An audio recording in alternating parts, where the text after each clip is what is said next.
trying to get it to a post player on the low block. That would be Wheeler a lot, and sometimes Alex Kimball. Now they get it into Wheeler. Her shot's no good, but she's fouled, and she'll go to the line to shoot 2. Yeah, I think Morgan Winters is going to pick up her second personal foul.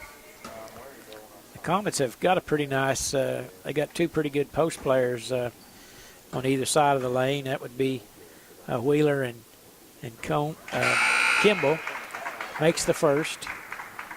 And so that's a pretty good way of attacking a team, if you can pass it around the perimeter and get it down to the low block, and if they're not open, then kick it back out for an open shot. That's pretty well what they've done today. Second free throw, no good. Rebound control by Grace Sovo-Cook into the front court. Left side, Morgan Winters. And they play.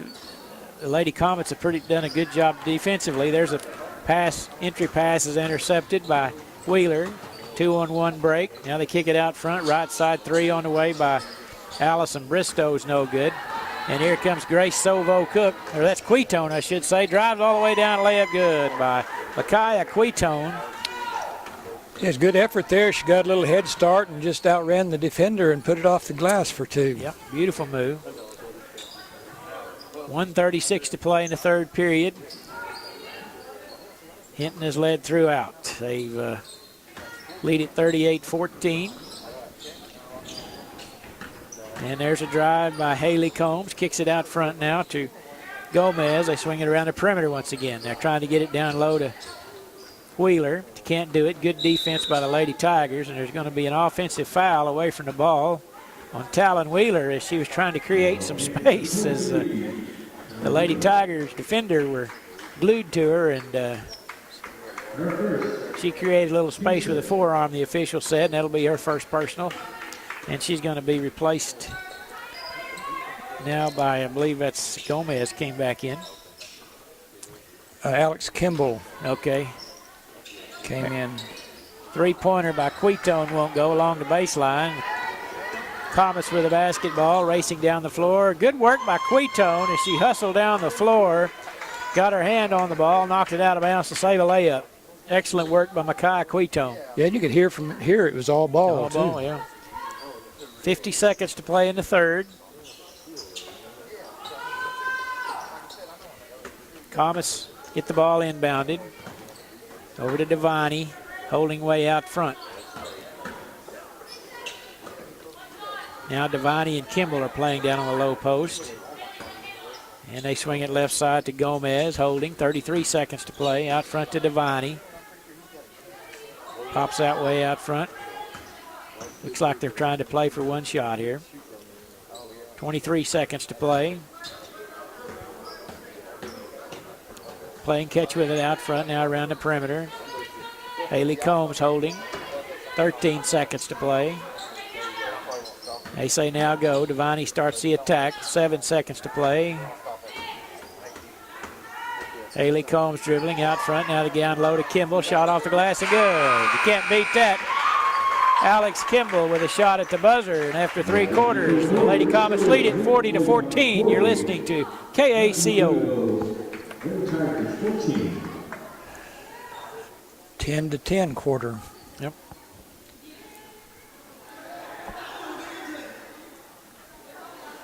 We'll take a 1-minute timeout. You're listening to Caddo County Basketball on KACO. If you're looking to buy or sell a home or property in the Caddo County area, contact Shelley Dissy with ABC Superior Realty. With nearly 20 years of real estate experience, Shelley's a realtor who can help find individuals to buy your home in real estate. And if you're looking for the perfect home for your family, she can help you find the one that's just right for you. Shelley Dissy with ABC Superior Realty in the MidFirst Bank building in Anadarko. You'll also find her on Facebook. Caddo County teams from Charles Allen Ford. Tell us your favorite Caddo County team. Please exit after the game. Offer good through February. Excludes Please exit out the west doors from the south end. The west doors from the south end. Please exit Charles Allen Ford is here for you with exit the building after the game, please. absolutely no pressure environment. We want to be your Ford dealership. Come see us. It's been a quick today. game, Kim. It really We'll has. have a long post-game show. Can you open that? Okay, I'll try. You spent the entire morning hunting. Maybe you're lucky. So what you want? No. Oh, this. Oh, okay. Either way, there's hot coffee and fresh breakfast items waiting for you at the Apache Market, Highway 62 and Highway 91. A burglary face awaits at a clean store with a relaxing atmosphere. There you go. Restroom facilities, snacks, cold pop, and you spent the entire morning hunting. Maybe you're lucky. Maybe today wasn't yours. Either way, there's hot coffee and fresh breakfast items waiting for you at the Apache Market, Highway 62 and Highway 91. A friendly face awaits at a clean store with a relaxing atmosphere. Clean 10, restroom facilities, 9, snacks, 8, pop and beer. 7, It's all waiting 6, for you. Go 5, see them at Apache 4, Market, Highway 3, 62 and the Highway 91. 1. Hinton's basketball here in the fourth quarter with 7:19 to play here in the fourth. Ball tapped out of bounds by the Lady Tigers. It'll stay with Hinton. They lead it 40-14. Trying to get it inbounded. They finally do out front to Devaney. Drives across the lane. Kicks it in the corner to Combs. Back to Devaney way out front. Dribbles across the free throw line. Hands it off to Haley Combs. Good defense out there by Quetone. A kind of a backward pass out. Top of the circle now, Devaney. Left side to Haley Combs. Hinton doing a good job of just burning some clock here. It's been a quick game. We talked about it in the break a moment ago. It's been a very fast-paced game. 18-footer won't go. Left side by Gomez, and the Tigers come away with it. This year, the games won't start early, folks, so you don't have to worry about missing it. They're allowing an hour and a half for games, which is a new format. And even if they're ahead of schedule, they're going to start the game, as I understand it, according to the scheduled times. There's a three-pointer on the way, no good. Air ball, and go out of bounds. Well, saved by the Lady Tigers, but Hinton comes away with it. There's a drive by Alex Kimball along the baseline, pulls it out front now. Kimball's open on the low block. They didn't see her that time, holding her hand up. She's wide open if they get her the ball. They can pass it around the perimeter. She's working hard down low against Kinsey Hooper. It's a pretty good battle down there. Left wing three on the way by Devaney, no good, but Kimball there for the rebound. Outlet way out front near the center court to Devaney. And now she's got a stationary dribble going out front with 5:32 to play in the ball game. I'd like to thank some of our sponsors, State Senator Darcy Yeck. I appreciate his support. Charles Allen Ford and the Apache Market. Thanks to all those folks for helping support our Caddo County broadcast this year. Foul on the Lady Tigers is Grace Sovo. I know they say it's on. Reagan Newton picked up the first foul.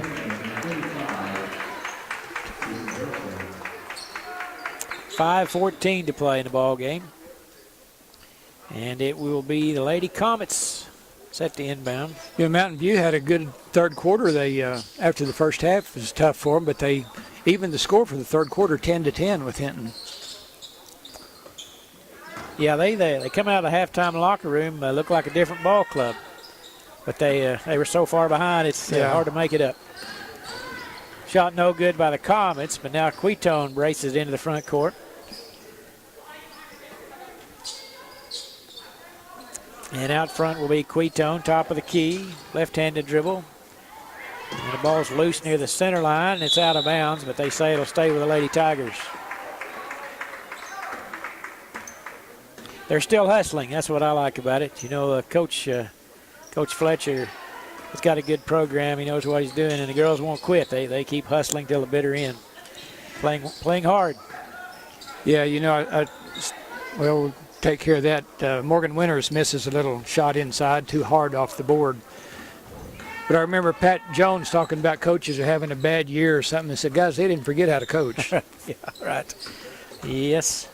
And Coach Fletcher's he's been known for good defensive ball clubs for a long time. And you can tell the Tigers, you know, they play a zone, they play a man-to-man, and they have the the training to do it. There's no question about that. They've been taught how to play.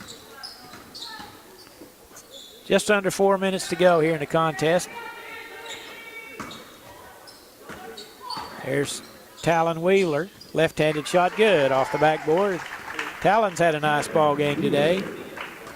Yeah, that's 11 for her. Senior post player for the Lady Comets. 42-14 now our score. Down low, shot no good by Jessie Braswell. And the Comets come away with it. That will be Alex Kimball with it. And she gets the ball out front to Talon Wheeler, who not only can play post, but she's also can handle the ball well enough to play the point. Foul on the Tigers is Jessie Braswell. And replacing Devani is number 33. That's Alyssa Gomez for the Lady Comets as they set to inbound. They lob it out front. Callie Kirchhoff dribbling. Top of the key now, right side Gomez. And the Lady Comets content to burn some clock.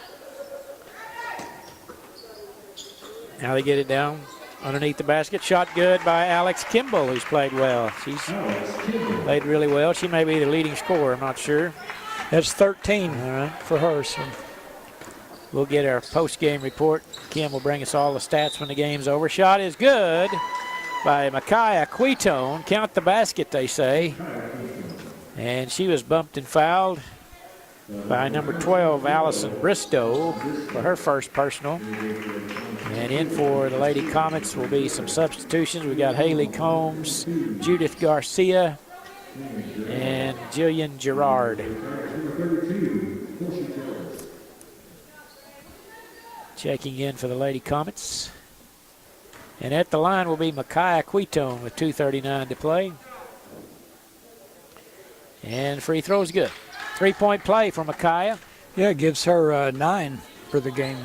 She's just a freshman, so it's got a bright future ahead of her. I'm always amazed how we come to this tournament every year and see some outstanding freshman players that then get to follow them all the way through their career. Exactly. Yeah, those names year after year stick in your head.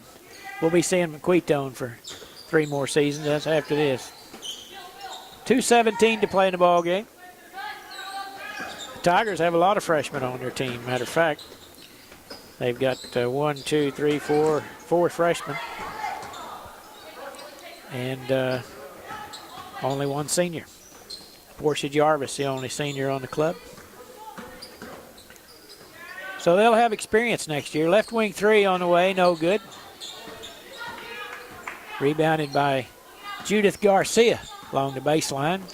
Garcia has it back down low to Kimball, and the ball is poked away, and Coach Jared Holman calls a timeout to save the turnover. It'll be a 30-second timeout. We'll take it with them. We'll be back right after this short break. You're listening to KACO.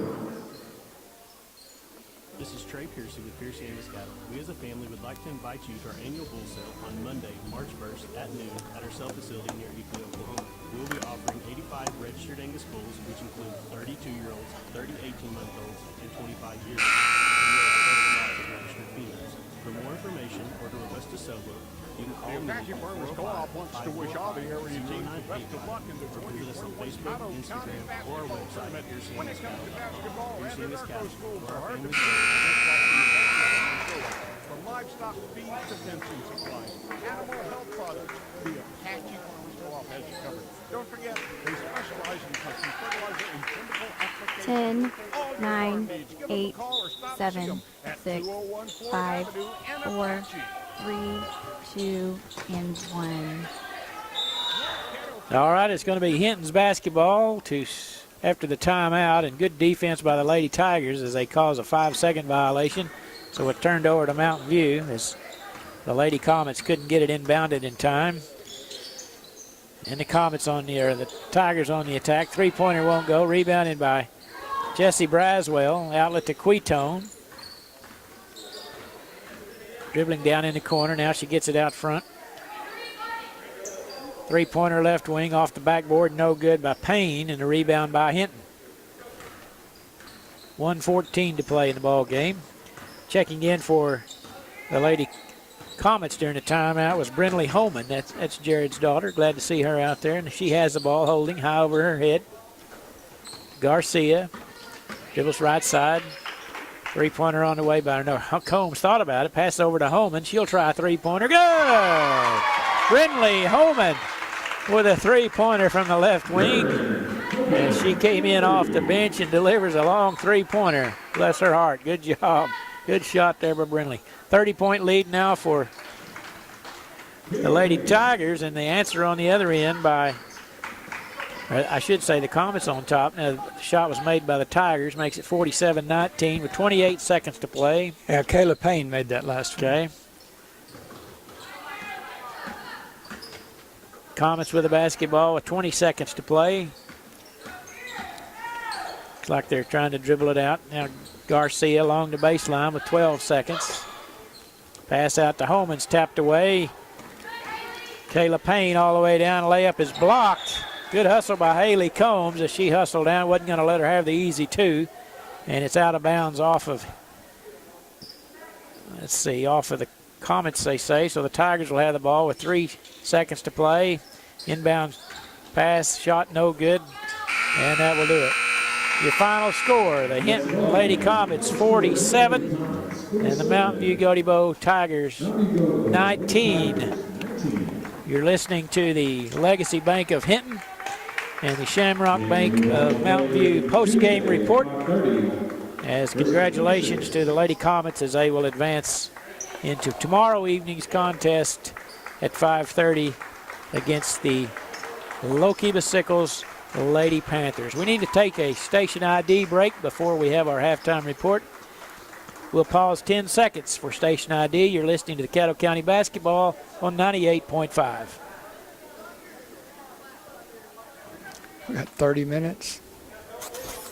New Country 98.5 is KACO, Apache, Lawton, Fort Sill, a product of Moment Media. All right, we'll turn it back to Kim Kroll. Kim, you got a halftime report for us? I do. All right. We'll start with the Hinton Lady Comet scoring column. Hannah Devaney had 7 points. She was 3 of 6 from the field, 2 of 2 on 2-pointers, and 1 of 4 on 3-pointers. Alex Kimball had 13, 6 out of 9 from the floor, 6 out of 8 2-pointers, 0 for 1 3-pointers, and 1 out of 2 free throws. Haley Combs had 8 points. Haley was 3 out of 8 shooting, 2 out of 5 on 2-pointers, 1 out of 3 3-pointers, and 1 out of 2 free throws. Kelly Kirchhoff had 5 points, 2 out of 5 from the floor, 1 out of 2 on 2s, 1 out of 3 3-pointers. Talon Wheeler had 11 points, 5 out of 6 shooting, 5 out of 5 2-pointers, and 0 for 1 on 3-pointers, and she was 1 out of 2 from the line. And Brinley Holman had 3-pointers on her, 3 points on her only 3-point attempt that she made, so it was good shooting for her. Hinton shot 51% from the floor, 20 out of 39. 2-pointers, they were 16 out of 22 for 73%, which is a wonderful percentage, Don. Yeah. 3-pointers, they were 4 out of 17 for 24%, and free throws 3 out of 6 for 50%. They had just 3 personal fouls for the game. Mountain View-Gotebo scoring. Emily Essery with 3 points. She was 1 out of 4 shooting, all 3-point attempts. Kinsey Hooper had 2 points on 1 out of 3 shooting, all 2-pointers. Kayla Payne had 5 points. Kayla was 2 out of 7 from the field, 1 out of 3 on 2-pointers, 1 out of 4 on 3-pointers. Micaiah Queton had 9 points, 4 out of 12 from the field, 4 out of 11 on 2-pointers, and 0 for 1 3-pointers, and 1 out of 1 free throws. Mountain View-Gotebo shot 20% from the floor, 8 out of 40. 2-pointers, there were 6 out of 26 for 23%. 3-pointers, 2 out of 14 for 14%, and 1 out of 3 free throws, and they had 7 total fouls for the game. So picked up a little bit in the second half. Actually, just second half was 17-15 in favor of Hinton, but they built that big first half lead, and they come away with the victory, 47-19, to advance to tomorrow night's game against Lookeba-Sickles at 5:30. Yeah, I was just fixing to ask you, Kim, about the second half score. I thought it was really close, but 17-15 favor. Yes. So, yeah, good second half for the Lady Tigers. They came out, no quit in them, and Coach Fletcher, I'm sure, is proud of that effort. Thank you very much, Kim. Good report. Once again, thank you to the Legacy Bank of Hinton, Miss Casey Barnett, and the Shamrock Bank of Mountain View, Miss April Clark, for sponsoring our halftime and post-game reports. Next ball game coming up at 10:30 will be the Boone-Apache Lady Warriors and the Gracemont Lady Lions. So we'll take a 3-minute timeout. When we come back, we'll have a pregame report for the upcoming ball game. You're listening to Caddo County Basketball on KACO. What can you say about Fox's night of hit musical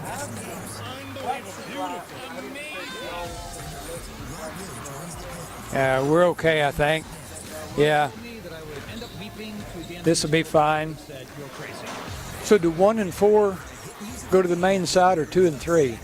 Who do we let's see, we've got like, if you, Fort Cobb plays. Well, let me go, let me go to. I think, look at Fort Cobb, I can tell you, I think. Okay. Well, I really couldn't tell you. I Well, think I can. yeah, One I and think. 4 goes to Maine, I believe. Okay. Fort Cobb's main site's at Navajo, isn't it? That's a sub site. Okay, So main 1 site's- and 4 go to the sub sites. Okay. Okay. I believe that's right. Because All right. we'd match up with Cheyenne, is what Patricia told me, or Cobb would. And I think they're In the regional. in the regional. Yeah. That would be at Burns Flat, I think. That would be at Navajo. Okay. I may be all confused then. Yeah, Seems sub odd. site, because they're going to hit Cheyenne in the first round of regional. And that would be at the sub side. Yeah, at Navajo. And Navajo's playing it, I guess, obviously they're 2 and 2. Okay. Yeah. We've never been to Navajo. I don't know what they got. Pretty new gym, I guess. I don't know.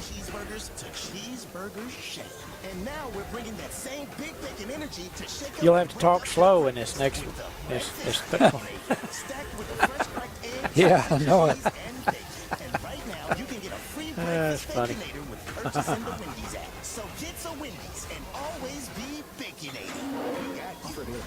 Yeah, all those years we did those other games, we were never ahead of schedule 30 minutes or even 15. No.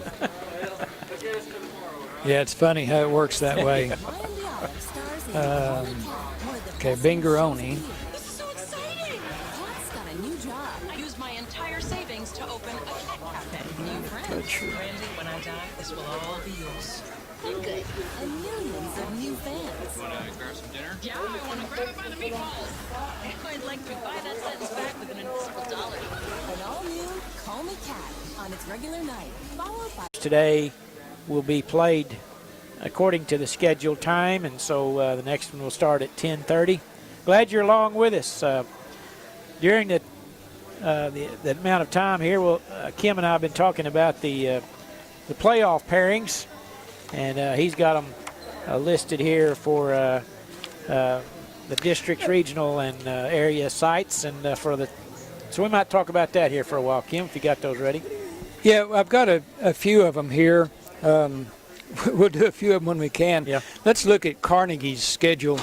And Carnegie, what we're talking about, dropped down to Class A this year. I don't remember the last time they were in Class A. Maybe ever. Yeah, they've always been a 2A school.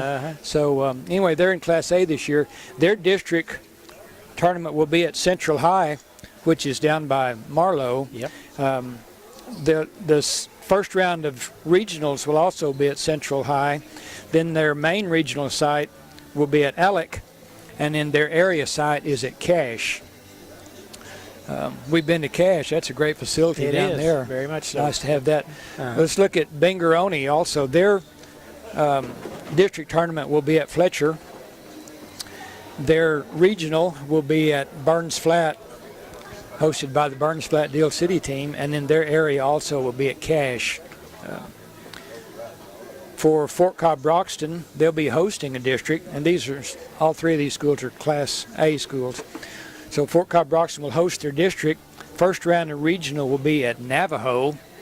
Then their main regional site will be at Burns Flat, and in their area also is at Cache. So Fort Cobb-Broxton and Binger-Oney and Carnegie of our county schools will all be in the area at I didn't Cache. realize that. That'd be interesting. A lot of local teams there at Cache. Be able to see them all in one spot. Okay. So we'll work on the Class B schools when we get a little more time. One thing we might look at, Don, is the safety and tournament protocols we have in place for this. And they're listed in that program. And if you do come to the tournament, folks, stop by at the gate and buy a program. Scott Wright, Tricia Pierce, they print that up every year, and it's a great tournament or a great program. Has all the teams listed in it, the pictures of the teams, all the players and uniform numbers and what class they're in.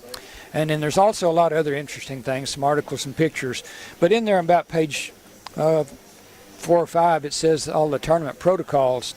And we'll go through some of those. The City of Anadarko has a rule that which is a mask mandate, and you have to wear a mask all the time while you're in the field house, except while you're eating or drinking. Tournament entry is $5. Each team's given 80 tickets for the game, so if you want to come to the ball game, you have to get with your school and get one of those tickets. You will not be able to just walk up to the gate and buy a ticket. They're all color-coded and dated, so you'll only be able to get in to watch your team's games.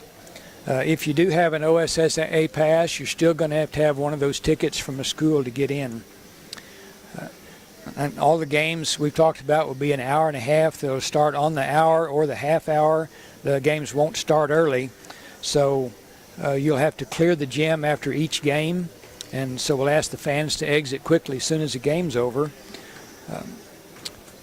Ask that the teams not go into the locker room until after halftime of the prior game.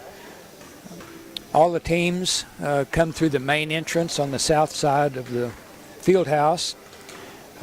So a lot of different protocols in place this week. The world's different this year than it was last year. Well, part of the reason, we might explain a couple of those rules, the reason for having to exit after your game is over, it's so that the janitorial staff here at the gymnasium, we've been watching them here, as soon as the fans exit, they come in behind and sweep and disinfect the seating area for the next group of fans. And this morning there wasn't that many fans here, but it was like clockwork. People got up and left, and the staff was right behind them.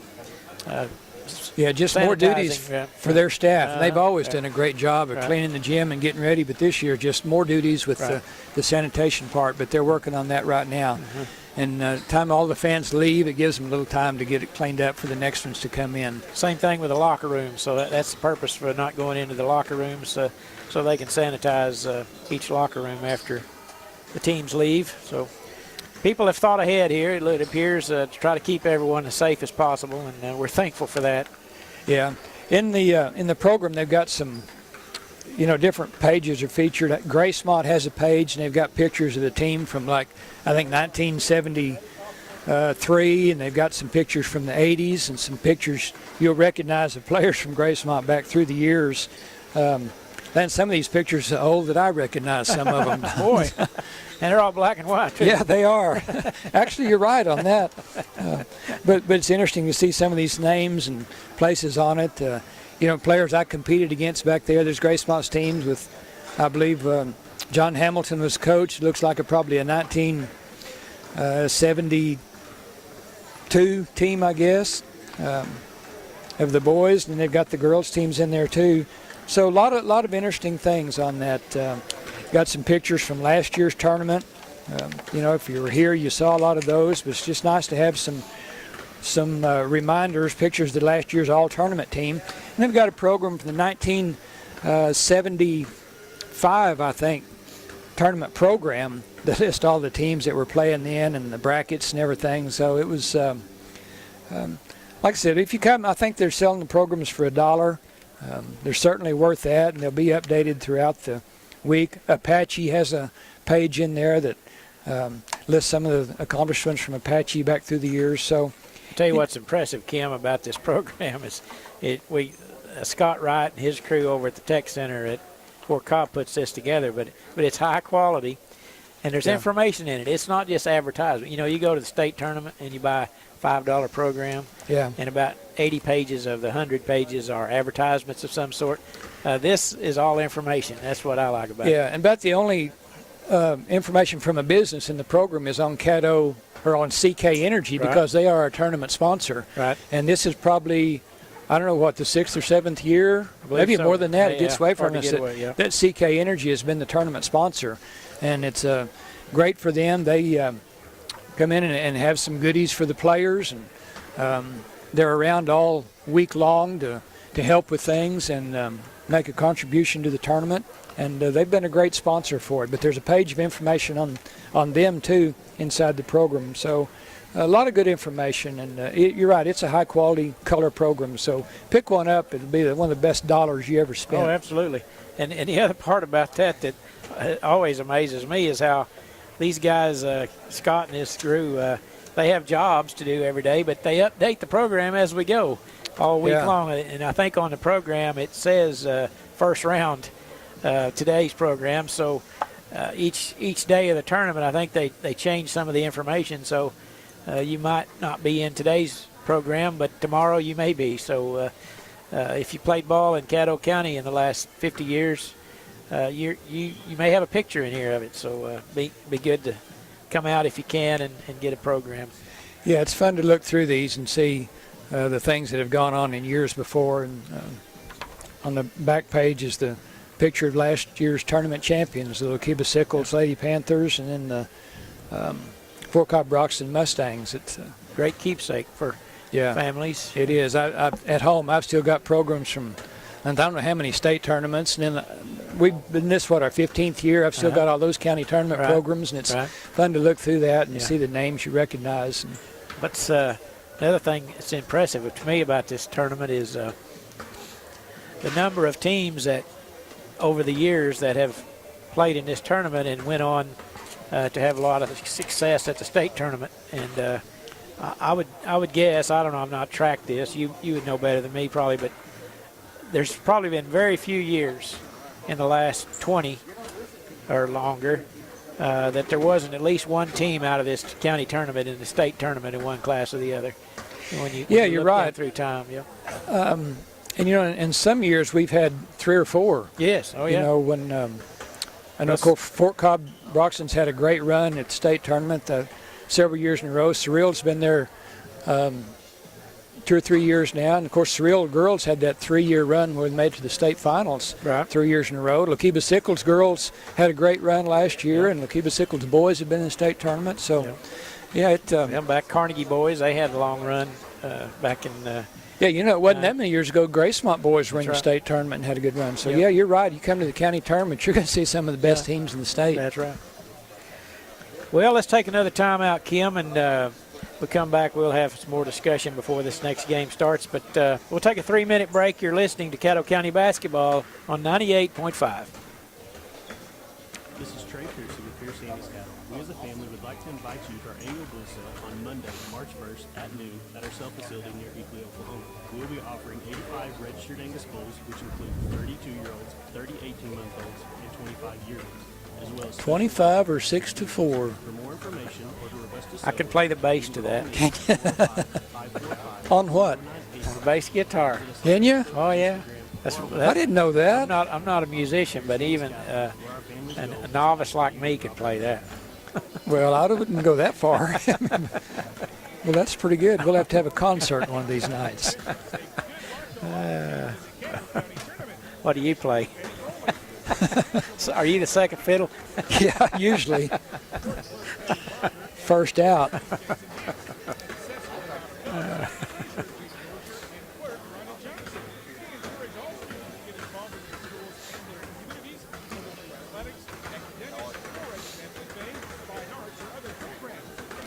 My right hand shakes with it because it's still, when it's weak. Yeah. Huh.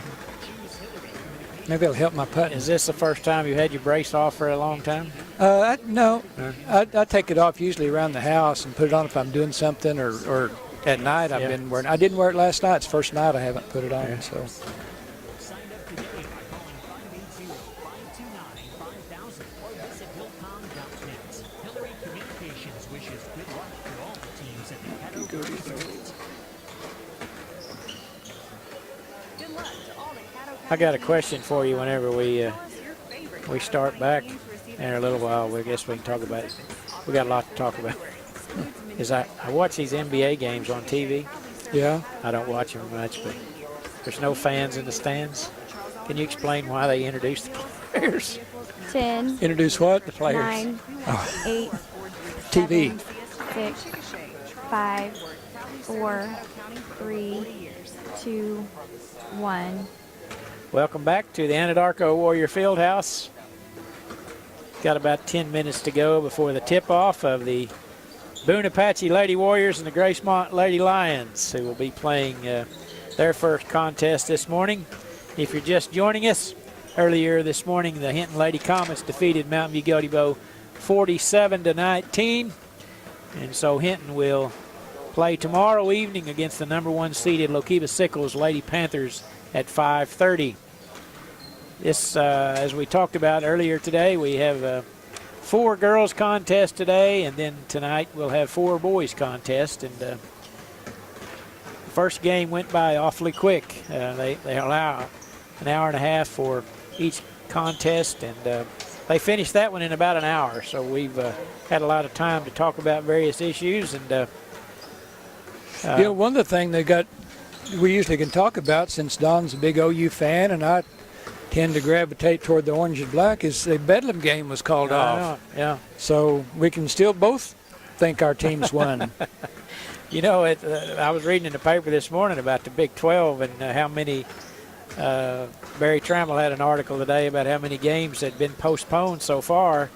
And the Big 12 had left a week open, I guess, after the season's over to accommodate some of those. But it appears that the pandemic is getting worse in affecting athletic contests. So I don't know, it's going to be hectic, to say the least, if the season continues. Now the NBA, they've once again started, Thunder had their game postponed the other evening, and it's just a fluid situation, I guess you would call it. Every day something new, and hopefully the vaccine, we'll get that around and get past this COVID. I know I'm tired of it. Yeah, me too. It's frustrating for everybody, and it's affected everybody. Yeah. If you own a business, it's been tough for it. If you want to go out to those businesses, you've kind of been limited with that. And you look at all the basketball games now, the precautions we've made here, but you get someone that's sick or test positive and you lose some games. Yeah. We've talked about the number of games that have been missed so far. A lot of these teams look back on our senior years. That's a highlight of life, seems like, as a senior in high school. And to think it's been messed up as much as these have, you're looking at wanting to play 25 to 30 ball games, and maybe you're playing 10 or 12. Right. Of course, the main thing I don't want to overlook is certainly the most important part about it is the people who have been affected, right, in their families, and loss of loved ones, and people who have really suffered, and that's certainly that's the issue. We don't want that to happen, and I know we've all lost some friends and relatives to that terrible disease, and it's just it's been a rough period of time here for the last year, and just pray that it will end soon. Yeah, it's one of those things that you never even considered that the rest of our lives, because you couldn't imagine anything like this happening. That's right. So hopefully this is the only time too. And when you think about missing some ball games compared to missing a loved one, we can certainly do without ball games to get this thing stopped. So anyway, just thoughts and prayers go out to all the folks who have been so severely affected by this disease. Right now, the Apache Lady Warriors are out in their pregame warm-ups, shooting some free throws. Gracemont's been out for a while, and they've gone to their locker room. And they'll be back shortly to had some interesting ball games yesterday on television. The playoffs in the NFL going on, and Tom Brady once again proves that even though he's not with the Patriots, he's still a pretty good quarterback, even at 43 years old. What was it? 85 years combined age of the two quarterbacks in that, and both of them have been great quarterbacks for a long time. The NFC, they have the old guys, Aaron Rodgers and Tom Brady, and then on the other side you got Patrick Mahomes and Josh Allen, who are about 24 years old. So it's from the 40s to the 20s, which is kind of unique. Guess that just goes to show you can play football for a long time if you really take care of yourself and are injury-free. Yeah, well, quarterbacks are about the only one that can play that long, I think it seems. But anyway. Well, there are not many of those play that long. True. It's pretty odd. You know, I saw a picture of, I think, Brady and Breeze the other day next to an old picture of George Blanda. Yeah. I remember when George Blanda played, we thought he was 85 years old, and he wasn't as old as either one of these guys. That's true.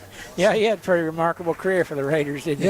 Yeah, he was like 41, I think, when he ended it, and we thought that was ancient for a football quarterback. He was also a kicker, wasn't he? He was their place kicker. Yeah, pretty interesting time. All right, let's take another 2-minute timeout. When we come back, we'll have girls action, Boone-Apache and Gracemont. You're listening to Caddo County Basketball on 98.5. This is Trey Pearson with Pearson Academy. We as a family would like to invite you to our annual bull sale on Monday, March 1st at noon at our sale-facility near Euclid, Oklahoma. We'll be offering 85 registered Angus bulls, which include 32-year-olds, 30 18-month-olds, and 25-year-olds, as well as special lots of registered Beach Boys. For more information or to request a sale bill, you can call me at 405-545-0985 or visit us on Facebook, Instagram, or our website, PearsonAngusCattle.com. Pearson Angus Cattle, where our family's goal is to add value to your operation.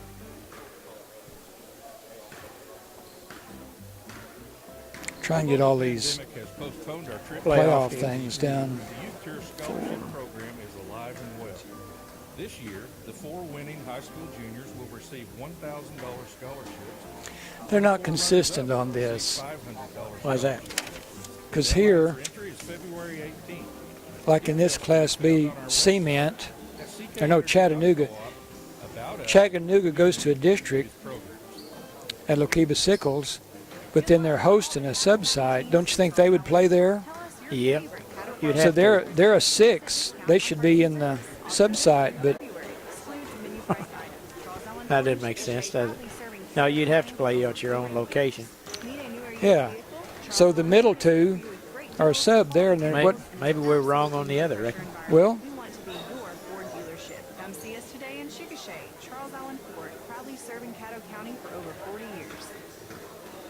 no, because Verdon's District 3, and they're a regional main site. Huh.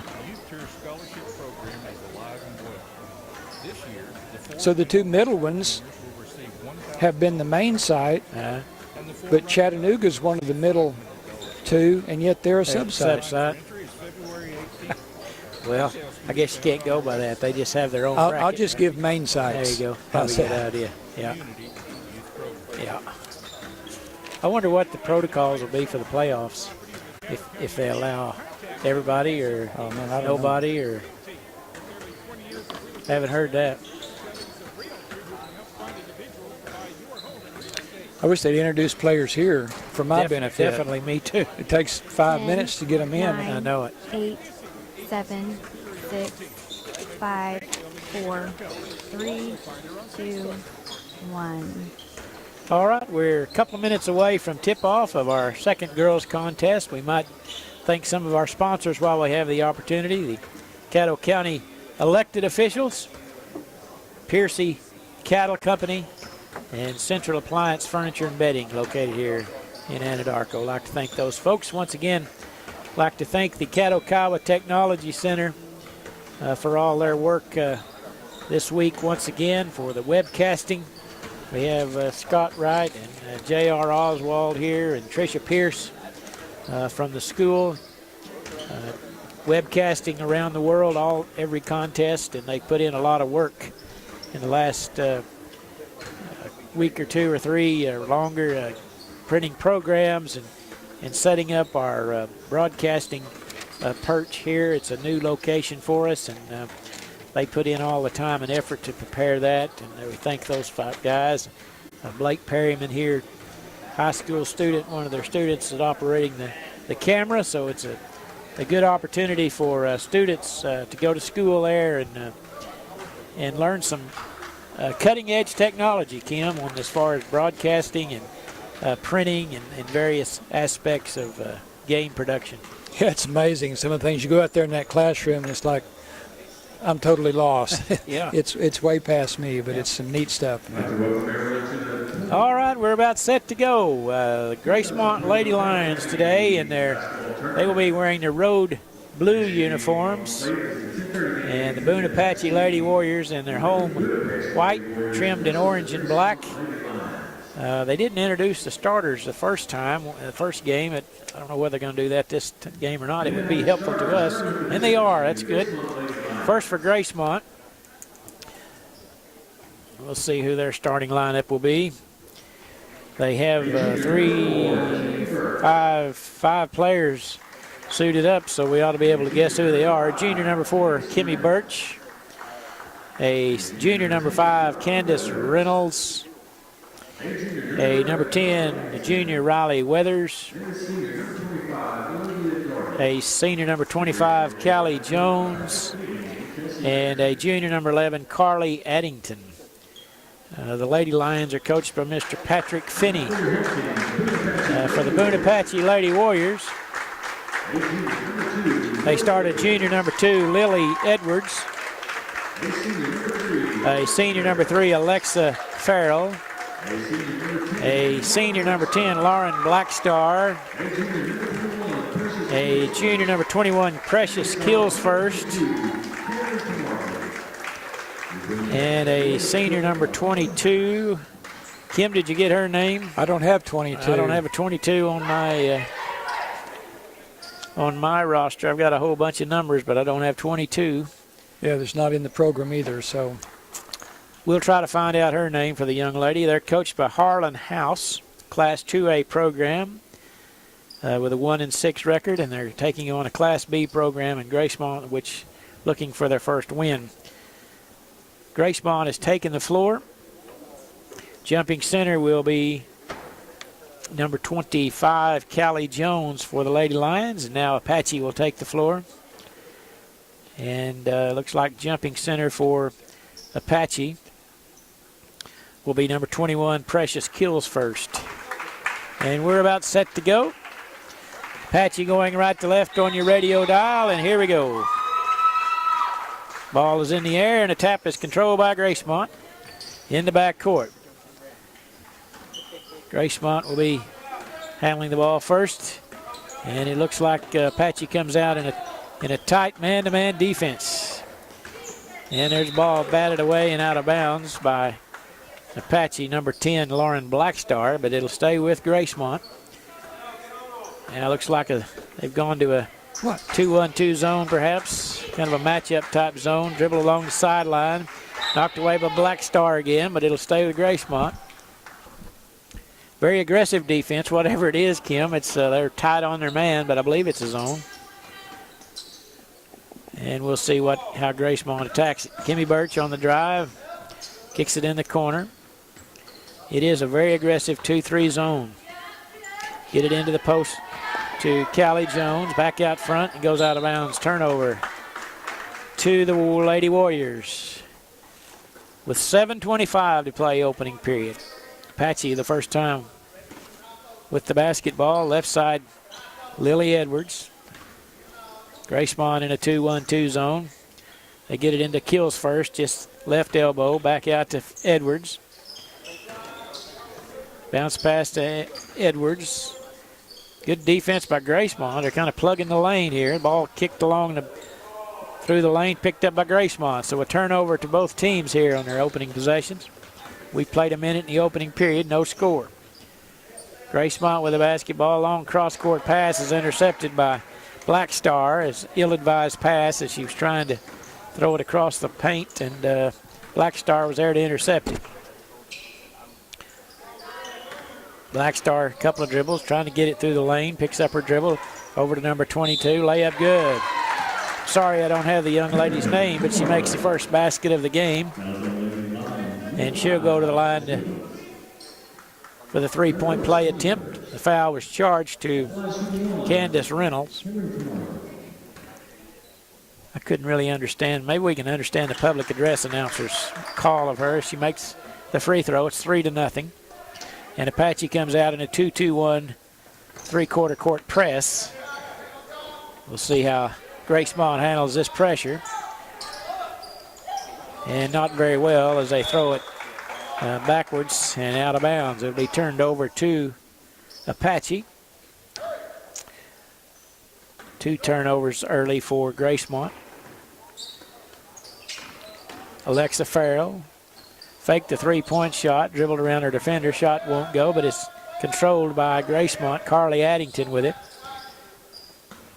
And into the front court comes Kimmy Birch for the Lady Lions. Bounce pass knocked away, but Birch retrieves it. That's Reynolds now with it.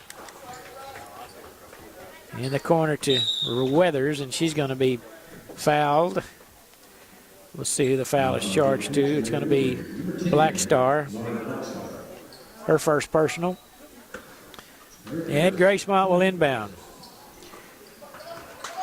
Kim has located Tricia Pierce. I think she's going over to try to get the name of number 22 for Apache. Always helps to have some connections, Kim. There's a baseline 3 on the way. And no a phone. Yeah. Rebounded by Gracemont. Shot won't go by Jones. Rebound by Apache. Now Black Star. Long pass up ahead to number 22. And the ball is passed to Kilfs first. And it's intercepted by the Lady Lions. And they'll bring it into the front court. That's Birch with it. Right side to Weathers. And Gracemont dribbles around the perimeter. Apache very aggressive on defense. Number 22 is Cameron Camardley. Cameron Camardley. Thank you very much. She is actually Cameron Camardley. Thank you, Tricia, for getting that information for us. Yeah, she's listed as number 5 in our program. But she's wearing number 22, so. Okay, I've got Cameron Thompson as number 5, but anyway, Cameron Camardley. 22. Well, in the printed program I'm looking at, yeah. All right. Number 22 in the program, number 1 in our hearts. There you go. Right? Shot no good, rebounded by Gracemont. And they bring it into the front court. Apache on top 3-0 off the strength of a three-point play by Cameron Camardley. And now Gracemont trying to solve this defense. I tell you, Apache has done a great job. There's a steal. Ball loose on the floor. Edwards picks it up, racing it all the way down. A right-handed layup is good by Lily Edwards. Makes it 5-0. And they kind of back out of their press this time. Pick them up at the half line. There's a three-pointer off the back iron. No good. Rebound Apache.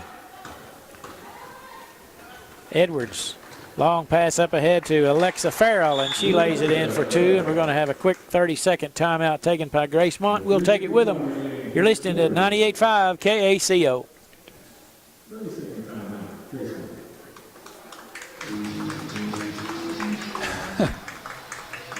Sub 5 of them. There you go. Good idea. Yeah, boy. We're going to thank some of our sponsors here while we'll have a minute.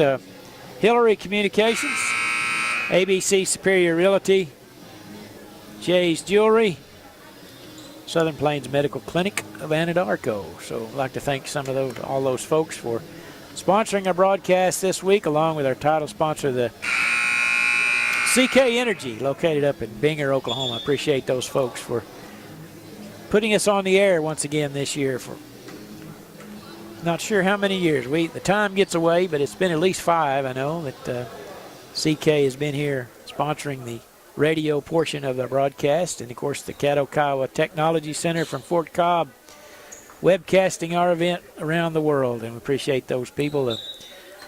We've had reports of years past of soldiers serving in Afghanistan, being able to watch their cousins or nephews over here in the Caddo County Tournament. So what a great to hear those stories too. Absolutely, for us. You bet.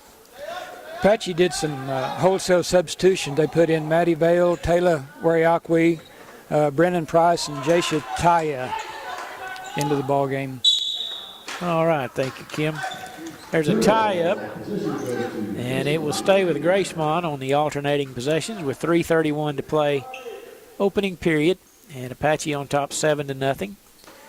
Gracemont the inbound. Gracemont can't really do a lot. Oh, there's a nice inbounds play as she got all alone underneath the basket. That was Reynolds.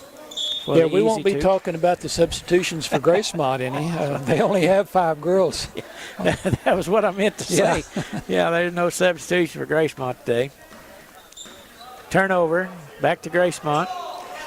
So they got to be careful about fouling, that's for sure. So far they haven't. There's a nice steal by Apache. Drive all the way down, layup no good by Brennan Price, but the putback is good. And it makes it 9-2. I didn't catch who put that one Matty in. Vale got the putback. All right. And we're going to have a foul charge to Gracemont, number 22. No, it's charged to Apache. Oh, I'm sorry. To Cameron Camardley. I'm all fouled up. First, we get her name right when she fouls. When she scored the first 3 points of the game, we didn't have her name. No, that's true. It'll be Gracemont's ball. Callie Jones has it at the free throw line under heavy pressure. Now they swing it around the perimeter. And there's a near steal. Apache real aggressive on defense as they put another platoon out there. They got, it's their second 5 they put out. They're really aggressive on defense as well. This would wear a team down right here. There's a drive along the baseline. Good. Nice basket by. I can't see her number. Carly Addington. Carly number 11. Addington. Yeah. All right. I couldn't see her number at all. Yeah, the blue jerseys, and they're just out. I think they're black numbers, and they're pretty dark from this far away.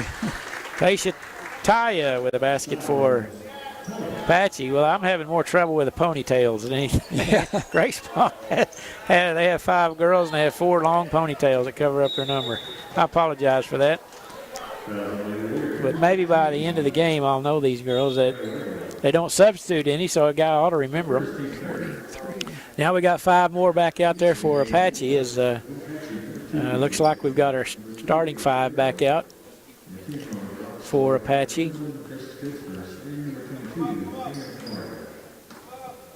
And it'll be Gracemont's basketball with 1:46 to play. In the corner, 3-pointer on the way, no good. Looked like it was going in and bad. Went off the rim, and it's going to be out of bounds off of Gracemont, they say, so it'll be Apache's basketball. Looked like that 3-pointer was going in from here. Yeah. Just skipped across the rim. Left side, Black Star holding. Gets a screen from Kills first. Goes to her right. Now down in the corner, Lexa Farrell. 3-pointer won't fly. Rebound controlled by Gracemont. Long pass up ahead to Kimmy Birch into the front court.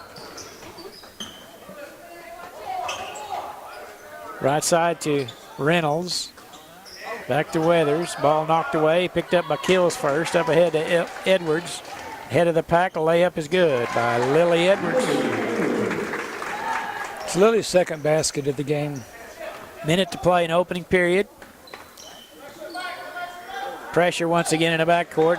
Pass intercepted by Farrell. Dumps it over to Edwards. Her shot won't go. Ball loose on the floor and out of bounds, and it'll go over to Gracemont. Seems like when Apache puts the pressure on, they create a lot of turnovers. They don't press every time, but Gracemont's they kind of have that swarming defense. Yeah, they do. Now they're in a 2-2-1 press, 3-quarter court press.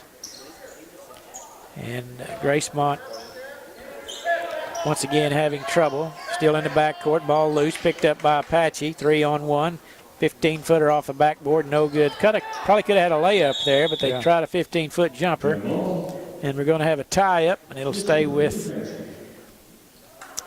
let's see, it'll be Apache's ball on the alternating possession. Yeah, they had a 3-on-1 there after they got the turnover, and they tried a 15-footer. She was open, but just couldn't get it in. Had a feeling. Yeah. Farrell with it, drives into the paint. The late foot runner, and they called her for traveling. I think that's just a jump step. I don't know if that was I didn't see a walk there at all. I guess it was because he called it. So he's a little closer to the action than we are. So 27 seconds to play. This time they beat the press with no trouble. Gracemont into the front court, pass to Jones in the paint, out front to Birch. Right wing three, good. Kimmy Birch with a three-pointer makes it 13-7 with 11 seconds to play in the first period. Apache into the front court. I'm not sure they're aware of that. Black Star with it, dribbling out front, 3 seconds. Rebound, Maddie Vale, shot no good. Kind of hard to make that three-pointer when their left arm was pinned down. They didn't call that, just looked at the shooting arm. After one quarter, Apache leads it 13-7. You're listening to Caddo County Basketball on KACO.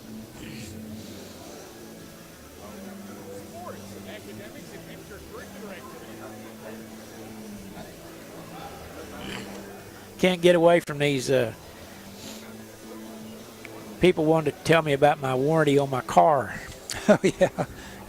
You know, if they're so worried about that, why didn't they just make better cars?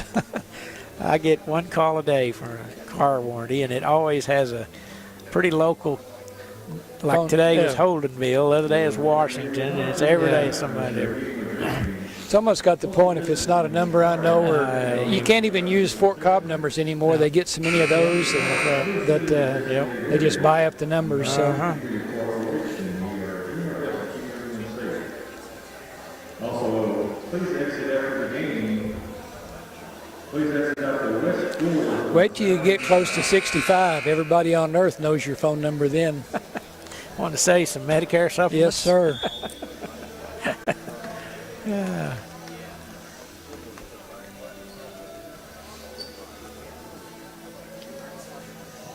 Did you buy you a lottery ticket? Not tomorrow night's big night.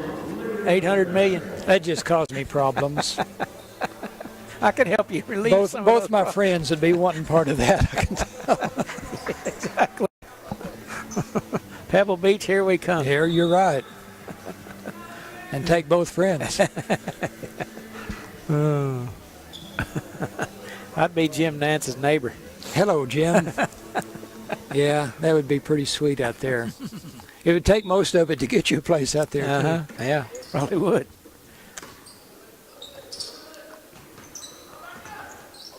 Gracemont on the attack here to start the second period of play. Callie Jones' elbow jumper won't go. And a rebound, Apache. Apache leads it 13-7. Been a pretty competitive ball game here so far. Left side, Edwards has it. Now top of the key. Three-pointer by Farrell. No good. Hard off the backboard. Rebound control by Gracemont. Chance to cut into this 6-point lead. They can get Birch open on that wing. She looks like she's got a good shooting touch.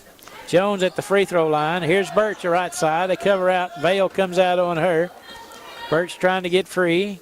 Kicks it out, around the corner. Three-pointer, no good, off the side iron. Ball chased down along the sideline. Gracemont hustles after it. In the corner to Birch. Now she'll dribble out top of the key. That's Lily Edwards hounding her. Birch still dribbling. Cross-court pass to Riley Weathers, and she tries to pass it out to Carly Addington, and Addington wasn't there, and he goes out of bounds. Got a little impatient on that possession, I think. You know, sometimes in basketball, it's kind of like in football. If you throw the ball away, sometimes not a bad time. You know, if you don't have to shoot, you can just hang on to it. That's not always a bad option. That might be a good option in basketball sometimes. Exactly. Just maintain possession of the ball. There's a 15-footer off the glass by Lily Edwards on a nice little jumper. You don't see a lot of bank shots anymore. No. Pretty you don't see many 12, 14-foot shots either. That's true. There's a steal by Black Star. Left-handed layup is good. Lauren Blackstar intercepted the pass about the free throw line and took it in for two. And just like that, it's a 10-point lead, 17-7. And we're going to have a foul charged on number 3, Alexa Farrell. Her first. With 6 minutes to play, second period. And Gracemont will have the basketball. Need to try to get somebody an open look here on the wing, but Apache's doing a good job of closing out on the shooters. Maddie Vale bats the ball loose, and it's going to be an over and back violation as Vale put heavy pressure on Kimmy Birch on the pass, and Birch went into the backcourt to retrieve it. So it's turned over to Apache. Black Star with it, left side. Birch comes out on her. Bounce pass down low to Vale, shot good, right off the glass. Beautiful pass from Black Star to Vale, who was wide open under the basket. Once again, heavy pressure. Zone press in the backcourt. Birch into the front court, no trouble this time. Dribbles it all the way down to the baseline. Precious kills first, and Black Star all over her. Kind of got it hung on her hip. Might have got away with a little travel there. Hands it off to Addington. Apache really pressures you, and there's a steal by Alexa Farrell, or that's Lily Edwards. Takes it all the way down, layup good. Gives Lily 8 for the game so far. She does a good job pressuring out front. Points off turnovers, that's what's Apache's built this lead. There's a steal. Vale has it. Off to Kills first. And Apache brings it into the front court. Black Star alone. Three-pointer on the way, no good. Rebound Apache. Black Star has it. Along the right side, Callie Jones fouls her as she was going to the hoop. And Lauren Black Star will shoot 2. And that'll be the first personal on Jones and the second team foul on Gracemont. 4:33 to play here in the first half. The second of 8 games today. First free throw's good by Black Star.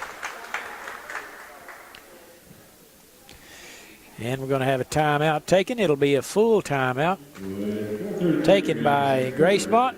We'll be back right after this 1-minute break. You're listening to Caddo County Basketball on 98.5.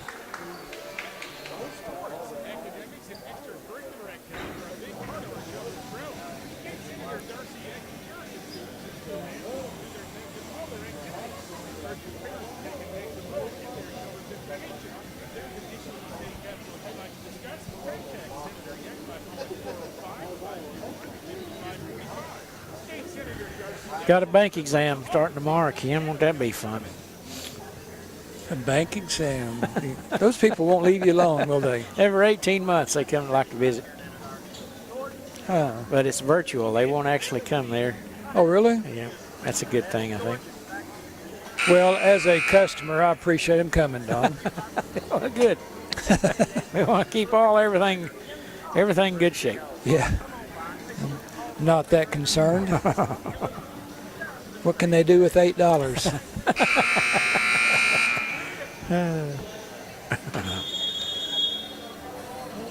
and Bergen, we are ringing in the new year early here at Hillary Communications to help you celebrate 2021 with you. Get a better internet experience now. Sign up for lightning fast speeds and over a robust battery life. And only $21 a month until March 31st. Installations only $21 too, plus there's no contracts or data tax. That's 10, to celebrate. 9, Call 8, 7, 6, 5, 4, 3, 2, 1.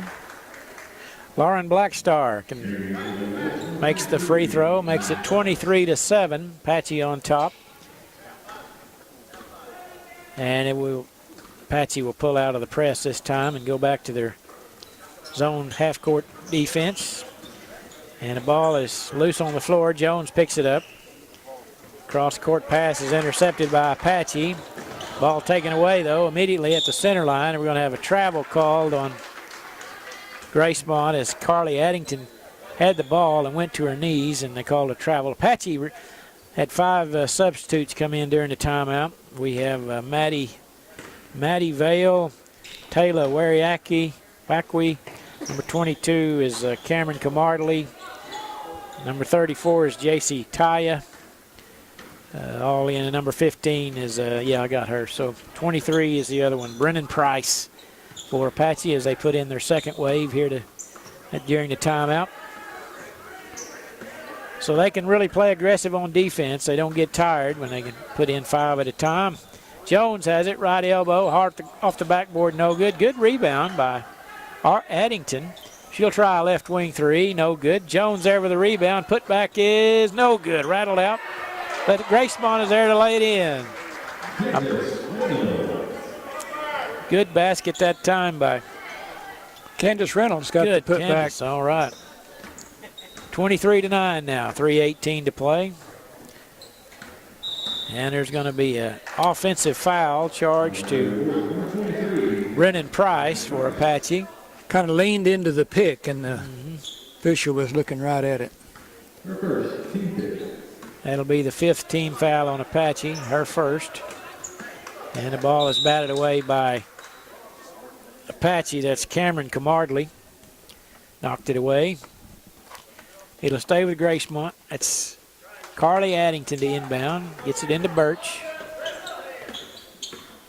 As she's hounded out front by Maddie Vale. They're having a hard time getting any open looks out on the perimeter. As this second wave of Apache players, they're really aggressive on defense, doing a good job. They don't, offensively, they're probably not as good as the other 5, but on defense, they really play well. And that says a lot for them. Defense isn't fun to play. It's just work. No. But they work hard at it, and the coach is rewarding them by putting them out there. I like that. Out front is Price. 3-pointer on the way by Maddie Vale. I think Gracemont got a hand on it, but it's saved along the baseline. Good hustle by Apache. Right wing 3 on the way. No good by Camardley. Cammie Birch. Nice rebound in heavy traffic. She races it into the front court. And they're going to call her for traveling. She wanted to pass it. Ball kind of got stuck on her hand, it looked like. Couldn't release it in time. Turnover to Apache with 2 minutes and 19 seconds to play here in the second period. Camardley with it. Gets a screen from Vale. Or from Price, I should say. Over to Wariakwe.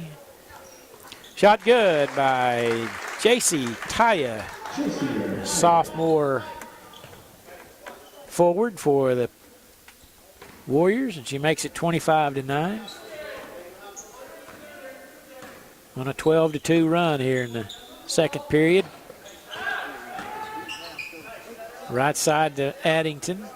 Birch, 3-pointer on the way, no good. She might have been a step beyond her range. She made one 3-pointer there a moment ago, but she was about 2 steps in closer, and that time yeah, right she on looked line. like she was debating whether to shoot that or not, and went ahead and shot it out. Wasn't fully committed. Yep. That's a long ways from that distance. Yeah. There's a 3-pointer on the way. Good by J.C. Taya. That's 2 baskets in a row for the sophomore. Makes it 28-9 with 1:19 to play and a half. And just as I said, they may not be as good offensively. They say, oh, not so fast, my friend. We'll show you. We'll show you. Yeah. Intercepted. Good play. Taya now. Here she comes. All the way down and jump stop. Shot no good. Ball loose on the floor. Picked up by Jones in the paint. Outlet to Birch under heavy pressure, and there's going to be a foul on Apache. Maddie Vale picks up her first personal. Okay. I tell you, when you get the rebound, Gracemont, you better hang on tight because Apache's trying to poke it away. Yeah, they're pretty aggressive on their ball hawking. Yeah. Minute to play here in the second period. Shot swatted away. Wow, would you like some mustard on that? Could hear that one up here. Layup no good. Put back attempt is good, and that's justice was served there as Brennan Price was the one that blocked the shot. Hustled down and rebound the miss by another player and put it in for 2. So she has a block, a basket, and a rebound in about 10 seconds. That's a stat filler right there. Yeah. Jones' shot won't go. Rebound Apache. Wariakwe up ahead to Maddie Vale. Over to Price along the baseline. Saves it to Taya. Her shot's no good. Rejected out along the sideline. It's saved with 10 seconds to play. Camardley with it. Taya way out front. Over to Maddie Vale. Drives along the baseline. Shot good. A tough basket there by Maddie Vale. under heavy pressure along the baseline. And just like that, it's 32-9, your halftime score. You're listening to the Shamrock Bank of Apache and the First State Bank of Anadarko and Gracemont halftime report. Let's take a 2-minute timeout, and when we come back, we'll have that report brought to you by Mr. Kim Kroll. You're listening to Caddo County Basketball on 98.5. Caddo County elected officials say good luck to all the teams in the Caddo County Tournament. Commissioners Penny Rowley, Randy Nashville, and Brent Kinder, Sheriff Spencer Davis, Court Clerk Patty Barger, and District Attorney Jason Hicks, and Assessor LaDonna Phillips, Treasurer Tina Mosher, and Clerk Ronnie Johnson. They encourage all students to get involved in their schools and their communities, whether through athletics, academics, 4-H MMA, fine arts, or other programs. A message from your Caddo County elected officials.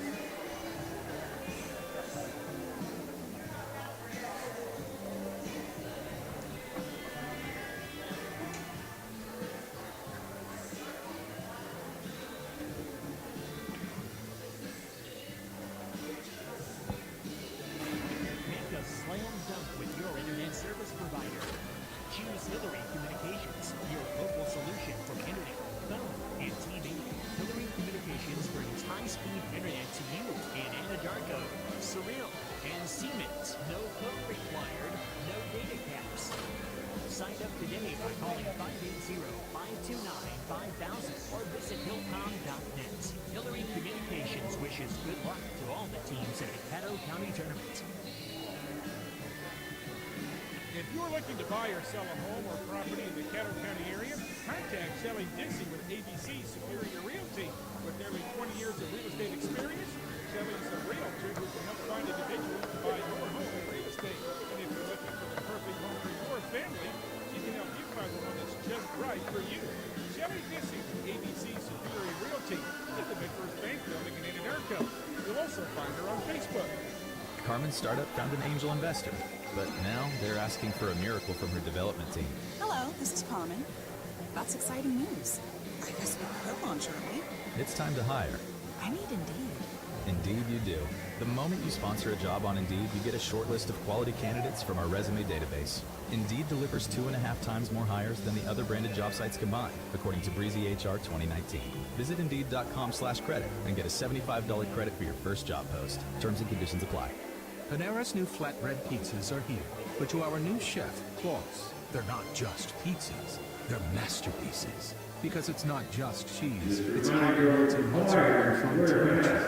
It's not just sauce, it's marketing header sauce. And it's not just toppings, it's fresh mozzarella basil and 10, 9, 8, 7, 6, 5, 4, 3, 2, 1. At halftime, the Apache Lady Warriors 32, Gracemont Lady Lions 9. We'll turn it over to Kim Kroll for a halftime report. Kim? All right, thanks, Don. For Apache, scoring column, Lily Edwards has 8 points on 4 out of 6 shooting. Alexa Farrell has 2. Maddie Vale with 4 points. Lauren Blackstar with 4. Abby Vale with 2. Cameron Camardley has 3 points. Brennan Price with 2. And Jaisha Taya with 7. Apache shooting 50%, even up from the floor, 14 out of 28. 2-pointers are 13 out of 19 for 68%, and 3-pointers just 1 out of 9. Free throws, they're 3 out of 3.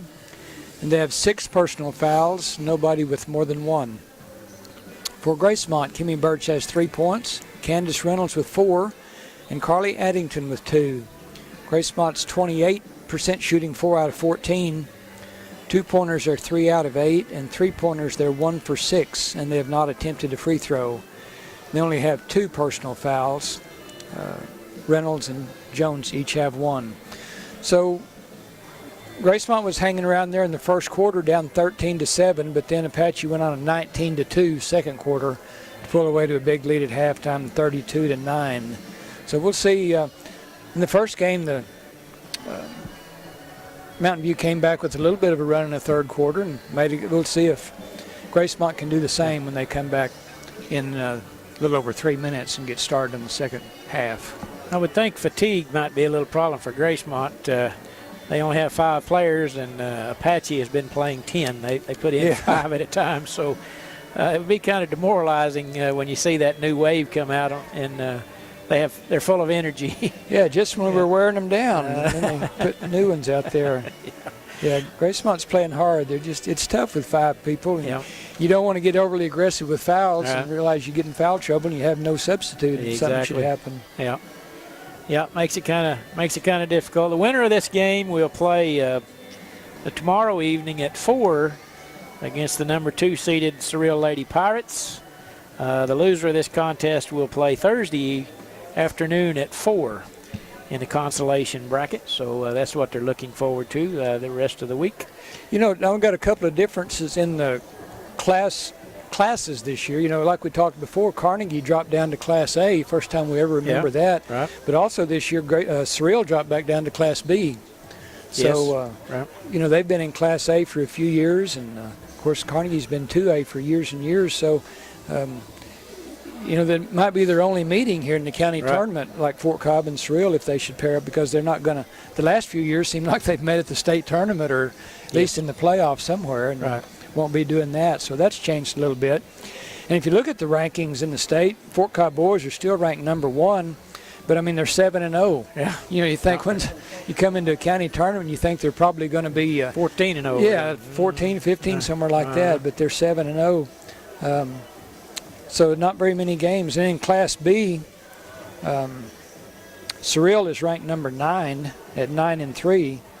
Surreal boys. So it's you know, it's pretty interesting that way. Then if you look on the girls' side, I know in Class B, Lookeba-Sickles girls are ranked number 4 at 10-2. Surreal girls are ranked number 9. They're also 10-2. So we've got some good teams. Yep. I think Carnegie boys, aren't they like 9-1 or 10-1? Well, I'm still in the girls. Class A girls. Okay. Binger-Oney's number 15. Okay. So yeah, let's switch back to the boys and see where they fall in Class A. Boys, I don't. Not ranked. I don't see Carnegie anywhere in there. I'll tell you what, they're not in the tournament, but they are Caddo County. Hydro Eakley, I think girls and boys both are ranked number 2. Yeah, their girls are really good, I hear. Really good. Yeah, and the boys are 12-0, so we'll probably run into them somewhere in the playoffs. And, yep. Yes, be anxious to see some of those teams. You know, Hydro was in this tournament for a year or two, back 10 or 12 years ago. They were in it briefly. I think Hydro's an interesting town where part of the town's in Caddo County and well, the school's actually in Custer County, maybe, or no, it's a Blaine County. Blaine County, I believe, because it's Main Street. I think Hydro is the county line, and the school's on the north side of that. So Hydro came down here and played for a few years, and then I think when I don't know where they go now. But they used to have a tournament at Weatherford they were playing because it was just like 5 miles down the road. It was a lot closer for them. Okay, you've been listening to the First State Bank of Anadarko and Gracemont branch and the Shamrock Bank of Apache halftime report. Now we start the second half of action. Basket's good, a 3-pointer by Gracemont. By number 5, I believe Candace Reynolds. Is that who that was? No, Riley Weathers. Okay, that one up, all right. So good start for Gracemont. It's 32-12 now. Their opening possession, they hit a 3-pointer. Kind of like Mountain View did earlier today. They come out of the halftime locker room with a kind of a special play, and it works to perfection. Apache now, they got their starters back out on the floor. There's a drive through the lane, shot no good by Farrell, and Apache or Gracemont there with a good rebound. Birch now into the front court for Gracemont. Long skip pass left side to Addington. Can't go. Black Star does a good job on her, and a pass is intercepted, but it's taken back away by Weathers as Farrell tried to save it along the sideline. Baseline 3 on the way. Good. Carly Addington, who's caught the ball and looked down at her feet and said, I'm going to step back and shoot a 3-pointer, and it was a wise decision. And it's 32-15, so Gracemont on a 6-0 run here to start the third period. Skip past that Vale. That's Abby Vale into Precious Kills first. There's a three-pointer by Farrell. Good.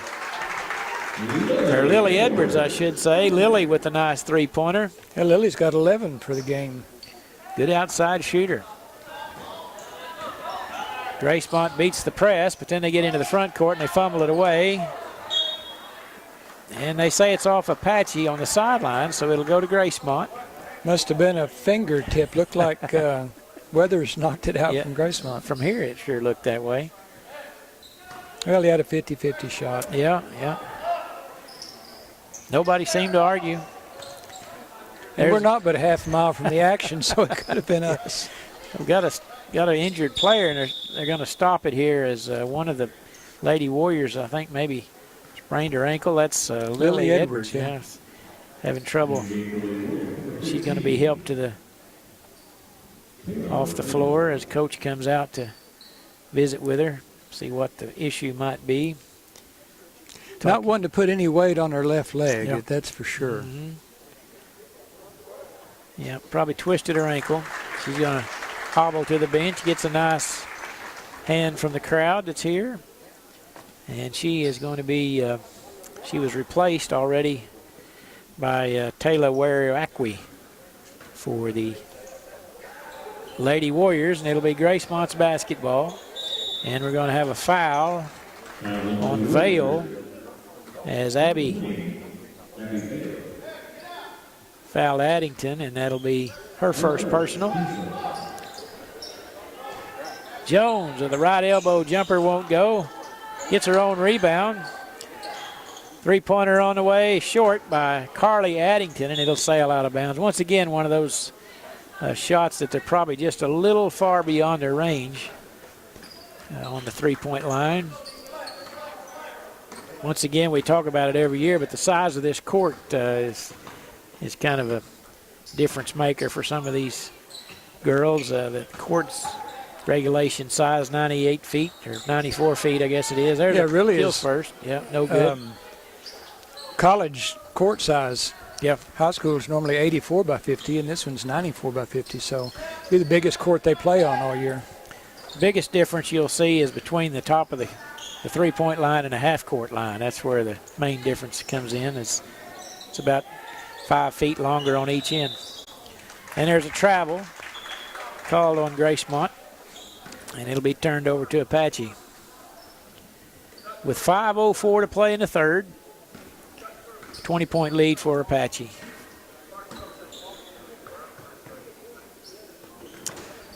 Vale with it, top of the key, left side to Black Star. Bounce pass to Kills first, and she lays it in for two, about a 6-footer. Beautiful play by Black Star. Nice assist by Lauren. And the coach is asking her girls to not put so much pressure on them in the backcourt. Kind of token pressure. Birch with a right wing three, no good off the back iron. Good rebound by Gracemont. That's Candace Reynolds, and she's going to be bumped and fouled. Precious Kills first picks up her first foul. And Gracemont to inbound. Cross-court pass by Birch, now back the other direction. Three-pointer on the way by Addington, no good this time. She made one there earlier in the quarter. Rebound and shot no good by Reynolds. And we're going to have a foul charge to Apache, I believe. Kills first, picks it up again. That'll be her second. And we got a new wave of Lady Warriors checking in as they bring in number 34, Taya, number 4, Maddie Vale, number 23, Brennan Price. Inbound to Birch, left wing three, no good, rattle out. Picked up by Taylor Wariakwi into the front court, going against Birch. Crossover dribble, shot high off the glass, no good. Birch with a rebound, and we're going to have a tie-up. And it'll stay with Apache on the alternating possession. Inbounding will be Comardley. Now she's going to be replaced by Wariakwi on the setup. Comardley goes out to the top of the key. They run a little play trying to get it to her, but Gracemont covers her up. Out front to Taya. Dribbling to her right. Bounce pass to Werakwe, and they swing it around the perimeter. Maddie Vale. Top of the key to Werakwe. Now Vale has it. Left wing three short. Gets her own rebound. A little 10-footer won't go. Rebounded Camardley. To Taya. Dribbling way out front. Hands it over to Price. 15-footer straight away won't go. Jones with a rebound. Had several attempts that time, Apache did. Couldn't get any of them to fall. And now Gracemont with the basketball. Jones with it above the free throw line. They swing it around quickly. Birch with it under heavy pressure by Maddie Vale. Jones has the ball taken away from her at the free throw line. And Taya comes down, and we're going to have a foul charge to Callie Jones, I believe. Yeah, Werakwe was on a drive and just stopped, and she didn't tell Jones that she was going to stop. And didn't put her signal light on. No, momentum kind of got her there. It's good hustle. It's going to be Apache's ball underneath her basket. They swing it left side. Three-pointer good by Maddie Vale on a beautiful play. And we're going to have a violation on the inbound as Carly Addington stepped over the line. She started to throw it in, and Riley Weathers was looking the other direction, so her momentum carried in. She stepped back out, and the official happened to be looking. I think she needs a pardon on that. There's a shot, no good. Rebound loose on the floor. Picked up by Gracemont. And Birch into the front court. Dribbled around her defender. Left side, Carly Addington with a nice drive and two. Beautiful play by Carly Addington. Quick dribble around her defender and laid it in for two.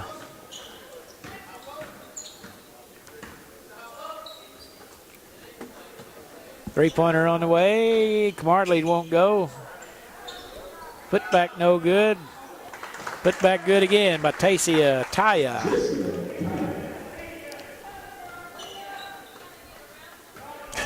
Two minutes to play. Near turnover there, but Gracemont's able to track it down. Bounce pass to Birch. Splits her defender, and she's going to be fouled. Who are they going to give it to? I'd say number 4 got her on the arm. Maddie Vale. Maddie's second. Checking in for Apache. Replacing Price will be number 25, and that is Lexi Thompson. Senior for Apache. 1:52 to play in the third.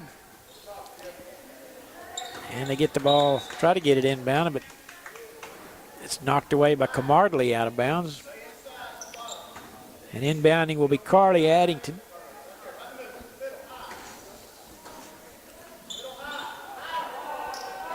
Cross-court pass, shot good by Candace Reynolds along the right side of the lane.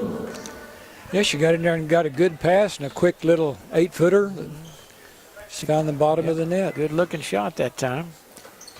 Apache with the ball. They dump it down low to Camardley. Jones covers her up. Now Edwards dribbling around out front over to Taya. Good ball handler. There's a dribble by Vale. Oh, beautiful play to Camardley as Maddie Vale weaved through the defense, and Camardley had her defender sealed on her hip right underneath the basket, and good pass, and she was fouled. Yeah, Carly Addington picks up her first foul. Then Camardley makes them pay. She makes the first free throw. Makes it 43-19. Camardley's a good ball player. Yeah. Makes them both. It's had a good game. That's 5 points so far. Seems like she's done a lot of things well, rebounding and such. Gracemont now on the attack. Apache's not quite as aggressive. They really jump out on the ball, but they're not really defending the people off the ball as aggressively as they were earlier in the half. But first half, they really denied passing lanes and such. They're not playing quite as aggressive now. Gracemont kicks around the perimeter. Three-pointer off the glass and good.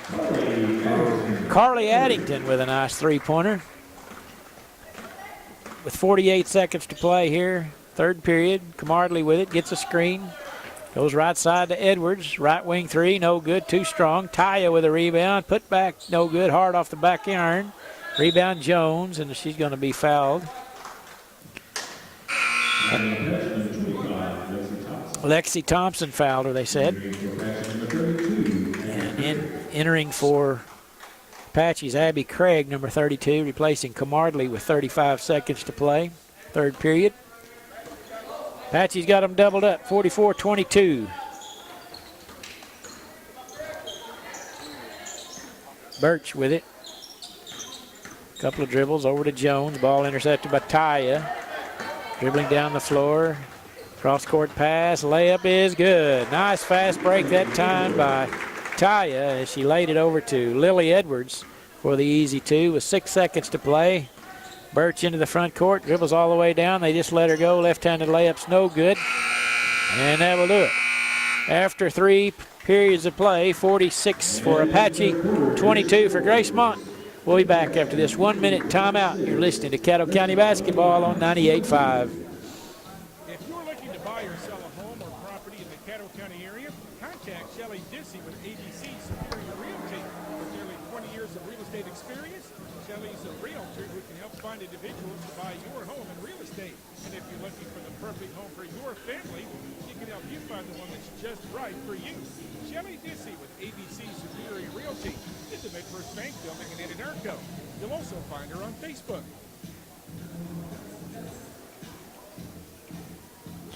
That was the guy, the announcer over there, kin to JT Goomba. Do you know? Is that his nephew, maybe? Or? I don't know, Don. I think his name's Philip. Yeah. Please exit the building right after the game. Exit out the west doors on the south side.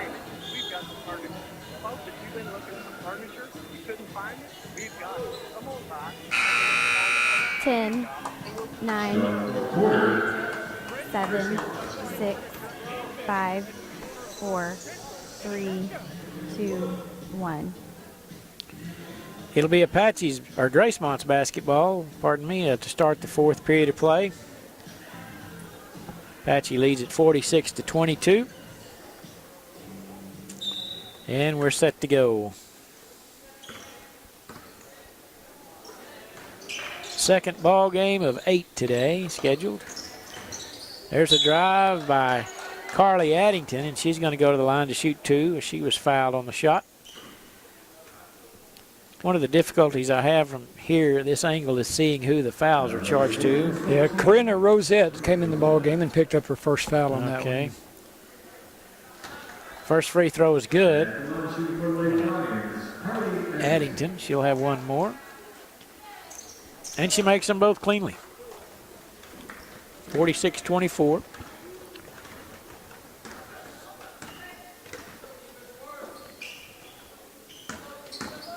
There's a pass down underneath the basket. Shot is good by Maddie Vale. Right along the baseline. And Birch into the front court over to Addington. Long three-pointer won't go. Rebound put back no good by Riley Weathers. Apache takes it away. Into the front court's Lily Edwards. Picks up her dribble and gets it off to Karen Rosette for the first time. Over to Maddie Vale. Back to Rosette way out front. One dribble. Kicks it right side to Edwards. Gracemont in a 2-3 zone played throughout today. Rosette left side to Edwards. In the corner to Maddie Vale. Three-pointer. Skips across the rim. No good. Nice rebound by Addington. Brings it into the front court. And the pass is intercepted by Maddie Vale on good anticipation. All the way down. Left-handed layup short under. Hit the bottom of the rim. Tough luck that time. Gracemont back the other way. Addington with it.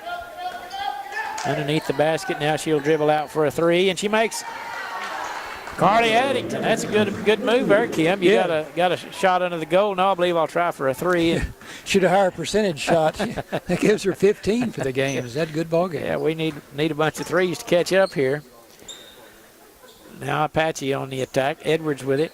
It's good to see Lily's back in the game after it's like hurting her leg a couple of minutes ago. Good point. Yeah, she's still got a little hitch in her get along, but she's gutting it out.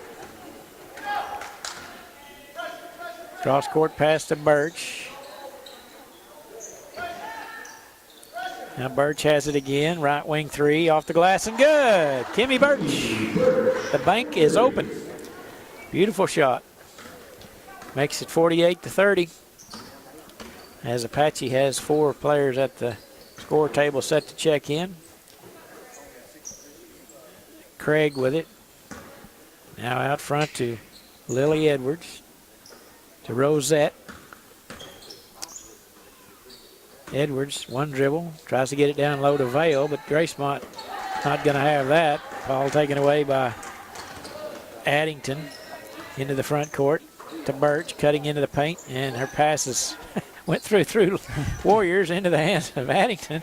Now Birch with it, right wing 3, good. Kimmy Birch. Oh, wow. Yeah, Gracemont girls are playing well, but and like we said, they've only got 5 girls, had no subs. They played the whole time, and they're still playing hard. That's right. Yeah, timeout for Apache. Let's take a 30-second break. You're listening to Caddo County Basketball on 98.5.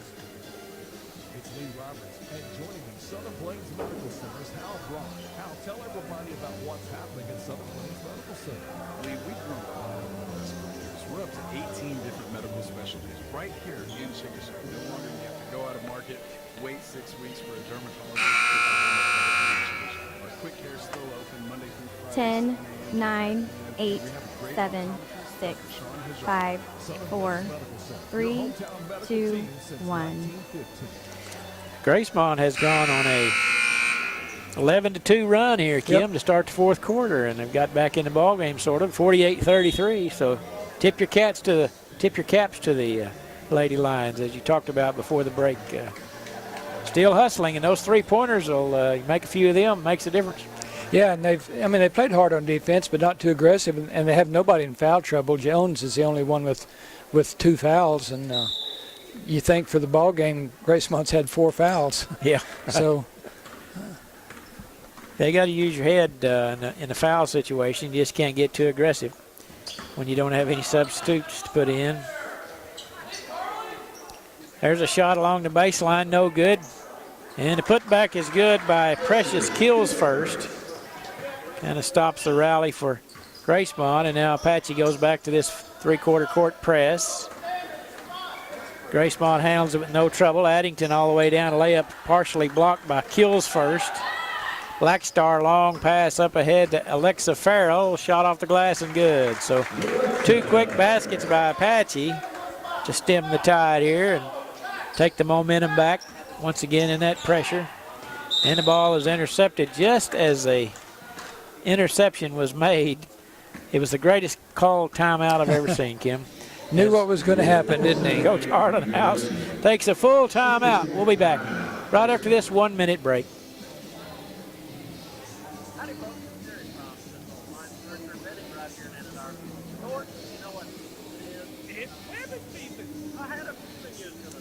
Wish these stools had a footrest on them. I know, that's why I can't. I can touch my toes on it. My knees are getting a little tired. I wonder if that thing would raise up. Yeah, it's got that little bar deal. No. I bet it will. Oh, perfect. Yeah, that's good right there. Thank you. Who knew? Oh, yeah. That'll save me a lot of effort right there, yeah. That's good. Yours don't work? 10, 9, 8, 7, 6, 5, 4, 3, 2, 1. During the break, Kim Crow has done a little mechanic work on our chairs up here, and I tell you, it's been a big relief to me. But sad to say that his doesn't work like mine does. Not ours, yours. I hate that, Kim. Yeah, I bet you do. As long as somebody's comfortable, we're okay. Yeah, well, I suspect if I ever go leave my chair, I'll come back and it might be swapped out. I don't know. They're a lot alike. Now we got a tie up. Well, no, he's going to call a foul on Apache. They say he got number 22, Camardley, got her on the forearm. Her second. And that will be the 7th team foul. So Gracemont will be in the bonus the rest of the way. At the line will be Addington, I believe. No, it's Weathers. Who is that? Yeah, Candace Reynolds. Okay. Missed the free throw, however, and it's Apache's ball. Right side to Black Star with the ball. Farrell faked the three-pointer and then drove around, shot a little 6-footer, and she's fouled. And she'll go to the line to shoot 2. Carly Addington picks up her second foul. Okay. 3:34 to play in the contest. And the first free throw no good. Gracemont had cut the lead to 15 and about a minute ago, and Apache quickly answered with 2 quick baskets. Now another free throw, and it's back to a 20-point lead, 53-33. That's what teams are supposed to do whenever someone tries to make a rally. It's what the coaches want them to do, to get the momentum back on your side if you can quickly. Birch now dribbling out front. Now the defensive intensity has picked up dramatically here for Apache in the last couple of possessions. Three-pointer on the way, no good off the back iron. Apache with a rebound. Lily Edwards dribbling into the front court. Left side to Black Star, over to Farrell down in the corner. Gets a screen from Kills first, dribbles around her, shot won't go. Callie Jones with a rebound. 2:45 to play in the contest. Out front is Kimmy Birch. Swings it right side to Addington. Now over to Candace Reynolds to Birch. Dribbles along towards the baseline. It's knocked out of bounds by Camardley. And checking in for Apache will be Abby Vale. Number 15 will be Taylor Wariakwi. And number 34 is J.C. Ataya. Inbound pass to Birch, way out past the top of the key. Gets a screen, dribbles to her right. Hands it off to Addington. Three-pointer on the way, no good. Birch hustles after the rebound.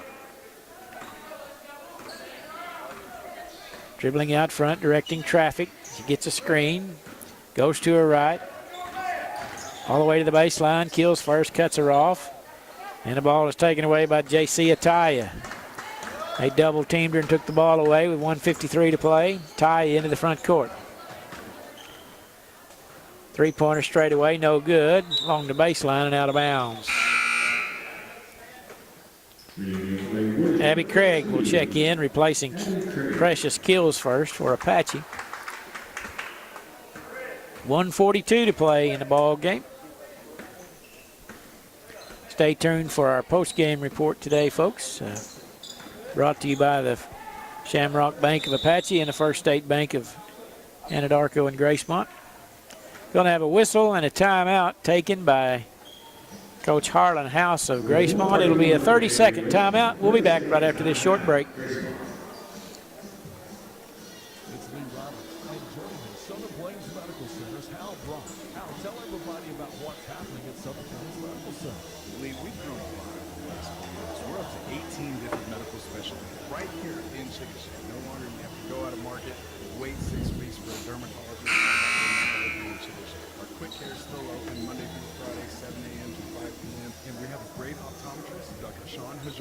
Southern Plains Medical Center, your hometown medical team since 1915.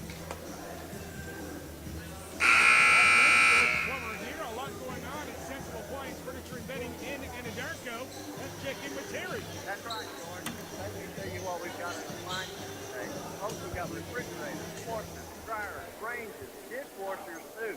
In stock, not on order. Come by and take a look at all we have in stock, and we get you fixed up same day. Friends, the deals are real at Central Appliance Furniture and Bedding at the corner of First and Central, Anadarko. Sports, academics, and extracurricular activities are a big part of our children's growth. State Senator Darcy X encourages students and student athletes to do their best in all their activities and urges parents to take an active role in their children's education. If there's an issue with the state capitol you'd like to discuss, 10, 9, 8, 7, 6, 5, 4, 3, 2, 1. Gracemont with the basketball into the front court. That's Addington with it. A minute to play in the ball game. And the ball is taken away by Abby Vale on good defense. Long pass up ahead to Camardley. And a layup good by Cameron Camardley with 44 seconds to play. Apache's played a good ball game today, both ends of the floor. Kind of overwhelmed the Lady Lions today with a they played kind of like a hockey game today with a shift, what they call it, a line change every so often. They'd put 5 new players in. Kind of wore down the Lady Lions, and there's a foul in the back court against Abby Vale picks up the foul. And at the line shooting for Gracemont will be Riley Weathers, shooting 1 in the bonus. With 20 seconds to play in the ball game, and the free throw is no good. Rebound by Apache, and J.C. Ataya into the front court. Over to Wariakwe. Vale will try a left wing 3 off the glass, no good. Jones with the rebound. 6 seconds to play. And that's going to be your final score as the Apache Lady Warriors 55, Gracemont Lady Lions 33. So congratulations to Apache as they will move on to play tomorrow afternoon at 4 o'clock against the number 2 seeded Surreal Lady Pirates. Gracemont will go into the consolation bracket, and they will play Thursday at 4 o'clock. You're listening to the Shamrock Bank of Apache and the First State Bank of Anadarko and Gracemont post-game report. We'll turn it over to Kim Kroll. Yeah, Kim? Gracemont won't play again. Are you sure about that? Yeah, because the loser of the Cyril and Apache girls will go over to the Thursday okay, all four. right, you're right. So, I don't know what I'm doing. Yeah, you're right. Well, it's a different bracket than we've looked at for 14 years. I so guess you're right. They did away with those 2 games. So good point. Yeah, Okay. Gracemont, that's the only game they'll get this week, so they'll get some rest. So anyway, let's look at the numbers for Boone-Apache. Lily Edwards had a good ball game with 13 points. Lily was 6 out of 9 from the field, 5 out of 6 on 2-pointers, and 1 out of 3 3-pointers. Alexa Farrell had 5 points, 2 out of 8 from the field, 2 out of 6 2-pointers, 0 for 2 3-pointers, 1 out of 2 free throws. Maddie Vale with 9 points. She's 4 out of 11 shooting, 3 out of 5 on 2s, 1 out of 6 on 3s. Lauren Blackstar has 4 points on 1 out of 3 shooting, 1 out of 1 2-points, 0 for 2 3s, 2 out of 2 free throws. Abby Vale has 2 points on 1 out of 2 shooting, 1 for 1 2-pointer, 0 for 1 on 3s. Precious Kills first with 4 points, 2 out of 3 on 2-pointers. Cameron Camardley had 7 points. She was 2 out of 4 shooting, 2 out of 2 on 2-pointers, 0 for 2 3-pointers, but 3 out of 3 from the line. Brennan Price had 2 points on 1 out of 3 2-pointers. And Jesha Taya had 9 points. She was 4 out of 10 from the field, 3 out of 8 on 2-pointers, 1 out of 2 on 3-pointers. Apache shot 42% for the game, 23 out of 55. 2-pointers, they were 20 out of 37 for 54%. 3-pointers, 3 out of 18 for 17%. And free throws, 6 out of 7 for 86%. They had 15 total team fouls. For Gracemont, Kimmy Birch had 9 points with 3 out of 6 shooting, 0 for 1 on 2s, but 3 out of 5 on 3-pointers. Candace Reynolds had 6 points on 3 out of 5 shooting. She was 3 out of 4 on 2-pointers, 0 of 1 on 3-pointers, and 0 of 1 free throws. Riley Withers had 3 points, 1 out of 2 from the field, 0 for 1 on twos, 1 out of 1 on threes, and 0 for 1 on free throws. Carly Addington with 15 points. She was 5 out of 14. 2-pointers, she was 2 out of 3. 3-pointers, 3 out of 11, and 2 out of 2 2-pointers. And Kylie Jones didn't score, but she was 0 for 6 from the field, all 2-pointers. Gracemont just had 5 personal fouls. They shot 36% for the game, 12 out of 33. 5 out of 15 on 2-pointers, 7 out of 18 on 3-pointers, and 2 out of 4 from the free throw line. So good ball game. Gracemont had a struggle with only 5 players, and they played hard, just ran out a little energy, I think, but Apache kept running fresh players in on them, and that's what you have to do, I guess. So Apache comes away with the victory, 55-33. All right, thank you very much, Kim. Great report. Thanks to the Shamrock Bank of Apache and the First State Bank of Anadarko and Gracemont for sponsoring our halftime and post-game reports. As we mentioned, Apache will move on to play Surreal tomorrow evening at 4 p.m. So we look forward to that contest. Got another girls' game coming up. The Binger-Oney Lady Bobcats will be taking on the Cement Lady Bulldogs. We'll take a 4-minute break, and when we come back, we will have some more girls' action today. You're listening to Caddo County Basketball on 98.5 KACO. I'm gonna go down there. If you're looking to buy or sell a home or property in the Caddo County area, I'll wait till you get back. Superior Realty. With nearly 20 years of real estate experience, Shelley's a realtor who can help find individuals to buy your home and real estate. And if you're looking for the perfect home for your family, she can help you find the one that's just right for you. Shelley Dissing, ABC Superior Realty. It's a Metro Bank building in Anadarko. You'll also find her on Facebook.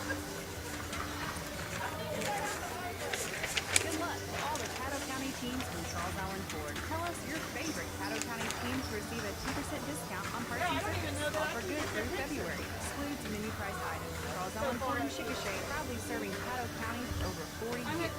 Need a new or used vehicle? Charles Allen Ford is here. You gonna take my picture? 10, 9, 8, 7, 6, 5, 4, 3, 2, Yeah. 1. Welcome back to Anadarko, folks. Caddo County Basketball Tournament, the 77th annual tournament. Glad we're here. Glad you're along with us, folks. Hope you're enjoying the broadcast today. If you're just joining us in our first contest this morning, the Hinton Lady Comets defeated Mountain View-Gotebo 47-19. And the ball game just completed a moment ago. Boone-Apache defeated Gracemont 55-33, I believe. Make sure that's right. Yes, 55-33. So we've got 2 games down, and we've got 6 more to play today. We'll have 2 more girls' games, and then we'll have, to finish off the evening this afternoon and tonight, we'll have 4 boys' contests.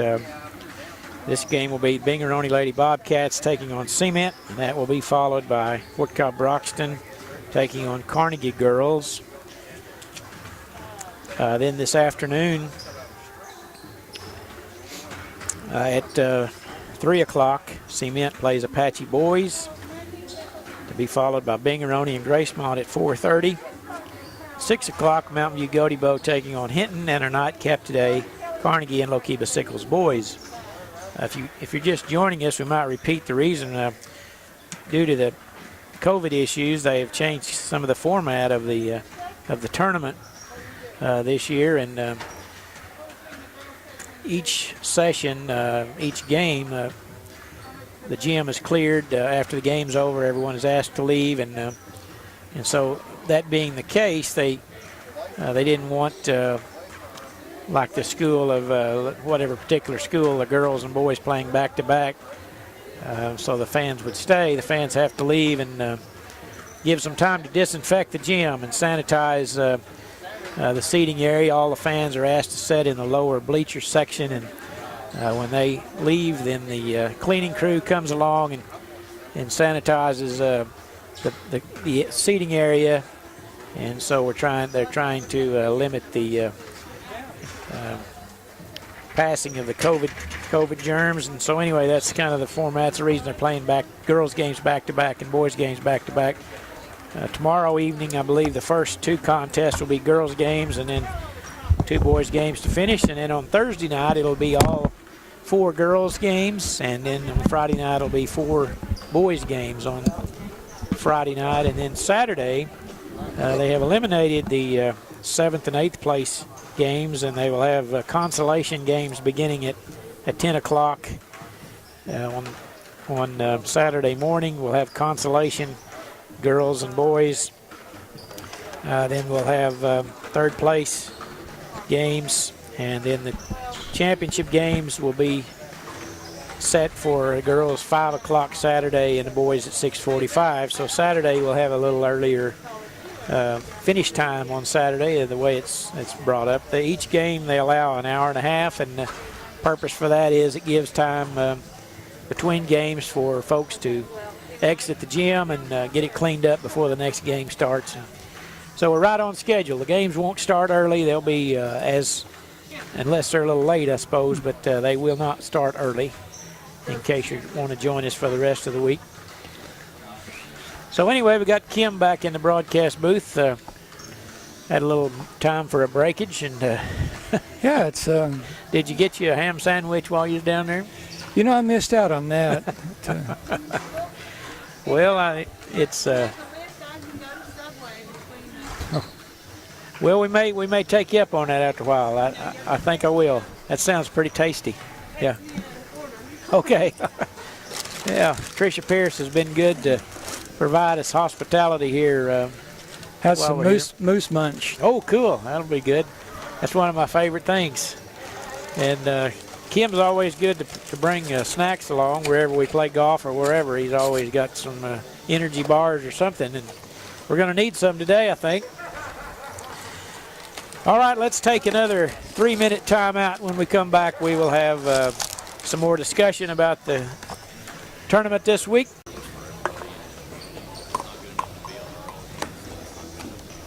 Jay's Jewelry has every aspect of the jewelry business, be it watch repairs, jewelry repair, custom design. We make all our own diamond earrings and fittings. We like to make all our engagement rings and set all our center stones. This being our 70th anniversary, we're very proud to be in business for 70 years.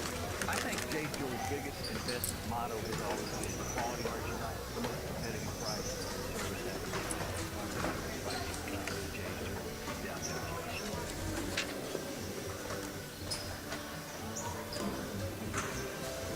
It's been a rough go for our school kids for the past 2 seasons thanks to this awful pandemic and the political turmoil within our country. CK Energy has always supported our youth, and we want to remind all of them that things will get better, and you should not spend your days stressing about things that will improve. Stay positive, stay happy, and keep working hard to become a great athlete.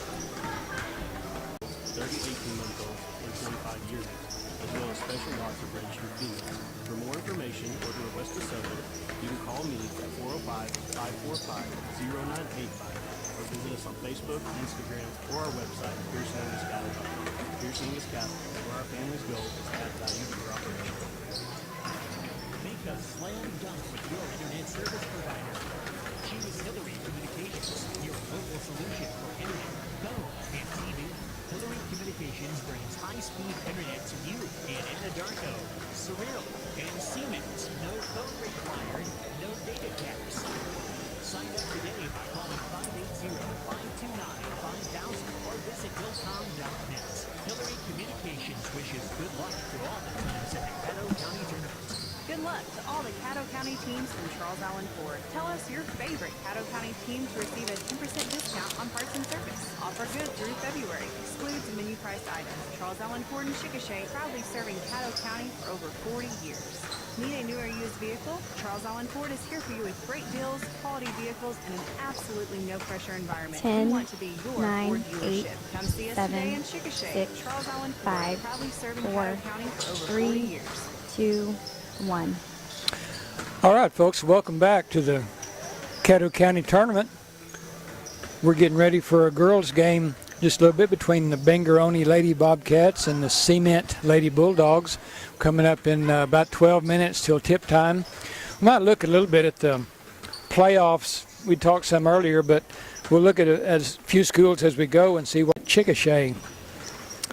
Another Class B school, Gracemont, will go to a district at Hammond, so they'll get a little traveling in there. The sub-regional in that regional is at Earlsboro. The main regional site is at Verdon, and their area site is at Chickasha. And our last Class B school is Cement. Their district will be at Lookeba-Sickles. Their regional site is at Roth, and their area site will be at Chickasha. For the Class A, or actually Surreal will be back in Class B this time. So Surreal is going to get to travel a little bit this time for their playoffs. They will host a district, but their regional is at Sasakwa, and their area is at Bing. So I think last year Fort Cobb traveled east for a while, and this year looks like Surreal is going to get to travel east to Sasakwa and Bing. Where in the world is Sasakwa at? Have you any idea? Well, it's over not too far from Ada. I'll tell you this, it's east of I-35. That narrows it down a little. I can pretty well assure you I've never ventured into the city limits of Sasakwa. If I did, I didn't know it. Remember a guy named Virgil Franks back in probably the mid-70s. Sasakwa had a really good basketball team, high school boys, and were in the state tournament. I don't remember if they won it or got runner-up or something, but Virgil Franks was their outstanding player from Sasakwa. Oh, me. What year was that? Probably 75, 76, somewhere right in there. How about that? You got a good memory, Kim. Well, the things I'm supposed to remember, I don't have a clue what happened to them, but the worthless things seem like they come to me more easily than it did. So, well, anyway, I bet Virgil Franks don't think it's worthless. Well, that's probably.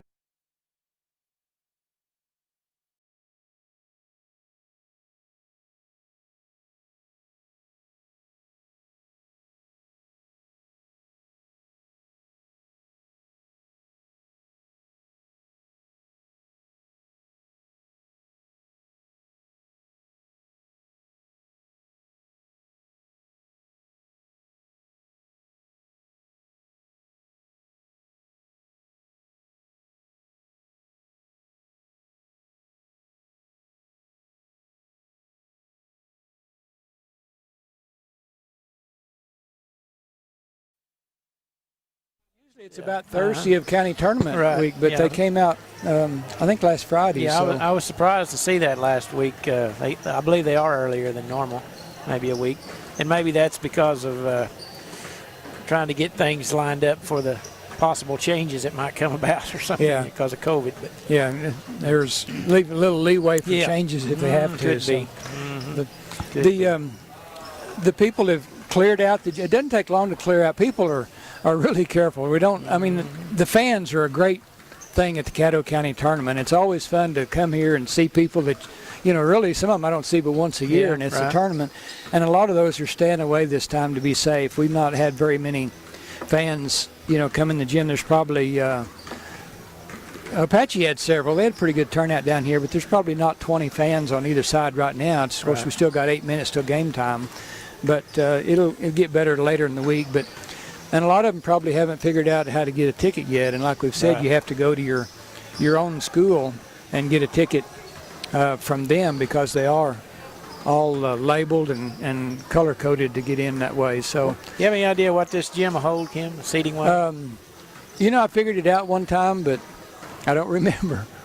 Well, they're not allowing you to set in the upper section. So you know that the maximum is going to be 80 per team. That's what they allow. So it's going to be a lot of space, empty space. Yeah, there's quite a bit. I would think 1, 2, 3, 4, 5, 6, 7, 8, 9. You probably get close to 300 people on each side in the lower bleacher area. Right. So if you only have 80, you can space out plenty of distance between. Pretty well. Yeah. Yeah, and 80 tickets per team. I don't know, some of these. Your parents of the players, obviously, and grandparents, perhaps. There's not very many left over after you get, if you got 15 on your team and each person got 4, Well, and then that's say pretty you well give take your it up. staff or Yeah, teachers. Exactly. You know, those Administration. 80 tickets go pretty fast. So just hope there doesn't end up being a black market for them. Well, I tell you what I'm hoping for is that nobody, no one catches, has to go in quarantine or, and miss a game or whatever that might. We're doing all this stuff to keep safe, and I hope it works. Me too. Okay, let's take a 3-minute timeout. When we come back, we'll have Binger-Oney and Cement Lady Basketball. We're listening to the Caddo County Basketball on 98.5. We'll be back after this 3-minute timeout. The Apache Farmers Co-op wants to wish all the area teams the best of luck in the 2021 Caddo County Basketball Tournament. Social distancing required and standing in line to have concessions. The city will not approve in designated areas. And also after the game, you will need to please exit the building to be ready for the next game. And also exit out the west doors on the south end of the field house. Thank you for your cooperation. We are doing our best to keep everyone safe.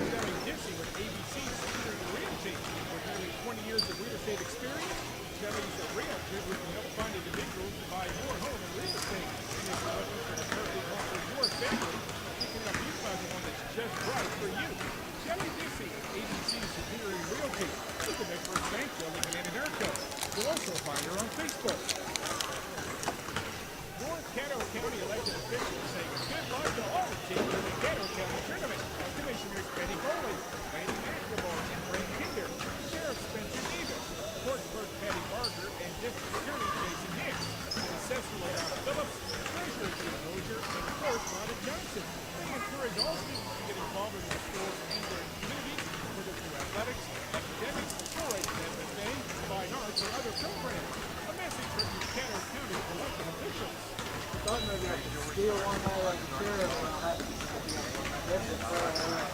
Yeah, it's not. If you find it fine, it's not a big deal.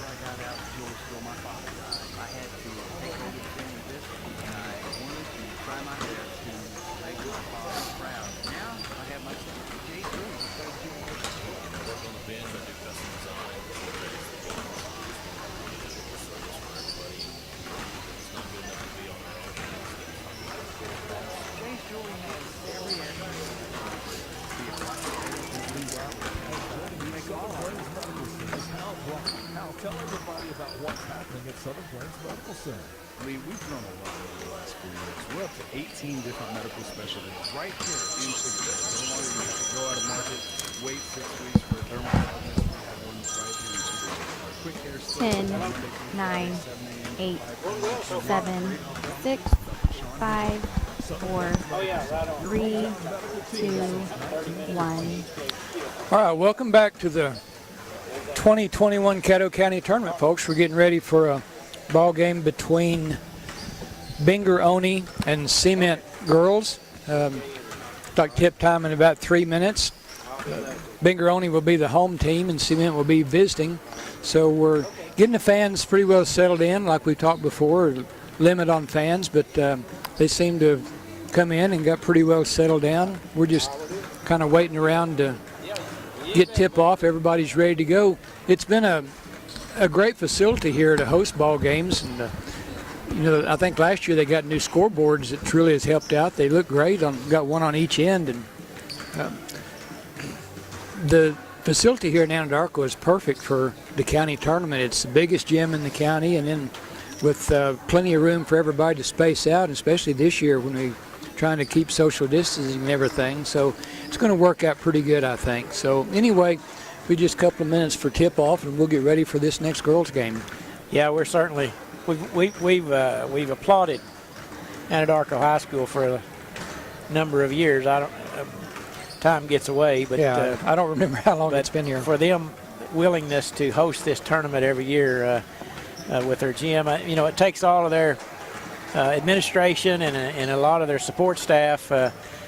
During a week when Anadarko doesn't play a home game over here, they go on the road this week, and so you have a lot of people involved in working the tournament that don't have any their home team's not playing, and yet they're here every year and do a great job of hosting this tournament. To me, it's probably one of the oldest in the state. And probably one of the biggest. What did you say? This was 77? 77, yeah. It's a lot of years for it. It is. It's been a great tournament all through the years. I remember when I played in it, it was held at Carnegie that year, and it used to, spread around the county at different locations, but it was always a big event and drew big crowds. Mm-hmm. Of course, Caddo County has been blessed to have a lot of great teams through the years. Right. And well, back in the day when I moved to Fort Cobb, 1983. There was a lot more schools, and there was a lot of consolidations in Caddo County, and they had 2 tournaments going on at the same time, large school, small school. So anyway, we're about set to go. Binger-Oney Lady Bobcats, the home team today, taking on the Cement Lady Bulldogs, who will be in the visiting uniforms with their black uniforms and gold numerals, and we'll introduce their starters first. They start a senior number 2, Allie McDaniel. Sophomore number 3, Emma Murray. A freshman, number 11, Jasmine Chandler. A junior, number 12, Savannah Call. And a sophomore, number 33, Kinsey Turner. The Lady Bulldogs are coached by Mr. J.J. Williams. They come into the game with a record of 4 wins and 11 losses, so they've played quite a few games, Cement has.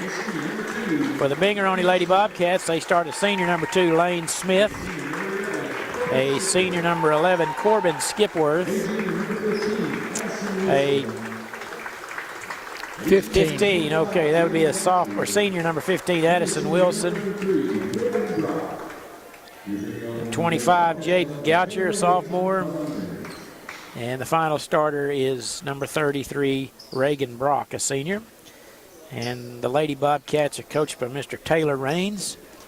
And they come into this game with a record of 9 wins and 3 losses, and they are ranked number 15 in Class A. So getting a look at our first OSA-ranked team in the tournament so far, the Binger-Oney Lady Bobcats, who have a great tradition in softball, both fast pitch and slow pitch. They're perennial state contender every year, and their basketball program is no slouch either. So look, ought to be a good game against a Cement team that's always big time in volleyball. So they're a state tournament contender each year in volleyball. So, yeah, it's always amazing. Yeah. They've been a volleyball power for years. Oh yeah, and Cement gets the tip, but Binger-Oney intercepts a pass, and the drive all the way down by Jaden Goucher, and the basket's made for 2, and Binger-Oney on top 2-0 early.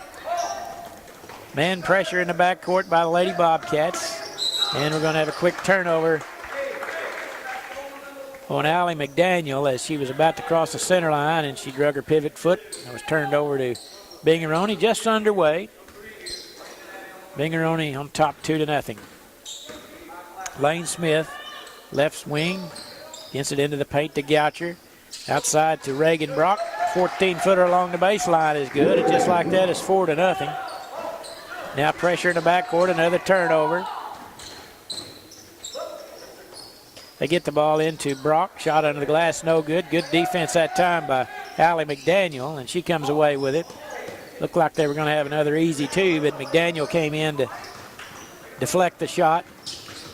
And there's another steal on the other end by Goucher. Up ahead to Corbin Skipworth into the front court. 1-on-4. Left-handed layup, no good, but she's fouled on the elbow as she went to the hoop. Emma Murray picks up her first foul. Very aggressive on defense so far, the Lady Bobcats, as they've created 3 turnovers here early. And we're going to have a quick substitution by Coach Williams, but before that we're going to have a timeout. Let's see if it's going to be a 30-second timeout. You're listening to Caddo County Basketball, brought to you by CK Energy. We'll be back right after this 30-second timeout. New Country 98.5 is KACO, a product of Moment Media. When you get a line on a grapevine for machinery or livestock, you need to act now. You don't have time to wait for a loan approval from an out-of-town loan committee that gets together on the 3rd Monday after the 2nd Tuesday. Credit, not a line of fertilizer. We make our decisions right here, locally. 10, Time to stop by 9, and visit with a loan 8, officer at Farm Credit 7, of Western Oklahoma, 6, located in Anadarko 5, at 513 4, South Mission. 3, Farm Credit, the 2, leader in agricultural 1. lending. During the timeout, Coach Williams for the Lady Bulldogs inserted Bree Nix and Serena Vargas for the Lady Bulldogs, as the first free throw is good by Corbin Skipworth to make it 5-0. I'm sure Coach Williams wants to do something about the turnovers here. That's been a killer so far, as Cement's not got off a shot yet. There's another steal on the inbounds play over to Lane Smith along the baseline out front. Let's see, Addison Wilson's shot won't go, but Bree Nix with it into the front court, taken away by Corbin Skipworth, and she'll dribble it all the way down, layup good. Cement having all kinds of trouble trying to maintain possession of the ball. There's another turnover. Goucher with it, drives along the baseline, hands it off to Corbin Skipworth, and she's going to be fouled, I think, before the shot. Who made the free throws? The free throws were made by, I believe it was Goucher. Okay.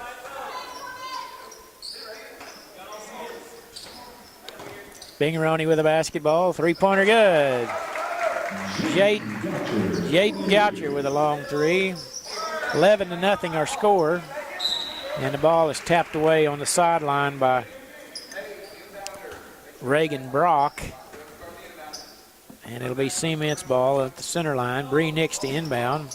It's poked away into the backcourt by Binger-Oney. It's picked up by Nix. Double team. Lane Smith takes it away from her. All the way down. A little running two-footer is good, and it's 13-0. 6 minutes to go. We played 2 minutes. Binger-Oney's got 13 points. Very impressive output here to start, mostly off turnovers. Pressure in the backcourt. There's going to be a foul on Reagan Brock as she fouled Serena Vargas. And it'll be Cement to inbound. And so far the pressure has just been a killer on Cement.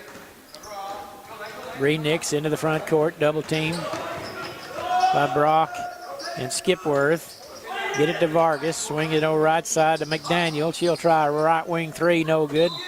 And the putback attempt is no good by Turner, but she was pushed in the back. And she'll go to the line to shoot two. Addison Wilson picked up the first personal. And Kinsey Turner's free throw is hard off the back iron. As Binger-Oney has come out here like swarming like a bunch of piranhas here, Kim, to start the game and creating these turnovers. Yeah, very aggressive defense, and been able to make several steals and capitalize on them. Down low, they try to get it to Goucher along the baseline, going against Vargas. Kicks it out front now. Skipworth to Smith, right wing three, no good. Rebound Cement. A little better defensive stance that time by the Bull. That's really about the first time they've set up in a half-court defense, because most of the offense so far by Binger-Oney's been in off turnovers. So about the first time they've had an offensive set. There's a drive by Bree Nix, and shot is good. Bree Nix with a good drive, gets Cement on the board, 13-2 now. 1-2-2 zone by Cement. Goucher, left wing three, rattles out. Rebound Vargas. Well, they did everything but go in. Yeah, halfway down. Yeah. Pressure in the backcourt. Cement gets it into the front court to Vargas. She was wide open for a second, but too late on the pass. It's intercepted by Wilson. Brings it into the front court. Goucher to Lane Smith. Baseline three, no good off the front iron. Rebound Wilson. Out front to Goucher. Three-pointer straight away. Good. Crawled over the front of the rim with a nice shooter's touch. And it's 16-2. Halfway through the opening period. And the ball is poked away, but Cement tracks it down. There's a girl wide open under the basket, but the pass is behind her and out of bounds. Oh, that's tough luck. Yeah, she saw her wide open and hurried the pass and didn't have enough control on it to get it to her. So Bad turnover there. That'll make the coach pull his hair out. And a wide open basket and couldn't execute it to get the shot. 16-2, Binger now with some substitutions. We've got Jordan Anthony Body in along with Taylor Westervelt. Let's see. I believe that's all. Now that number 10 is Madison Lynn also checked in for Binger-Oney. Smith on the baseline, sideline, might have stepped out of bounds, but they get turnover up to Reagan Brock, layup good. Once again, the turnover turns into points for Binger-Oney. Ball loose on the baseline, picked up by Bree Nix, but she was on the baseline when she did, so it's turned back over to Binger-Oney. 3:16 to play opening period. And inbounding will be Madison Lynn. Out front to Westervelt, all alone, three-pointer off the back iron. Good rebound by Kinsey Turner. Outlet pass to number 12 is Savannah Call. Under heavy pressure, over to Bree Nix. Into the front court finally. Lobs it to Vargas. A lot of Cement's passes are kind of lobs, and they're not just sharp passes. It gives Binger time to get under them. Good point. Layup by Brock is good, and she's fouled. As once again, points off turnovers. And let's see, Kim, who was that foul? Kinsey Turner picked up her first. Okay. And Reagan Brock at the line for the three-point play attempt. With 2:48 to play opening period, and the free throw is good. Good, so that's her 7th point. Tell you, Binger-Oney looks like a juggernaut here to start the game. Long pass up ahead to Cement, goes through her hands now to bounds. Yeah, turnovers are just killing Cement. They're being rushed by the pressure defense, and then they're just kind of throwing the ball to get rid of it instead of actually to somebody. Yep. 1-2-2 zone being employed by Cement. And Brock has it on the low block. Turnaround left-hander won't go. Vargas with a rebound. Cement's done a pretty good job in their half-court defense. They just haven't had an opportunity. They're giving up layups off turnovers most of the time. If they could just eliminate those. Vargas now holding right side. And there's a shot off the glass and good by Kinsey Turner. Held the ball high over her head and was able to get the shot off the glass. 21-4 our score. Drive along the baseline to kick it in front of the basket. Shot good by Madison Lynn. Madison Lynn. Wasn't coming to me, Kim. Okay. Sorry, I got choked up. Got too many things going on. Pass down to Kinsey Turner, and she's going to be bumped and fouled. I think Taylor Westervelt picks up the foul, her first. And at the line will be Turner shooting two. Set to check in for Binger-Oney is Corbin Skipworth and Jaden Goucher. Free throw off the back iron. They're going to replace Lane Smith and Reagan Brock. 23-4. And the second free throw is good by Turner. Skipworth up ahead to Goucher. Into Madison Lynn along the baseline. Kicks it out front. Left wing three on the way. No good. Hit the top of the backboard off the rim, and we're going to have one referee signals a tie up. One says it went over the backboard and hit the support beam. But it's going to stay with Binger-Oney on the alternating possession. Goucher on the baseline with it. Three-pointer, short, rebound, Bree Nix. Skipworth handling her. Nix somehow comes away with it as Skipworth hits the deck. Cross-court pass to Turner. Her shot crawls over the front of the rim, no good. And here comes Skipworth racing it into the front court up ahead to Brock, or not Brock, but Goucher, and it goes out of bounds with 1 minute to play opening period. 23-5. High-scoring quarter here for the Lady Bobcats for sure. Turner racing it into the front court, 2-on-2, all the way to the basket, layup good. That's how you beat Turner, a press. Absolutely. Put your head down and go to the basket. Yeah, nobody stopped her. Yeah. Sometimes you just got to bow up and do that. You know what? Right side, that's Jordan Anthony Body with it. Over to Taylor Westerville. Lobs it down low to Corbin Skipworth. Her shot's no good. Gets her own rebound, though. Kicks it out to Goucher. Baseline three, no good. Looked good, but it didn't go in. Rebound control by the Lady Bulldogs with 27 seconds to play, opening period. Long pass down to Turner's tipped away and out of bounds off of Turner, they say. Turnover to Binger-Oney. 21 seconds to play. Skipworth now into the front court.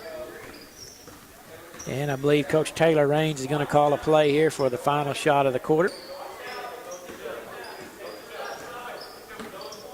8 seconds to play. They dump it down low. Now back out front to Anthony Body. Now over to Taylor Westervelt. No good. Rebound Cement, and that will do it. After 1 quarter to play, Binger-Oney leads it 23-7. You're listening to Caddo County Basketball, brought to you by CK Energy on KACO.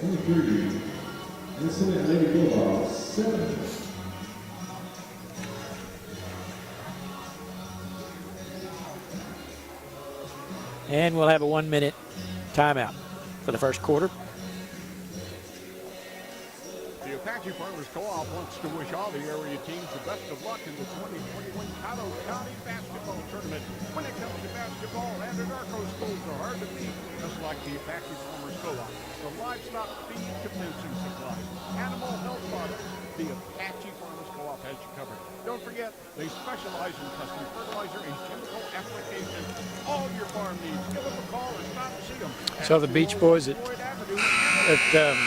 Rangers ball game one time. They're supposed to have a ball game and then the Beach Boys concert after it, and the game was delayed, and then they kept playing and delaying and rain delay. Anyway, finally got over, and the Beach Boys took the stage at 12 o'clock at midnight, and then put on almost a 2-hour concert. Well, it's worth the wait a bit. It was, but it's like, man, long night for them. Short night, yeah. 4, 3, 2, 1. Cement with a basketball to start the second period, and just like that, they turn it over. Binger-Oney with it. 15-footer off the front iron, no good. Rebound Cement. Vargas has it into the backcourt, now over to Taylor Malone, who checked in a moment ago. Now out front to Serena Vargas. Out front to Taylor Malone, dribbles around her defender in the corner. Double teamed over to Chandler. Shot along the baseline's no good. Rebound Goucher. Racing it down the right sideline. Picks up her dribble, cross court to Lane Smith. Left wing three on the way, no good off the front iron. Skipworth there for the rebound and putback. Corbin Skipworth in the right spot. Makes it 25-7 with 7 minutes to play in the half. Cement's going to try to slow it down here a little bit. And the ball is knocked away by Skipworth. She'll drive it all the way down, and the layup is good by Corbin Skipworth. 2 baskets in a row for her, and it's 20-point lead for Cement, or for Binger-Oney, I should say. Cement with a basketball. And there's a turnover on Taylor Malone as she picked up her pivot foot. Binger-Oney tips a lot of passes, or they're getting in the passing lane, either intercepting or tipping. That's forcing Cement to kind of throw those lob passes to get over them, and it's just not a good combination for Cement right now. Right. Yeah, the lob passes are killing them there. Smith with it. Now they move the ball quickly around the perimeter. Top of the key, now to Smith. Bounce pass down low on the low block. Back to Smith. Left wing three off the back iron. If she heats up, it could really score, could get way ahead because Lane's a good outside shooter. So far yet to connect on a long one. Ball batted away and out of bounds off of Binger-Oney. It'll be Cement's ball.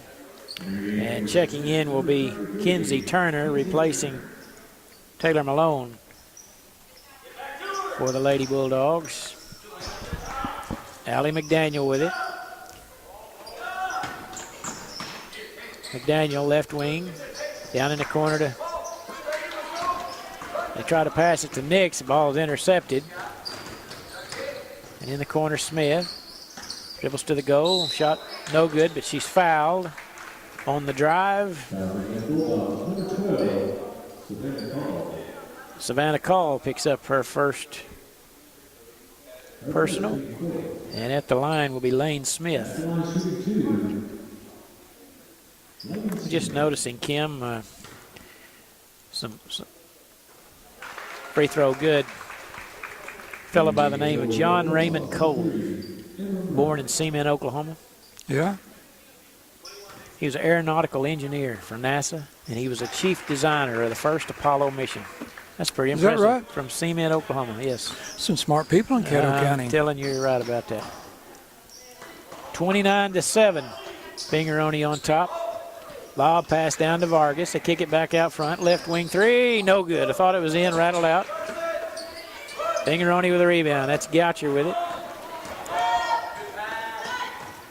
Over to Addison Wilson, and the ball is kicked away, and there's going to be a foul charge to Cement. Serena Vargas picks up her second foul. And checking in now will be Bree Nix replacing Vargas for the Lady Bulldogs. And Binger-Oney inbounds. That's Westervelt with it. Over to Smith. Goucher. Top of the key to Reagan Brock. Little 12-footer's good. Yeah, nice little step into a shot. Took a couple of dribbles and then stop and put it up. Got a nice shooting touch. Very athletic team here the Binger-Oney's got. It looks like. I know there's a pass intercepted in the lane. Goucher with it now, racing it up the floor.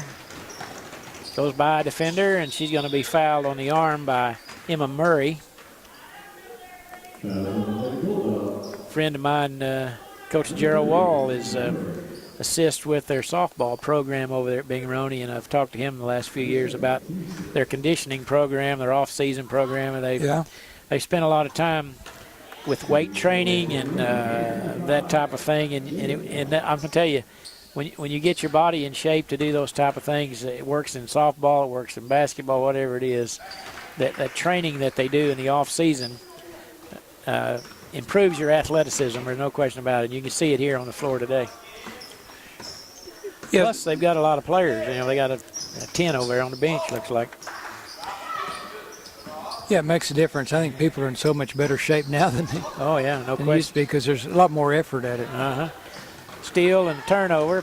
Pass up ahead to Reagan Brock. She banks it in. Reagan Brock, if she puts one up, there's pretty good chances of going in. Yeah, she's got 11 so far. 34-7 now our score. Halfway through the second period as 5 players get off the bench over for Binger-Oney, get set to check in at the next stoppage. Shot no good, rebounded by Wilson. Pass up ahead to Smith, cross-court pass to Brock, and she's going to be fouled before she could get the shot off.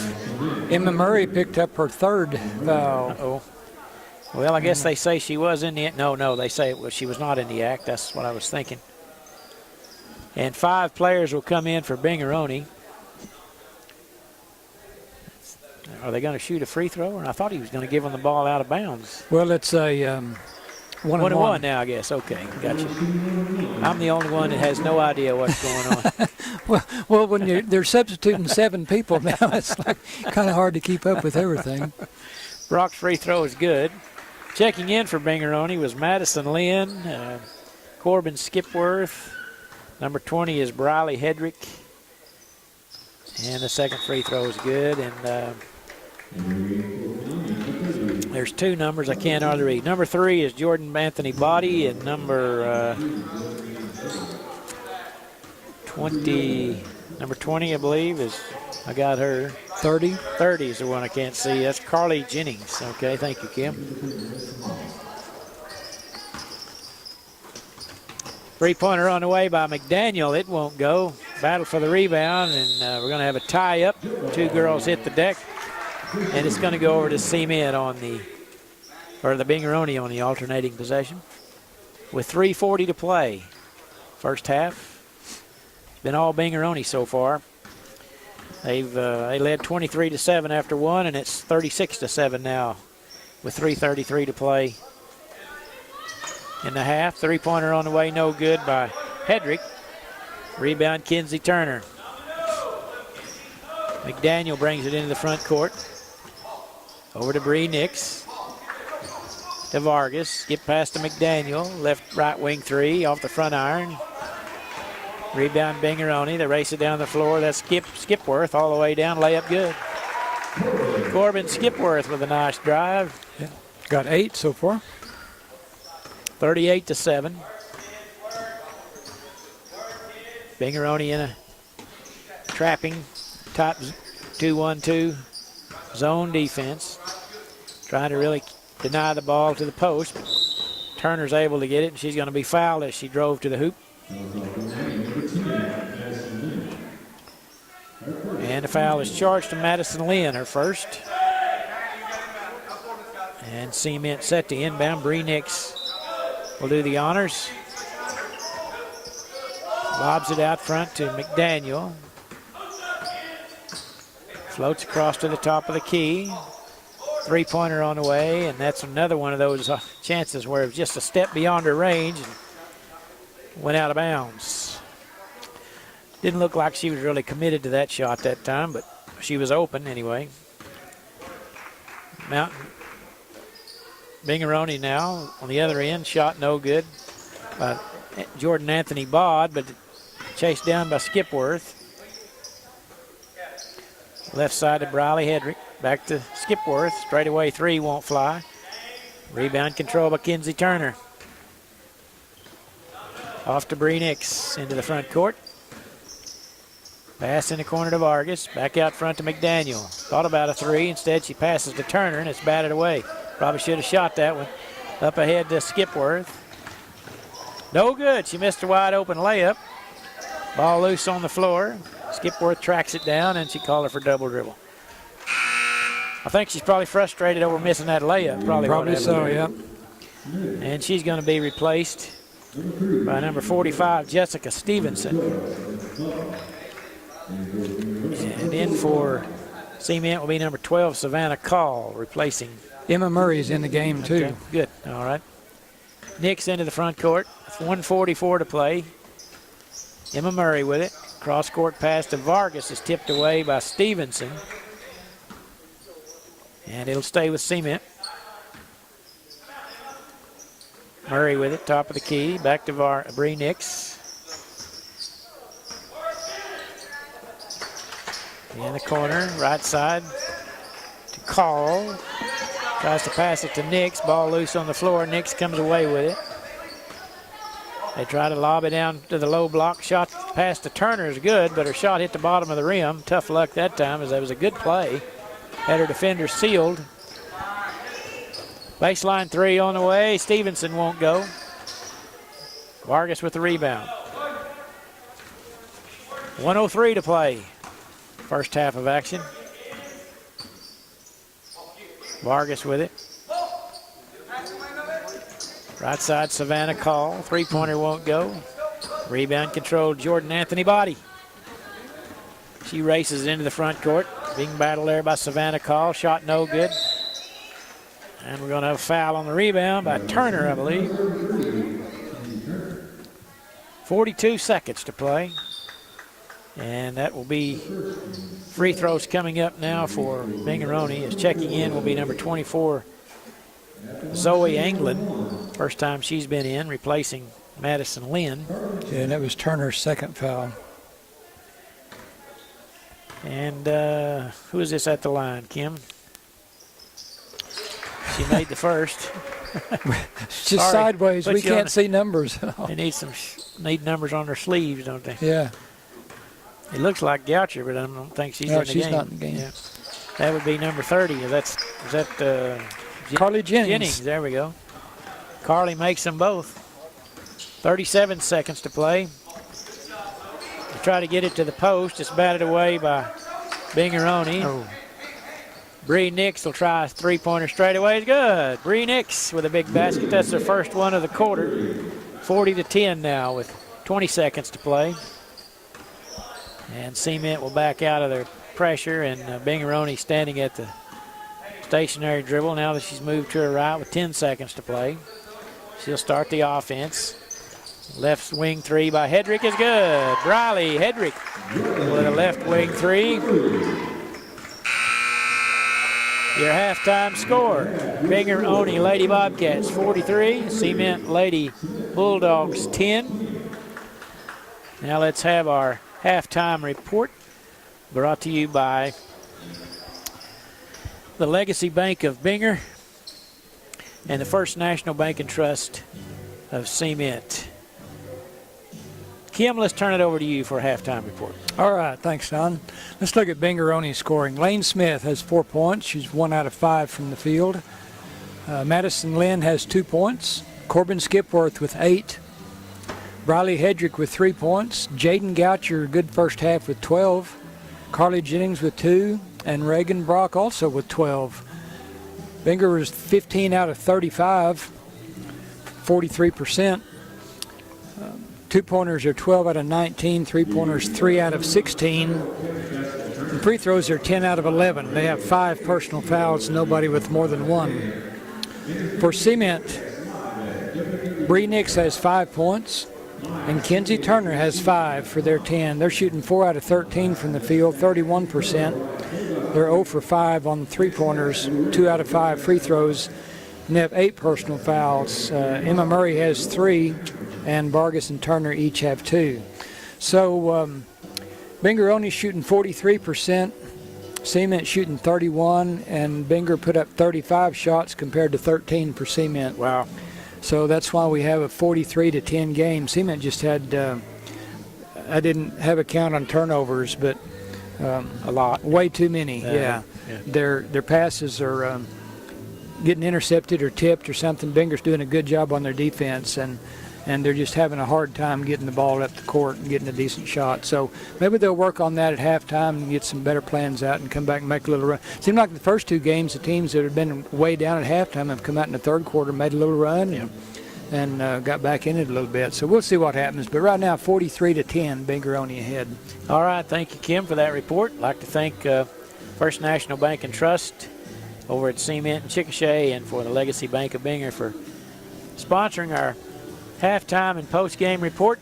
Also like to thank some of our other sponsors, the Apache Farmers Co-op, State Senator Darcy Yeck, Charles Allen Ford over in Chickasha, the Apache Livestock Market, or the Apache Market, I should say, Caddo County elected officials, and the Piercy Cattle Company. Thanks to all those folks. Hope you're enjoying our broadcast today. And Don, but before we get away, I wanted to mention this is January 18th, and just wanted to mention one of my teammates back on the old Oney High School team, Walter Willits, passed away a year ago today. Oh. And Wally had been up in Branson, Missouri for years, and doing well up there. But we had a lot of fun together playing ball. He was a very good ball player and catcher on our baseball team and guard on the basketball team. And but I was looking back and got to go to one of the memorial services he had. But that was he actually died January 18th last year, so exactly 1 year ago. So we miss Wally, but had a lot of fun with him. Well, good memories, huh? All right, let's take a 2-minute timeout. When we come back, we'll have second half action. You're listening to Caddo County Tournament, brought to you by CK Energy on 98.5 KACO.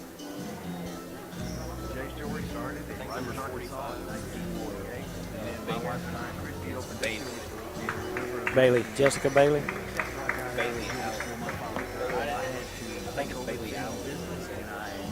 Bailey Allen, number 45. All right, well, thank you.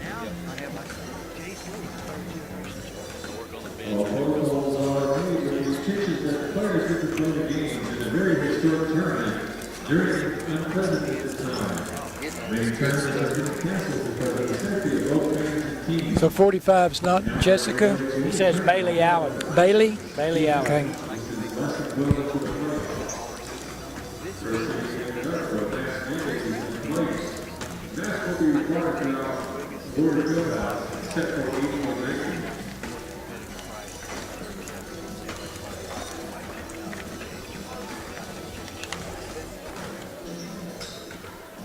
She's number 4 in the book. Yeah, she is. Sure is. Huh.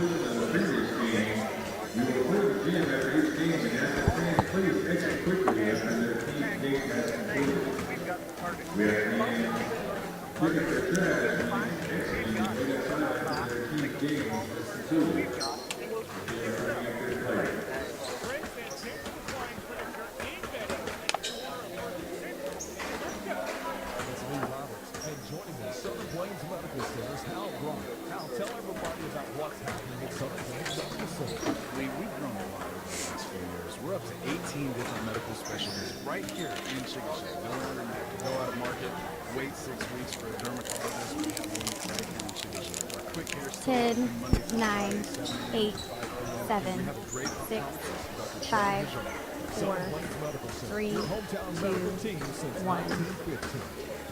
At the half, Binger-Oney leads it 43-10 over the Cement Lady Bulldogs. We are in the third game of 8 today. If you're just joining us, I'll give you some scores from earlier today. First contest this morning, the Hinton Lady Comets defeated Mountain View 47-19. And the Boone-Apache Lady Warriors defeated Gracemont 55-33. Binger-Oney leads 43-10 at the half. The winner of this game will play Thursday evening at 8:30 in the girls semifinal action. The loser of this contest will play Thursday at 4 in the consolation bracket. Been some changes made in the bracket this year. As I mentioned earlier, the girls will have 4 girls games on Thursday night and 4 boys games on Friday night. So they've kind of changed that up a little bit. You'll have consolation bracket games early and then in the championship bracket games later in the evening on each of those nights. And then Saturday we'll have the championship games. Yeah, and I think on the other, like Tuesday night, I think the first 2 games are girls. Correct. The last 2 games are boys. Right. Now, I've been playing basketball games for 130 years. Yep. Really? You know, 1891 was the first basketball game. Where was that played at? Springfield College. That's what I was thinking. Yep. Mm-hmm. Is that Mr. Naismith? Dr. James Naismith, I believe, from Kansas. Yeah. Played with a peach basket of it, didn't he? They were closed at the bottom for a while, and then later on they figured out if they'd cut the bottom out, they wouldn't have to reach up and get the ball out every time. That's ingenuity in it. Yeah, I don't know how long that took them to figure that out, but necessity is the mother of invention. Yeah, and then 1906 was the first time they came out with metal hoops and backboards, and nets on them and everything. So first college to play a basketball game, Vanderbilt. Really? Yep. Two years after that first who game. Who did they play? They played a local YMCA team in Nashville. Oh, okay. I was thinking somebody had to be a part of that, didn't he? Well, yeah, but it wasn't another college. I see. Vanderbilt's located in Nashville, so they found a YMCA team. How about who won? I don't know. The YMCA was a 7.5-point favorite. There's a steal on the inbounds play. Binger-Oney with a quick steal. There's a shot by Reagan Brock, no good. One of her few misses today. Rebound, Cement. 7.5-point favorite. Well, that's good. Even back then, the money changers are making. That's what it's all about. Bree Nix with it. Right wing 3 on the way. Good. Bree Nix with a good start, just like the other 2 games, Kim. The team that trailed come out good on the start in the third period. Brock has it. Kicks it out front. 3-pointer on the way by Wilson won't go. Skipworth of the rebound. She skips through the lane. Shot won't go. And the rebound, Cement. Bree Nix into the front court. Down in the corner to Allie McDaniel. Her pass is almost intercepted. Loose on the floor, and Vargas is able to retrieve it. McDaniel holding. Now ball tapped in right into the hands of Binger-Oney, and that all the way down is Reagan Brock, and her layup's no good this time again. Kicked around and out of bounds off of Cement, they say. Brock is kicking herself for not making that layup. She's had better luck shooting long shots than had layups, I think. And checking in for Cement will be number 12, Savannah Call, replacing Emma Murray. And inbounding will be Binger-Oney. Skipworth lobs it out front to Goucher. Lane Smith, left wing three, no good. Off the front of the iron. Rebound controlled by Savannah Call. And Nix will bring it into the front court. 1-3-1 zone by Binger-Oney. Trying to trap out here on the wings a lot. Been pretty effective, obviously. Then sometimes they press. They haven't done it in quite a while, but anytime they press, it's automatic turnover. There's another turnover. 2-on-1 break.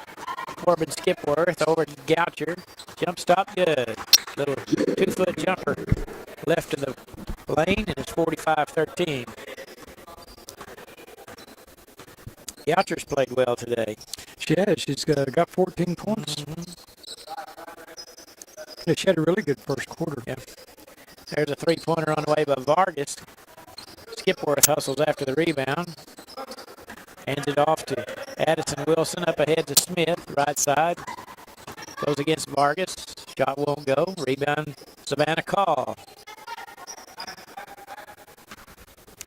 Binger-Oney's not shot the ball very well here in the second half to start with. Of course, we only played a couple of minutes, but they're kind of cold starting here in the third period.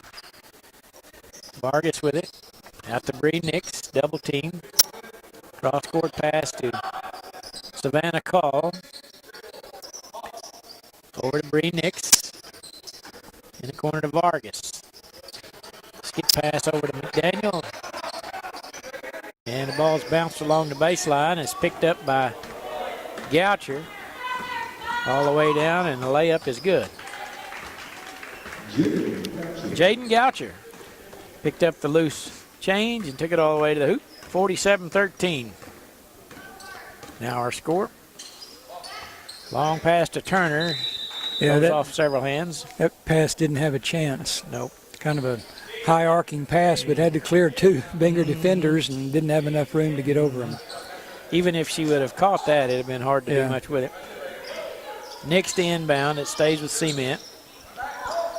Gets it into Vargas, who had a wide open shot and passed it out. Three-pointer, no good by McDaniel. I think it surprised her that she was wide open. She passed it before she realized she was.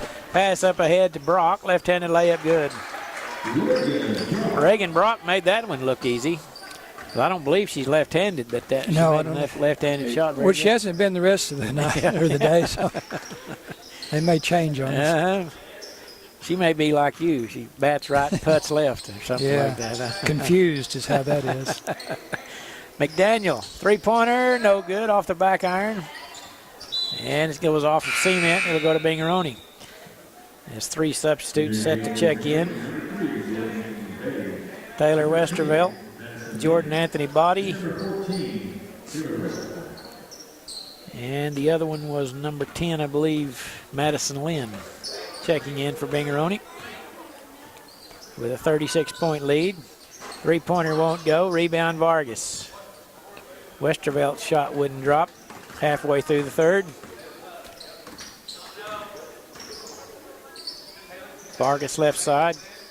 In the corner, McDaniel all alone. Three-pointer on the way. No good. Off the heel of the basket. Up ahead, Westervelt. All the way down, layup good. Taylor Westervelt on the outlet pass. Gets her first 2 points of the game. It's 1-3-1. That's the baseline shots are the ones that should be open if you move the ball quick enough. And they've had several open looks from down on the corner, but they can't get the shots in. But it also allows that one up top to be the first one down on the floor on the fast break, just like that. That's true. They've got several easy baskets like that for sure. There's a three-pointer on the way by Binger-Oney. It's an air ball and hits the baseline and goes out of bounds. Cement's basketball. And we're going to have a substitution as Emma Murray checks in, replacing Savannah Call. And number 11, Jasmine Chandler. I think it might be the first time she's been in. I'm not sure. She places Vargas. And also in Taylor Malone, freshman. for the Lady Bulldogs. With 3 minutes to play. Third period. Pass into the corner. That's a And nice bucket there. Nice move around the defender on the baseline. Freshman Taylor Malone did that. Three-pointer on the way. Baseline three off the front iron. No good. Bree Nix with the rebound. And she tries to get it over to Turner, who has to track it down. Back to Nix. Going to be close to a 10-second call if they don't hurry. They finally get it down to Jasmine Chandler, and she's going to be fouled on the drive. And the ball will be inbounded by Cement. Jordan Anthony Body picks up the foul, her first. And checking in will be Bailey Allen for the Lady Bobcats. Now they're calling her Jessica Stevenson, so I think we're right the first time. Well, he probably has the program like we do. Probably. Number 3, Jordan Anthony Body drives all the way down and lays it in for 2. A lot of layups today for Binger-Oney. A lot of layups. 2:08 to play. Third period. They lob it into Turner. Got a little height advantage down there. They're trying to take advantage of that, but the pass wasn't really in a position for her to catch it. It goes out of bounds, but it was tipped away by Binger-Oney. And Bree Nix will inbound. She gets it back. Top of the key to Turner. 2 minutes to play in the third. Nix with it.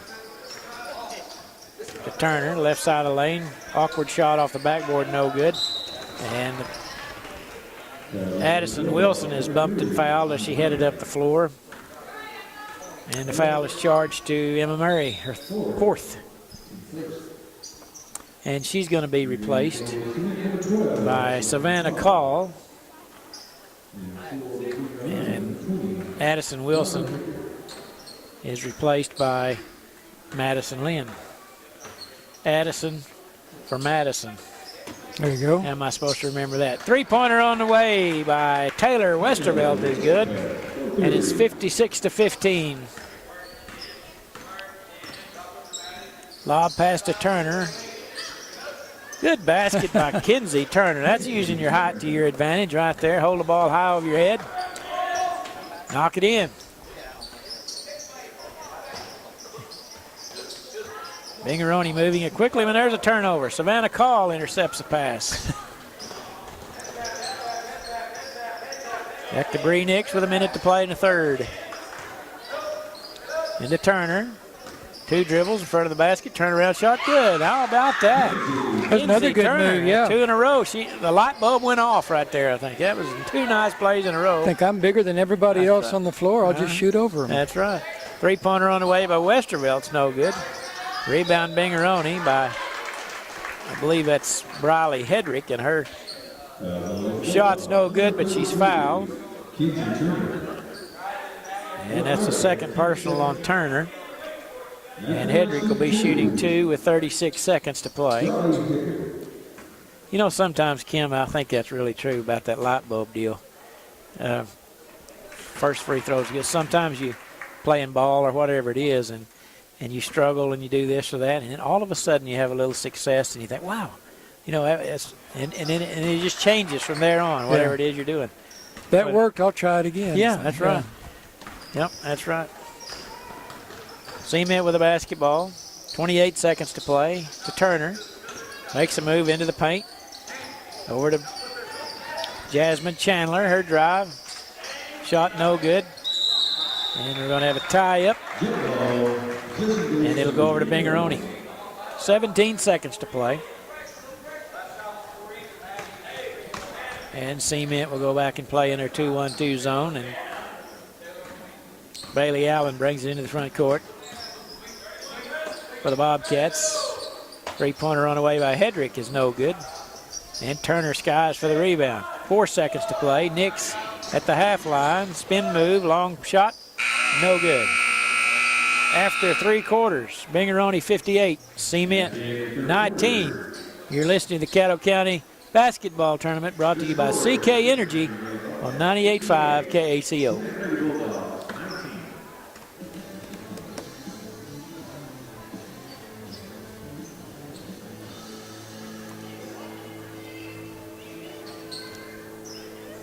Before you drive the all-new Nissan Rogue, you gotta ask yourself, how rogue are you gonna go? We talking be one with nature in a desert rogue? Go snowshoeing in Alaska rogue? Or take the long way home just because kind of rogue? Just a question, but with 5 available drive modes, you're sure to find the answer. Go rogue in the all-new, fiercely reimagined 2021 Nissan Rogue, now with the most standard safety features in its class. See owner's manual for important safety information on the Pacific segmentation. 2021 Nissan Rogue versus latest in-market competitors. Base models compared. Is the ultimate bacon cheeseburger that puts all other cheeseburgers to cheeseburger shake. And now we're bringing that same big bacon energy to shake up and wake up your breakfast with the Breakfast Baconator. Stacked with the fresh cracked egg, sausage, cheese, and bacon. And right now, you can get a free Breakfast Baconator with purchase in the Wendy's app. 9, so get a Wendy's 8, and always 7, be Baconator. We got you. 5, 4, 3, 2, 1. I'd like to thank some of our sponsors while we have the opportunity.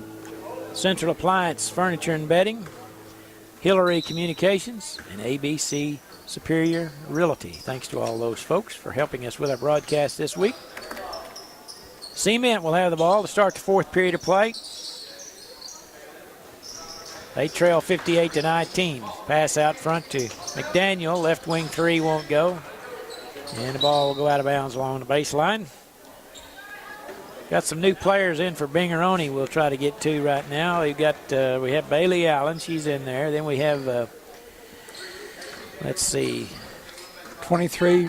Yeah, go ahead there. McKeegan Gregory. All Didn't I right. see 23? Yeah. Yep. 24, I believe. Zoe England. And her 20, Briley Hedrick. Okay. Shot no good by Binger-Oney, and the foul was charged to Carly Jennings on the rebound. It's turned over to Cement. Get it into Turner. Ball taken away by Bailey Allen. Good defense by Bailey as she got right in there and going against the taller Kinsey Turner and tied her up as she brought the ball down low, and it's turned over to Binger-Oney. That's what they always told us short guys like that. When that guy brings it down there around his way, grab it. And that's what they tell the big guys. Don't bring the ball down below your shoulders. 3-pointer won't go. Tracked down in the corner by Binger-Oney. Allen with another 3-pointer, short front iron. Rebound control by Jasmine Chandler. Yeah, don't let those little short guys take it away from you. That's what they tell the big guy. Well, it's not fair if they don't bring it down to where we are. Yeah, I always thought Turner with it under the basket. Turnaround shot no good. And here comes Binger-Oney. Bailey Allen, left side. Down in the corner. They swing it around the perimeter. Cement's kind of packed in the paint right now, just daring them to shoot the 3. Out front is Carly Jennings, has it batted away, but Allen's there to pick it up. Got some real youngsters in here for Binger at the moment. There's a foul on Zoe England, sophomore. I think Kinsey Turner picked that up, her 4th. Uh-oh. Probably going to stay in the game this late contest. 6:09 to play. 3-pointer, baseline, no good. Rebound Allen. She's very active. Freshman for the Lady Bobcats. Both ends of the floor. Shot no good. Rebound Cement. Into the front court. Over to Call. Turner. Shot won't go. Rebound controlled by Binger-Oney. Stevenson, left side. Carly Jennings, 3-pointer won't go. Rebound Cement. And they'll bring it into the front court. Yeah, it's about, 12:45, something like that. I bet you your friends are about to tee off about right now. Shot good by Kinsey Turner. Nice You know, basket. it doesn't seem to bother them to play when I can't. They're probably not even concerned, are they? No. Having a ball today. Yeah. I don't blame them. I would too, you know. Yeah, they don't get too many good days in January. Yeah. I think, though, they normally play on Mondays. It's always at least 55 on Monday this time of year, it seems like. Pass is deflected underneath the basket. We're going to have a tie-up. And it'll go over to Cement. Replacing or checking in for Cement is number 22. That's Taylor Malone. Replacing Murray, I believe that is. Taking a seat with 4:42 to play in the contest. Three-pointer on the way by McDaniel. Rebounded by Binger-Oney off to Bailey Allen into the front court. Goes around a defender. Headed to the hoop. Kicks it over to Hedrick. Three-pointer good. No, short. It was on line. I thought it was right in. Yeah, just went through off the front of it. Yeah. But from our angle, Yeah, it was looked right like at it it. right in. Yeah. 58-21, 4:14 to play in the contest. Taylor Malone handling. Now to McDaniel, top of the key. Three-pointer straight away, no good. Battle for the rebound. Cement with a putback attempt won't go, and here comes Bailey Allen out of the pack with it, racing it down the floor, 2-on-2. Hands it off to Hedrick, and she's going to be, or that's Jennings, I should say. Carling Jennings is going to go to the line to shoot two. I think Kenzie Turner picked up her 5th. And she's headed to the bench. She gets a nice hand from the Cement folks as she played hard. Yeah, she did. She had a good ball game with, ended up with 11 points. You know, we talked about when that ball looked like it was on the line, and I'm sure you've played on a rim with no net. Oh, yeah. It's amazing how Can't hard tell. it is sometimes to tell if it goes through there or not, You're even right. when you're close to it. The net was a good invention. It sure was. Yeah. You know, you're right. When you said that, got to thinking about, as hard as that is, both free throws good, is in college sports and in professional sports, they have instant replay. Yeah. And it's amazing when you have 15 camera angles and you still can't tell whether it's good or not. I know. It's incredible. Sometimes they can look at something and you cannot tell, even with all that many camera angles. But kind of makes you wonder what football would have been like before replay. How many calls were not right, or plays that weren't made, or first downs they didn't get, or catches. Touchdowns that they made that they you'll see it now. We think, well, that's obviously a touchdown. Yeah. And then they'll look at it and nope, they were 6 inches short. I know. But back in the day, they were all counted good, even when they bounced in, you know. There's a tie up on the free throw. Well, they're going to call a foul on Cement. Central Appliance Furniture and Bedding in Anadarko. Let's check in with Terry. George, we've got mattress trucks coming. 3:12 to play here in the fourth period, and the ball will be in the hands of Binger-Oney. They lead it 60-21.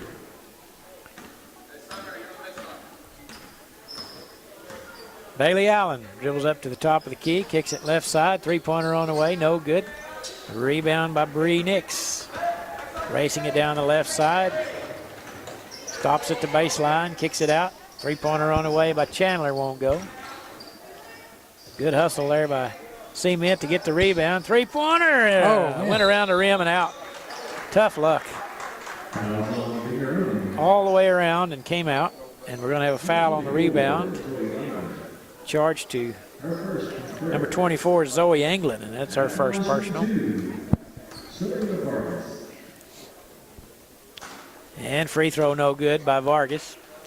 You know, Don, this is almost the end of the third game. I think we've had one and one foul shot. Yeah, I think that's why the games are going so quickly. I think there's just not a lot of fouls been called. You're right. It's 1 and 1. Unusual. Cement maintains possession of the ball. Referee throws it to the player. She throws it right back to him, and he throws it back to her. Here, you take it. Not something you see very often. No. Binger-Oney comes away with a rebound. If he'd have taken it and scored with it, I'd have really been impressed. You have to ask him about it later. Three-pointer on the way, no good. Well, he was open. But he didn't hesitate. He fired it right back to her, didn't he? That's funny. 2:09 to play. In our third, boy, the time's just flying by. We're in the tail end of the third game here today. We only have 5 more to go, Kim. We're almost there. Yeah. They are going fast, though. 3-pointer on the way, no good. Rebound, Binger-Oney. Ball loose, picked up by Anglin. Still loose, and we're going to have a foul charge to Seaman, I believe. Bree Nix. Number 10, yeah, her first. And that's 5th team foul. 6th team foul, I should say. So it'll be Binger-Oney's ball with 1:48 to play. Kagan Gregory inbounding to Bailey Allen. I'm impressed with Bailey. She's a young freshman. It's really active on both ends of the floor. Always kind of has where the ball is. That's where she's at. There's a 3-pointer on the way by Gregory's no good, but Binger-Oney with a rebound. Allen, little 10-footer right of the lane, won't go. And he goes out of bounds off of Binger-Oney, and it'll be Cement's basketball. Stay tuned after the game for our post-game report. Brought to you by the Legacy Bank of Binger and the First National Bank of Cement. Out front, Nix over to Vargas, left side. Cross-court pass to McDaniel. Get it down low to Chandler. Her turnaround shot's no good. Hit the side of the backboard. And she's going to be tied up on the rebound. Bailey Allen had it. Or not Bailey Allen. Who is that number? Well, I don't know who number 4 is. Yeah. Conflicting numbers here. Yeah, 45 is listed as Stevenson, and then they were told it was Allen, and then number 4 in the book is Allen, and she's on the court, and we don't know who she is. We'll find out. Maybe that's Stevenson. Maybe they're just trying to foul us up. I don't know. Well, they've done it. Left wing 3 on the way is good. Riley Hedrick with a nice basket. 36 seconds to play in the ball game. Bree Nix swings it in the corner to McDaniel. Good block that time by Zoe Anglin. And the ball comes away to Binger-Oney with 20 seconds to play. And it looks like they're going to dribble it out with 15 to play. Binger-Oney Lady Bobcats will advance. They are going to be a tough out in this tournament, I think. Ranked number 15 in Class A with a 9-3 record. And your final score, Binger-Oney Lady Bobcats 63, Cement Lady Bulldogs 21. So congratulations to Binger-Oney as they will advance to Thursday night in the semifinals with their team opponent yet to be determined. And Cement will go into the consolation bracket, and they will play Thursday afternoon at 4 o'clock. We'll have our post-game report brought to you by the Legacy Bank of Binger and the First National Bank of Cement. And we'll have that report brought to you by Mr. Kim Crowell. All right, thanks, Don. Let's look at the scoring for the Binger-Oney Lady Bobcats. Lane Smith had 4 points. Lane was just 1 out of 7 from the field, 1 out of 2 on 2-pointers, and 0 for 5 3-pointers, but 2 out of 2 from the free throw line. Jordan Anthony Body had 2 points, 1 out of 4 from the field, 1 out of 2 2-pointers, 0 for 2 3-pointers. Madison Lynn had 2 points on 1 out of 2 from the field, made her only 2-point attempt and missed her only 3-point attempt. Corbin Skipworth, 8 points, 4 out of 8 shooting, 4 out of 7 2-pointers, 0 for 1 3-pointers. Taylor Westervelt had 5 points, 2 out of 6 shooting, 1 out of 1 2-pointers, 1 out of 5 3-pointers. Addison Wilson was 0 for 2 from the field. Briley Hedrick had 8 points. She was 2 out of 6 shooting, all 3-pointers, 2 out of 2 on free throws. Jaden Goucher had 16. She was 5 out of 7 from the field, 3 out of 3 2-pointers, 2 out of 4 3-pointers, and 4 out of 5 free throws. Carly Jennings had 4 points on 0 for 3 from the field, but 4 out of 4 from the line. Reagan Brock had 14, 6 out of 11 shooting, all 2-point attempts, and 2 out of 2 from the free throw line. Binger shot 37% from the floor, 22 out of 60. 2-pointers, they were 17 out of 28 for 61%. 3-pointers, 5 out of 32 for 16%. And free throws, 14 out of 15, 93%. Good shooting there. And they had 8 total personal fouls. For Cement, Allie McDaniel failed to score. She was 0 for 12 from the field, all 3-pointers. Bree Nix had 8 points, 3 out of 3 from the field, 2 out of 2 on 2-pointers, 1 out of 1 on 3-pointers, and 1 out of 1 free throw. It's a perfect game. Yeah, pretty good. Taylor Malone had 2 points, 1 out of 2 2-pointers.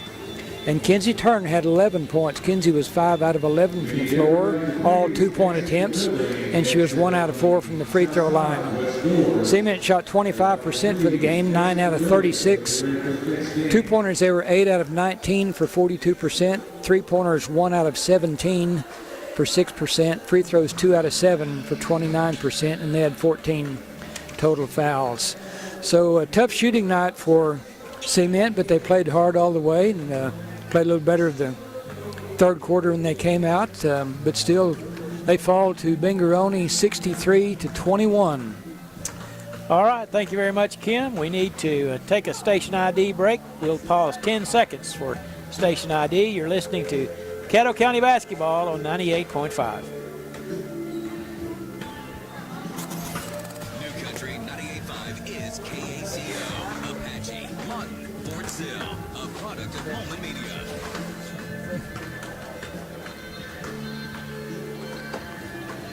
I'd like to thank some of our sponsors while we have an opportunity before we send it back to the station for a break. I'd like to thank Jay's Jewelry, Southern Plains Medical Clinic of Anadarko, the Apache Farmers Co-op, State Senator Darcy Yeck, Charles Allen Ford, the Apache Market, Caddo County elected officials, and Piercy Cattle Company. Also want to thank Legacy Bank of Binger, First National Bank of Cement for sponsoring our post-game report today. Kim, you have any final thoughts about the contest we just witnessed? Well, I was impressed with Binger-Oney. I thought they played well. Their defense was just overwhelming in the first half and took Cement out of whatever offense they tried to do because they could never really settle into it. Getting the ball up the court was enough of a struggle. So pretty good defensive ball game. Didn't shoot the ball real well, but they didn't have to. Yeah. So they'll go a ways in the tournament, and look forward to the next game. Yeah, we've got an interesting girls bracket. Binger-Oney ranked 15 in Class A. You've got Surreal Lady Pirates, who are ranked in Class B. Been a good, basically in the finals for a number of years here in a row in the tournament. They're in it. You got Lookeba-Sickles, who is ranked real high in Class B girls, and so they were a state tournament team a year ago. So the girls contest, rest of the tournament should be pretty interesting, I think. If you're just joining us, we will have we've got one more girls game coming up here. Our fourth girls game of the day. It will be Fort Cobb-Broxton Mustangs taking on the Carnegie Lady Wildcats, and that will be at 1:30. And we'll have 4 boys games to complete the day. Let's take a 3-minute timeout. When we come back, we will talk some more about the tournament. You're listening to Caddo County Basketball, brought to you by CK Energy on 98.5 KACO.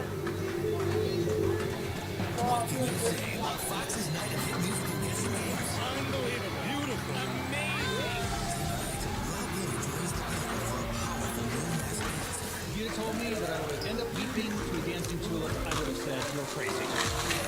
Get ready for the hit musical game that is America's sex. I can name that tune in 5 notes. Hot stuff. Correct.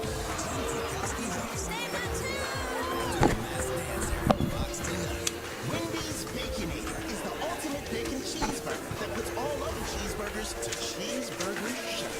And now we're bringing that same big bacon energy to shake up and wake up their breakfast with the Breakfast Baconator, stacked with a fresh cracked egg, sausage, cheese, and bacon. And right now, you can get a free Breakfast Baconator with purchase in the Wendy's app. So get to Wendy's and always be Baconator.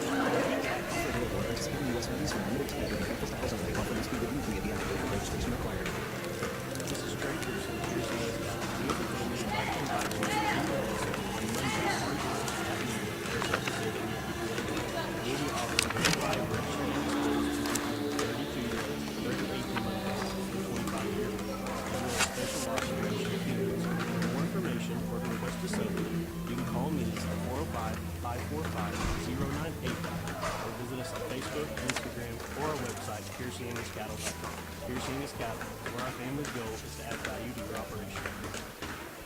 Good luck to all the Caddo County teams from Charles Allen Ford. Tell us your favorite Caddo County team to receive a 10% discount on parts and service. Offer good through February. Excludes menu priced items. Charles Allen Ford in Chickasha, proudly serving Caddo County for over 40 years. Need a new or used vehicle? Charles Allen Ford is here for you with great deals, quality vehicles, and an absolutely no-pressure environment. We want to be your Ford dealership. Come see us today in Chickasha. Charles Allen Ford, proudly serving Caddo County for over 40 years. Although the pandemic has postponed our trip to Washington, D.C., the Youth Cure Scholarship Program is alive and well. This year, the 4 winning high school juniors will receive $1,000 scholarships, and the 4 runners-up will receive $500 scholarships. The deadline for entry is February 18th. Details can be found on our website at ckenergy.coop, About Us, Community, Youth Programs. Your Caddo County elected officials say good luck to all the teams in the Caddo County Tournament. Commissioners Benny Foley, Randy McLemore, and Brent Kinder, Sheriff Spencer Davis, Court Clerk Patty Gardner, and District Attorney Jason Hicks, Assessor LaDonna Phillips, Treasurer Gina Moser, and Clerk Ronnie Johnson. They encourage all students to get involved in 10, 9, 8, 7, 6, 5, 4, 3, 2, 1. Welcome back to the Anadarko Warrior Fieldhouse. We are between games at the moment, waiting on the tip-off of the Fort Cobb-Broxton Lady Mustangs and the Carnegie Lady Wildcats. Two Caddo County neighbors, about 10 miles apart. You know, Don, if we look at the mascots we have of each of these schools, yes, they're popular around the state. Really? Yeah, we've the most popular mascots in the whole state. In the state of Oklahoma high schools. I'd say Tigers. Tigers are number 1. Of course, we have Tigers here in the tournament here, but there's 45 schools that have Tiger as their mascot. But if you look at the ones Caddo County has, Seamen are the Bulldogs. Bulldogs are the number 2 on the list with 38 schools. Really? Carnegie Wildcats are number 4. There's 24 schools that have Wildcats. Lookeba-Sickles Panthers, they're number 5. There's 20 schools that have Panthers as a mascot. Apache Warriors are 6. There's 18 schools that have Warriors as a mascot. Surreal are the Pirates. They're number 8 with 15 schools. Really? Gracemont Lions are number 9 with 10. Others 10 schools have Lions. Mustangs, there are 9 schools around the state that have Mustangs as their mascot. Go to Hinton Comets, and there's 7 schools that are the Comets. How many schools in the state? 7? What did you say, 7? 7 schools have Comets. And, you know, Binger-Oney Bobcats, have the fewest compatriots with 4 others in the state. There's 5 total schools that have Bobcats. So, Caddo County has got pretty well the most popular ones. Yeah, number 3 on the list is Eagles, and we used to have Eakley Eagles, but they're not there anymore. Had the Broxton Bulldogs. Yeah, the Bulldogs were, of course, number 2 on the list, and what about Oney? What's the Owls? They were the Owls, and there are only 3 of them. I know Elgin is, and Ninnakaw, and I don't remember what the other school is, but there's just 3 of them that are the Owls. My hometown is Lone Wolf. How many do you think coyotes there are in the state? Well, I can tell you without looking. Yeah, they are the only one. Unique. I tell you, there's like 60. Last I counted before I got a new list, 67 schools were one of a kind. One. Yeah, and you think, well, that might be hard to come up with one, but. How about the Wampus Cats? That's the only one. Atoka, I think that's one of the best names, Atoka Wampus Cats. And, you know, they are the only one. Yeah, I would guess that. But, I mean, just one zebra. I forget what school it is, it's zebras, but, you know, some of them you think there might be. Multiple? Yeah, but there's not. You would think coyotes would be more of a popular name, but there's a lot of coyotes around out there. Yeah, you're right. I mean, Western Heights are the Jets, I think. Just one Jet, one Jaguar. That's, I like Frederick. I like the Bombers. Yeah. Midwest City. Yeah, they're two. Yeah, Midwest City. Let's see, Bombers, there's, don't know how many Bombers there are. No, there's just two. You just named them both, I guess. Well, the reason I like Frederick, when I'd go to a football game with Frederick, and they had this little old thing that looked like a bomb, and the guy would drive it out leading the team onto the field. Oh, that's pretty cool. Yeah, it's interesting how they do the names, you know, like, Fort Cobb used to be the Longhorns and Broxton with the Bulldogs, but when they combine, they pick a totally new one for Mustangs. Binger-Oney consolidated. Of course, it was Binger Bobcats. Oney was the Owls, and that went by the deal. And Hydro was the Bobcats, I think, and they combined with Eakley, who were the Eagles, and so you lose one there. So, you get different ways. Sometimes they pick a new one, and sometimes they take one of them, and sometimes we just disappear. That you would have Hydro and Binger, what are they, 20 miles apart? Yeah. And have the same nickname. Yeah, and there's only 5 in the state. Yeah. Right. I know. It's, some of the, Chargers and Chiefs and Falcons, like football teams, there's 3 of all of those around the state. So when you go through and pick a nickname for a mascot, it's kind of hard to come up with one. Yeah. I tell you what, it'd be kind of interesting to know if teams that have bands, what their fight song is. Oh, yeah? And I would almost guarantee you that most of them have Notre Dame's fight song. Notre Dame or Michigan? Seems like and Notre Dame seemed like the most popular one. So, yeah.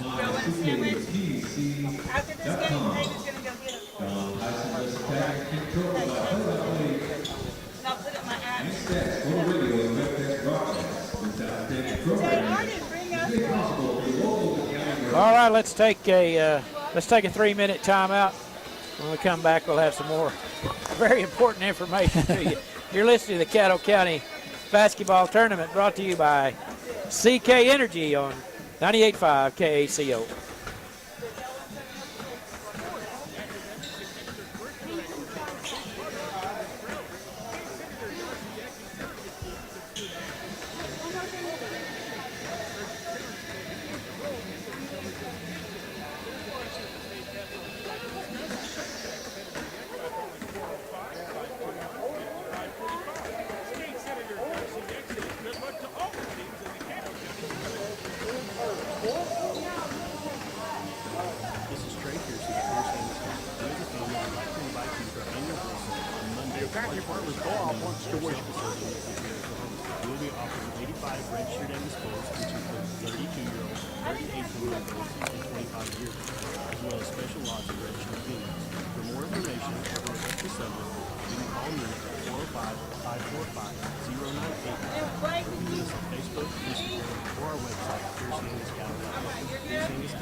All the area teams the best of luck in the 2021 Caddo County Basketball Tournament.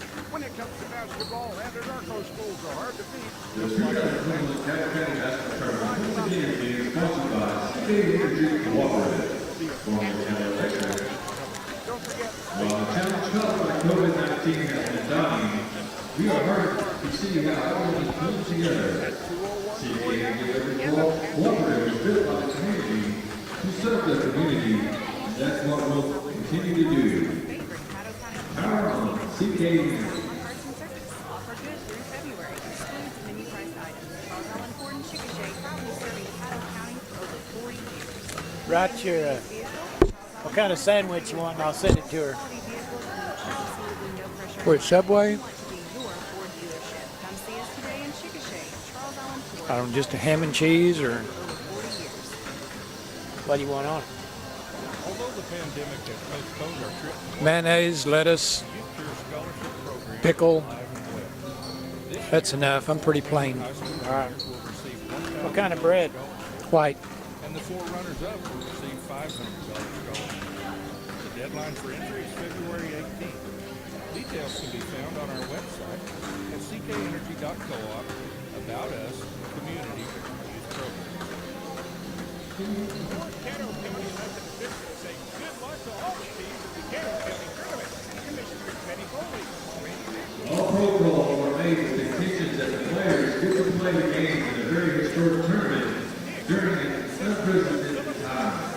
Many tournaments are being canceled because of the safety of our both fans and teams. 10, And now we're related to any tournament held after Christmas could have consequences not available to the players. 4, 3, So per city of Anadarko, the vast mandate is in place. Welcome back to Anadarko Warrior Fieldhouse. We are currently in between contests. We're about 10 minutes away from the start of what Cobb-Broxton Lady Mustangs and the Carnegie the Lady Wildcats. We've been visiting about various information. Kim's been giving us some reports on mascots. Kim, you got any other good tidbits over there that you want to talk about? No, I was just looking in the program, and we mentioned earlier about when you come to the game, get a program out front. But it's got a picture of the 1975 county tournament program for Caddo County, and there's 14 schools in the tournament that year. Wow. Of course, they had 2 divisions, you know, Class 1 and Class 2, but I mean, Class 1 was Fort Cobb, Carnegie, Riverside, Hinton, Anadarko, Lookeba-Sickles, and Apache.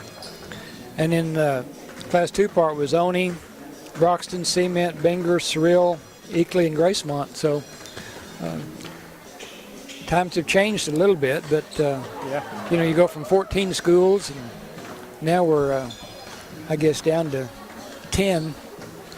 Of course, Mountain View's not all their districts, not in Caddo County. Some of it is, and Hydro doesn't play here. And Anadarko is in a 4A school, and so they kind of have their own tournaments that they go to. So a few changes, but a lot of them are still look the same. And well, you know, it's that was in '75, so that's been what, 45 years ago, 46. 46, years ago? I wonder what in 46 years from now, what the Caddo County tournament will look like. You ever think about stuff like that? If we're still broadcasting it, I'm gonna be worried about it. You know, it will be amazing because you hear so many more that going to bigger schools and things. You think maybe there'll only be 2 or 3 schools around, and I certainly hope not. But in the last 45 years, we've gone from 14 to 10. And so but you know, you think that's not dramatic, really, when you think in 50 years. But things can change quickly, you know, or not. I mean, I suppose if you just come to a game, you would see obviously the 6-on-6 girls is a big, probably big and noticeable things about the way the game is played. And obviously the boys are, it's a different brand of basketball they play nowadays. Well, the three-point shot changed a lot of that, and I think teams play a lot better defense now than they used to. It seemed like there was more scoring. Even without the three-point shot, there were some more higher scores, seemed like. More offense. And like I said, that was because the defense is a little better now. Well, it seemed like when I was in high school 40 years ago that almost everybody played. It seemed like a 2-1-2 zone, and so if you could shoot from outside, you were going to have an open shot. I mean, it was pretty well the way it was. But, I don't know when it seemed like things changed along about the time Eddie Sutton started coaching in Oklahoma. I don't know. It just seemed like there was a big shift in stress on philosophy. Defense then. Yeah, it seemed to me like that. Well, you know, when Billy Tubbs was here, you talk about all the offense, but Billy's clubs played really good defense. Yeah. They got a lot of scoring off their defensive turnovers and things like that. They just played a faster game, and it was a faster defense and a faster offense too, but he wasn't given much credit for playing good defense. But yeah, Eddie had played under Hank Iba, and you know, your games were in the 30s or 40s a lot of times because it's just a slower game. But he could coach defense. Well, they were successful in Oklahoma and playing in the Final Fours, and they were, you know, it's kind of in the vogue, I guess, when things were on TV a lot, and it just caught on, I think, in high schools, it seems to me. I'm certainly no expert on that, but it seemed like basketball's played at a different level than it used to be. Yeah. It's amazing how many good teams there really are. You know, and then you look at like Fort Cobb's boys that their run over the last, 8 or 10 years has just been amazing. Been to the state tournament every year, and to win 4 in a row, and actually I guess 7 in the 2000s. Yes, yeah. A dominance like that doesn't come around very often. 7 in a 20-year span, 7 in all the state tournament appearances. Yeah. I was just reading through that's a state on page Caddo County history. They list boys and girls championships in each school, and when you look at Fort Cobb-Broxton boys, they have 20 county championships. County, wow. And the next one on the list is 8. That would be Carnegie. Yeah. And so anyway, that's remarkable when you think about it. I mean, they've had a lot of success in the last 20 years. Yeah, they really have. And there's been a lot of teams that we talked about earlier come out of the county tournament and have great success in the state playoffs. And we've had teams that won state tournament and didn't win the county tournament. Yeah. Well, I think that in 2000, Fort Cobb was consolation to one state. Oh, really? Consolation of this tournament. Yeah. Yeah. There's a lot of quality teams come out of here and have success later on in the season. So I hope it carries on this year. And got some that could go a long ways in the playoffs. Yep. And that'll be picking up in just a few weeks. So we look forward to those. Last year, the small schools, Class A and B, played their state tournament first week of March.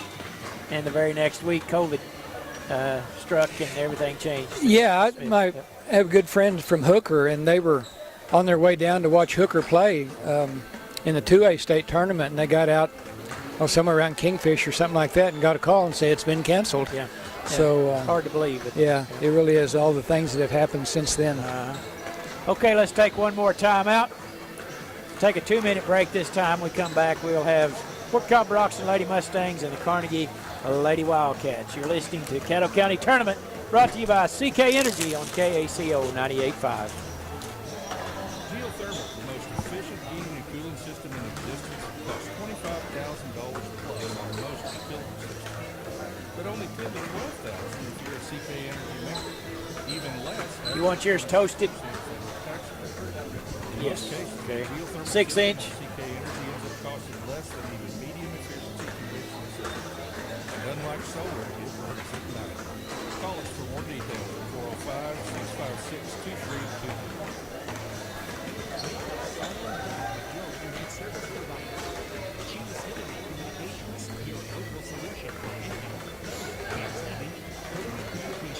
High-speed internet to you in Anadarko, Surreal, and Cement. No phone required, no data caps. Sign up today by calling Carnegie 529-5000 or visit Hillcom.biz. Hillary Communications wishes good luck to all the teams at the Caddo County Tournament. Sports, academics, and extracurricular activities are a big part of our children's growth. State Senator Darcy X encourages students to support their events and other activities. Urges parents to take an active role in their children's education.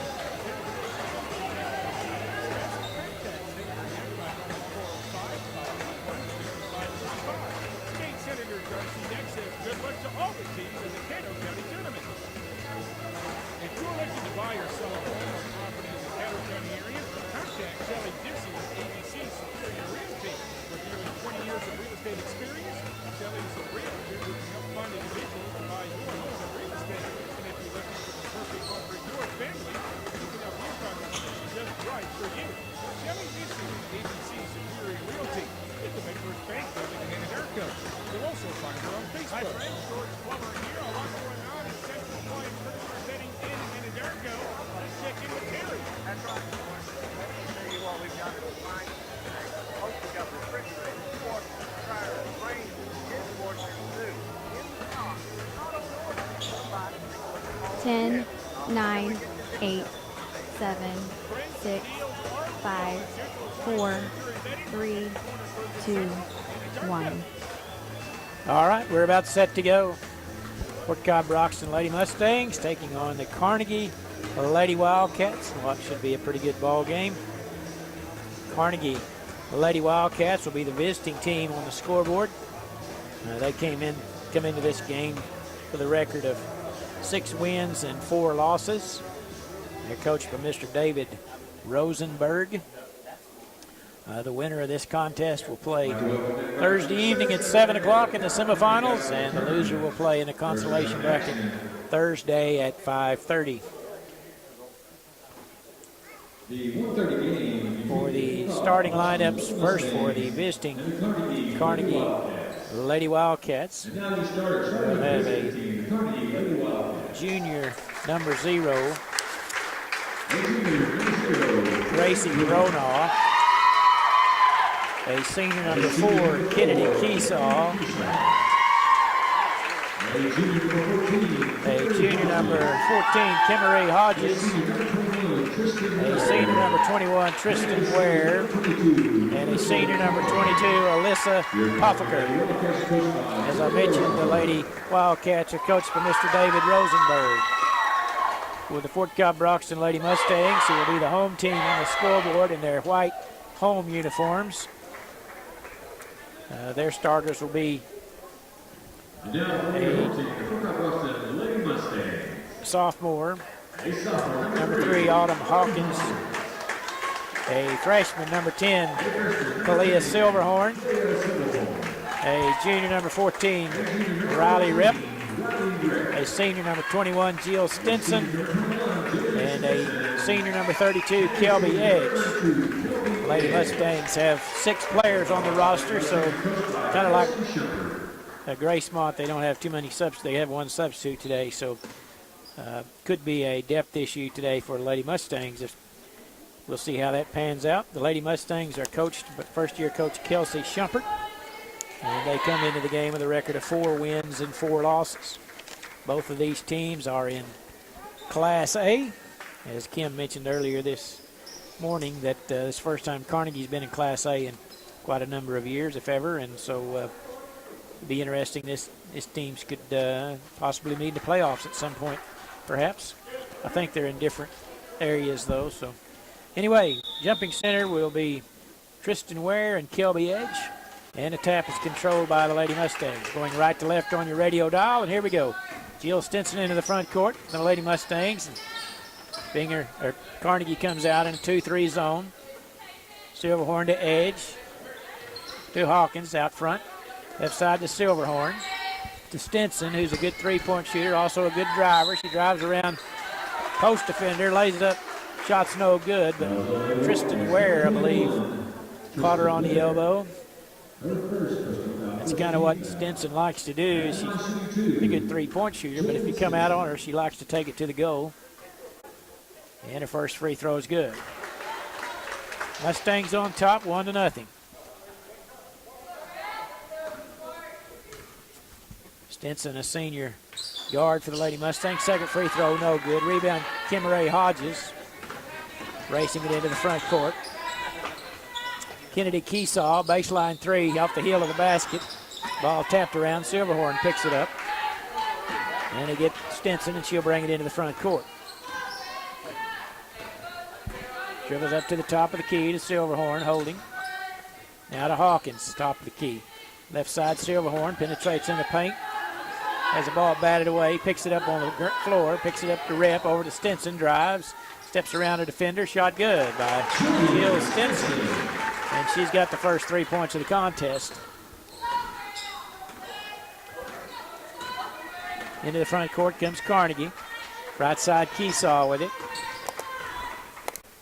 Cobb-Broxton in a 2-3 zone of their own. Keesaw, right wing 3, good. We're tied at 3. Kennedy Keesaw missed the first one, but she drains the second one.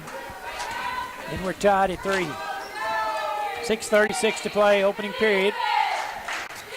Cobb with the basketball. Hawkins with it. Right side to Stinson. Skip pass over to Hawkins. Now to Riley Rep along the baseline. They go around the perimeter. That seems like. Get it to Edge now. Carries it out to Rep along the baseline. One dribble, picks it up to Edge along the baseline. Tristan Ware guarding her to Silverhorn. Left wing 3, good. Aaliyah Silverhorn Drains her first shot of the day, and the Mustangs on top 6-3.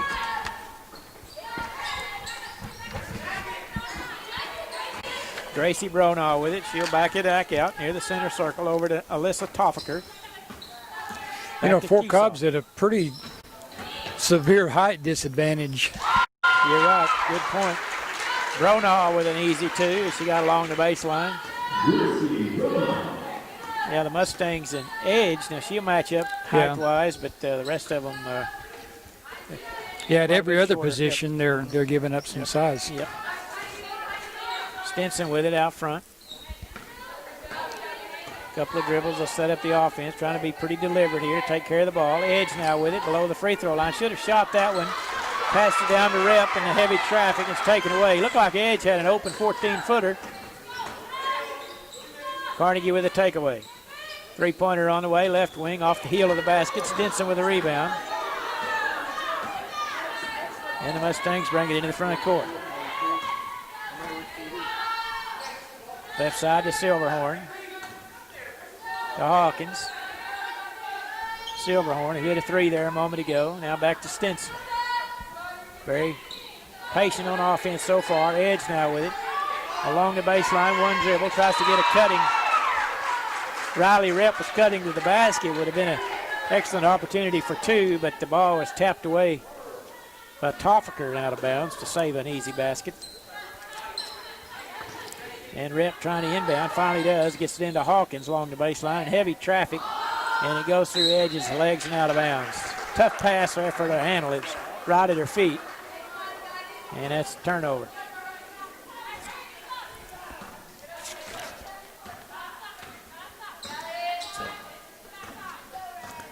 There's not a number right on it. Keesaw with it. Over to Bronaugh. Dribbling to the top of the key. Over to Alyssa Toffaker.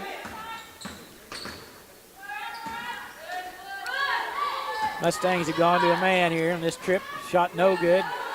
And there's a height advantage, as Kim talked about a while ago, as Tristan Ware was able to go over the top of Riley Rep and control the rear, knock it out of bounds off Rep anyway, and you'll stay with Carnegie as size advantage there of Carnegie paid off.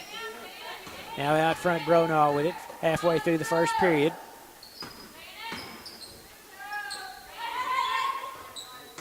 Kimmery Hodges over to Bronaugh. Stinson pokes it away. Good defense by Stinson over to Silverhorn. Racing down the right side. A layup is no good. Too strong. The rebound controlled by Hodges.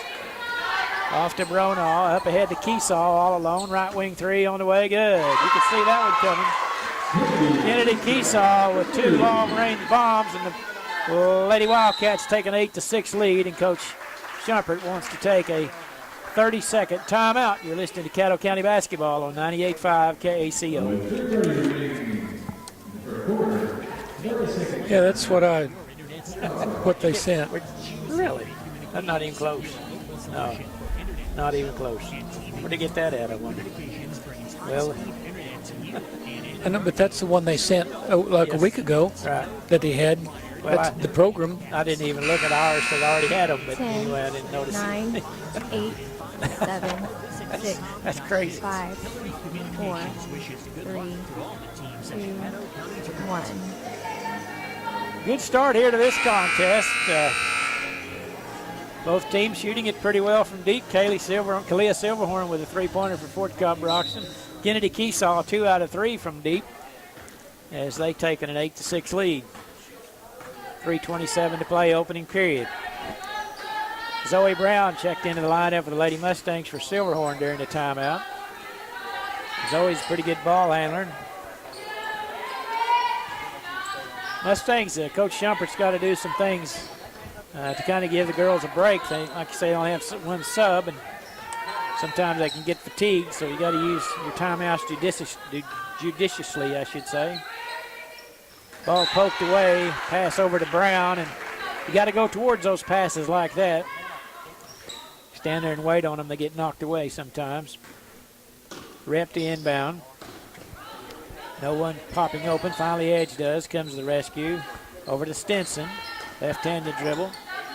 against Officer. Pass it out front to Zoe Brown. Back to Stinson. Down on the baseline to Rip. Couple of dribbles, picks it up, trying to get it into Edge. They got her covered up, and they poke it away from her, but she's going to be fouled by Tristan Ware, I believe. And checking in. Go ahead, Kim. I think that's her second foul. Yeah. Yeah, she picked one up on the first possession of the game, I believe. Checking in, replacing her will be Elvira is that Lopez? Ogle. Okay. Yeah. Peyton Ogle and Lopez, I believe. Stinson has it. Over to Hawkins. Penetrates in the paint. Shot off the glass and good by Autumn Hawkins on a tough basket. Yeah, when she landed and getting ready to shoot, she had a little delay because the defender got right in her face. Yeah, she was defended well, but she was able to knock it in. Ogle with it. Out front to Bronaugh, and they'll set up the offense. We're tied at 8, 2:13 to play, opening period. And kind of a 1-4 set for the Wildcats. Try to hit a backdoor cutter, and that's Kennedy Keesaw. Shot off the heel of the basket. Kelby Edge there with a rebound. Yeah, good pass, not such a good shot. She had a pretty easy shot there, and he shot it over it on a 2-footer. Zoe Brown has it. Kicks it over to Hawkins. Going to try to drive. They stop that. Now Stinson right wing holding. Chant of defense by the Carnegie bench, and there's a turnover. They got the defense they wanted. Bronaugh takes it away into the front court. Left side Keesaw. Left wing three on the way. Good. Kennedy Keesaw. You can see that coming. Yeah, that's her third one. You know, you kind of got to find number 4 if you're the Mustangs. She's got 9 of their 11 points. And she's been wide open every time. 1:20 to play, opening period. Hawkins, she steps into a three, and it's off the front iron. Stinson with the rebound, dribbles along the baseline. Keesaw on her, shot no good. Stinson with a rebound. Tries to get it outside. Keesaw gets the ball. Racing it down the left side. That's not Keesaw, that's Kimry Hodges. Hodges, okay. Yeah. I could see the 4. They pass it right side to Ogle, back to Keesaw with 55 seconds to play, opening period. And now they're going to reset the offense. Bronaugh over to Hodges in the corner. Three-pointer on the way off the heel of the basket. And it's tapped out of bounds. We're going to have a foul charge on Bronaugh, I believe, as she kind of pushed Stinson in the back as they were headed for the loose ball. Yep, her first. Mustangs kind of got a break on that one. 43 seconds to play. Isabel Rush into the game for Hodges. All right. See what Fort Cobb tries to do here in the last 30 seconds. Stinson into the front court. Left side to Zoe Brown. Dribbling out front. Over to Rip. Bronaugh on her. Over to Brown to Edge in the paint. Shot off the glass too strong. Ball loose along the baseline. Picked up by Isabel Rush. Over to Bronaugh with 14 seconds. Into the front court, crossover dribble, Stinson on her, into the paint, down low, this Lopez, shot no good, Edge there, clears the board with 4 seconds, outlet pass to Rip at the half line, and her shot is blocked out of bounds as the buzzer sounds. After 1 quarter, Carnegie Lady Wildcats 11, Fort Cobb-Broxton Lady Mustangs 8. You're listening to Caddo County Basketball, brought to you by CK Energy on 98.5 KACO.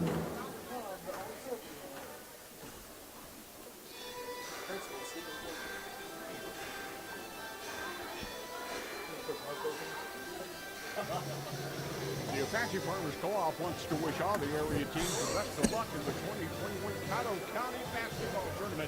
When it comes to basketball, Anadarko schools are hard to beat, just like the Apache Farmers Co-op.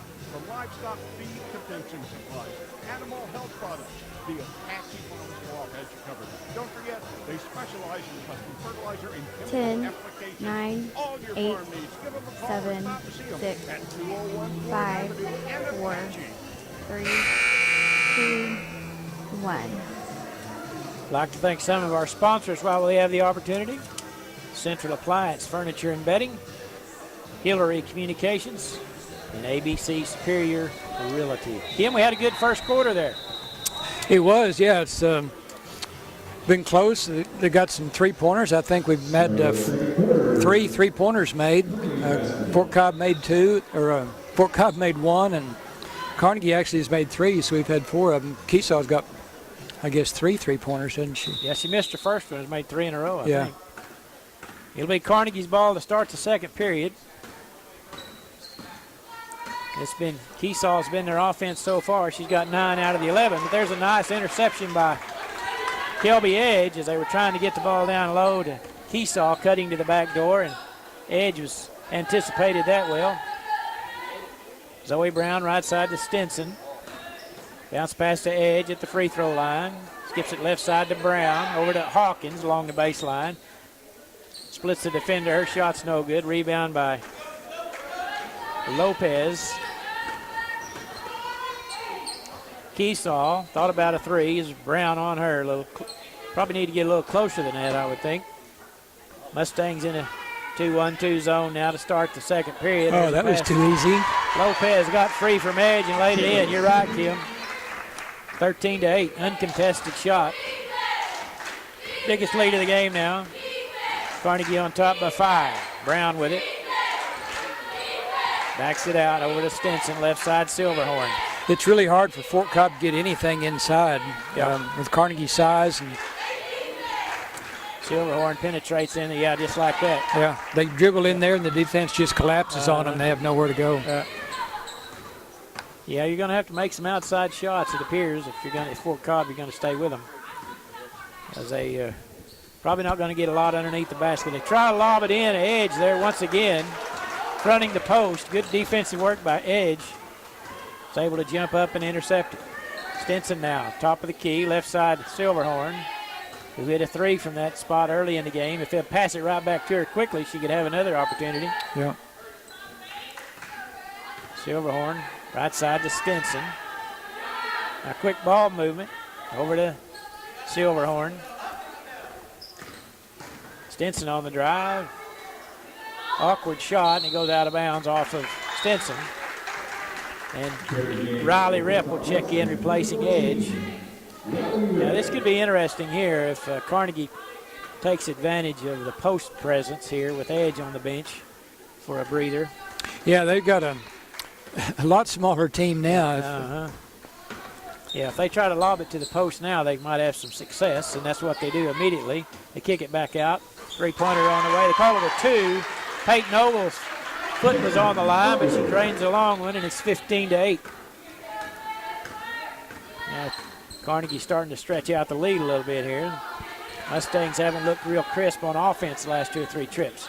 Yeah, the Carnegie's just kind of sitting there in that zone, and Fort Cobb can't penetrate anything, and they're not shooting outside, so it's going kind of tough to get any points right now. They're going to have to move the ball quicker. Stinson, baseline 3, no good. Silverhorn with a rebound. Brown picks up the loose ball, hands it over to Hawkins along the baseline.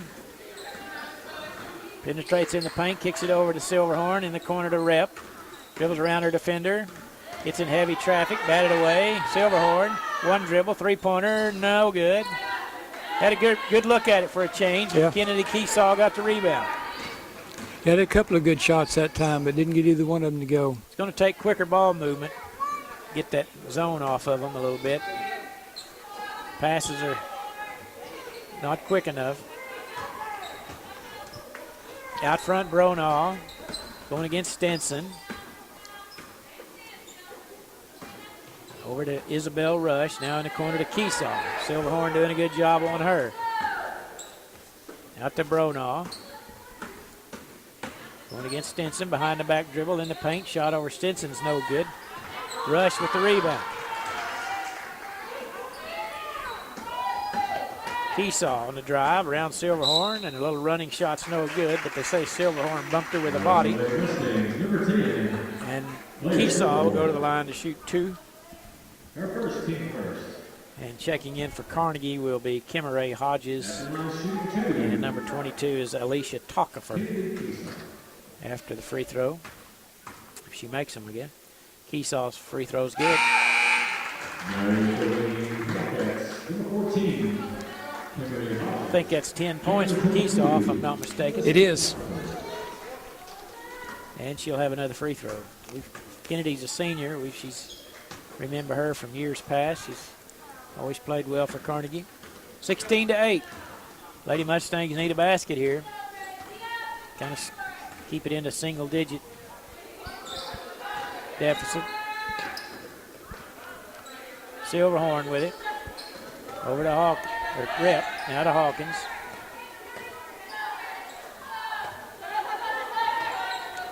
Carnegie just packed in that zone, and as you mentioned, now that Edge is not on the floor, they not really much of a post presence, and so the zone's not having to move a lot, really.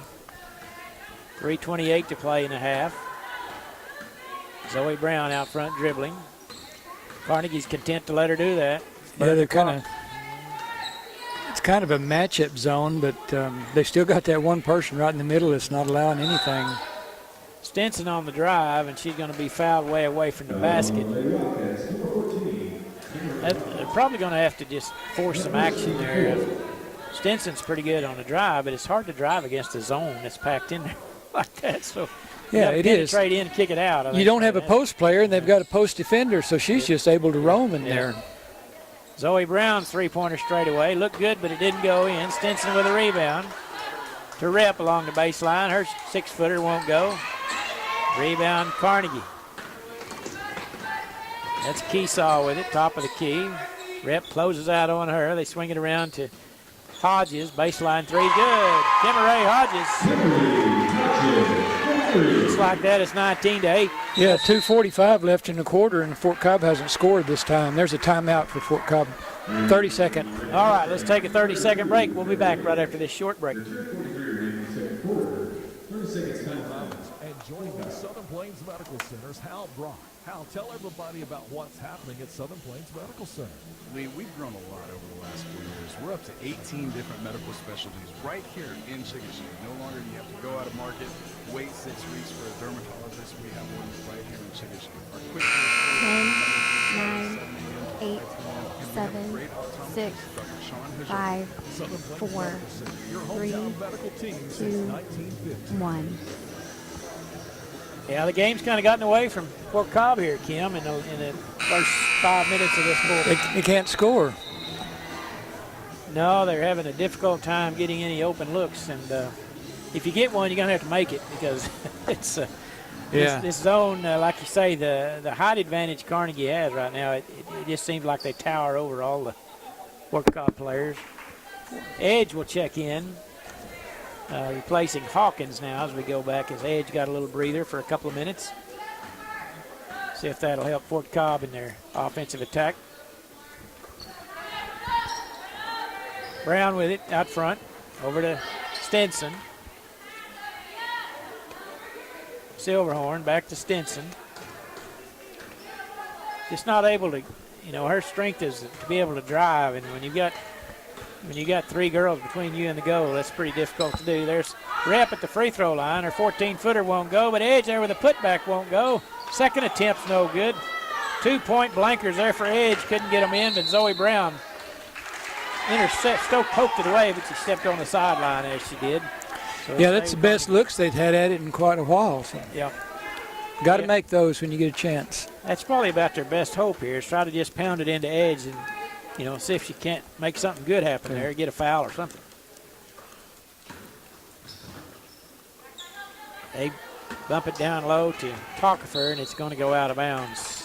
Well, Carnegie's leading the game 19-8, but Fort Cobb's leading the fan count 44-38. Well, good for you. You're a pretty good counter in a short amount of time. And they're all socially distanced, right? They are, pretty well, yeah.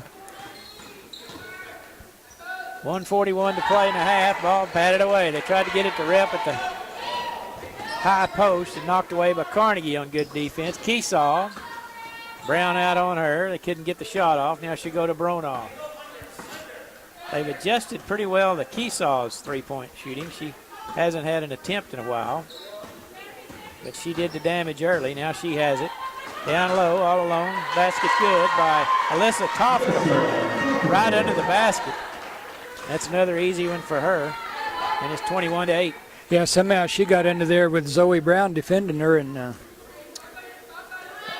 actually Silverhorn was defending her in there, and too much height advantage there.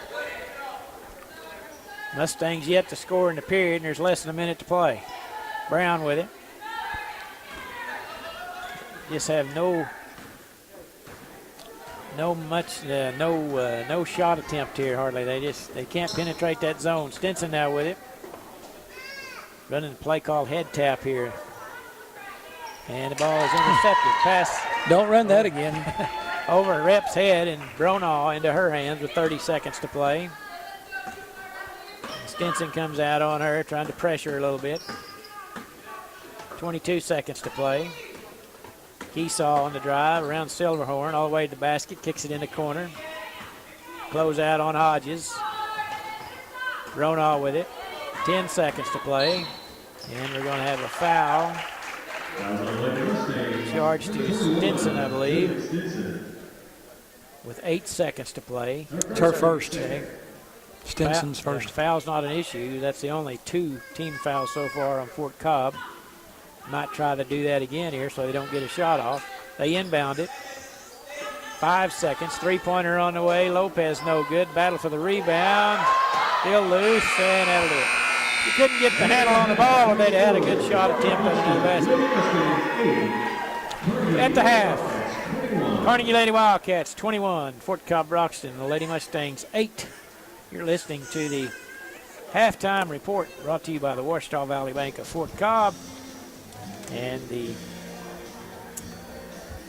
Farmers Bank of Carnegie. And we'll turn it over to Kim Kroll. Kim? All right, thanks, Don. That was a tough second quarter for Fort Cobb. They didn't score, and Carnegie got 10 points on the board that quarter, so that gets them out to a good lead.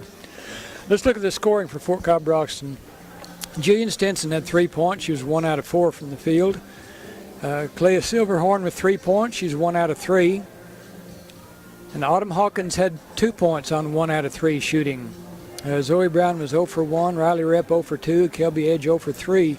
So Fort Cobb was just 3 out of 16 from the field, 19%. 2-pointers, they were 2 out of 11, and 3-pointers, 1 out of 5.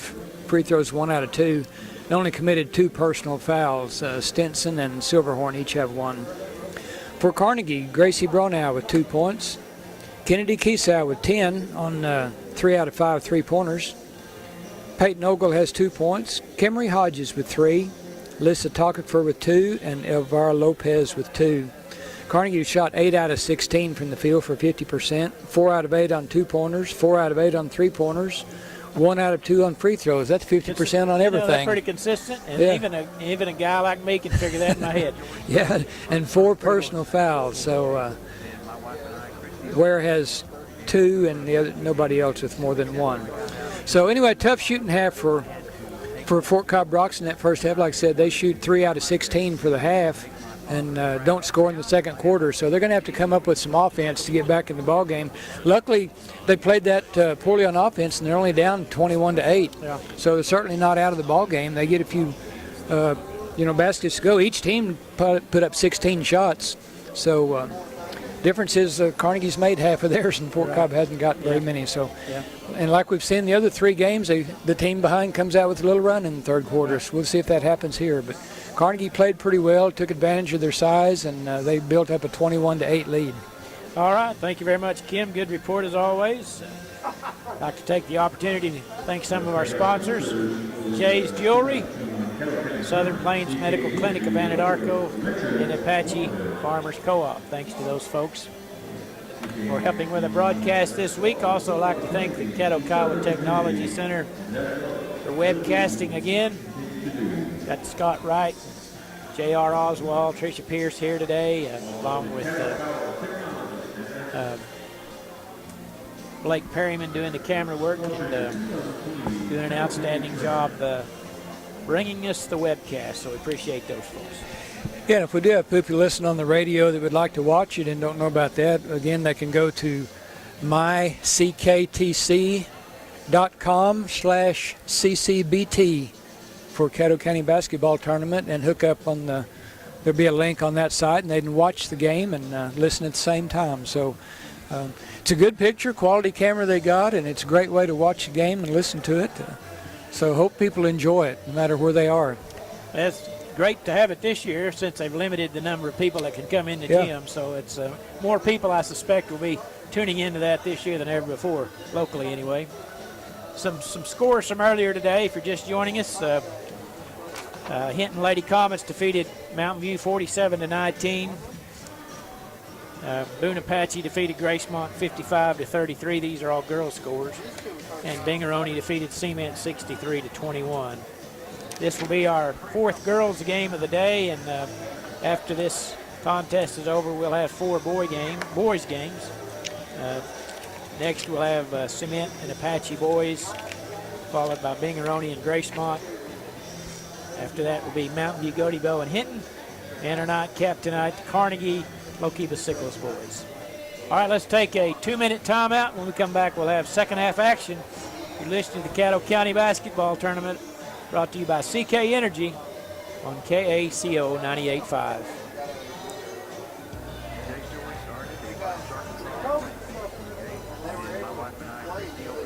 You know, I was thinking, I wonder how many games old Shaw has done through the years. Craig's done a lot of ball games around. Is he still superintendent? Or did he retire? I don't know. You know, I was watching some college games, and you see those officials go everywhere. Some of them, they'll call 4 or 5 nights a week. I mean, I see Big 12 officials, then you watch the next day on the ACC, and they're calling one of those. And you'd have to love it to do it that much, you know. Well, it's a lot of traveling now to get on planes all the time I know and do that, because you'd think they'd try to keep them a little more local, but you ever have a desire to do that? You know, I would, except every time then I go to a game and listen to the fans and realize that, no, I don't think I need that abuse. It's a shame. It's hard to make a call and everybody like it. And I guess I don't like people not like the job I'm doing or something. And it's a tough job. I appreciate the people that do it. But Sam's new project needs a project couldn't play without right them. away. No, sure couldn't. To hit her deadline. It took an extra week to get But it's a good way to stay active in the game if you really want to stay close to the game, and that's when to do it. But it's just people are too hard on the officials. Getting worse all the time. Yeah. The moment you sponsor a job on Indeed, you get a short list of I noticed quality they only have candidates 2. from our resume database. Indeed delivers I was thinking last year they had 3 at all the games. Maybe not. Visit Indeed.com. I don't know if they did all the early ones. I don't remember for sure. But terms and conditions apply. What can you say about Fox's night of hit musical guessing games? Unbelievable. Beautiful. Amazing.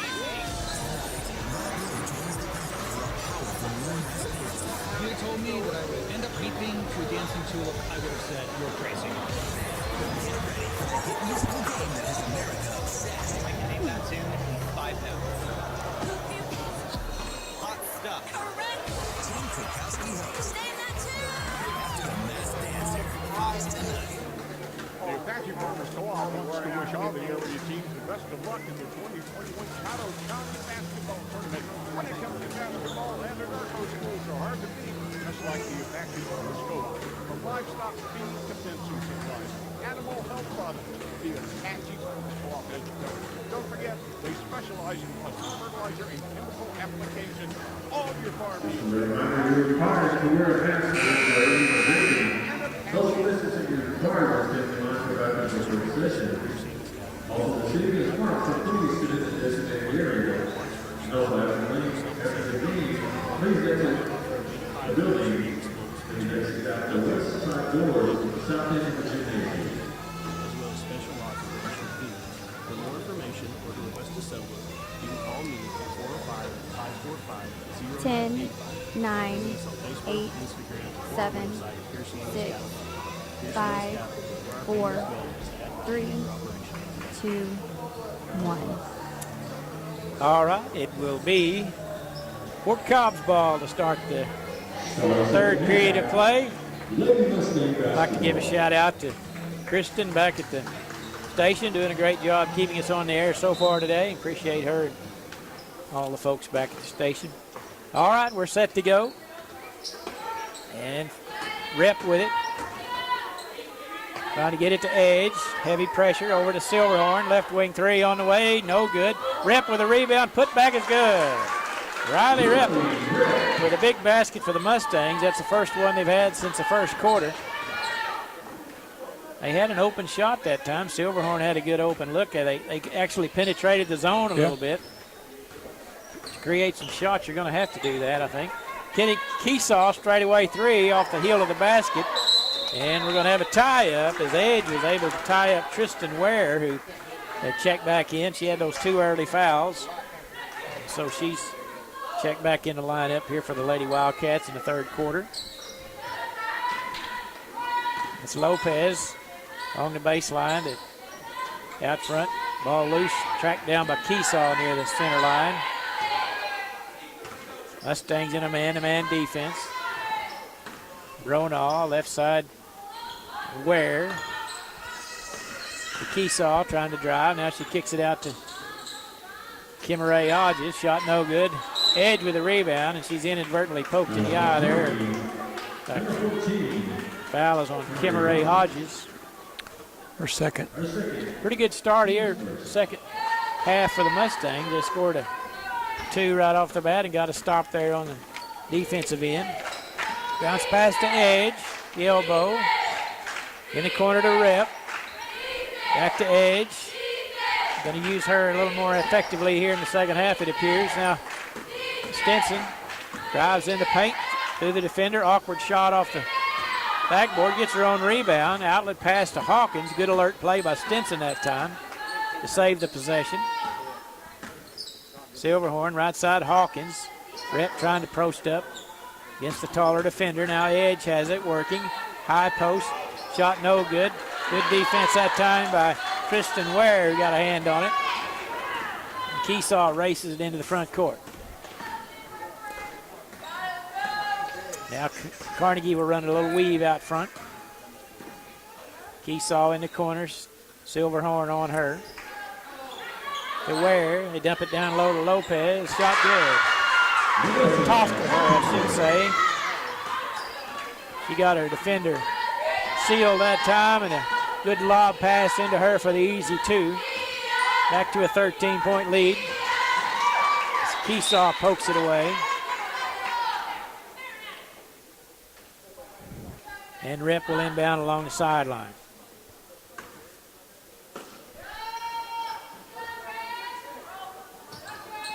Edge comes out over to Rep. Just inside the 3-point arc, off the heel of the basket. Silverhorn in amongst the trees, gets the rebound, and she's going to be fouled, I think, by Huckerford. It's her third, Kimmeray Hodges. Kimmeray Hodges, okay, it's her third. Second team foul. Lob pass out front to Rep. Drives down the right side of the lane. Layup good. Riley Rep. Makes it 23-12. Keesaw on the drive. Out front to Bronaugh. Stinson doing a good job on her in this man-to-man defense. Keesaw left of the lane. Dribbles around Silverhorn. Shot over Rep's no good. Rep with a rebound.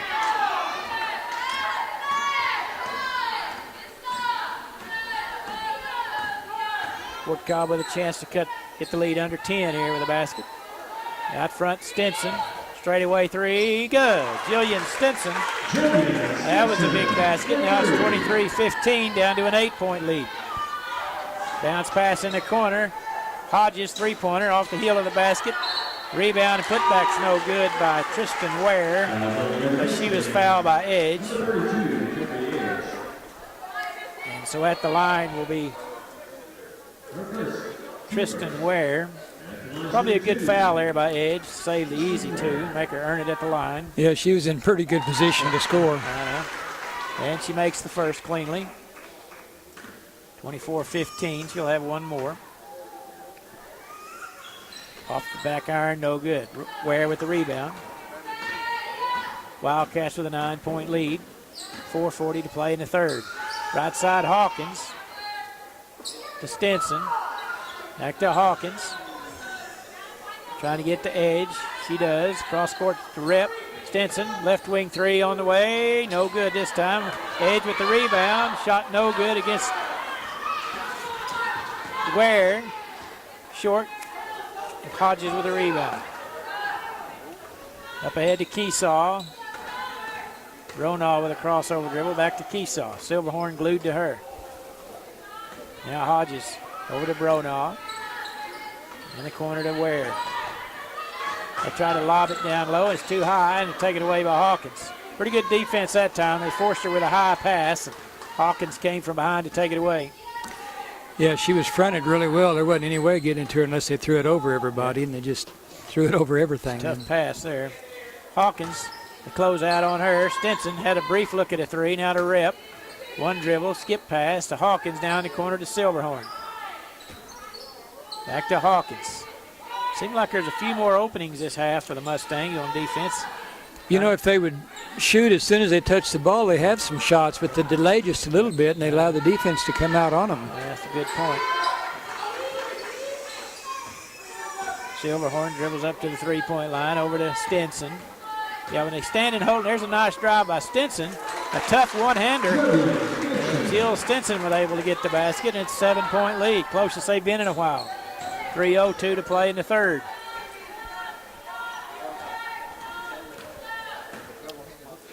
Kennedy Keesaw. Left side to Kristen Ware. Now they swing it out front. Bronaugh with a three-pointer. Good. How about that? Gracie Bronaugh, who looked like it was just shooting as an afterthought, and she drained it. We're going to take a 30-second timeout. We're listening to Caddo County Basketball on 98.5 KACO. Good luck to all the Caddo County teams from Charles Allen Ford. Tell us your favorite Caddo County team to receive a 2% discount. All right, guys, you got me, Tony, for a little bit. Hi, Tony. All right, Tony. How's it going? Charles Allen Ford and Chickasha, proudly serving Caddo County for over 40 years. Need a new or used vehicle? Charles Allen Ford is here for you with great deals, quality vehicles, and Great way to spend a Monday afternoon, isn't it? We want to be your Ford dealership. Come see us today in Chickasha. Charles Allen Ford, proudly serving Caddo County for over 40 years. 10, 9, 8, 7, 6, 5, 4, 3, 2, 1. 2:44 to play in the third period. Mustangs have had a little run here. They trailed 21-8 at the half, and they've battled back to cut it to 10 now. It's 27-17. They trailed by 7 a moment ago, but Bronaugh hit a long three-pointer. Get it back to 10. Mustangs on the attack now, trying to do something against this 2-3 zone employed by the Wildcats. Hawkins, three-pointer, too strong. And Kennedy Keesaw with a rebound. Into the front court.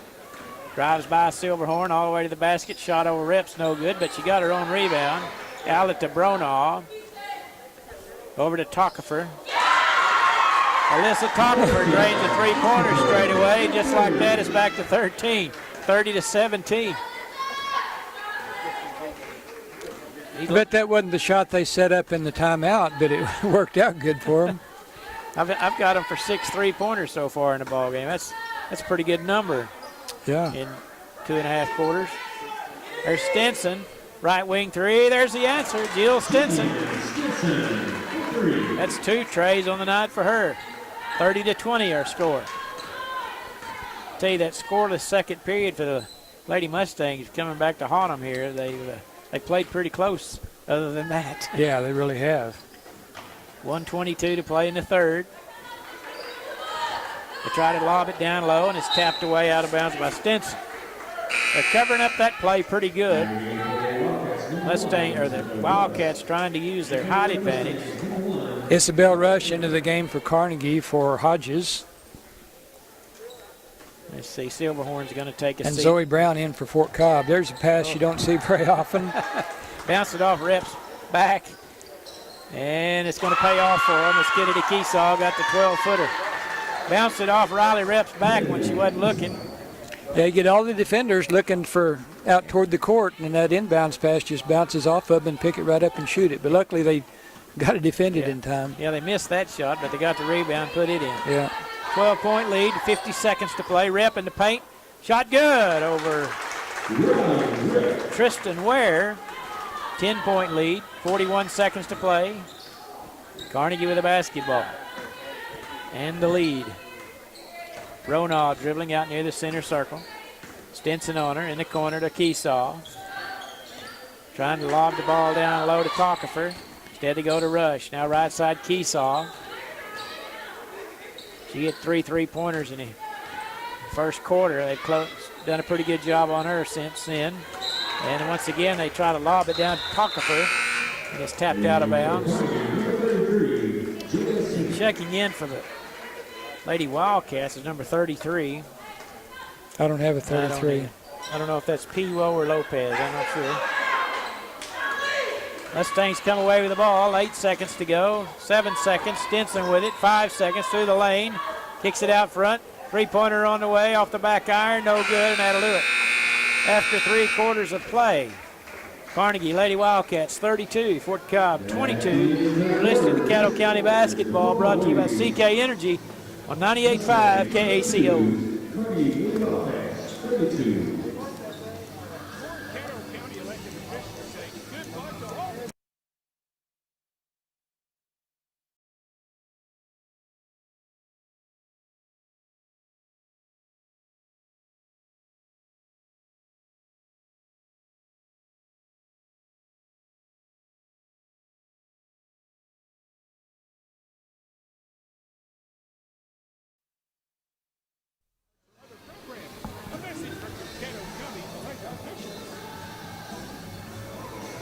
Although the pandemic has 14 to 12 that quarter. The Youth Care Scholarship Program. No, 11, 14 to 11. 14 to 11. Yeah. Oh yeah, they're 32. $500 scholarship.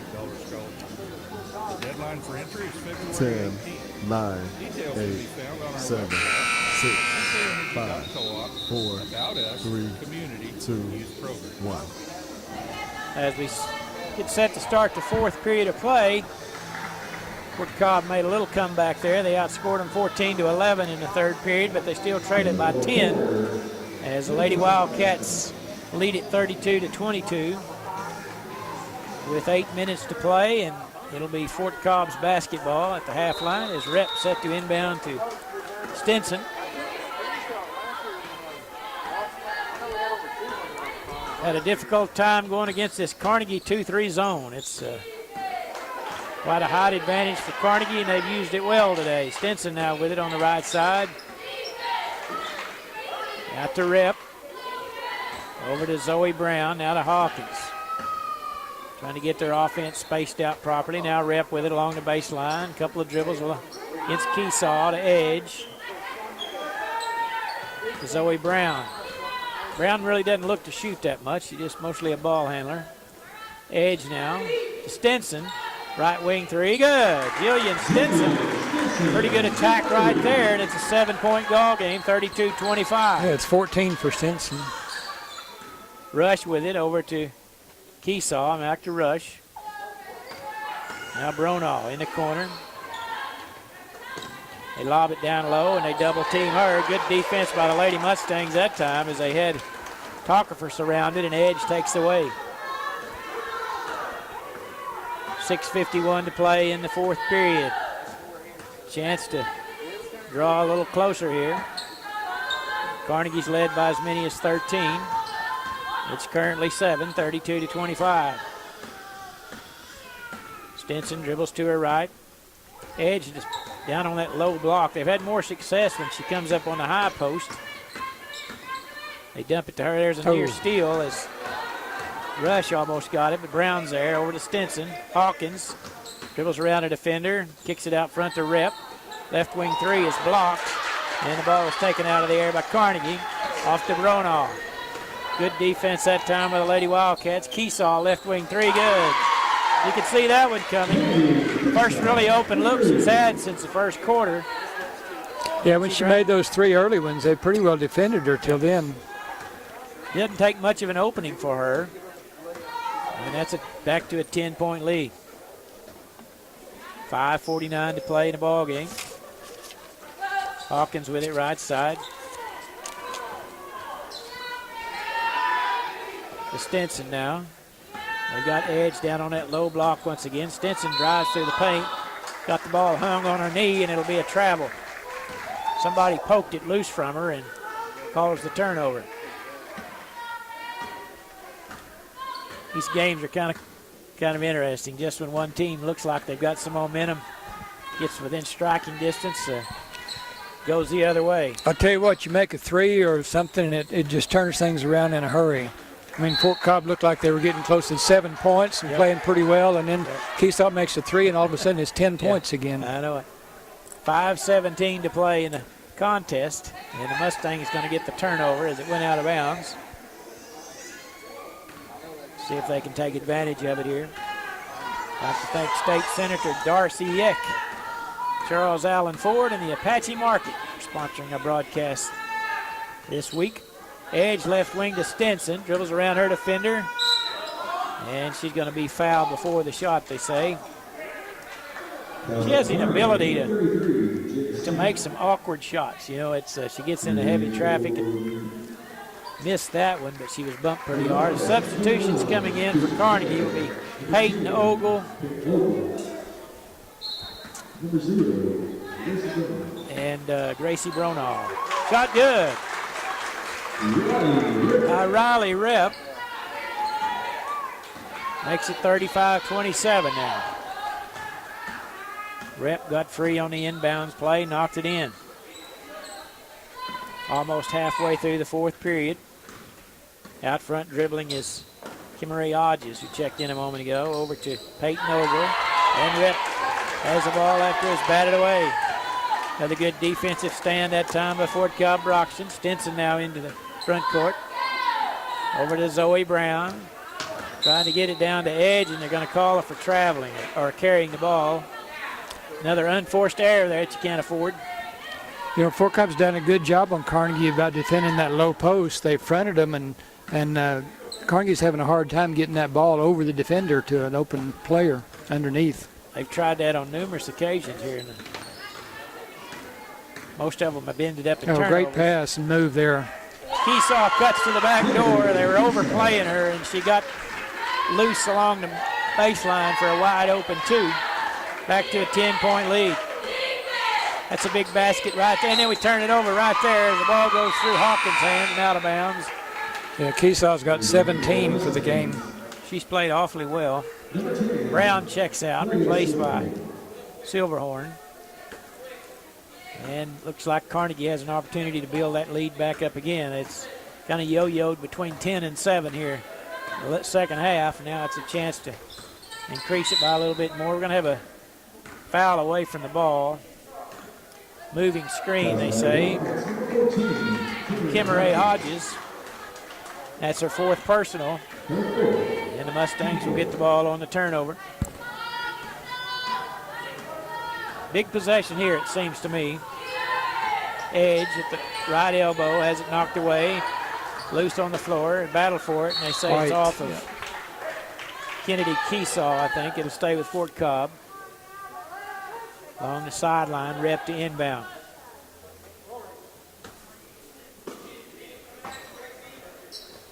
Had a lot of time, difficulty getting it in. Oftentimes, Edge has to come pop out kind of as a safety valve. Edge on the low block, turnaround, kicks it out front to Hawkins, left wing 3, good. Autumn Hawkins with a long block.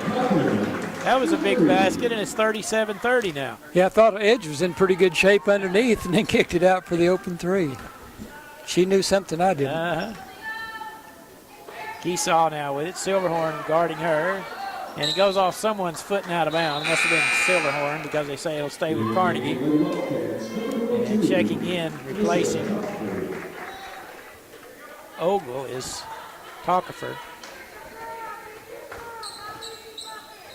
Bronall, 3-pointer along the baseline, too strong. Rebound Tristan Ware. Edge intercepts the pass. And it'll be Fort Cobb's ball with 2:51 to play. Yeah, Ware was trying to fall out of bounds with it and had to get rid of it, and wasn't anybody open. Silverhorn dribbling out front. Left side to Stinson. Back to Silverhorn, top of the key, over to Hawkins, right side in the corner to Rep. Trying to get it to Edge, bounce pass to her, and it's going to be a foul charged to Tristan Ware as she was battling from behind. It's funny, it's interesting how Carnegie they defend the post from behind. Fort Cobb defends the post from the front, so it's different styles here. Third foul, there's a pass into Rep, can't get the shot to drop as they use the same play they did last time, and there's a wide open Tockefer on the other end. off the fast break, and it's 39-30, and a quick timeout taken by Coach Schuppert. We'll take it with him. It'll be a full timeout. You're listening to Caddo County Tournament, brought to you by CK Energy on KACO 98.5. Make a slam dunk with your internet service provider. Choose Hillary Communications, your local solution for internet, phone, and TV. Hillary Communications brings high-speed internet to you in Anadarko, Surreal, and Siemens. No phone required, no data caps. Sign up today by calling 580-529-5000 or visit hillcom.net. Hillary Communications wishes good luck to all the teams at the Caddo County Tournament. If you're looking to buy or sell a home or property in the Caddo County area, contact Shelley Dissy with ABC Superior Realty. With nearly 20 years of real estate experience, Shelley's a realtor who can help find individuals to buy your home and real estate. And if you're looking for the perfect home for your family, she can help you find the one that's just right for you. Shelley Dissy with ABC Superior Realty. Hit the Midwest Bank Building in 1. 2:17 to play in the contest. Carnegie on top 39-30. And it will be Fort Cobb's ball as an easy basket that time by Alyssa Tockefer. Fort Cobb's been able to get it to 7, but they can't get it below that. Seems like every time they get there, Carnegie has an answer. Yes, that's correct. Stinson with it, top of the key to Rep. Kick it out to Hawkins. Down low to Edge on the low block. Pivots around over to Stinson. Right side of the lane. Picks up her dribble. Edge kicks it out front to Hawkins. Down to Rep. The Silverhorn. One dribble. Trying to get it to Edge, but Carnegie's doing a great job covering her up. 1:44 to play. Precious time ticking away. Wells Clark to Silverhorn to Edge. Good quick ball movement. Over to Rep. Shot is good. Riley Rep, a 6-footer right of the lane. And it's 39-32. It's 10 for Rep. Keesaw with it. Top of the key, Tockefer. 1:22. I'm sure Carnegie would love to work some clock right here. Mustangs only have one team foul, so it's going to be a lot of fouls to get them into 1-and-1. And they're not, don't look like they're trying to do that at all at the moment with 1:08 to play. And the Mustangs pretty well just letting them dribble it out here, but they're going to have to try to get, there's a steal by Hawkins. Knocks it away into the front court, heads to the basket, and they're going to call traveling on Autumn Hawkins. Got a little bit too big of a hurry. 55 seconds to play, and Carnegie will inbound along the baseline. Full court pressure by Fort Cobb. They get it inbounded. And then Keesaw brings it into the front court on the left side. Well, that was Kimmeray Hodges, I should say. 45 seconds to play. They're trying to foul, but they can't. Hawkins intercepts the pass. She'll dribble it all the way down. Layup's no good, but she's fouled from behind by Hodges, and I think that'll be 5 on Kimmeray. And at the line will be Autumn Hawkins shooting 2. You know, over in the Hinton tournament in the semifinals, it wasn't the semifinals, it was the first game. There was, in a situation like this, Hawkins was 2 for 2 from the line late in the game with a 2-point lead. Yeah. And she makes the first cleanly, so she's a good foul shooter. Closest they've been since the first quarter. It's 39-33. She had one more. And she swishes them both. Nothing but net. 39-34, 5-point lead.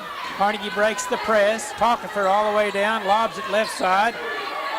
Keesaw 30 seconds. They're going to have to foul or something. Fouling really doesn't do them any good with one team foul. That's true. Yeah, they're going to have to get some turnovers. 5-point lead. Carnegie Wildcats with 26 seconds to play. They've created a couple of turnovers, but you're going to really have to foul them here, I think, quickly, as soon as they catch it on the inbounds to have any shot. But there's a near steal by Hawkins, but she was on the sideline. Hawkins is like a turnover. Where's she been? The last 3 trips, she's turned it over. She's got the ball 3 times. Tough luck, she's on the sideline that time. 24 seconds to play. And they get the ball inbounded into the front court, and there's a quick foul by Edge. You know, when she caught it right there, the thought occurred to me, oftentimes you'll see them pass it in the back court just as a reflex. Just to get rid of it. I saw it last year in the finals of the boys. I think I saw that. 22 seconds. They inbound the ball. Now time is ticking away. 19 seconds, and Edge fouls Tristan Ware. That's kind of when you look at the official and say, I'm fouling her. I'm not really going to touch her or bother her, but call a foul on me, please. That's the third foul on Edge with 17 seconds. Can't be really too particular on who fouls now. There's only 17 seconds. Out front to Keesaw, and Silverhorn pokes her with 16 seconds to go. And that's going to be the fifth. So they're going to have to do it 2 more times. And 16 seconds to play, and Carnegie will inbound. That's about the only time you get penalized for not fouling this. And Rep fouled her, but had to do it twice before they called it. 12 seconds now. So that's a 16 foul, so 1 more of those. And let's see what we're going to have a timeout taken. We'll see what it's going to be. It'll Carnegie be a half. We'll just keep it right here. It's 30-second timeout. There's 12 seconds to play. And Carnegie on top with the ball, 39-34. So pretty much all they've got to do is catch it and make free throws, Kim, it seems. Yeah, it is. They're going to catch it now and get probably a quick foul. And you're right, they make free throws, a couple of them. That's going to be about it.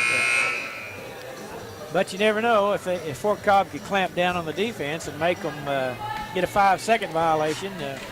Yeah, I heard something about in NBA, when somebody had like a 10-point lead with less than a minute left, their chances of winning were 1 in 2,900 and something, and that's what Oklahoma City did the other night. So that was the one. It can happen, yeah. Kennedy. So there's a chance. There's a chance. There's 2 chances, slim and none. I think. Yeah. 9 seconds. Bronaugh, she gets it. She's going to shoot, but she's going to be fouled with 6 seconds to play. And let's see, Bronaugh is going to be at the line, shooting 2. That's what they were trying to do, is get them to the free throw line. We'll see and she has not shot a free throw today. I believe it's 2. Should be made the first. And it's 40-34 now. 2 possession game still. If she makes this one, it's pretty well all she wrote. And the free throw is good. She made it. Gracie Bronaugh with 2 big free throws, and it's 41-34. And that appears to be your final score. As Stinson dribbles in the paint. Well, she made it. 41-36 is your final score. As the Carnegie Lady Wildcats will advance to the semifinals. Congratulations to them. We will now have our post-game report brought to you by the Farmers Bank of Carnegie and the Ouachita Valley Bank of Fort Cobb. And that's going to be brought to you by Kim Kroll. All right, thanks, Don. For Fort Cobb-Broxton, Jillian Stinson, good ball game of 16 points. She was 6 of 11 from the floor, 3 out of 6 2-pointers, 3 out of 5 3-pointers, and 1 out of 2 free throws. Riley Ripp had 10 points on 5 out of 10 shooting. She was 5 out of 9 on 2-pointers, 0 for 1 3-pointers. Kalia Silverhorn with 3 points, 1 out of 4 from the field, 0 for 1 on 2s, 1 for 3 on 3s. And Autumn Hawkins had 7 points, 2 out of 5 shooting, 1 out of 2 on 2-pointers, 1 out of 3 on 3-pointers, and 2 out of 2 on free throws. Fort Cobb shot 38% from the floor, 14 out of 37. 2-pointers, they were 9 out of 24 for 38%. 3-pointers, 5 out of 13 for 39%. Free throws, 3 out of 4 for 75%, and they had 9 personal fouls. Of course, a bunch of those right there at the very end. For Carnegie, Gracie Bronaugh with 7 points, 2 out of 6 shooting. She was 1 out of 4 2-pointers, 1 out of 2 3-pointers, and 2 out of 2 free throws. Kennedy Keesaw had 17 points, 6 out of 12 from the floor. 2-pointers, she was 2 out of 5, 3-pointers, 4 out of 7, and 1 out of 2 free throws. Peyton Ogle had 2 points on 1 out of 2 2-pointers. 1 out of 2 from the field, 1 out of 1 2-pointers, 0 for 1 3-pointers. Kimmery Hodges, 3 points, 1 out of 3 from the field, 0 for 1 2-pointers, 1 for 2 3-pointers. Lisha Tockefer had 9 points, 4 out of 4 from the field, 3 out of 3 two-pointers, 1 out of 1 three-pointers.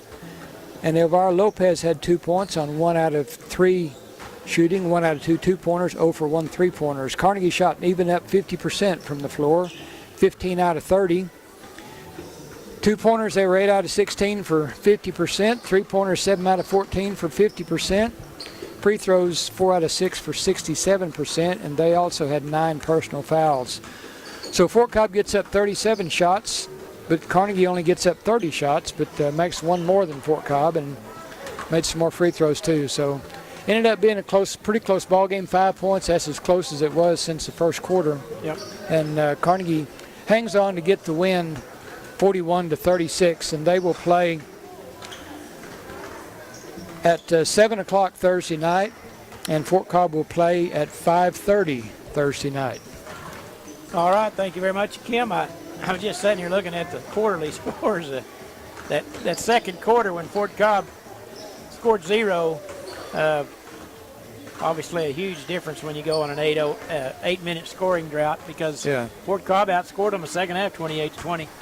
So anyway, it's they did. You just can't dig yourself that big of a hole. But anyway, it's a good competitive ball game. That's the best game of the tournament so far, and I enjoyed watching that game. Both teams gave great effort, and enjoyed watching that. Okay, let's send it back to the station for a little break. First, we want to thank the Caddo County elected officials, the Piercy Cattle Company, and Central Appliance Furniture and Bedding here in Anadarko for sponsoring our broadcast this week. Let's send it back to the station for a 3-minute timeout. When we come back, we'll have some more interesting conversation with Kim Crowell. Yeah, we'll see. You're listening to the Caddo County Tournament, brought to you by CK Energy on 98.5 KACO. This is Trey Piercy with Piercy Angus Cattle. We as a family would like to invite you to our annual bull sale. What now? March 1st. I'm going to go to the restroom. Okay. We will be offering 85 registered Angus bulls, 30 minutes. 32-year-olds, I know. 18-month-olds, and 25-year-olds, as well as special lots of registered females. For more information or to request a sale, you can call me at 405-545-0985. Or visit us on Facebook, Instagram, or our website, PiercyAngusCattle.com. Piercy Angus Cattle, where our family's goal is to add value to your operation. Good luck to all the Caddo County teams from Charles Allen Ford. Tell us your favorite Caddo County team to receive a 2% discount on parts and service. Offer good through February. Excludes menu priced items. Charles Allen Ford in Chickasha, proudly serving Caddo County for over 40 years. Need a new or used vehicle? Charles Allen Ford is here for you with great deals, quality vehicles, and an absolutely no-pressure environment. We want to be your Ford dealership. Come see us today in Chickasha. Charles Allen Ford, proudly serving Caddo County for over 40 years. Caddo County elected officials say and lots of all the teams in the Caddo County Tournament. Commissioners Benny Bowling, Randy McLemore, and Frank Peter. Sheriff Spencer Davis, Court Clerk Eddie Barber, and District Attorney Casey Hicks, and Cecil and Donna Phillips, Treasurer Joe Dozier, and Clerk Ronald Johnson. They encourage all students to get involved in their schools and their communities, whether it's athletics, academics, college, family, fine arts, or other programs. A message from your Caddo County elected officials. It's been a rough go for our school kids for the past 2 seasons thanks to this awful pandemic and the political turmoil within our country. CK Energy has always supported our youth, and we want to remind all of you that things will get better, and you should not spend your days stressing about things that will improve. Stay positive, stay happy, and keep working hard to become a great athlete.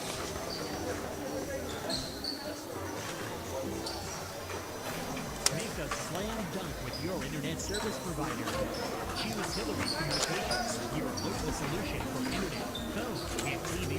Hillary Communications brings high-speed internet to you in Anadarko, Surreal, and Siemens. No phone required, no data caps. Sign up today by calling 580-529-5000 or visit hillcom.net.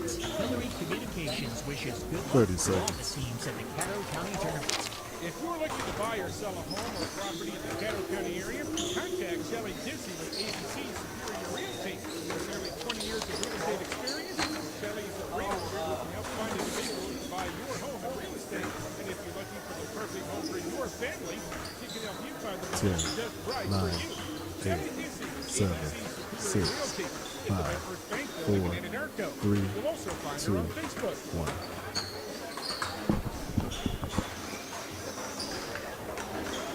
Okay, welcome back to the Caddo County Tournament. We've gone through 4 games so far today, all girls games. Might give you a summary of those that we've already done. We're getting set for 4 boys games to end up today. Our first game this morning at 9 o'clock, and if you can imagine playing basketball at 9 o'clock in the morning, but the Hinton girls beat Mountain View-Gotebo 47-19. In the second game at 10:30, Boone-Apache comes away with a victory over Gracemont 55-33.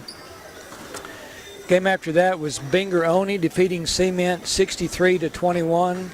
And the game we just finished was Carnegie over Fort Cobb-Broxton 41-36. To look at the schedule that we'll have for the rest of today, all boys games after this.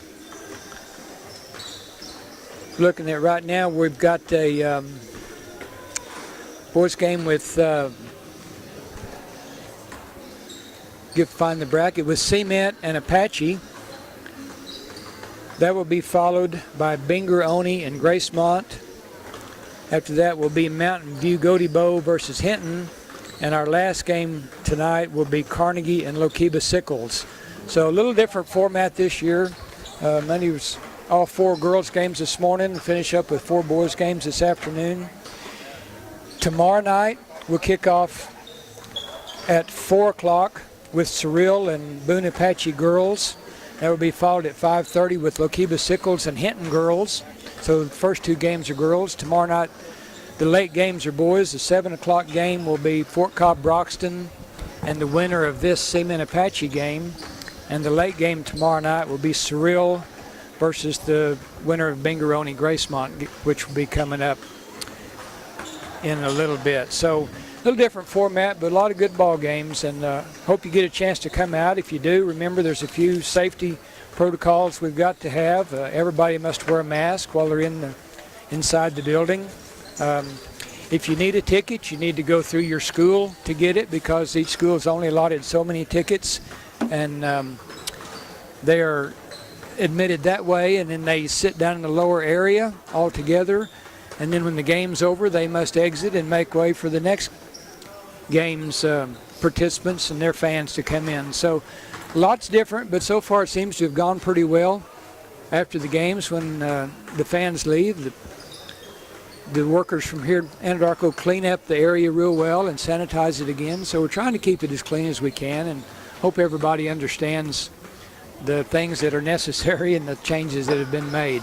So we're looking forward to a good week. Like I said, we got 4 games down, 4 games to go, and off to a good start, Don. Yeah, Kim, I was just thinking as you were talking, I can't ever remember a tournament that I've been to hardly anywhere that the game started exactly on time. We've had 4 ball games, and it's kind of neat to know that at a certain time the game's going to start. And the games have been pretty well played, crisp. Not a lot of fouls, and every game's been shorter than normal. Seemed like it got kept ahead of schedule. And so years past, they allowed hour and 15 minutes or hour and 20, something like that. And hour and 15. You'd always get behind, seemed like, but now when we're allowing more time, the games are shorter. So. Yeah, it is. It's. I don't know how that works. It seems like they know what we're doing, so give them more time, they play faster. But we talked earlier about when some of the games started and some of the earlier ones. The three-point shot has changed so much of the game that we see now, and you think, some of the teams are half their shots or more three-pointers, but the first NBA shot was when it was changed. The three-point shot in the NBA was 1979. And that was actually the rookie years for Larry Bird and Magic Johnson. Wow. So you think they played their college careers without a three-point shot. And you think that was so much of Bird's, game, but he didn't have an opportunity for a three-point shot till he got to the NBA. Yeah. The NCAA switched over in 1986 for a three-point shot, and in high school it's in 87. So we think it's, I mean, for the people that are playing now, they just realize it's been here forever. Right. But for the people that have been around a long time like us, you know, it is a change, and it really has changed the way basketball is played. Now, you can be a great player and not a very good three-point shooter. Shaquille O'Neal made one three-point shot in his career. Really? 1 out of 22. Wow. And that's not nearly as good as Kareem Abdul-Jabbar did, because Kareem was 1 out of 18. So each of them made one three-point shot in their career. But why would you let Jabbar shoot 18 of them is what I'm wondering about, or Shaq shoot 22 of them? Well, maybe they were at the end of the quarter. Well, yeah, you would hope it would be that. I don't think they'd ever set up a play for him to shoot a three-pointer. But then one of the other big changes, you know, girls basketball was 6-on-6 all the time for years and years and years. That changed in the 95-96 season when the girls went to 5-on-5. Wow, it's been a long time ago, isn't it? Yeah, 25 years ago. And so it, you know, like I said, the girls now have no idea that it was ever any different than what it was, what it is now. One of those things you're mentioning that doesn't have anything to do with the high school necessarily, but back in the day, there was a league called the ABA. Remember them? Yeah, with the red, white, and blue basketball. And they were kind of considered to be a step below the NBA, you know. Yeah. But yet, they folded, of course. But the NBA picked up some of the things the ABA was doing. ABA was more flashy, and I think they had the three-point shot, didn't they, and the red, white, blue Yeah, ball, kind of a cutting-edge thing, and did several things. Time clock, probably. And anyway, the NBA adopted some of their policy, you know, some of their rules. They actually brought some of the teams in. Yeah, and the NFL kind of did the same thing back when they had the old XFL? Yes. Yeah. Quite a few years ago, and they adopted some of those to make it more fan-friendly and such as that. So sometimes these startup things, people have better ideas sometimes, you know, just doing the same old thing. You know, I was watching some of the football game yesterday, and I think one of the changes that may be coming is they may move the kickoffs back to the 30-yard line, because now every kickoff just goes the end zone. There's not a kick return. I mean, it's very rare to see one. And, I know that's where most of the injuries come from, and they try to avoid all that. But, you know, it's going to get to the point they're either going to move it back or just give everybody the ball on the 25-yard line. Well, injuries are a problem, I guess. Yeah. One of the things interesting to me about kickers is now that used to kick off from the 40, and nobody kicked it out of the end zone. Now they kick off from the 35, and then they just sail out of there. I'm thinking, why don't they kick longer field goals? You would think, I think 63 is still the record in NFL, and they kick 55 all the time, and they hit way up on the net. You know, it looked like with ease, but you hardly ever see anything over 60. What's funny about that is you get a 50-yard field goal, and they'll kick it and they'll clear it by 15 yards, and you get a 60-yard field goal, and they can't get it there. Yeah, I know. Well, it's like hitting a golf shot, isn't it? When you just take a nice normal swing, it goes a lot farther. Yeah, it's just so hard to convince yourself of that. So that's the football kickers are thinking the same thing, I guess. So yeah, but it is interesting how far they can kick them on kickoffs. That's for sure. Yeah, that used to really be an exciting part of it. Now it's just you kind of just wasting 10 seconds there. Yes, sir. All right, let's take a 3-minute timeout, and we'll come back for some more action. You're listening to the Caddo County Basketball Tournament, brought to you by CK Energy on 98.5 KACO. Hi, friends. George Plummer here. A lot going on in Central Appliance Furniture and Bedding in Anadarko. Let's check in with Terry. That's right, George. Let me tell you what we've got in appliances today. Folks, we've got refrigerators, washers, dryers, ranges, dishwashers too, in stock, not on order. Come by and take a look at all we have in stock, and we get you fixed up. Same day. Friends, the deals are real at Central Appliance Furniture and Bedding at the corner First and Central in Anadarko. It's basketball season, which means you might be spending a lot of time on the road every week. The Apache Market at Highway 62 and the Highway 9Y can lessen the stress of hurrying to make the tip-off. It's easy in, easy out. Fuel up quickly, get on your way, pick up a snack, beverage for the drive, and you're gone.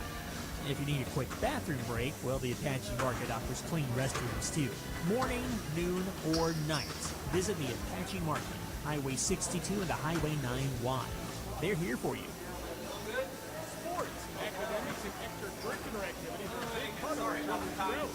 State Senator Darcy Eck encourages students and student athletes to do their best at all their activities and urges parents to take an active role in their children's education. If there's an issue with the state capitol you'd like to discuss, contact Senator Eck by calling 405-521-5545. State Senator Darcy Eck says good luck to all the teams in the Caddo County Tournament.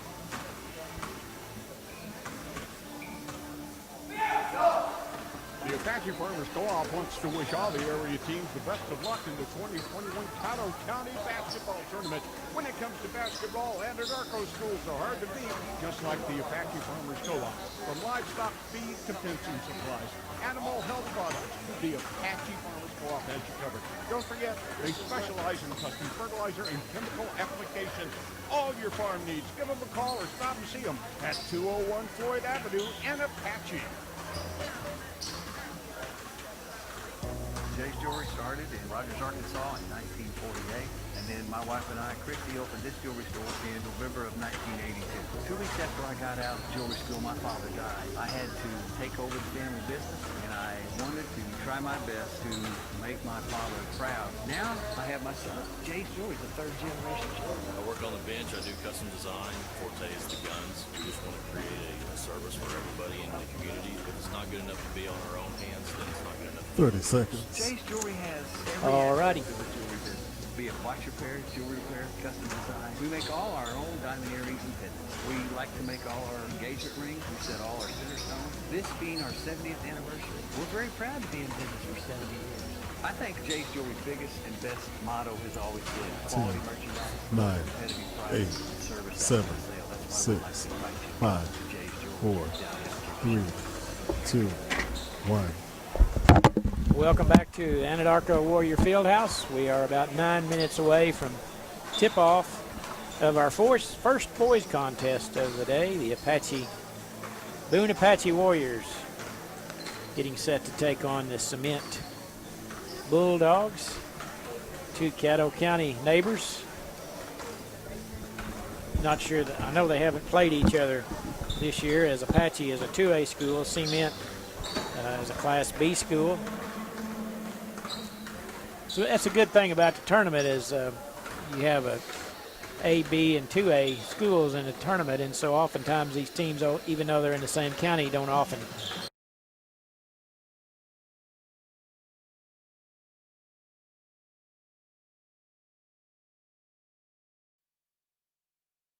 season game. So and they're not going to see each other in the playoffs. So this is the only opportunity. Just watching Cement out here warm up, they got some big boys. I'll tell you what, Yeah. And they got a good record. They're 9-6 on the year. It's probably, I think, if you go back and look at some of the recent, or not recent history, when I moved to Fort Cobb back in '83, Cement won state title back-to-back years. You remember? In, Yeah, they did, yes. 85, 86, or 7, somewhere in there. I remember they had a big time team, and they had an area tournament at Fort Cobb with Minko and Cement, and can't remember the other team. Yeah, they won it in '83 state tournament. Okay, yeah, I was right. I knew it was right in there. And they had and '87 too. Okay. Yeah, you're right, 2 times. Yeah. That's it doesn't seem like that long ago to me, but that's remarkable when you think about it. I mean they were big time good. Yeah. Back in the day. So anyway, there's a lot of history, a lot of quality. What does the program have their state title in there? Yes. And it was in '83 and 83 and 87. 86. I don't know why I thought they were back to back. Maybe that was Fletcher. Well, they might have gone back to back. You probably also remember in the 1932 Cement Girls. I don't remember them very well. Well, let's see here. What page are you on? I can't. Okay, here we go. Close to the back. Got it. All right. Yeah, Cement in '83. Class A boys, and Seamen in 87 Class A boys. And then Lookeba-Sickles girls was really good in that period of time. They won it in 86. Yeah, they went several years in a row right in there. And then the Carnegie boys got on their run 3 years in a row in Class 2A. But you look at state champions in Caddo County, there's 83, 84, 86, 87, 88, 92, 96, you know. Right. It's a pretty good run for somebody in the county winning a state championship. And, of course, in the 2000s, there have been, probably a dozen? Oh, 1, 2, 3, 4, yeah. 5, 6, 7, 8, 9, 10, 11, 13 state champions from Caddo County in the 2000s. So. Well, in 19, you had... that was the first one. Fort Cobb and Surreal boys played in the finals. Oh, in 2019, yeah. You're right, yeah. So anyway, yeah, it's been a remarkable... well, it's just a good hotbed of basketball, what I'd say. Yeah, it is, because you got several schools that don't play football, and you know, that kind of helps some of them. Of course, some of them play both and do real well with both of them. But well, you got softball and you pull in the baseball championships, and you're going to get a long list of them. That's then. exactly right. Yep. All right, let's take another timeout. Let's take a 3-minute break, and we'll come back. We'll have boys action. You're listening to Caddo County Basketball Tournament, brought to you by CK Energy on 98.5 KACO. Who do we owe for this? You? I just paid for it. How big deal? I know it's not, so. We'll be offering $5. $5. It's all right. That's not enough. You got change for that? I get both of us. Here, I get it. It was more than $5. So. There's Kim. I was going to pull a Spicoli and just order pizza. Yeah, all right, too. When he did that,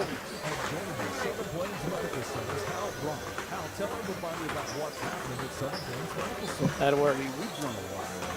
No, keep that. 18 different medical specialties right here. Thank you. Wait 6 weeks for a Those apps are pretty good, aren't they? We go to the Sonic all the time and use the app and get a half-price drink. Well, that's the only way. I know, exactly right. Hey, do y'all need more drinks? Your hometown medical team since I think I got plenty in there. I don't want to drink too much. Tell us your favorite Caddo County team to receive a 2% discount on parts and service. Offer good through February. Excludes menu price items. Charles Allen Ford and Chickasha, proudly serving Caddo County for over 40 years. Need a new or used vehicle? Charles Allen Ford is here for you with great deals, quality vehicles, and an absolutely no-pressure environment. We want to be your Ford dealership. Come see us today in Chickasha. Charles Allen Ford, proudly serving Caddo County for over 40 years. Caddo County elected officials say good luck to all the teams in the Caddo County Tournament. Commissioners Benny Foley, Randy Vandermore, and Brent Kicker, Sarah Spencer Davis, Court Clerk Eddie Marker, and Dick Jason Chick. Assessor LaDonna Phillips, Treasurer Keith Sawyer, and Clerk Ryan Johnson. We encourage all of you to get involved in the game in their communities. Academics, college, and fine arts for other programs. A message from Caddo County. Geothermal, the most efficient heating and cooling system in existence, costs $25,000 plus on most utilities. Put jalapenos on your sandwich? $10,000 to $12,000 if you're sometimes a little bit. Even less after the 26% federal tax credit. In most cases, the geothermal system on CK Energy ends up costing less than even medium efficiency conventional systems. And unlike solar, it works at night. Call us for more details at 405-656-2322. Make a slam dunk with your internet service provider. Choose Hillary Communications, your local solution for internet, phone, and TV. 30 seconds. Communications brings high-speed internet to you in Anadarko, Surreal, and Siemens. No phone required, no data caps. Sign up today by calling 582-529-5000 or visit Hinton.net. Hillary Communications wishes good luck to all the teams at the Caddo County Tournament. 9, 8, Country 7, 98.5 is 6, KACO, 5, Apache, 4, London, Fort Sill, 3, a product of 2. Moment Media. All right, we're about set to go. We've got a couple of minutes left before tip-off of the Boone-Apache Warriors taking on the Cement Bulldogs. Apache will be the visiting team on the scoreboard, wearing their road black uniforms trimmed in orange and white. And the Cement Bulldogs will be home team today, wearing their white uniforms with gold and black trim. The Apache Warriors are coached by Mr. Jordan Reed. They're a 2A school, and they come into the game with a record of 3 wins and 4 losses. And the Cement Bulldogs, a Class B school, they're coached by Todd Davis, and they have a good record of 9 wins and 6 losses. So the Cement, they've been having an up year. They've been playing pretty well, yeah. Pretty good ball club. Looks like they've got some, as we were talking about, just watching them warm up. They've got some big fellas down there. I've got 4 or 5 of them. It's 6'4" or so. Looks to me like. Yeah, they've added a lot of size over the last couple of years. Seems like. Be interesting to see how they use those guys. We're about set now for the starting lineups. First boys contest of the day. It's kind of interesting to have 4 girls games in a row, and now we'll have 4 boys games. Looking forward to boys action.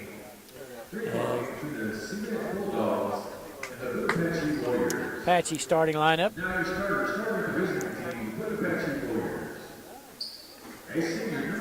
Senior number 1, Alondo Dumbo. Sophomore number 11, Christian Camardley. A junior number 21, Hunter Smith. A junior number 24, Braden Curry. And a junior number 32, Will Smith.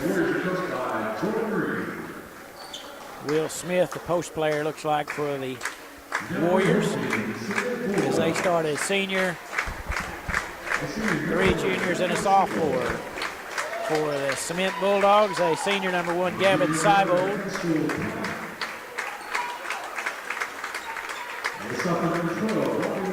A junior number 11, Castile Talent.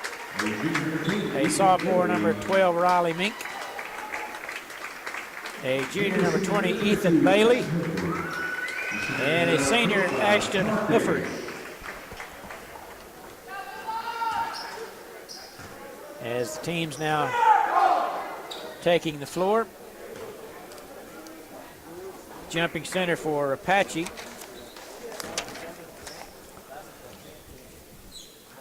Who will be going left to right on your radio dial.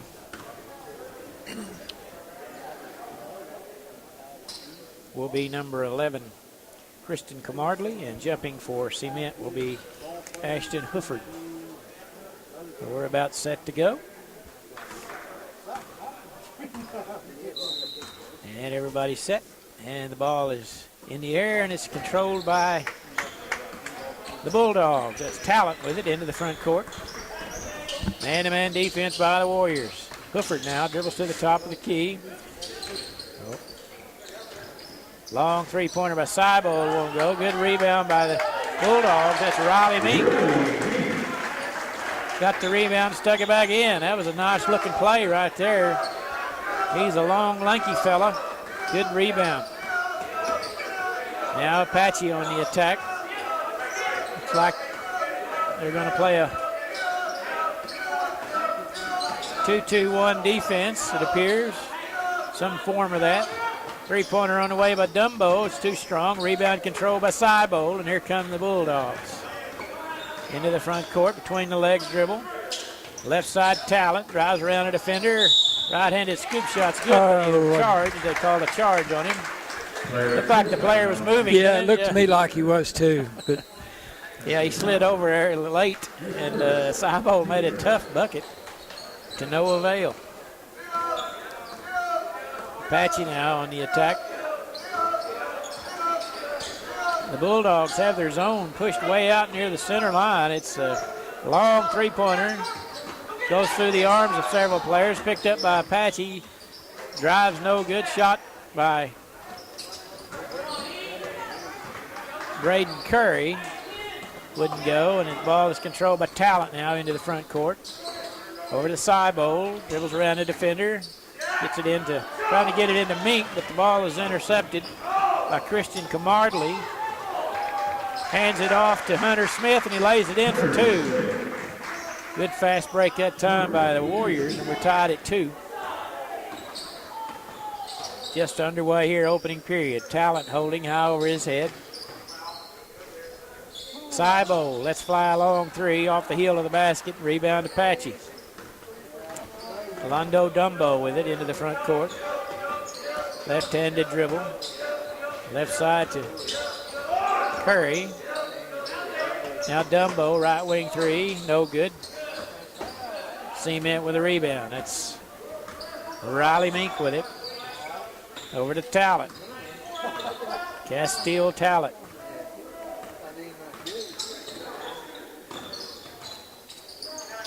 Goes through the hands of Mink. Tracks it down. Now penetrates in the paint. Goes around the defender. Shot good, and he's fouled.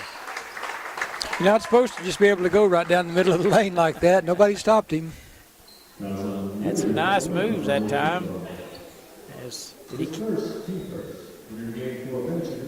Mink's got all 4 so far for the Bulldogs, and he'll have a chance to make it 5 here at the free throw line.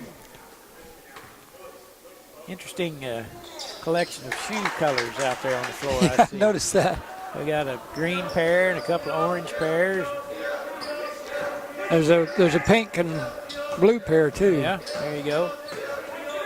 Bounce pass down low to Nick Lindsay, who checked in for Apache. Out front to Braden Curry. Penetrates in the paint. Shot no good. Mink high for the rebound. I bet old Mink can dunk it pretty easy. What do you think? I think he probably could. Talent going against Curry. Right side to Ethan Bailey. Now to Talent way out front. He's swinging around left side to Hufford. Running a weave out front. That's Bailey. Dumps it off for Mink. Shot good. Riley Mink. Kind of a good pass by Bailey. He got covered up and kicked it underneath. Very good play. Shot no good by Apache. That was Kristen Camardley. Fast break attempt. Ball saved along the baseline, but it's turned over to Apache. Dumbo racing it into the front court. Left side to Curry. Dribbling out front. And they get it over to, I don't have a 35 on my roster. Do you have one on yours, Tim? For Apache 35? No. Don't know who 35 is. We don't have him on our roster. And at the line for Apache will be number 2, Nick Lindsay. Sophomore guard for the Warriors, and he makes the first one. Makes it 7-3.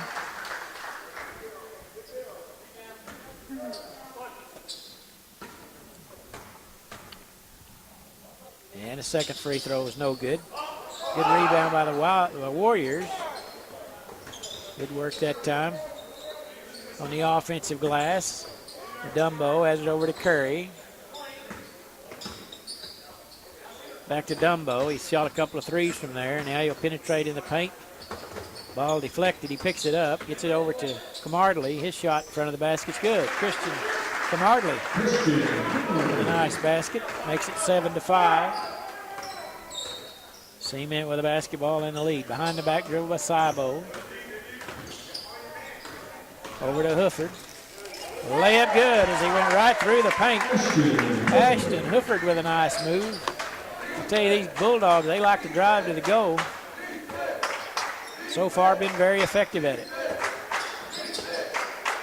Curry with it. He'll try a long right wing 3 off the heel of the basket. Ball loose on the sideline. Curry hustles after it. Shot over Talent, no good. And a rebound controlled by Ethan Bailey. Talent brings it into the front court. Bounce pass to Mink. He tries a 17-footer left to the elbow, and it's no good and out of bounds. Checking in for Cement will be number 13. Kobe Missy, replacing Ethan Bailey. And in for the Warriors is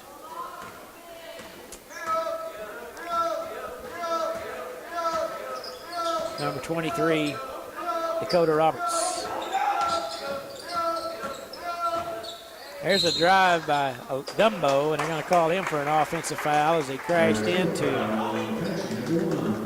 Kobe Missy, who come in and took the charge. Good defensive work by Kobe.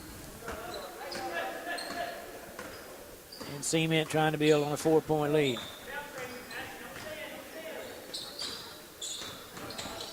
Talent between the legs dribble over to Cybo, left wing 3. And he goes out of bounds off of Apache. And checking in for the Warriors will be number 21, Hunter Smith. Yeah, Nick Lindsay goes, no, I'm sorry. Dumbo goes out with 2 fouls. They lob it into Hufford. And now Cybold on the handle. To Hufford along the baseline. Desperation pass is controlled by Talent. Now to Cybold, a 17-footer straight away, no good. Tip up no good by Hufford, and Apache gets a rebound.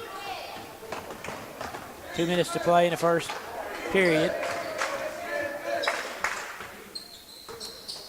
Go to Roberts with the ball. Hufford on him. Left side from Ardley. 35. Karsten Kaufman, thank you.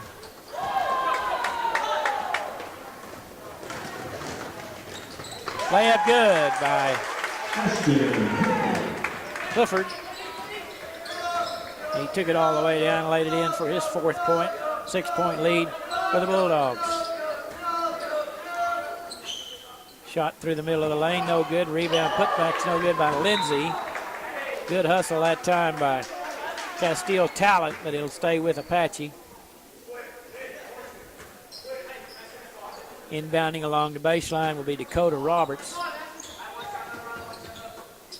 Right side 3 on the way, but Camardley won't go. And the ball is off Apache as Nick Lindsay was in there trying to battle for the rebound. It went off him and out of bounds. And now Apache will put on some pressure in the backcourt in a 2-2-1 press.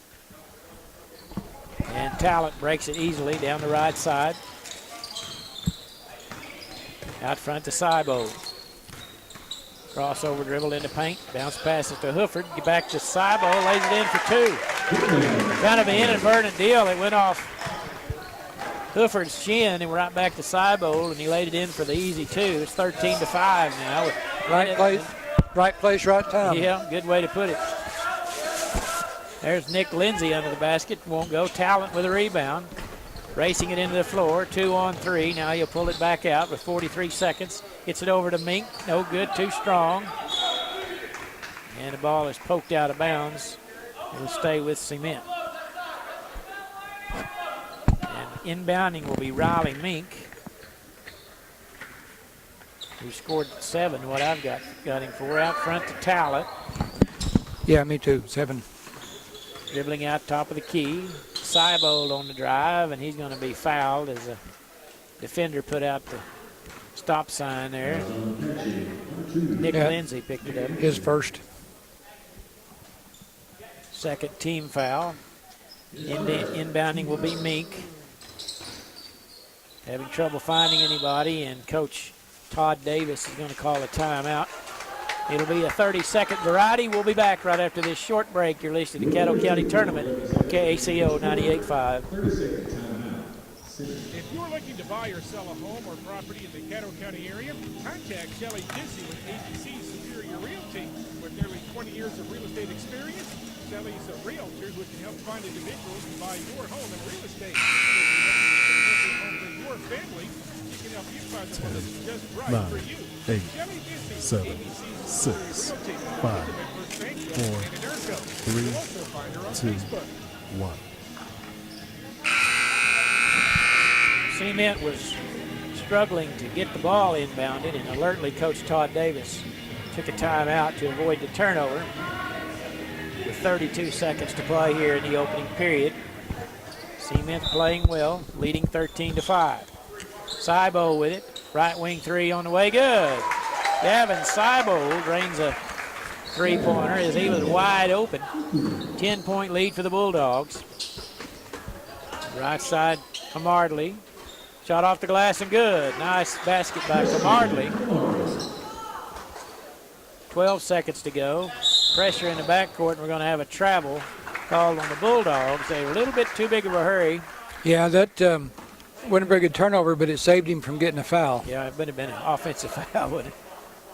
8.9 seconds to play, and in for Cement will be Austin Cogburn.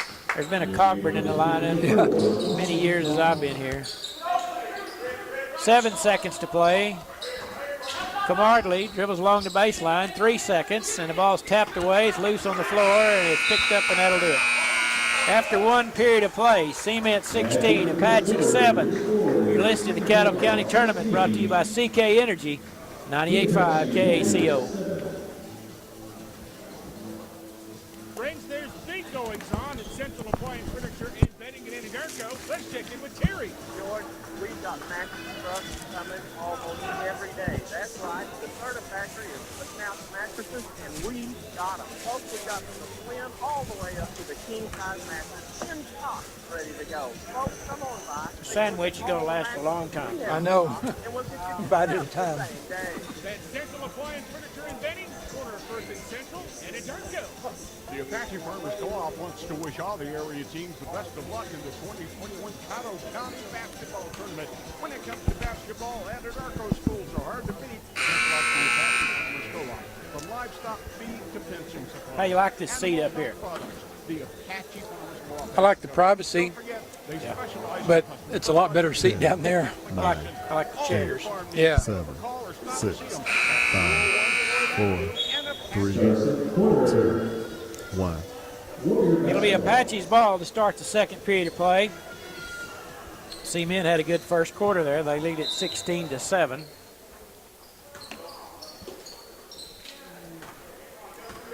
In Hunter Smith in front court. Camardley will try a baseline 3. Good. Christian Camardley. That's 7. He's got all 7 for Apache. 16-7. And there's a turnover. Here comes Nick Lindsay racing it up the floor. Layup is no good. Camardley there with a rebound, and put back is good. Christian Camardley, 5 quick points here to start the second period, and just like that, it's 16-12. Cement has no trouble breaking the press. Cybold, baseline jumper, no good. Kind of forced that one. Yep. He did. Karsten Kaufman with a rebound, number 35. They're going to slow things down here on this trip. It appears that's Dakota Roberts, cross court to Camardley. That's who I'd try to get it to. Along the baseline, splits the defender, and they call him for traveling. Good defense by Cement as they came out to double team him and caused the turnover. Cross court pass into the front court. That's not a real good place to stop. That's Austin Cogburn with it. Bounce pass through the lanes, intercepted by Nick Lindsay. And we're going to have a travel called on the Warriors as they were trying to get Bassett up the floor. Checking in will be Dumbo and Braden Curry. Yeah. It's kind of hard to have a 20-foot bounce pass through the lane, you know. It is, yeah. And have it work, get to where you want it to go. That's without hitting somebody. Yeah, exactly. Ball poked into the backcourt. Cogburn tracks it down. Now it's 5-on-4. He goes into Ashton Hooford and lays it in for 2. Or is that Mink? That was Hooford. No, that was Hooford. Yeah, that's how you do a 5-on-4. Force the issue. 18-12. Cement back on top by 6. Cement still playing that 1-2-2 zone. Bounce pass into the paint. Now a 3-pointer. That's the way you attack a zone right there. Braden Curry with a long 3-pointer. Pass it in, pass it out quickly, and you got an open shot. 18-15. Cogburn along the baseline. They're all over him. He picks up his dribble, and the pass hits the... Yeah, hit him in the ankles. Yeah. You can't. Hard to handle there. Yeah, he was under heavy duress. It was either going to be a 5-second violation or something like that. Apache with a chance to tie the game with a 3-pointer. Karsten Kaufman with it at the high post. Gets it out front to Curry. Once again to Kaufman. Over to Camardley. They're swinging around the perimeter. There's a 3-pointer from the left side. No good. Nobody hustles after it. Apache gets it. Cement was just kind of standing there watching that one. They're lucky they didn't convert that one. 5:25 to play in the half. There's Hufford, had it poked away, but he goes right over to Kobe Missy, and he lays it in for two. Another opportunity of being at the right place at the right time. Thank you very much.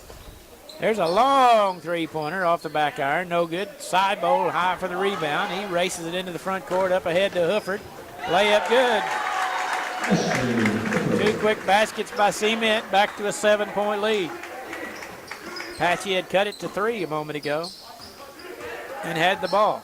Kaufman, 15-foot elbow jumper is good.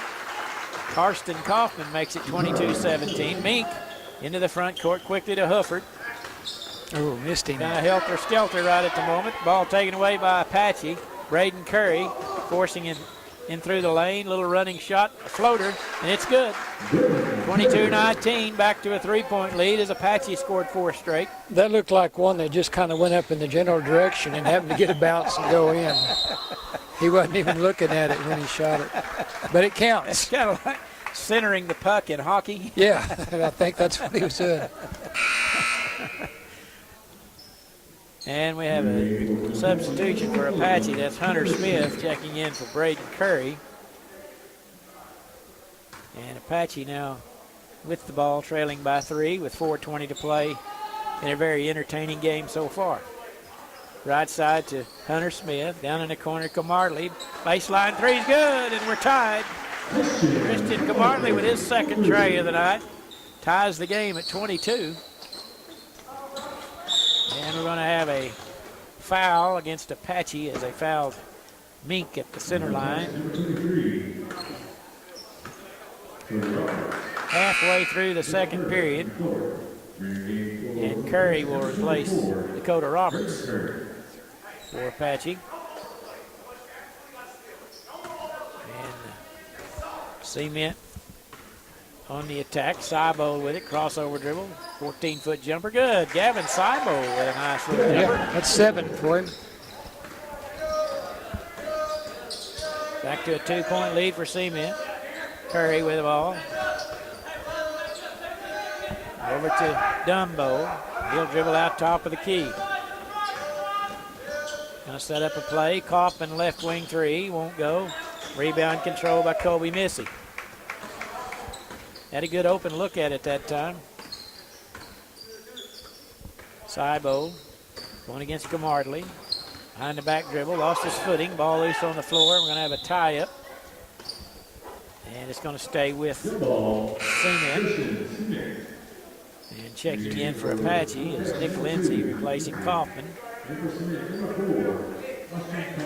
And Cogburn checks back in, replacing Missy for the Bulldogs. Mink to Talent, headed to the hoop. Scoop shot won't go. Dumbo with a rebound. Up ahead quickly to Camartley. Into the paint. Got by with a trail. He traveled. Yeah, I thought he was going to get by with it for a minute. Kind of got in an awkward position. Another turnover. 2-2-1 press again. Hasn't been all that effective. They've caught a couple of turnovers. There's a pass down to Hufford. You can't give a baskets like that. That's a perfect way to, the old diagonal pass, a couple of those, and you got a layup. 2 quick passes and bump it off the glass. 4-point lead for Cement. 2:50 to play in the half. Camartley, left-handed dribble in the paint, throws up a wild shot, and it's no good. Forced that one big time. Yeah, he got bumped a little bit, not enough to call, I guess, and it kind of knocked him off balance. Talent with it. Right side they go to Cogburn. 2:31 to play. Cybo now out front. Gets a screen, goes around the other way in the paint. Shot no good. I think it would have counted it. Yeah, I think it should have. He'll go to the line to shoot 2. Nick Lindsay picks up his second. Cybold trying to build on a 4-point lead. 2:25 to play here in the half. First free throw, no good. Cybold, was he have 7 you said a while ago? Yes.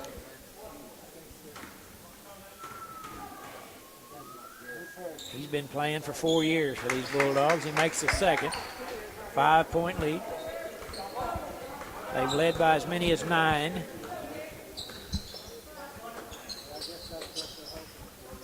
Out front, Apache, Hunter Smith. to Curry. Thought about a three, but talent's on him. Trying to hit a cutting Dumbo, but can't do it. Hufford gets on him. There's Dumbo. Gets his man off the floor and then kicks it out front. Three-pointer by Camartley, no good. Nice rebound and put back by Nick Lindsay as he skied in there. Rebound and shot it all in one motion. It's 27-24 now. 1:45 to play in the half. There's a drive by Sabo along the baseline. Over to Hufford. To Meek. Little 6-footer good. Riley Meek. That's 9 for Riley. 5-point lead again for the Bulldogs. And they try to bounce pass to Camartley, who was cutting when he wasn't expecting that. It goes out of bounds. Substitutions in for both teams. Dakota Roberts checked in for Apache, and in for Cement is Ethan Bailey. And Seibold walks it into the front court. Over to Talon. Try to pass in the paint to Hufford, but he gets over to Mink somehow, and he's going to be fouled along the baseline as the ball was loose and went right to Riley Mink. And the foul is going to be charged to Dakota Roberts, his second. 1:08 to play in a half. Mink with it. Bounce pass underneath to Hufford. Shot no good, a little short. Mink takes it away from him. It's loose on the floor, and he goes out of bounds. It'll stay with Cement. Good hustle by Riley Mink. And he kind of got his hands in there to break up the play and cause a turnover. And Mink will inbound. Just a sophomore. Good-looking athlete. Out front to Talent. Behind the back dribble. Stumbles through the lane. Bumbling, stumbling. Gets a hold of it. Passes it out. I'm amazed he and the ball arrived at the same time. Seibo kicks it over to Mink. Shot off the glass for two. Riley Mink is money when you get him the ball right there. 7-point lead again for Cement. 31-24. 40 seconds to play in the half. Out front, Dakota Roberts. Over to Camartley. Through the paint, over to Curry. And there's a travel. Got a little running start there before he dribbled.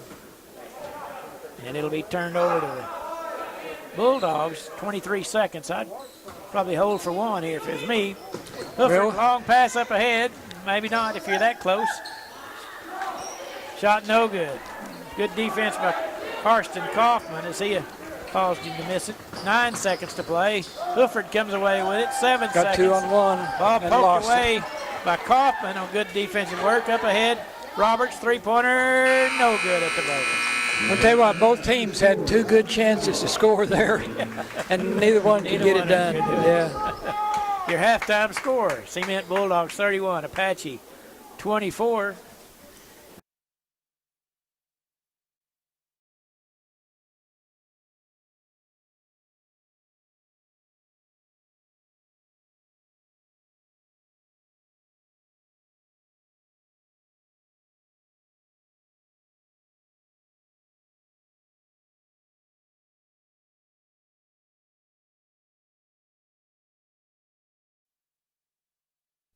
.58% from the floor, 14 out of 24.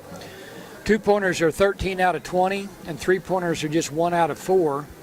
Free throws 2 out of 3. They only have 2 team fouls, nobody with more than 1. For Apache, Mick Lindsay has 3 points on 1 out of 3 shooting. Christian Camartley with 12. Hunter Smith with 2 points. Braden Curry with 5, and Karsten Kaufman with 2.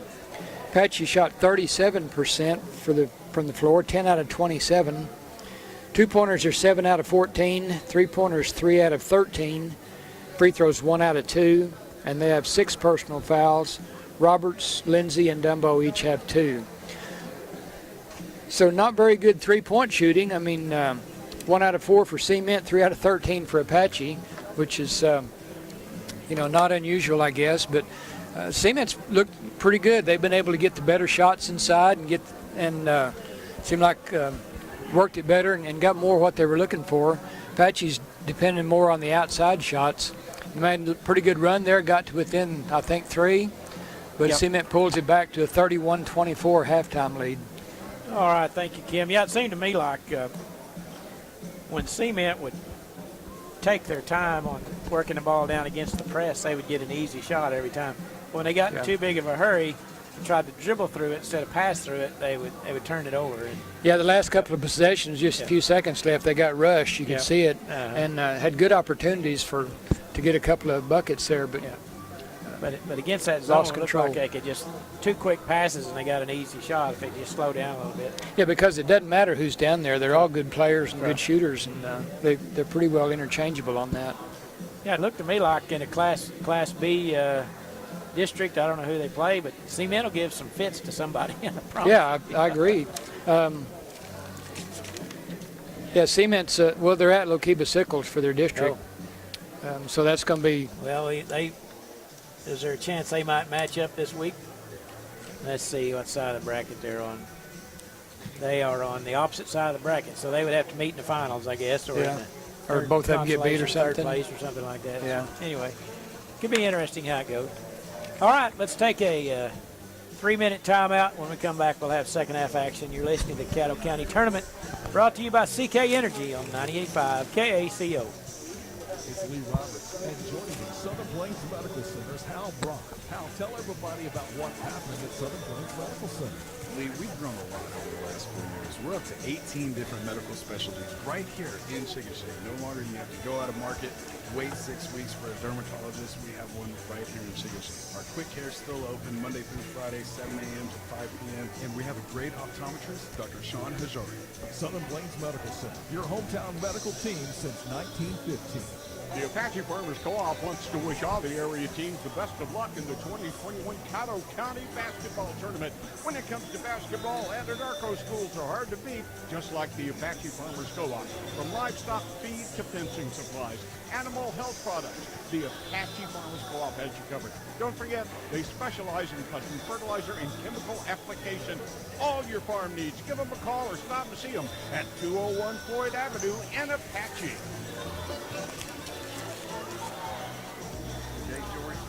Rogers, Arkansas in 1948, and then my wife and I, Christy, opened this jewelry store in November of 1982.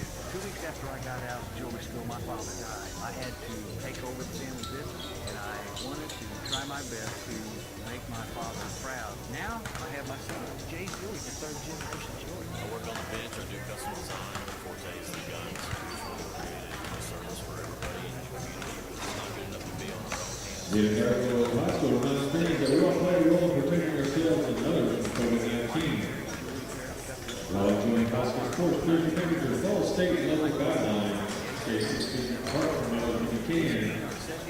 Wash your hands frequently, and please wear your face coverings when you're not using the treatment.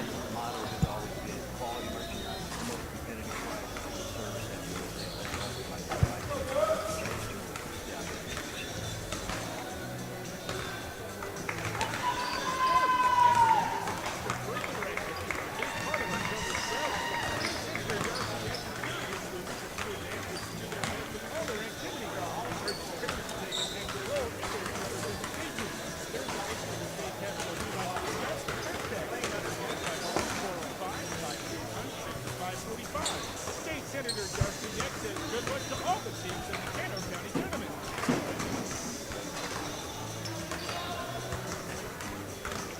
This is Trey Pearson with Pierce Angus Cattle. We as a family would like to invite you to our annual bull sale on Monday, March 1st at noon at our sale facility near Kiowa. We will be offering 85 registered Angus bulls, which include 32-year-olds, 30 18-month-olds, and 25-year-olds, as well as special lots of registered females. For more information or to request a sale work, you can call me at 405-545-0988 or visit us on Facebook, Instagram, or our website, Pierce Angus Cattle. Pierce Angus Cattle, where our family's goal is to add value to your operation.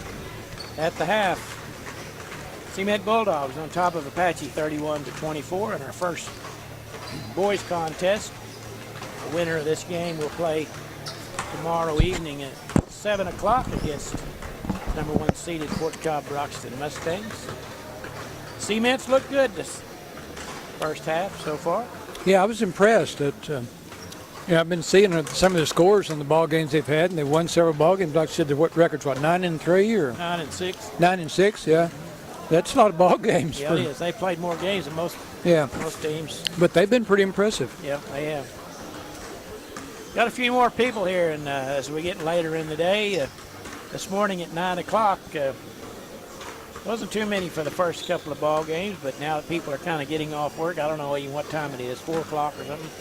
Got a few more. 3:30. 3:30.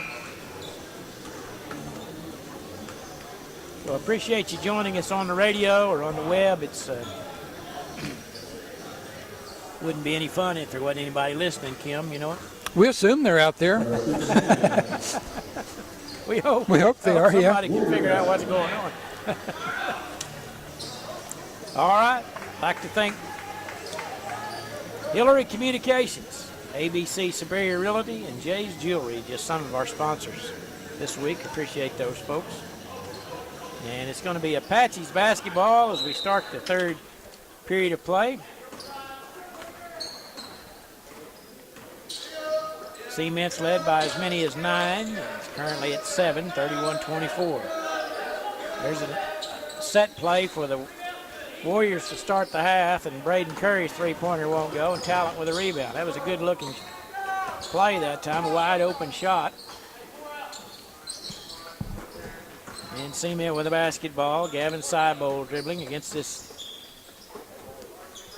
Gone to a man-to-man defense, Apache has.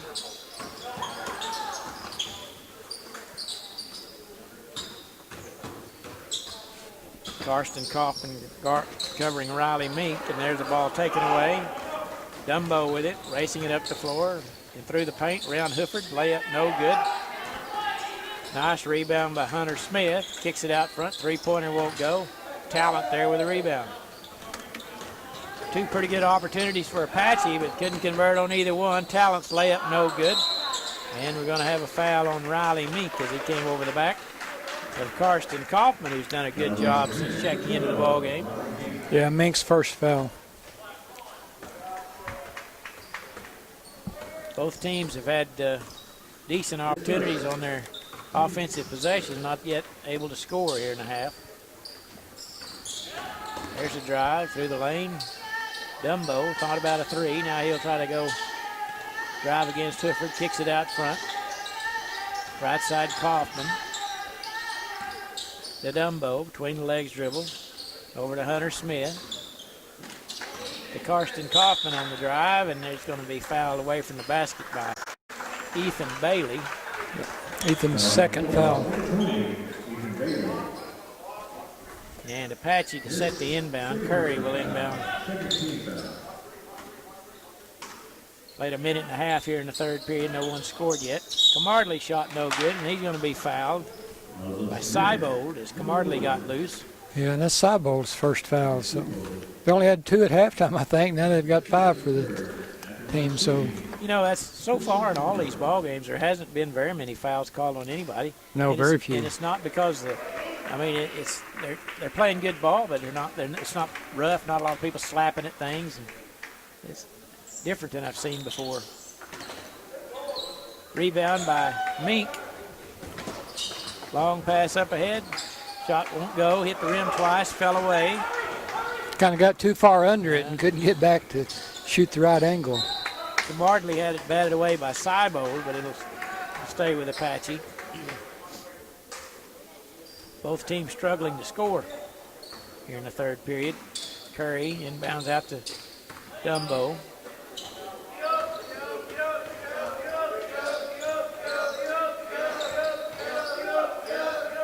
Three-pointer on the way. Dumbo won't go. Talent there with a rebound. Talent brings it into the front court. Over to Mink. Left wing three. Short. Curry with a rebound. Racing it up the floor. Shot over Mink is good. That's a tough bucket because he had to shoot it really high to get it over the long arm of Riley Mink. And that's the first basket of the half for either team. And it's 31-26. Talent in the corner. Bailey on the three-pointer, no good. And the rebound comes off to Braden Curry. Karsten Kaufman left alone. Three-pointer good. That's easy as pie. And that's 5 straight points for Apache. It's 31-29. That kind of reminded me of LeBron James shooting that three-pointer from the corner the other night. And turn around and, yeah. It's Shot no good by Seibold, hard off the backboard. And we're going to have a foul on the rebound on Seibold, I believe. Or Dumbo, I'm sorry. Picked up the foul for Apache. It's his third. That's kind of cause for concern there for Apache. Talent with it. The Seibold, baseline three, rattled out. Dumbo there with a rebound. He's going to stay in with these 3 fouls. In the corner, all alone. Hunter Smith, three-pointer won't go, and there's going to be a foul on the rebound by Karsten Kaufman. And that's the second team foul. You know, I understand coach's frustration when a while ago something happened and the coach hollers at the refs. He picked it up, he double dribbled, he did it. So what's an official going to do then? You know, either nod yes or no, or I said, I'm not going to go back and call it. Exactly. Yeah. Just to let him know he might have missed that one. Yeah. Riley Mink catches underneath the basket, missed it, got the ball back, and then was fouled. That's one of them you'd think Riley would just go up there and slam it. Yeah. Now, leave it right under the goal. Hunter Smith picks up his first foul.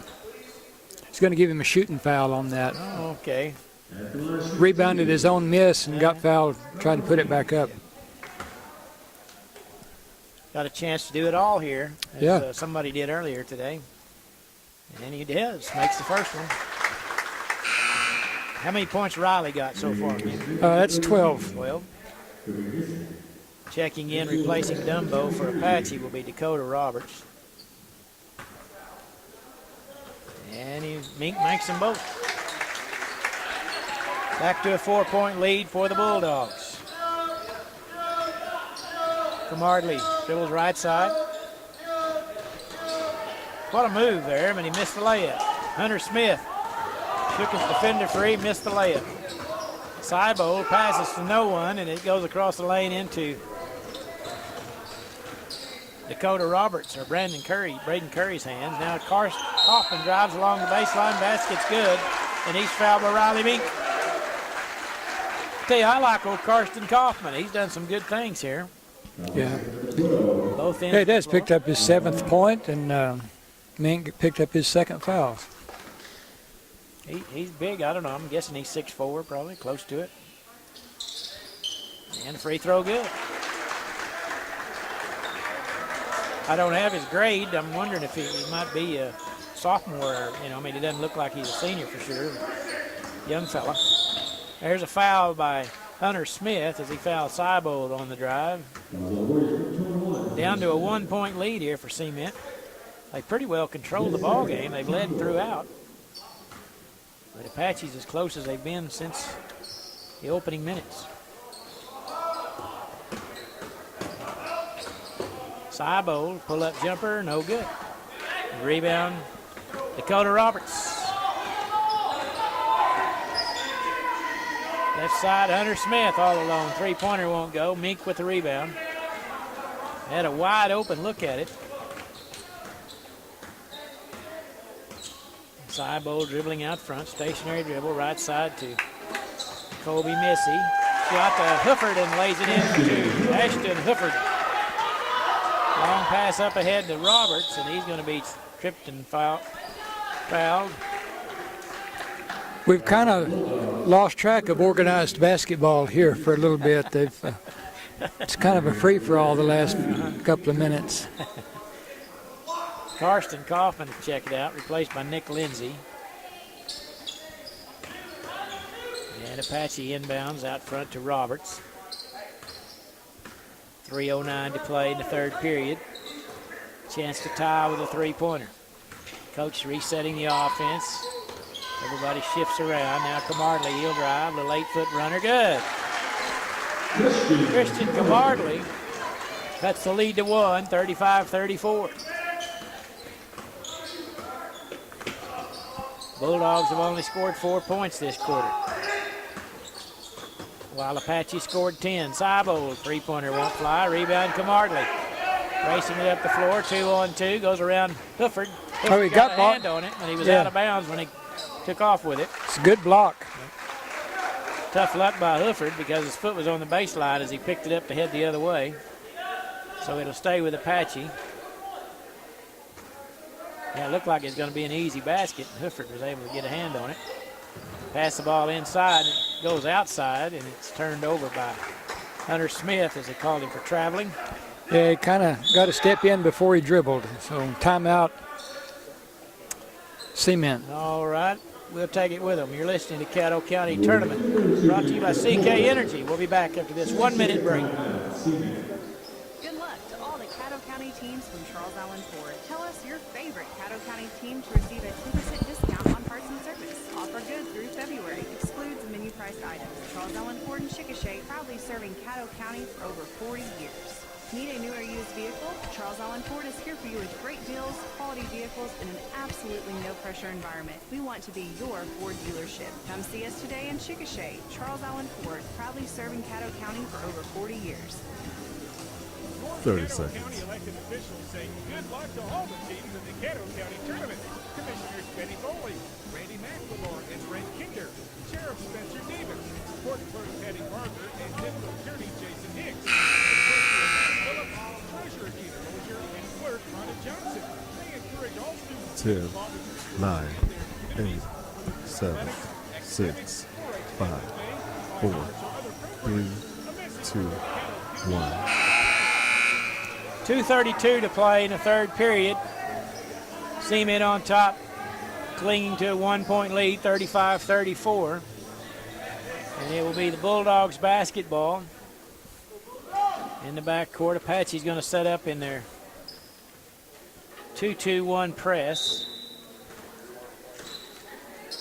See if Cement can somehow get an easy basket out of it. Seem to be taking their time a little bit this time. Hufford dribbles into the front court over to Meek. He's double teamed to Hufford.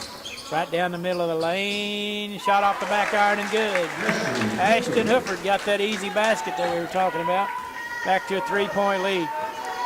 You know, they never looked really comfortable doing that, but it worked, and That's true. Very true. Now Apache on the attack. He walked there too. Yeah. Shuffled his feet, got by with it. Camardley's three-pointer is good, and he fouled. That's a big turnaround right there. Christian Camardley drains the three-pointer as he was knocked to the floor.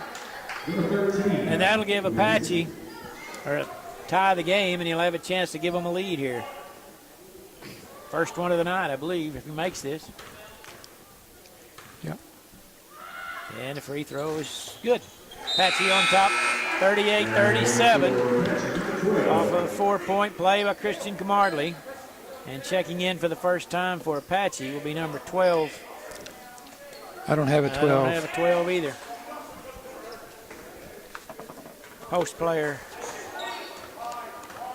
for the Warriors. Right side they go. Talent with it along the baseline. Get it into Meek. Good Hands it off pass. to Hufford, lays it in for two. Beautiful pass, as Kim said. That's the way to move the ball. Cement back on top by one. I tell you, old Meek and Hufford's pretty good duo down there underneath the basket. 1:28 to play in the third. Apache setting up the offense against a man-to-man defense. Camardley on the drive, and he traveled. Just as he got in the lane, Talent jumped over there in front of him, caused him to shuffle his feet. And number 12 checks out, and he's going to be replaced by Karsten Kaufman.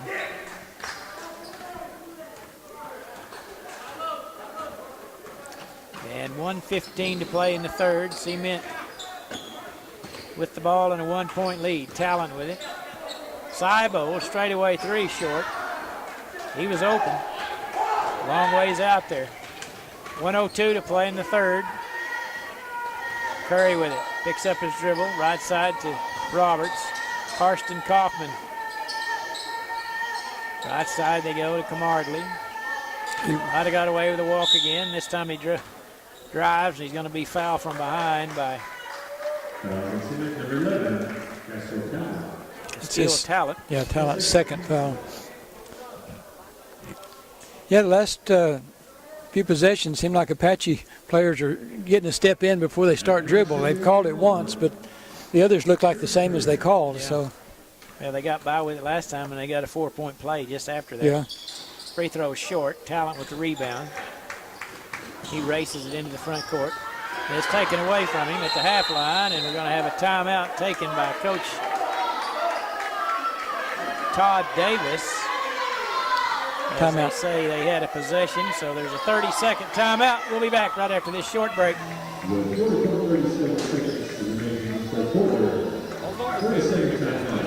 trip to Washington, D.C., the Youth Tour Scholarship Program is alive. I didn't see a lot of possession there, did you? No. Juniors will receive $1,000. Well, not long enough to call a timeout, really. The runners-up will receive $500 scholarship. The deadline for entry is February 18th. 9, Details 8, can be found on our 7, website. 6, ckenergy.coop 4, 3, community 2, 1. 40.37 seconds to play here in the third period. We've got a nail biter here. Cement leads at 39-38. As Coach Todd Davis took a timeout to avoid the timeout, and then we're going to have a blocking foul on Comardley on the sideline. And it will stay with Cement. And Cybo walks it into the front court. Cybo dribbling. Picks up his dribble, left side to Talent. Penetrates in the paint. Shot good by Tristan Steele Talent. Lots of contact, too. Sure was. 41-38, 18 seconds to play in the third.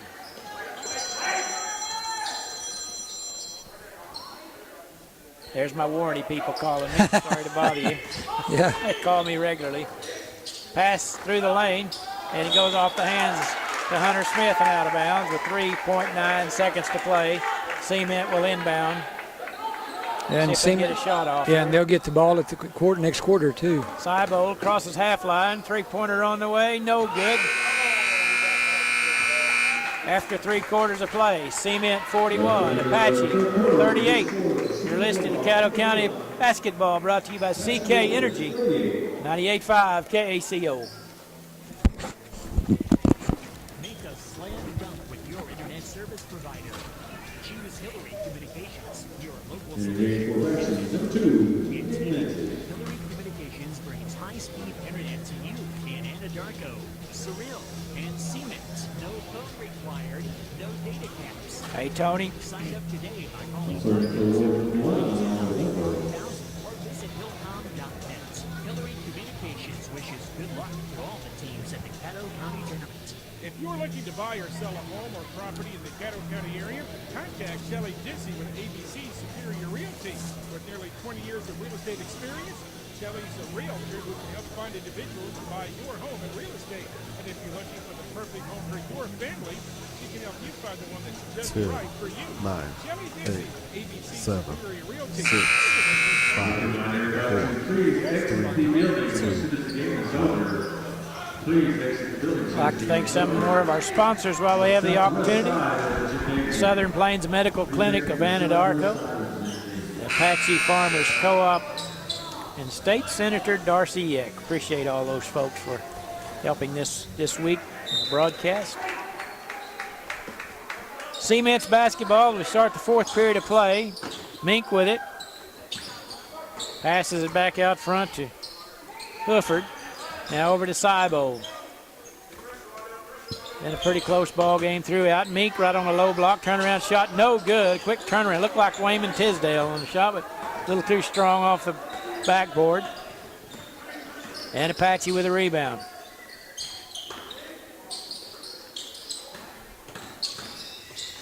Out front is Curry. Now Comardley, three-pointer, no good. A nice rebound by Riley Mink. Cybo gets a screen, goes right down the middle of the lane. Layup is good, and he's fouled. Good drive by Gavin Cybo. as he got a screen out front, and he used it to perfection as he went right down the middle of the lane and laid it in. Yeah, Camarley just kind of didn't have position, kind of leaned under him and got the foul. Missed the free throw. Yep. Rebound by Camarley. He races it into the front court through the traffic. Layup good. Christian Camarley. I don't know how he maintained possession of that. He went through 3 defenders, laid it in. Yeah, it gives him 20 for the game. Oh, a nice pass to Hufford. Beautiful play by Seibold as he dribbled in and did everything but score for him, and that's a beautiful assist. You know, Hooper doesn't do a lot to create his own shot, but he's always in the right spot. He's got 18 tonight, or today. That's amazing. There's another drive by Camarley as he weaves through the defense, 45-42. Seibold between the legs dribble. Bounce pass to Hufford, cutting to the basket, good. Beautiful, 2 plays in a row as Seibold and Hufford made it look easy. On the other end, shot no good, but he's going to be fouled from behind by Seibold, or by Hufford, I believe. And that'll be the first. That's hard to believe, but that's the first foul on Hufford. And at the line will be Orlando Dumbo shooting 2. A lot of action here to start the 4th period. Dumbo needs these free throws here. First one's good. You know what? You know, everybody shot free throws pretty good today. All the girls' games and first boy game, everybody shot them pretty well. Karsten Kaufman checks in, replacing Nick Lindsay for the Warriors. And Dumbo will have one more. He cans it. 47-44. Been that way a lot of this half. 3-point lead for Cement. Apache led briefly by 1. Seibold trying to get free. Finally gets around a defender, hands it off to Riley Mink, lays it in for 2. That's 3 plays in a row where Seibold has made great assists. There's Kaufman, got away with a walk. His shot's no good. Camarley gets the rebound, and he's going to be fouled by Talent. Talent's 3rd. And that will be the 9th team foul on Cement. So in the bonus is Apache. After this, they'll be in the double bonus. And the first free throw is good by Camarley. 49-45. And the second one on its way. Good. Made them both. Back to a 3-point lead for Cement. They bring it into the front court. Seibold with it. Between the legs dribble. He's been really good at finding open players. There's a 3-pointer off the heel of the basket. Hufford goes high over the get a rebound. Good work by Hufford. Used his height to his advantage that time. Seibold into the paint all the way to the basket. No good, but he's fouled. Seibold's been uncanny here lately at finding openings in this defense. And that's the 3rd personal on Hunter Smith. And at the line is Gavin Seibold. And the first free throw rolls off the rim. Checking in for Dakota Roberts for Apache, replacing Hunter Smith. And Seibold will have one more opportunity. Too hard. Rebound, Riley Meek. Fall away jumper, short. No good. Yeah, not a very good shot there. Apache with a chance to tie with a 3-pointer. Behind the back dribble. Picked up by Camarley on loose on the floor, over to Roberts. Dribbling out front to Braden Curry. Now over to Camarley, who's scored a lot today. Penetrates in the paint. We're going to Seibold's going to bump him. Pretty hard guy to defend. He likes to drive.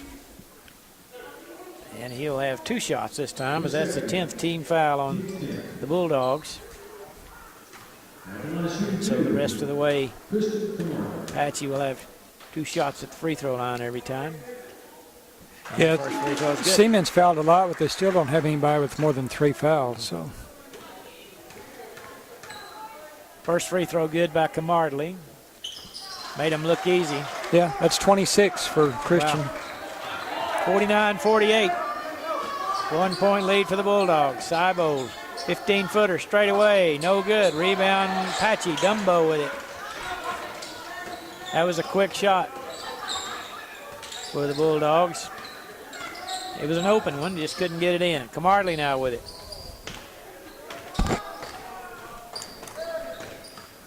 Big possession right here. Chance to take the lead. Baseline three on the way by Dumbo's good. Alondo Dumbo. It's the baseline tray, and just like that, Apache's up by 2. Their biggest lead. Right side Talent. Crossover dribble, and he's going to be fouled. I think he got his hand caught in his shirt there. And foul's going to be charged to Braden Curry. It's only his first. And Talent will be at the line with a 1-and-1, as that's the 8th team foul on Apache. And Talent's free throw short, but it's tapped out, and it goes right to Apache. Camardley with it into the front court. Now to Curry. Halfway through the 4th period. Right side Karsten Kaufman. Out front Curry now. Picked up by Talent. Now they get it over to Dumbo. A little more methodical this time with a 2-point lead. They're being a little more patient. Probably a wise thing to do. Let's see if you can draw some fouls here and go to the line to make. They double team him. He gets it over to Curry.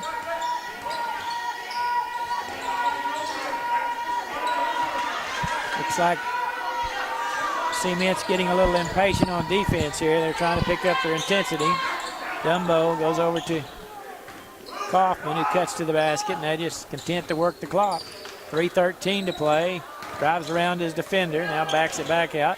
There's a wide open Karsten, but it goes between his legs. Picks up by Cement. Pass up ahead to Hufford. Layup is no good. Tough break that time, and Dumbo clears the board. And we're going to have a foul in the backcourt by Hufford, or Mink, I should say. Yeah, Mink's third. Cement got what they were asking for to get a turnover, and they did, but they couldn't convert. Pretty good defense on the shot by Apache, I would say. That's the 3rd foul on Mink, as Kim said. That's cause for alarm. But there's only 2:56 to play in the ball game. I wouldn't take him out. No. At the line is Dumbo. Free throw good. I tell you, Apache shoots free throws well. And Seibo will take a seat. He's going to be replaced by... No, Cogburn went out. Cogburn, I'm sorry. Both free throws good. Yeah, Kobe Missy came back in the game. Oh, he said that one didn't count. He stepped on the line. That could be huge. We might ought to mark that as he waved off the free throw. Is 53-49 right, or is it 52? 50.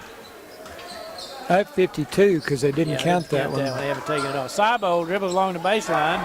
12-footer won't go. Rebound controlled by Apache. Yeah, there's the right one. 52-49. 2:32 to play in the ball game. Cement's extended their defense. They get a turnover. 3-on-3. Seibo, a little fake. Layup good. Nice play by Gavin Seibo, who faked like he was going to pass it. Instead, kept it all the way to the basket. It's a full timeout. We'll be back right after this 60-second break. 60-second timeout.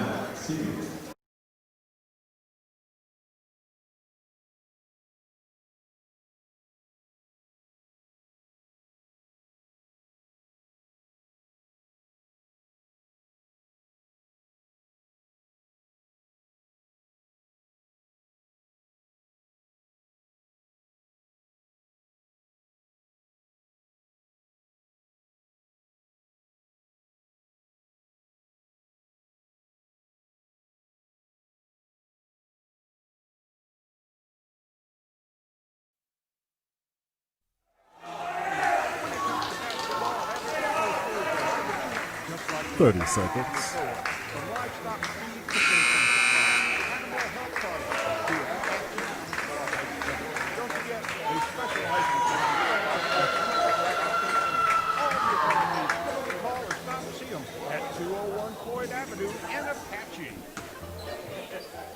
10, 9, 8, 7, 6, 5, 4, 3, 2, 1. Apache inbounds under heavy pressure. They beat the press. Camardley all the way down, layup good. Christian Camardley with 28. 3-point lead for Apache. They've stormed back. Gavin Seibo, three-pointer. No good. Rebound Apache. Dakota Roberts skied for that one over to Curry. Less than 2 minutes to play now. The ball is kicked, and it'll stay with Apache as Kobe Missy got a foot on it. And it'll be inbounded in the backcourt by Apache. Curry, long pass up ahead to Camardley. Right on the money. Tough catch, and Coach Jordan Reed's going to take a full timeout. You're listening to the Caddo County Tournament, brought to you by CK Energy, 98.5 KACO. Carmen started. We're not going to shoot it much now. Now they're asking for a miracle from her development team. Be a lot of free throws. That's exciting news. I guess we could launch early. It's time to hire. I need Indeed. Indeed you do. The moment you sponsor a job on Indeed, you get a short list of quality candidates from our resume database. Indeed delivers 2.5 times more hires than the other branded job sites combined, according to Breezy HR 2019. Visit Indeed.com/credit and get a $75 credit for your first job post. Terms and conditions apply. 30 seconds. You heard you could save big when you bundle home and auto with Progressive, so you went online to check it out. But then you saw a link for a survey about which type of bread you are. And now you're on question 17, barely scratching the surface of your bread identity. You always thought of yourself as a brioche, but are you actually more of a pumpernickel? 10, yes, you said 9, it was easy to save money 8, bundling with Progressive, 7, but they 6, forgot about the rest 5, of the internet. 4, There's a casualty insurance 3, company affiliates and other insurance 2, companies. 1. 1 minute, 52 seconds to play in this ball game, and Apache leads at 54-51. They've stormed back here in the fourth period. They trail by 9 after 1, trail by 7 at the half, trail by 3 at the end of the third, and they've taken the lead here just in the last minute. Yeah, Cement's kind of turned cold from the field, missed several shots. Yep. And I bet Apache's going to do a lot of passing and dribbling now. They shoot free throws well, so I'm sure that they would just like to hold on to it till Cement fouls them. And they're in the double bonus. Yeah. Kaufman with it. Out front to Camardley, who's played awfully well today. Now they're just playing catch with it. That's Dakota Roberts trying to get a double team on him. Over to Curry. Now to Dumbo. Nail biting time right here. 1:27 to play. In the corner to Kaufman. Long skip pass out to Dumbo. They're doing a good job of burning the clock here. So far haven't really got into any stressful situations. There's Kaufman, who's the big fella, about 6'5". They can always lob it to him if they have to. 1:08 to play, and Kaufman has it. Now they rifle a pass out near the center line, nearly a turnover. And he called a travel. As Dumbo had the pass had some mustard on it. And momentum kind of caused him to shuffle his feet, so that's huge. With 1:02 to play in the ball game, turnover to Cement. Let's see what they choose to do here. Seibold out front gets a screen from Mink. Mink rolls, but they can't get it to him. Seibold over to Hufford, layup good. Seibold once again with a beautiful drive. We'll keep it right here. Full timeout. Well, it's a full timeout. Let's go ahead and take a 1 minute break. You're listening to Caddo County Basketball on 98.5.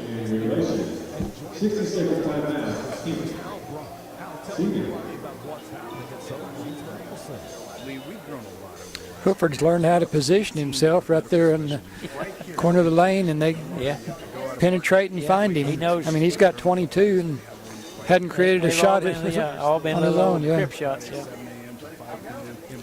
Yeah, Seibold's done a good job. A lot of the time he gets in there. Your hometown medical team since 1915. The Apache Farmers Co-op wants 30 to wish all the seconds. area teams the best of luck in the 2021 Caddo County Basketball Tournament. I wish I had a voice like old Tony, don't you? Voice for radio, huh? I tell you, voice for anything. I'm going to tell you what, there's a guy that, well, I'll do it later.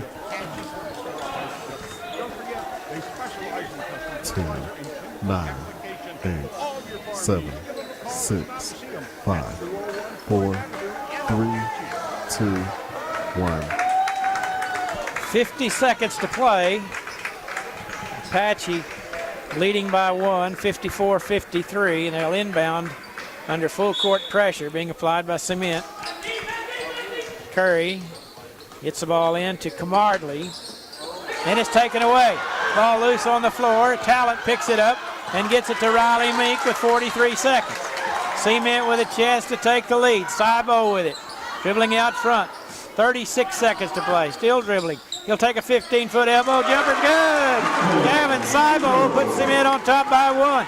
Camardley into the front court. Ball poked away and picked up by Riley Meek. 25 seconds to play, Cybo with it. Passes the ball to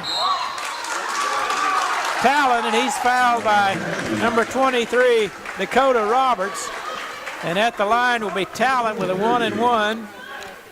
What a turn of events, Kim, with 19 seconds to play. Yeah, he tried to dribble through traffic both times. Camardley did, and just too many people, too many hands reaching in. Talon's free throw is good. The last time he was at the line, he didn't look so good there. No. Missed badly, but that time he swished it cleanly through. He'll have one more. This is a big one. Yeah, and every foul after this, both teams will be a 2-shot foul. And we're going to have a stoppage. Little cut on the forehead, I guess, of Kobe Missy. Going to be replaced by Cogburn. And that whole sequence there, he never moved his feet off the free throw line. He's got the spot. Free throw was good. He made them both. Had a feeling. Yeah, he did. Inbound pass up to the center line. Here comes Apache. Right side to Curry, or Roberts. Back out to Curry, 13 seconds. Three-pointer on the way, no good off the back iron. Battle for the rebound, he got it back. Camardley, three-pointer, good, we're tied! Tied at 57, 3 seconds to play. There's a foul in the backcourt! Oh my goodness! The game is tied, and Apache, you feel sorry for this young man, Alondo Dumbo, as he fouled Seaman as they were going up the court on purpose. And he's got 2 free throws at the other end to win it now, as Cybo will be at the line. What a tough loss, or what a tough play that is. Yeah, evidently confused and thought they were still behind. Yeah, but it was a 3-pointer to tie it up. And they called, it's the 10th foul, so it's 2 shots. Yeah. Gavin Cybo at the line, shoot 2. The senior, less than a second to play. First one's no good. Off the side iron. He'll have one chance right here.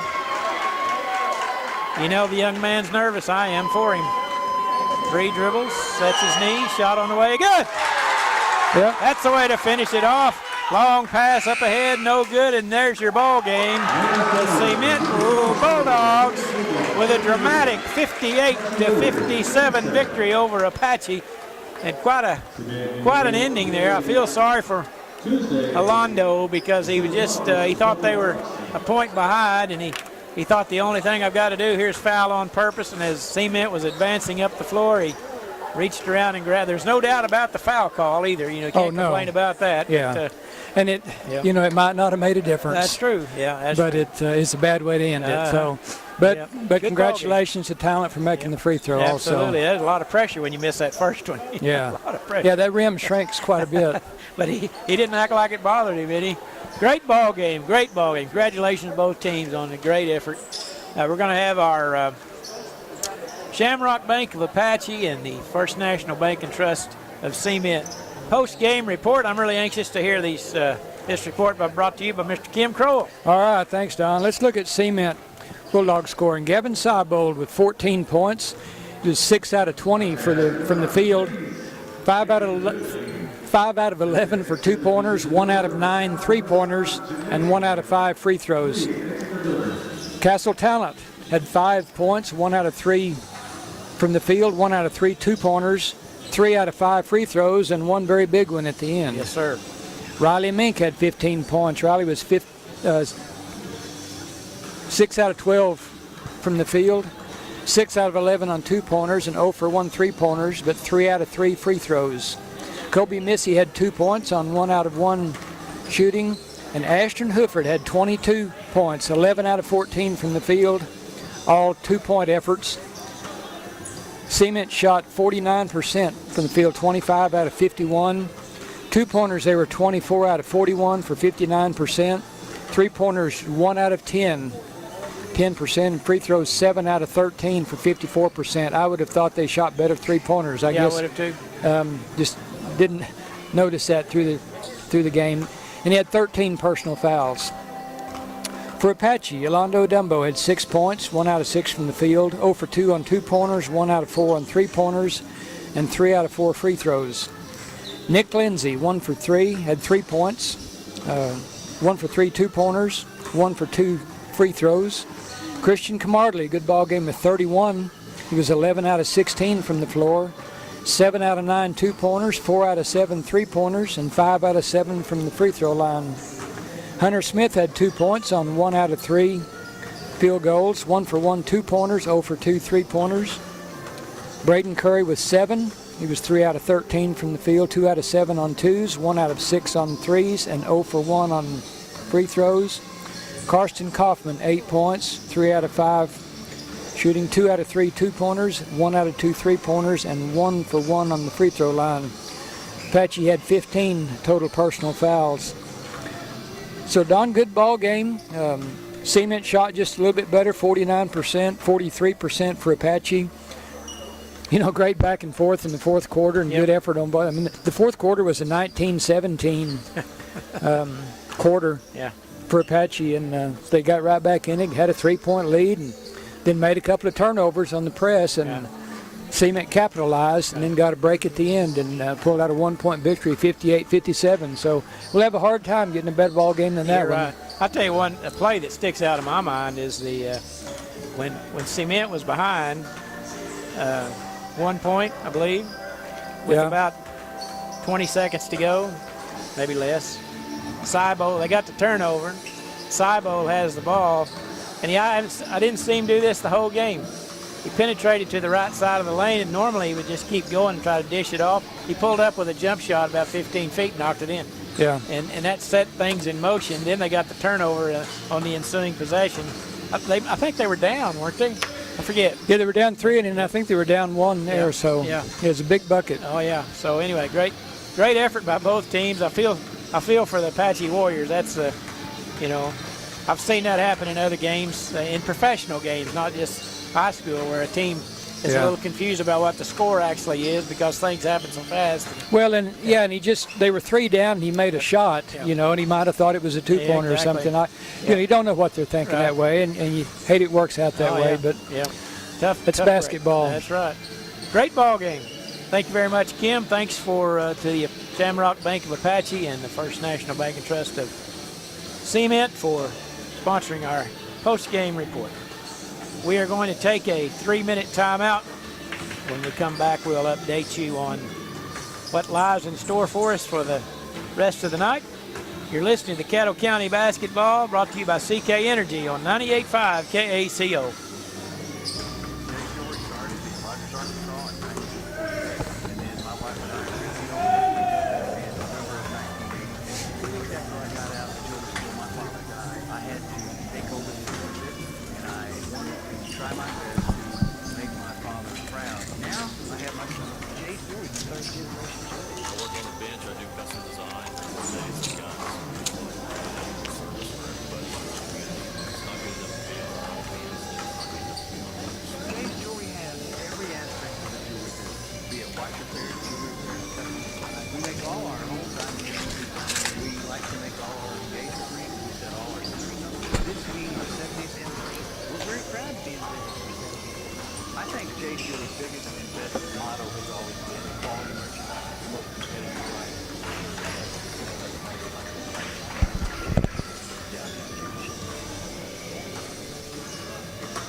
The success of Janet's meal prep business is keeping her from keeping up with customer appetites. For meal prep meals, this is Janet. Yes, you just reviewed. Will we actually have a wait list currently? Oh, can you hold on one sec? She needs to hire. I need it. Indeed you do. The moment you sponsor a job on Indeed, you get a short list of quality candidates from our resume database. Indeed delivers 2.5 times more hires than the other branded job sites combined, according to Breezy HR 2019. Visit Indeed.com/credit and get a $75 credit for your first job post. Terms and conditions apply. Wendy's Baconator is the ultimate bacon cheeseburger that puts all other cheeseburgers to cheeseburger shake. And now we're bringing that same big bacon energy to shake up and wake up your breakfast with the Breakfast Baconator. Stacked with the fresh cracked egg, sausage, cheese, and bacon. And right now, you can get a free Breakfast Baconator with purchase in the Wendy's app. So get to Wendy's and always be baconated. Offer available at participating U.S. Wendy's for a limited time during breakfast hours only. Offer must be reviewed via the app. Account registration required.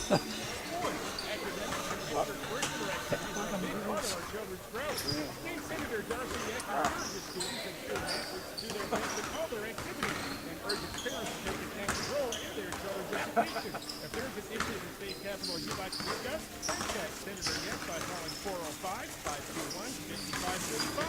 State Senator Darcy Yes says good luck to all the teams in the Caddo County Tournament.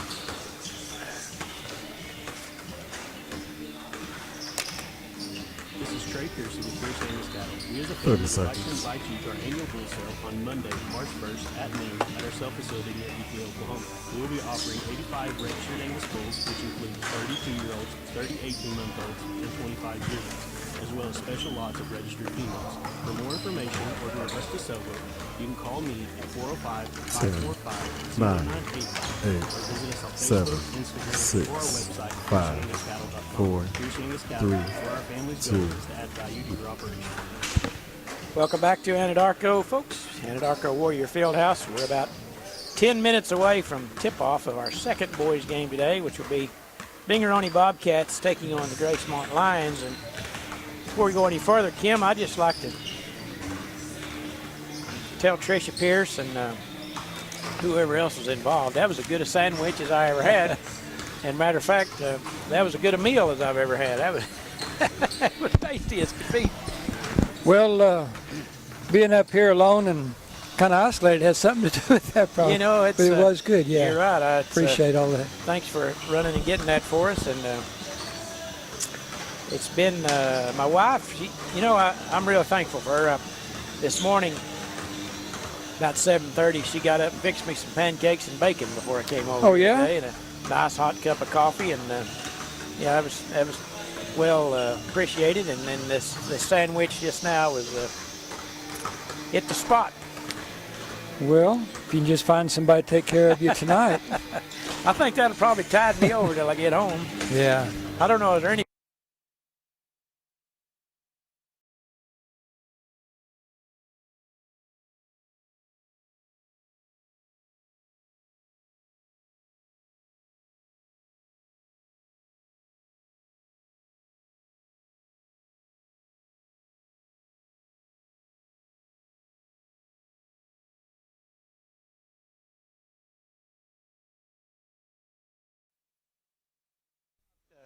That when there's no fans in the stands, yeah, they're more like everybody else. Yeah, some of those places that are so difficult to play in, like Allen Fieldhouse and Cameron Stadium for Duke and stuff. Yeah. It does take away a big advantage like that. Yeah. Well, I had a matter of fact in the paper last week. Once again, my friend Barry Trammell, he had an article about the this year more road teams have won than normal, and that's for obvious reasons. There's nobody.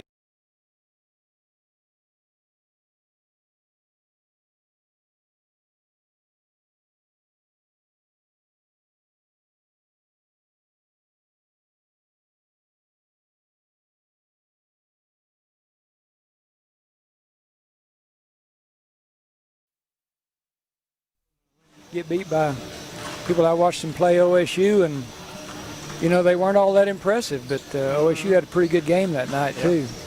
Well, Oklahoma State plays pretty good most of the time till they get within the last 3 or 4 minutes of the ball game. They could have a really good record. Well, they've had big leads in the second half, about 4 games now, and they've lost a couple of them, they lost the one they were with a little over 9 minutes left. With Kansas, they were 16 ahead, and with a minute and a half left, they were 3 down. Yeah. They didn't make about 3 plays at the end and pull it out, but the West Virginia game just killed them. 19-point lead, and you don't hold on to that. And they looked the first half, and they looked so good. And in the second half, they start playing like the freshmen they are. Yeah. And you can just see it. They'll learn, and they're getting better, but a lot of talent there. Yeah.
each game, and so every game's been running ahead of schedule. So we've had at least 20 minutes between each game to talk about things, and so every game starts right on time. So that we're here at this will be the 4:30 tip.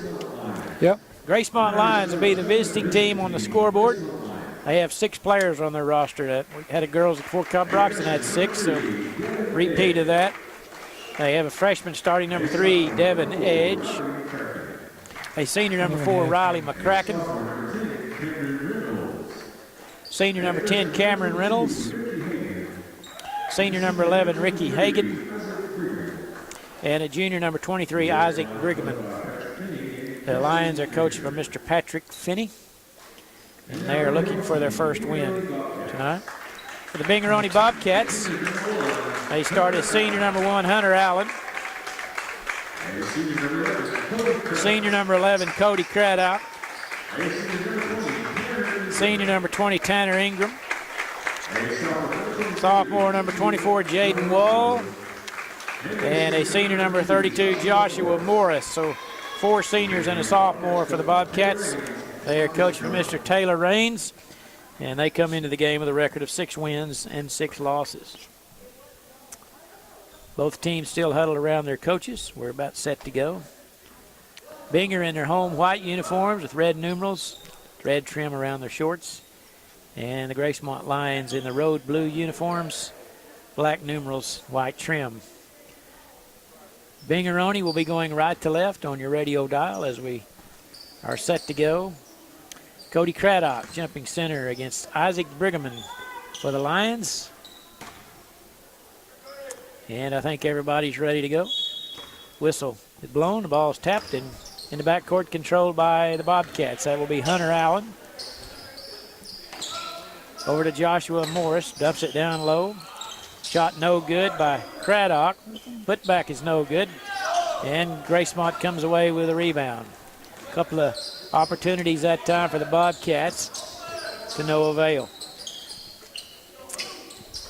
Binger-Oney in a man-to-man defense. There's a nice pass to Devin Edge cutting down the middle of the lane, but his shot wouldn't go.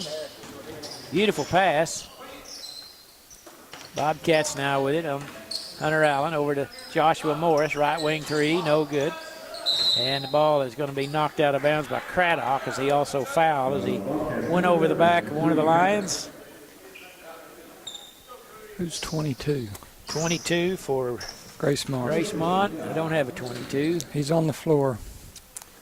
Well, we got, is that Brigman, 20? I thought it was. No, there's 23. No, Brigman, excuse us while we try to figure. 22. Oh, he just came in. There's a shot by Morris is good.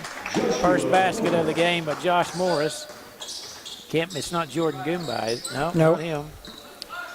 I don't have 22 on my roster. Pass in the corner. 3-pointer on the way. No good. Rebound Brigman.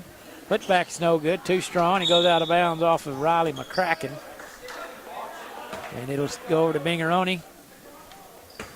Just underway here. Opening period. Once again, we have a young man on the floor we don't have a number for on our roster. 3-pointer straight away by Hunter Allen's no good. Rebound Gracemont. And Devin Edge handling in the backcourt. Between the legs dribble. Morris on him. Goes to his right over to Brigman. In the corner to number 22. Out front to Devin Edge. Long 3-pointer straight away. No good. Off the heel of the basket. Good rebound by Tanner Ingram. And Hunter Allen races into the front court. Left-handed pass over to Joshua Morris. Down low to Craddock.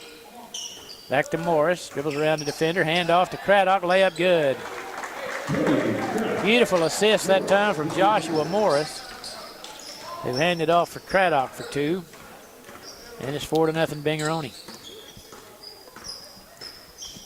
Devin Edge gets a screen from Brigman. Now kicks it left side.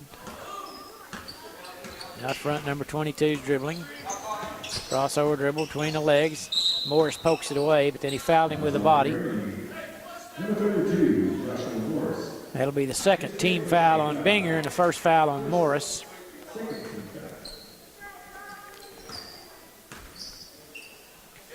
And in the corner, three-pointer on the way, good. Basket good by Gracemont. That was number 10, Cameron Reynolds with the long three-pointer. Binger-Oney on the attack, Morris with it. He'll try a left wing three, no good. Battle for the rebound, and we're going to have a tie-up. And it'll go over to Gracemont on the alternating possession.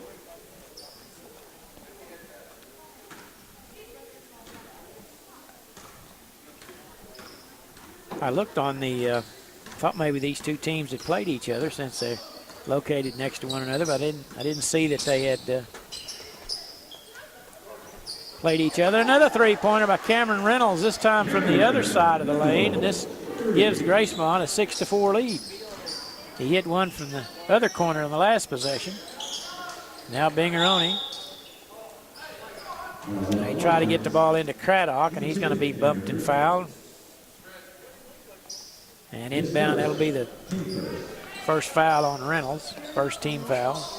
Morris gets it under the basket. Spin move, turnaround jumper, good. Nice basket by Joshua Morris. And we're tied at 6.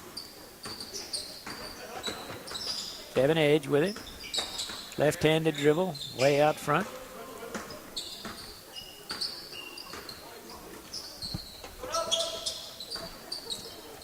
Long three-point attempt, no good. Right on line, just a little short. And Joshua Morris picks up the loose ball up ahead to Hunter Allen. Back to Morris. Kicks it right side. Jaden Wall, three-pointer good. Jaden Wall with a right wing three. Puts Binger on top, 9-6. And the ball taken away by Joshua Morris all the way down. A layup is no good, but he's fouled by Devin Edge. Devin, just a freshman, picks up his first personal. And Joshua Morris at the line shooting 2 for the Bobcats.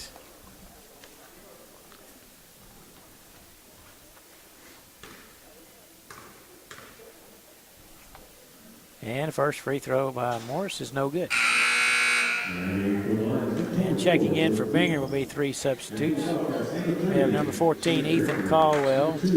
Number 2, Carter Taylor. And the other one was number 3, Shelby Gregory.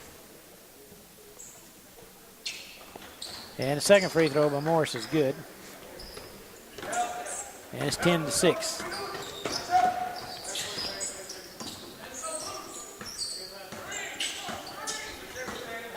24, that's Goombye. Layup good. Jordan Goombye comes in. Lays it in, 10-8. Our score. Morris with it, left side.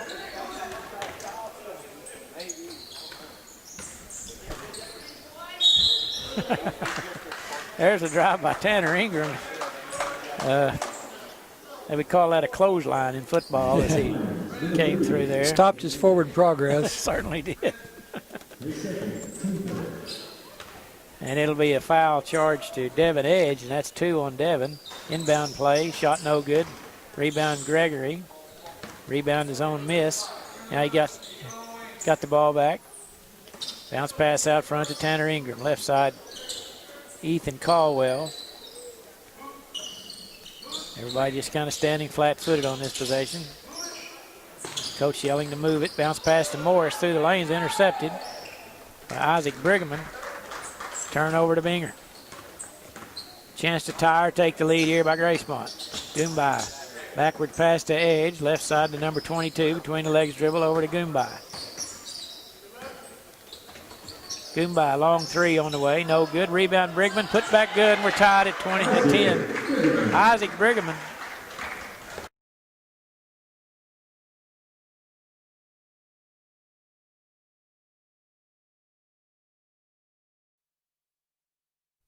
I didn't think it had a chance in the world. Carter Taylor with a three-pointer. Long pass up ahead to Edge. Beautiful pass. Brigham with a putback. Isaac Brigham has done that about 3 times. Keeping the lines in the ball game. 3 putback attempts. 13-12 now. Binger on top. 3-pointer on the way by Carter. Taylor is good. 16-12 now. Binger on top. 1:35 to play. Opening period. Goombye on the handle. 2 of them on him. They try to get it to Brigham. It's poked away by Gregory. Long pass up ahead. Got to walk. Carter Taylor caught the ball near the free throw line area and tried to get his feet set right. When he did, he walked. Turnover to Gracemont. Poor Ali.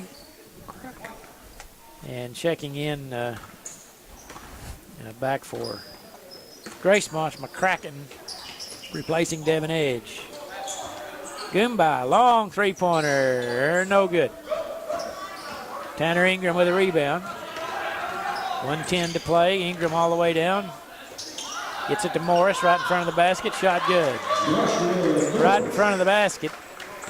Joshua Morris powered that one in. Less than a minute to play. 18-12 lead Binger-Oney. Goombye dribbles to his right. Cross-court pass to McCracken. Now 22 over to Goombye.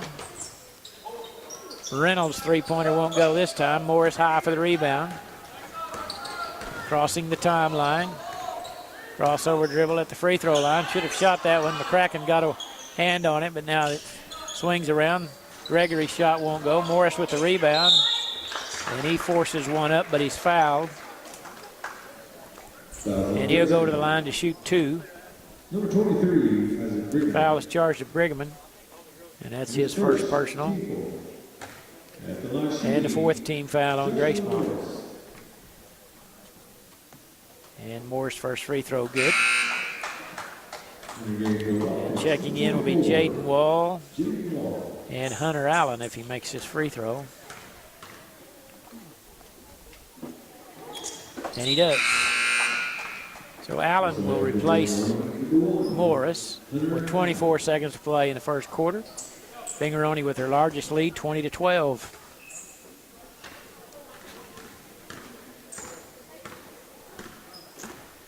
Gracemont into the front court. Goombye gets the wild pass, dribbles all the way down. Layup good. Didn't even use the backboard as Goombye laid it in. 6 seconds to play. Binger-Oney with the basketball. 2 seconds. They don't know it. There's a long 3, desperation. No good. Your first quarter score, Binger-Oney 20, Gracemont 14. You're listening to Caddo County Basketball, brought to you by CK Energy on 98.5 KACO. The Apache Farmers Co-op wants to wish all the area teams the best of luck in the 2021 Caddo County Basketball Tournament. When it comes to basketball, Anadarko schools are hard to beat, just like the Apache Farmers Co-op. From livestock feed to fencing supplies, animal health products, the Apache Farmers Co-op has you covered. Don't forget, they specialize in custom fertilizer and chemical application. All your farm needs. Give them a call or stop to see them at 201 Floyd Avenue in Apache. 30 seconds. Look at the one I did mine on. We've grown a lot over the last 20 years. We're up to 18 different medical specialties right here in City. No longer you have to go out of market. Well, wait 6 weeks for a dermatologist. I don't know. 10, 9. Where do they come up with this? 7, 6, 5. Good question. 4, 3, 2, 1. 20-14 our score as we get set to start the second period of play. It'll be Binger's basketball.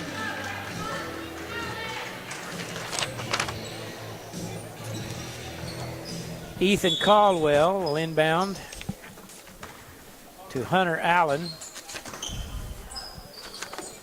And they get the ball to the Cody Craddock. 3-pointer on the way by Jaden Wall off the backboard, no good, along the baseline. Rebounded by Gracemont.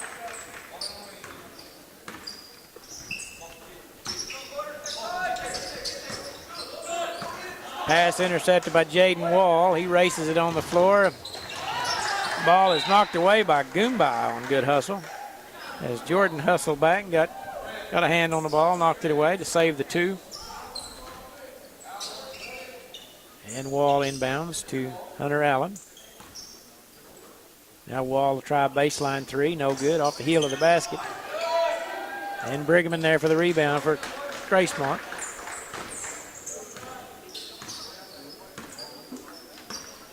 Goombay into the front court, gets a screen from Brigham. In the corner to McCracken. And the ball is knocked out of bounds. It'll stay with Gracemont. Joshua Morris and Ingram Tanner back Ingram, in. yeah. Rebound, Binger-Oney off to Joshua Morris. In the corner to Hunter Allen. They trying to get it to Morris. He picks it up over to Cody Craddock, and he's blocked, and then Craddock fouled, as you often see, and got his shot blocked, turned around and fouled. That's be 2 personals on Craddock. Gracemont with a chance to cut into the lead. Goombay with it, and he's going to be called for walking. Did Taylor Raines, who coached Binger-Oney, did he used to coach at Gracemont a few years ago? I thought he did. I thought he did. Into the front court. Binger-Oney over to Jaden Wall. They try to get it to Morris, but Brigham's there again. Everybody wants to have Oney on their resume. There you go. You know, I was going to, when I told you that one of the most famous people from Cement, I was going to ask who one of the most famous people in Oney was from, but I'm sitting by you. So That's pretty short. I think there's bigger names. Foul on Joshua Morris for the Bobcats. That's his second personal. Gracemont with the basketball. Out front is Goombay. Gets a screen from Brigham. Goes to his left. Pick and roll. And there's going to be a foul as Goombay was knocked to the floor. Fouls on Jaden Wall. His first personal. And Goombay will be at the line shooting 2. Seems like Jaden's been playing in this tournament for a number of years. Obviously, he's a senior. Yeah, been around a long time. Makes the first free throw.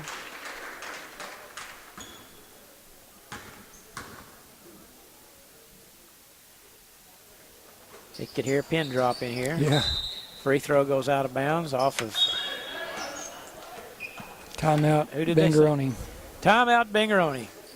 We'll be back right after this 30-second break. You're listening to Caddo County Basketball on 98.5.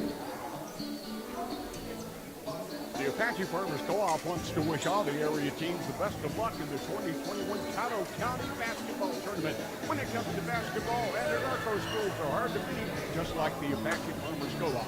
From livestock feed to animal health products, the Apache Farmers Co-op has you covered. Don't forget, they specialize in custom fertilizer and chemical application. All your farm needs. Call or come see them at 201 Floyd Avenue and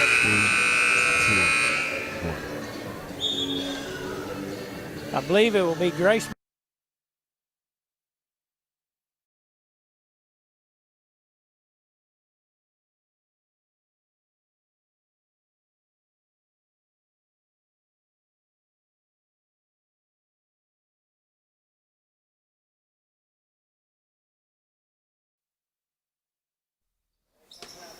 On the roster we were given.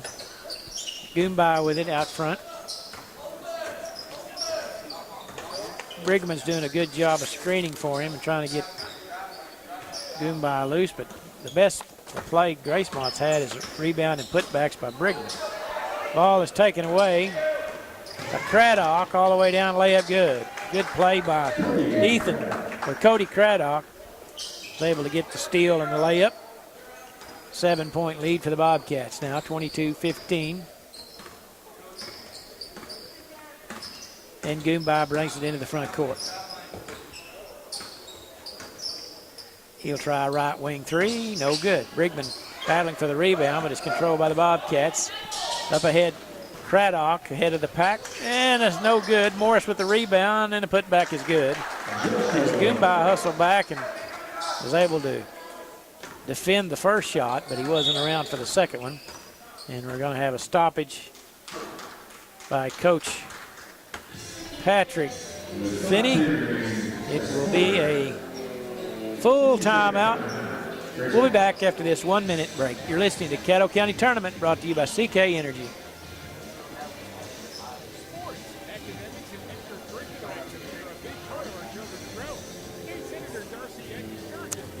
We'll get 22 in a minute.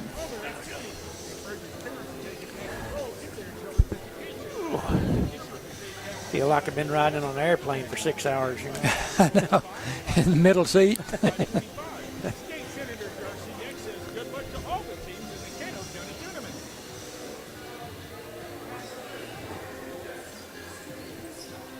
This is Trey Pearson with Pearson and Scott. We as a family 30 would like to seconds. invite you to our annual bull sale on Monday, March 1st at noon at our self-facility in Kiowa. We will be offering 85 registered Angus bulls, which include 32-year-olds, 30 18-month-olds, and 25-year-olds, as well as special lots of registered females. For more information or to request a sale book, you can call me at 10, 9, 8, 7, 6, 5, 4, 3, 2, 1. Biggest lead of the night so far for Binger-Oney. They lead at 24-15. And there's 5 minutes and 10 seconds to go in the first half. And it will be Gracemont's basketball. Man-to-man pressure in the backcourt by the Bobcats. No trouble for the Lions. And then they throw it away after they beat the press. Ball taken away, up ahead to Hunter Allen. Missed a wide open layup, and Goombye gets the rebound. That was long pass up ahead to number 22. Drives along the baseline, steps out of bounds, but gets it over to Brigman before that happens. His shot's too long. McCracken has it in the baseline. Ricky Hagan is number 22. Thank you. A freshman.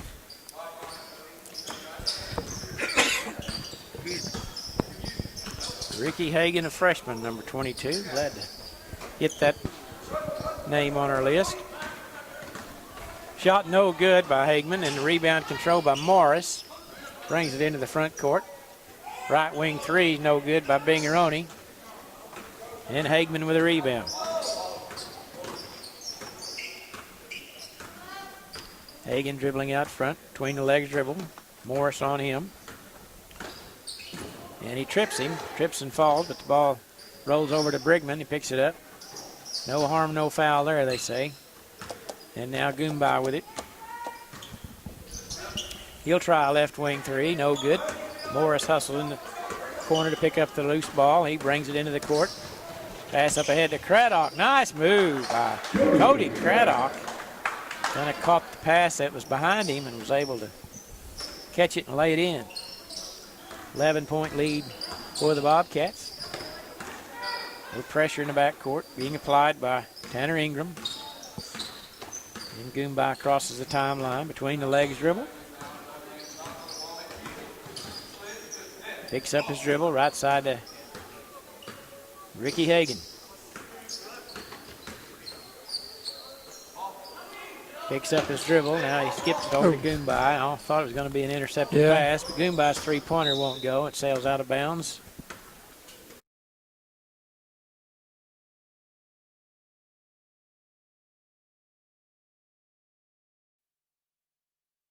Shelby Gregory and number 14 is Ethan Caldwell.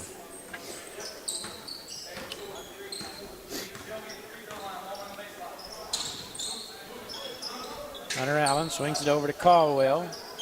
To Allen. Right side, Carter Taylor. Three-pointer won't go. Rebound, Gracemont. Ricky Hagan into the front court. defended out there by Carter Taylor.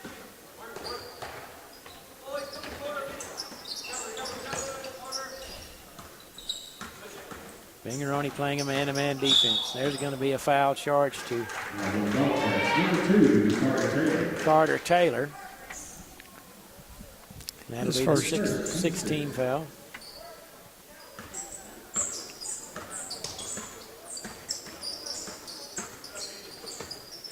McCracken with it out front. Over to Cameron Reynolds. Dribbles in the paint. Bounce pass to Brigham. To McCracken. Three-pointer won't go. Jaden Wall with a rebound. Long pass up ahead. Caldwell. Kind of got one side overloaded. There's 4 players over there. Now they'll balance things out. Jaden Wall with a three-pointer. Hit the rim twice, no good. Rebound Gracemont. Off to Devin Edge, another freshman for the Lions. Crossover dribble between the legs. Left side to Hagan.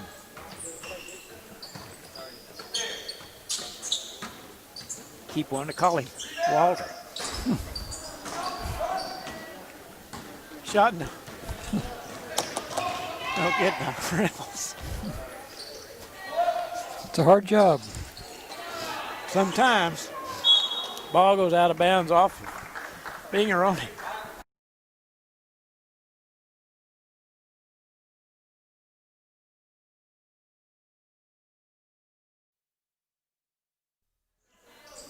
.103 to play in the half.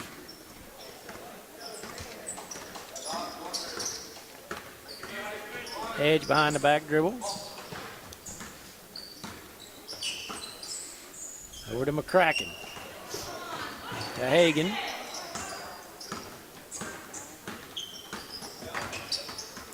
Double team. Lobs it out front to Devin Edge now with 35 seconds to play.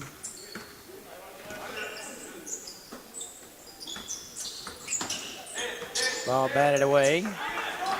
It's picked up by Hunter Allen. Lays up to Carter Taylor. Lays it in for 2. There's a lot of stuff going on. Yeah, there was. We got part of it. And they got by with all of it. Yeah. 12 seconds to play. 28-15. Binger-Oney on top. Edge with it. 4 seconds. Behind the back dribble. Running out of time. All the way down the middle of the lane. Layup no good. Your halftime score, Binger-Oney Bobcats 28, Gracemont Lions 15. Only scored 1 point that quarter.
And our final game tonight will be Carnegie Wildcats and Lookeba-Sickles Panthers.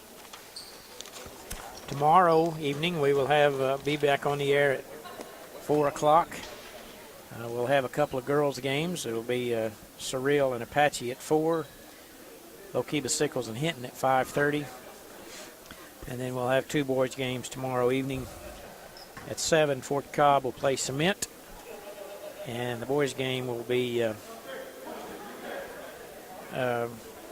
Surreal and Binger-Oney.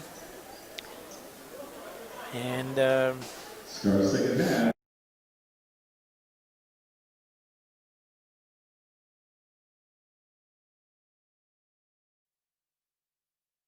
Gracemont's basketball as we start the 3rd period of play. See if they can chip into this lead here. Goomba has it right side over to Devin Edge. Penetrates in the paint. Shot over Craddock is good. And a good play by Devin Edge to start the half as he drove right down the middle of the lane and laid it in over Craddock. Morris along the baseline forces his way in, and he's going to be bumped and fouled by Brigham. And that will be Isaacs.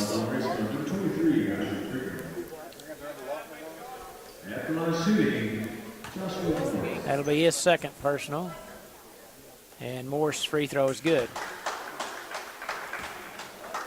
Back to a 12-point lead for the Bobcats.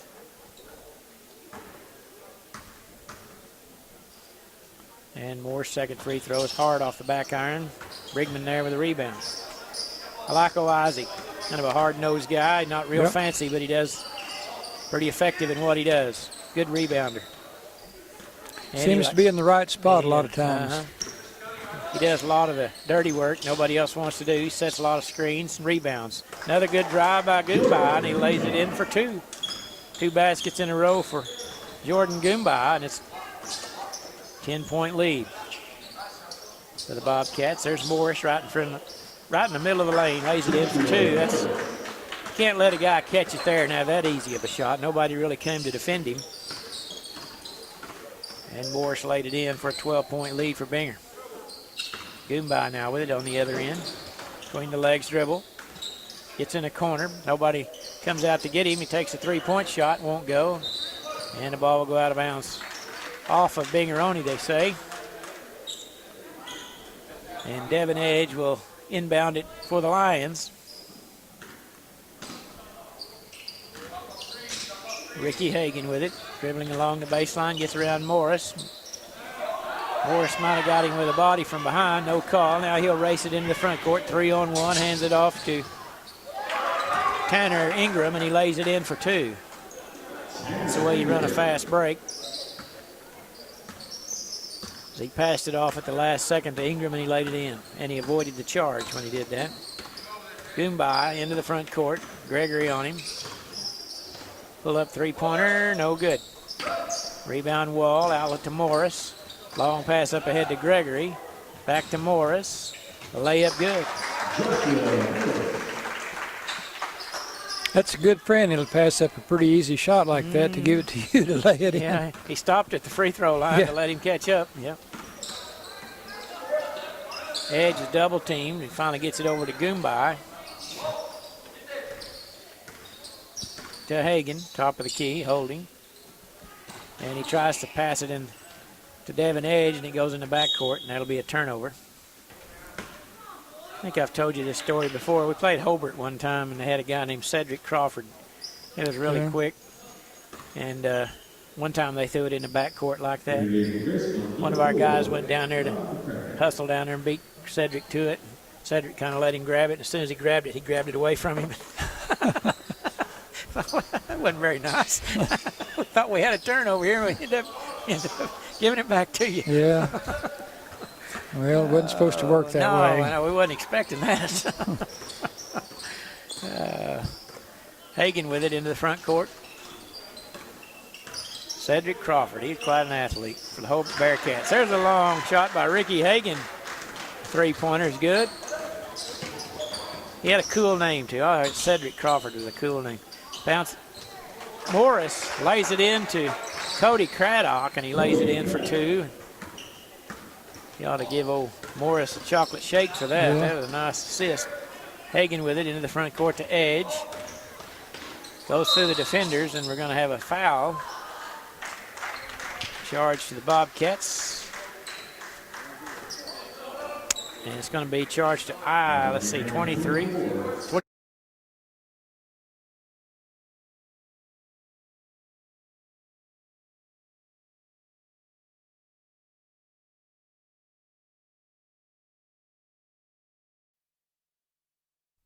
Caldwell. And Shelby Gregory. Morris into the front court. Into the corner. Carter.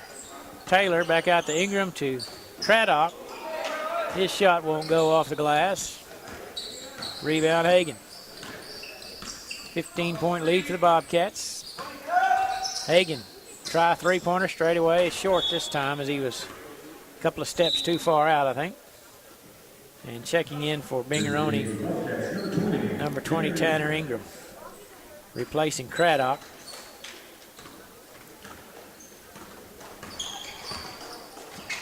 Bounce pass to Carter Taylor, out front to Tanner Ingram. His shot won't go, and he goes out of bounds off of Gracemont. Winner of this ball game will play Surreal tomorrow evening at 8:30. Number 2 seeded Surreal Pirates. Inbound pass to Morris, who was all alone. Missed the three-pointer. Binger gets the rebound. That's Ingram. He'll try a right wing 3. No good. Caldwell has it. Underneath to Shelby Gregory, and he lays it in for 2. 17-point lead for the Bobcats.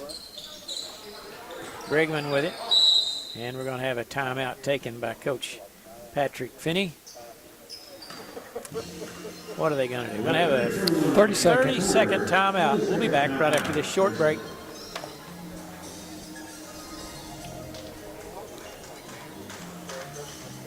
You're listening to Caddo County Basketball on 98.5 KACO.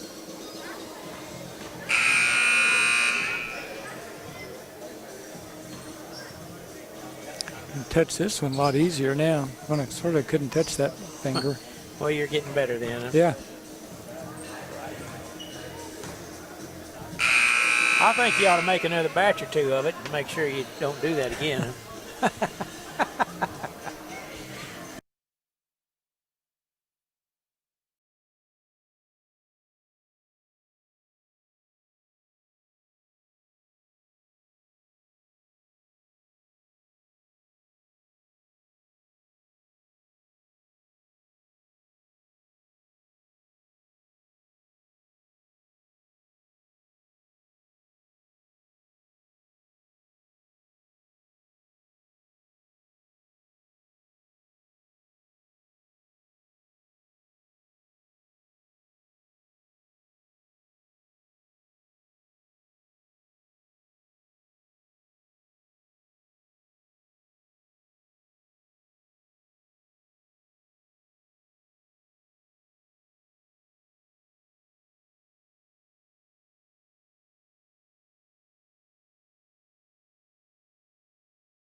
I didn't know what the Gotebo mascot was. Hornets, Hornets. huh? Gotebo Hornets. And Siemens, no phone required. So they weren't the goat ropers? Sign up today by No, but they do.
(20-15),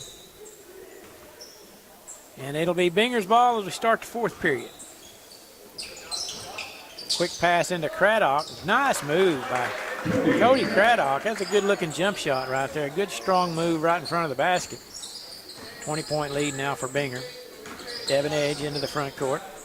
Behind the back dribble, now between the legs. Out to Goomba. Long three-pointer. It'll be saved along the baseline. Good hustle that time by Cameron Reynolds. And now Goomba has it. Over to Hagan. Left wing three on the way. No good. Nice rebound by Connor Allen. Into the front court, over to Morris. Right wing three on the way. No good. Binger-Oney gets their own rebound. They called him for traveling. I'd like to thank some more of our sponsors, the Piercy Cattle Company, Caddo County elected officials, and the Apache Market for their support this week. Town of Gotebo, named after the notable Kiowa Indian named Gotebo. Well, okay. There you Not as good as your story, but well, I didn't figure mine was quite accurate. They also, I can probably tell you how was Hobart named it. How did the name Hobart come about? There was a guy riding his horse.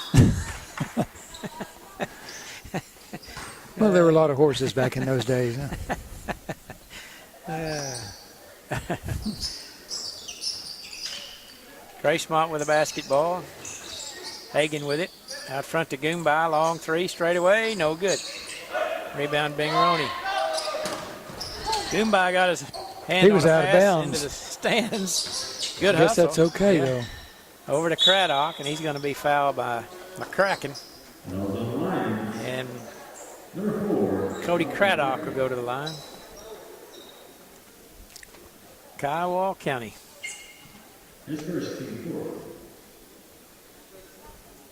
I grew up in a town called Lone Wolf. You've probably heard of that. And the first free throw's no good, but I lived kind of on the south edge of town, and you could look south about 5 miles and you see the Quartz Mountain down there. Oh, yeah? And I'm not really making this up. It's really kind of true. Kind of true. That's always scary.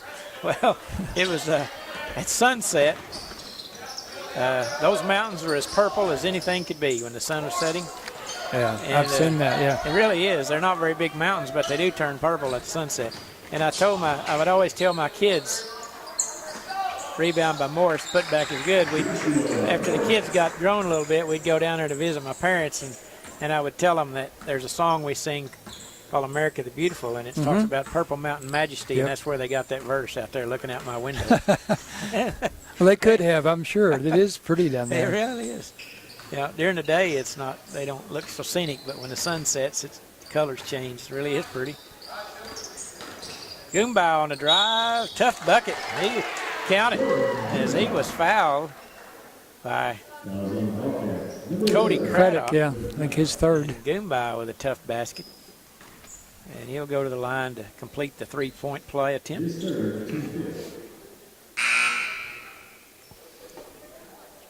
And checking in for Binger-Oney, replacing Josh Morris, will be Ethan Caldwell.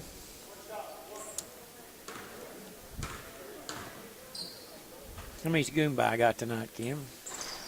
You missed that one. He has 14. 14. Almost half of them. Three-pointer on the way, no good by Binger-Oney. Ball loose in the corner, picked up by McCracken. Throws it into a crowd, and it's taken away by Binger-Oney. In the corners, Hunter Allen. Good pass. Craddock lays it in for two. They've really done a good job on some of those assists, and Craddock's been the recipient of several of them. Done a good job of finishing. 22-point lead now for the Bobcats. 5:05 to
Comets first. Visiting team on the scoreboard. They start a sophomore number 10, Jace Norton. Number 15, Levi Taylor is a sophomore. Number 20, Fate Thiel, a sophomore. Number 24, Seth Spady is a junior. And number 22, Tristan Wheeler, a senior. They're coached by Eric Norton. Mountain View-Gotebo Tigers. They start a senior number 00, Carlos Espinoza. A junior number 10, Landon Hooper. A junior number 14, Skylar Kimberlin. Number 33, Kyler Frank, the sophomore. And didn't get the fifth one. I didn't get it either. They're too quick for me. We have Espinoza, Hooper, Kimberlin, Frank, and looks like they've got a young man, number 35, who's not on my roster. Mine either. And looks like he's in the starting lineup, and he's the tallest guy on the team. So, once again, we have been left out in the cold here. We'll get it here in just a minute. Let's see. 35 we don't have. All right, we're set to go.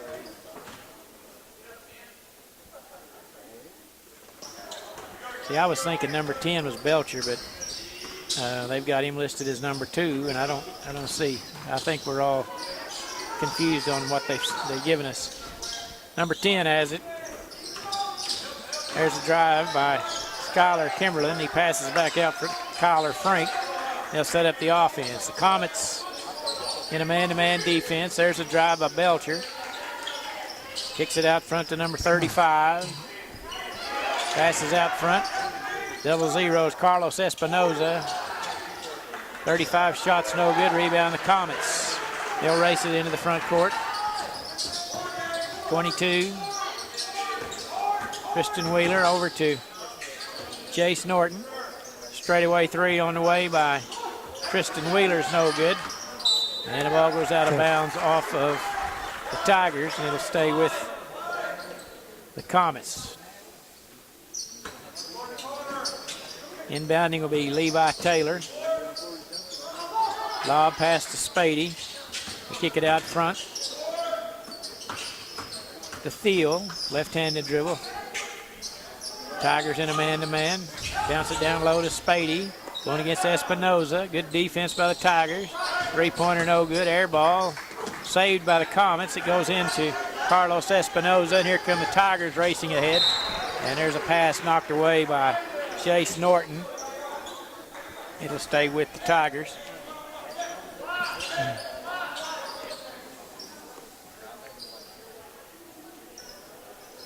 And inbounding will be Belcher. Lobs it out front to number 35 over to Espinoza. To Belcher, top of the key. Comets in a man-to-man defense. Far doing a pretty good job. Belcher, three-pointer on the way, no good. Rebound, Spady. Seth Spady doing a good job on the glass. Norton. Belcher on him, picks up his dribble. Over to Jace Norton. Right side to Levi Taylor. Good work by the Tigers. There's a three-pointer by Norton, no good, rattled out. Rebound by Taylor. Kicks it in the corner. Three-pointer good by Tristan Wheeler. Or Fate Thiel, I'm sorry. First basket of the ball game. Hinton on top 3-0. There's Belcher. Skylar Kimberlin is number 35. Okay. Skylar Kimberlin, number 35.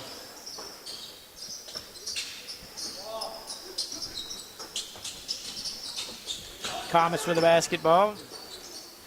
Norton with it, top of the key. Over to Jace Norton. Pass down to Spady. No, he's kind of pushed in the back and did miss the shot. Hit it too hard off the backboard. Dump it down low to Kimberlin, Skylar Kimberlin. I'm going to guess he's about 6'5", and they lobbed it in there to him. He laid it in. 3-2 now. Comets on top. Had good position down low, and it was an easy basket. Comets trying to work it around the perimeter out front. There's a three-pointer off the curl. Jace Norton, front iron, no good. Over to number 22 is Tristan Wheeler. Gets a step on his defender and takes it all the way to the hoop. And the Hinton on top 5-2. Long pass up ahead to Kimberlin. Bumps it off the glass, no good. Rebound Comets. Into the front court quickly is Norton. Top of the key, stationary dribble, left side they go. Handoff out front to Levi Taylor, over to Norton. To Spady with Espinoza on him. Spady's got a little height advantage there. They get it back down to him on the low block. Straightaway three on the way by Taylor, won't go. Ball loose on the floor, still loose, battle for it. And it's picked up by the Tigers. Carlos Espinoza into the front court. Over to Kyler Frank. Out front to Belcher, over to Espinoza, left wing three, good. And I don't think that's the name he's given him. No. Our bracket says, our roster says double zero.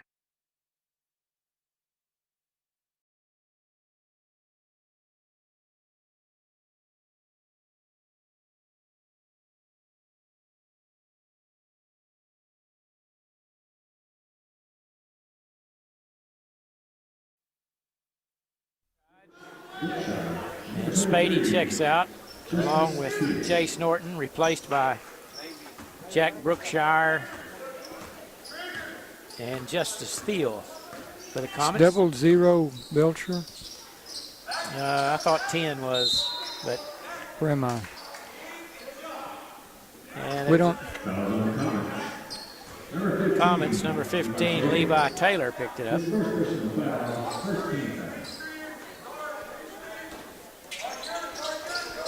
I don't think any of these numbers are hardly accurate. Out front is Kyler Timberland. And we're going to have a foul on the Comets. Number 23. On Justice Thiel. His first personal. Second team foul on the Comets. Lob it into Timberland. Out to Kyler Frank. Lobs it down low. Pass intercepted by the Comets. Racing it up the floor. 2-on-2. Fake Thiel. Shot no good. Rebound Belcher. Here come the Mountain View Tigers. Racing it up the floor. Lobs it into Timberland. Had to save it along the baseline. Kicks it over to Levi Sechrist. It's number 14.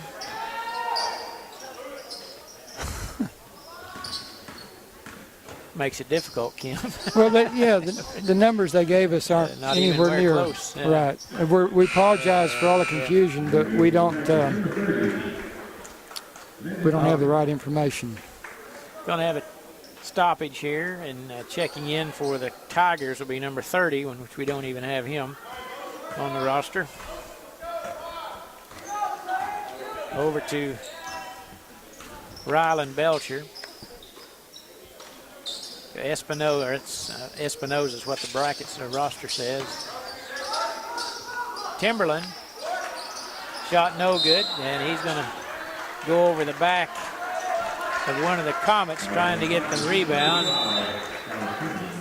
That's his first personal. And checking in for the Comets will be Slade Wall, replacing Fate Thiel. 2:08 to play. First period. Hinton on top, 8-7. Tristan Wheeler into the front court. They swing it around the perimeter. Tigers playing that man-to-man defense. Slade Wall, they swing it right side to Taylor. Left wing three off the back iron. Good rebound by Wall. Dribbles it out beyond the three-point arc, top of the key. Over to Tristan Wheeler. They lob it down low to Brookshire. Out front Taylor's three-pointer won't go, and it'll go out of bounds. Turnover to the Tigers. Now they say it was partially deflected, and it's going to stay with the Comets.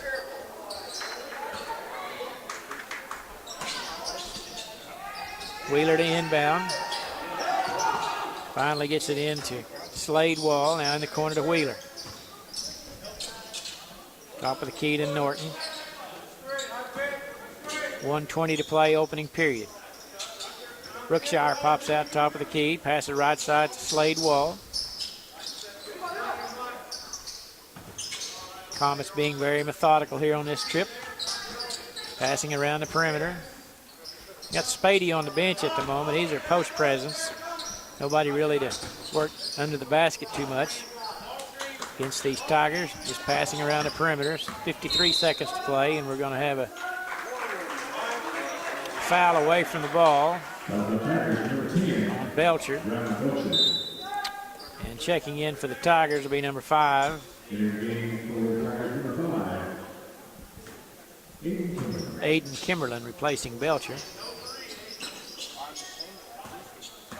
51 seconds to play. First period. Tigers have run off, our Comets run off a lot of time. There's a nice drive by the Comets. And Slade Wall lays it in for 2. 3-point lead for the Comets now with 35 seconds to play. They dump it down to Kimberlin. Over to Seacrest.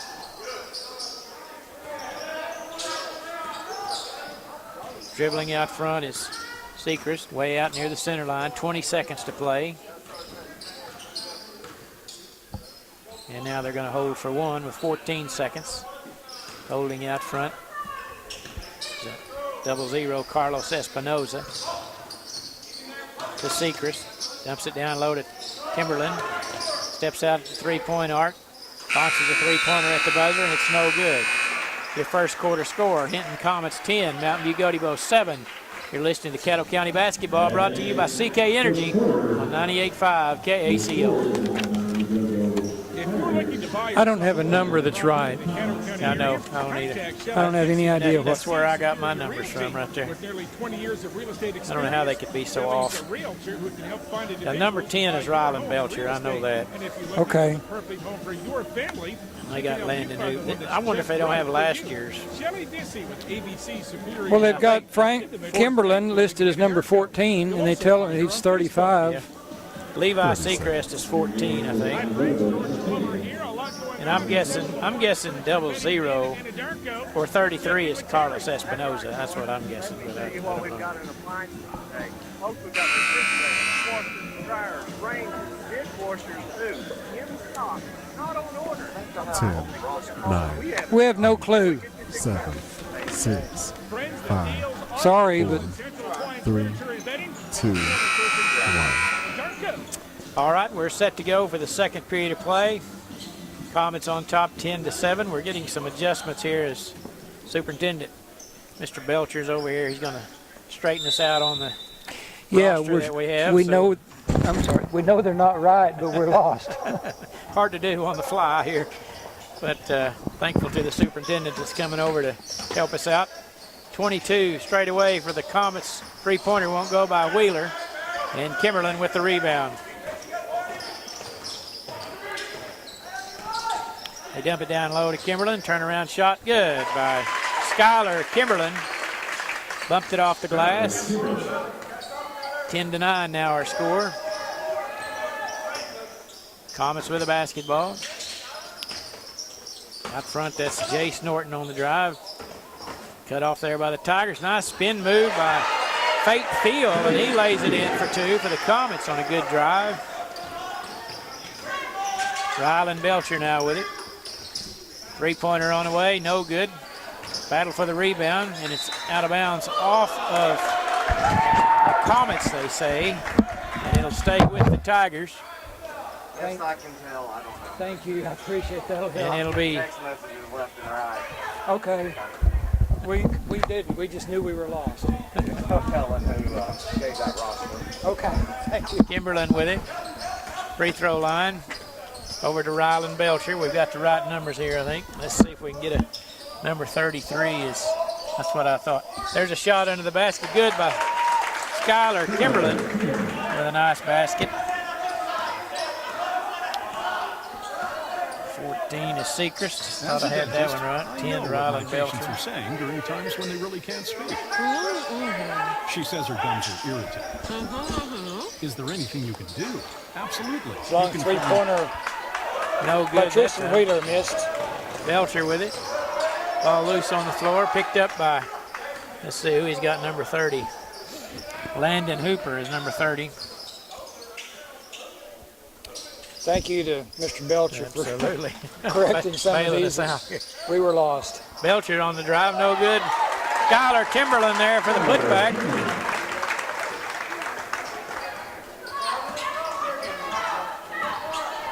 This is Dalton Belcher up here. They're 0-0. Three-pointer won't go. Ryland Belcher with the rebound. Pass up ahead to Dalton Belcher. He puts it in for 2 on a little 6-foot jumper. And the Tigers are on top, 15-12. 5:40 to play here in the half. Tigers have come from behind to take a 3-point lead here after trailing by 3 at the end of 1. There's a three-pointer on the way by the Comets, missing badly. Spady with the rebound. Putback's no good, and he's going to be fouled by Landon Hooper. And Seth Spady will be at the line shooting 2. At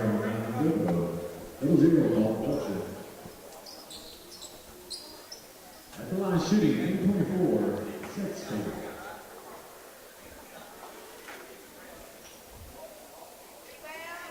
Seth Spady shooting 2. And he makes the first. Checking in now for the Comets will be Levi Taylor. And he will be replacing Braden Strong. Spady taking his time at the line, concentrating. Second shot, no good. Rattled out. Good rebound by Jace Norton. Hustled after that one. The offensive set for the Comets. There's a little drive by Norton, won't go. Or Fate Field it was. Tigers racing it up the floor. Belcher to Skylar Kimberlin, and a Kimberlin, and he lays it in for 2. 4-point lead for the Tigers. Didn't quite a turnaround here in the second period. Pass down low, reverse layup is good by Tristan Wheeler for the Comets. Pass in the corner to Sechrist. Jump pass, now left side to Belcher. Three-pointer good, that's Dalton Belcher with a long three-pointer. And it's a 5-point lead for the Tigers. Good back and forth action here in this ball game for sure. Norton off a curl, couldn't get the shot off. Good defense by the Tigers. They hand the ball off to Taylor. To Spady into heavy traffic, forced a shot up, no good. Rebound Tigers. Dalton Belcher, pull-up jumper at the free throw line, no good, missed badly. Rebound by the Comets, and he's going to be bumped, I believe, by Landon Hooper. And Spady will check out, and he's going to be replaced by number 11. That will be Jack Brookshire. And in for the Tigers will be number 5, Aiden Kimberlin. And number 11, Landon Sechrist. Halfway through the second period, Tigers on top, 20-15. Comets with a basketball. Norton with it. Drives in the paint, has the ball batted away, gets it back, and he's going to be fouled on the shot. And they're going to call the foul on Landon Sechrist. And that's his first personal. And the 4th team foul on the Tigers. Jake Norton shooting 2. And the first free throw, no good.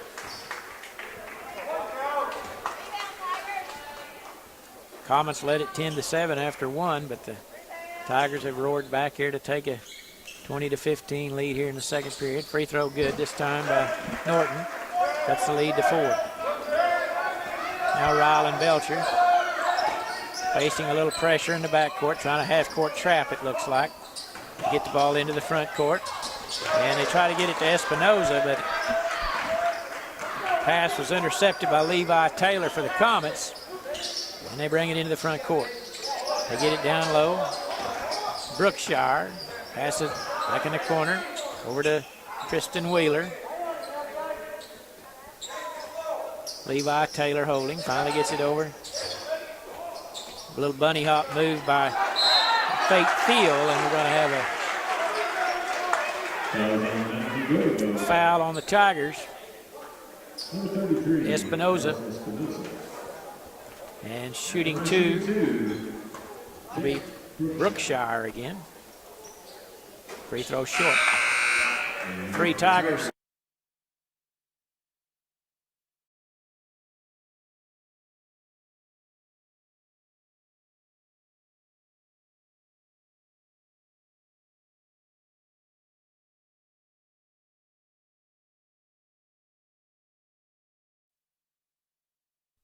To play in the second period.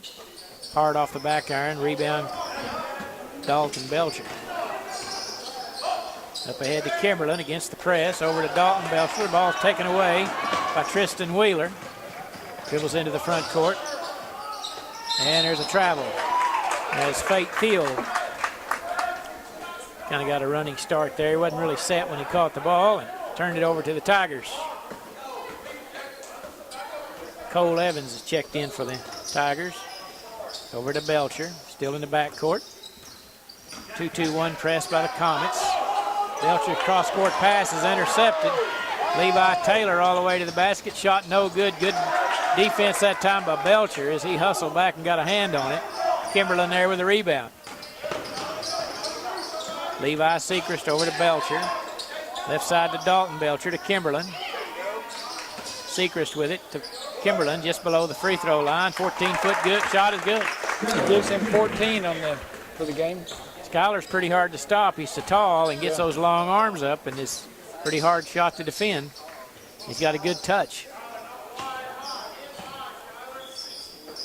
Tigers lead by 6. Pass down low, and there's going to be a foul charged to Cole Evans. Number 23.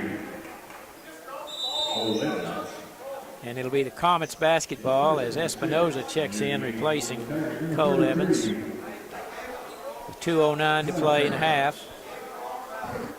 And we're going to have a stoppage trying to decide who the foul, I think, is on. They're going to have a little session at the score table to get things ironed out.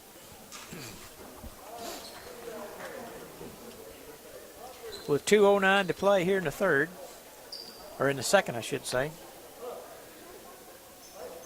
And we have a meeting of the minds over there, Kim. I think if they just phone over here to ask you, you could probably straighten it out, right? No. Not today. Let's not do that. Yeah.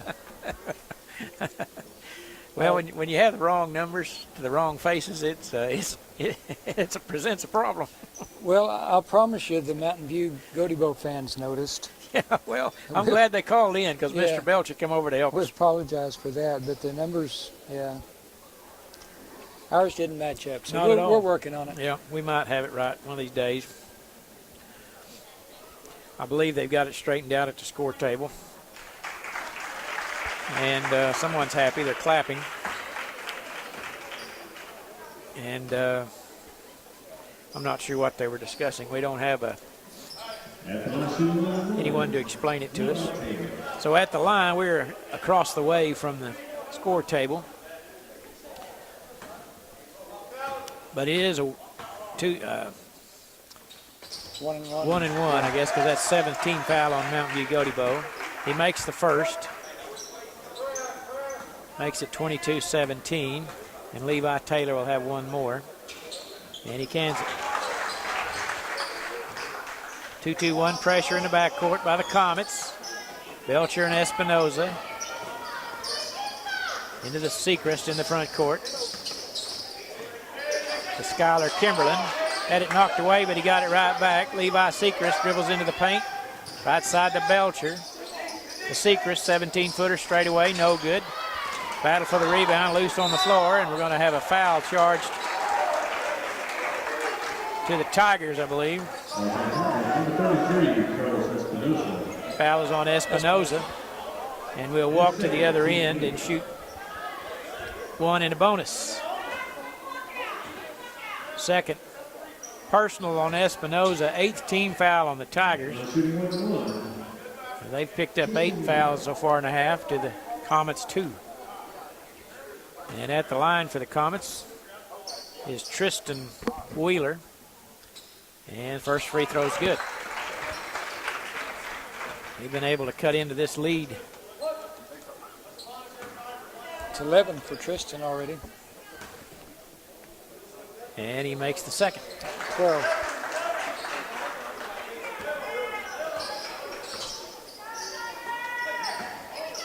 In the backcourt, the Tigers. They get it up to Kimberlin.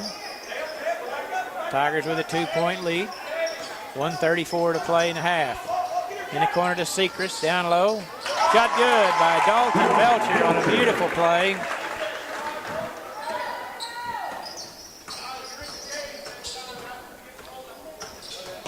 Tristan Wheeler holding. Right side to Taylor now. There's a drive by Wheeler, gets around his defender, layup won't go. Battle for the rebound, the Comets come away with it, shot no good. Espinoza there for the rebound this time, he cleans it up. Belcher dribbles through traffic, lobs it ahead to Kimberlin, and he's fouled from behind. As Skylar Kimberlin will go to the line. It's pretty tough to block his shot without getting a foul, I'll tell you. Yeah, you'd have to be way up there. Especially when you come from behind. 59 seconds to play in the half. Levi Taylor's second personal. Kimberlin free throws good. 25-20 now. Tigers on top. Kimberlin will have one more. Boy's a good-looking ball player.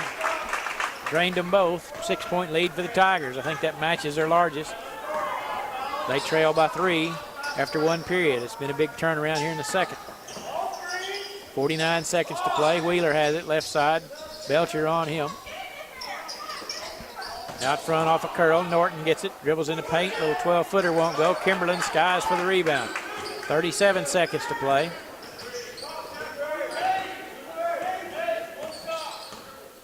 And Dalton Belcher will cross the timeline now, stationary dribble. Comets come out to pressure a little bit. They lob it down lower to Kimberlin. It goes through his hands and out of bounds.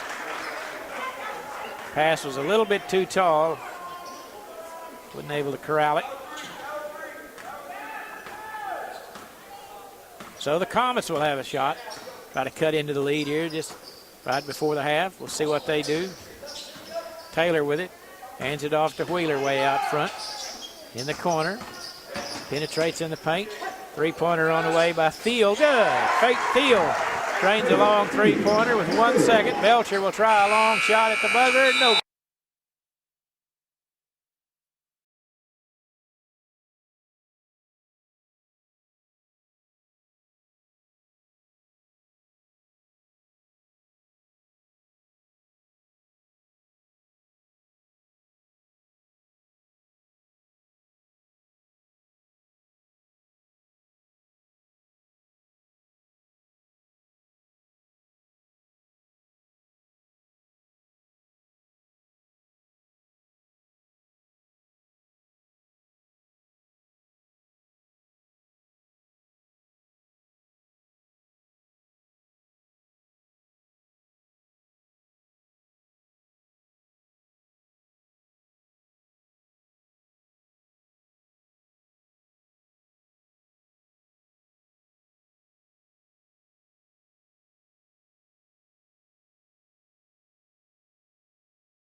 Be pretty successful too this year.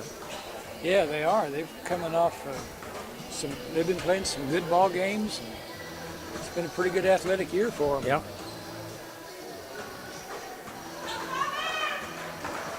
And the Comets now take the floor.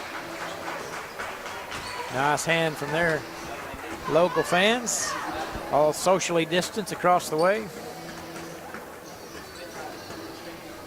Reckon our good friend Carly Weaver's on the air listening to the Comets play tonight, reckon? Probably not. He's probably on the way home from the golf course right now, reckon?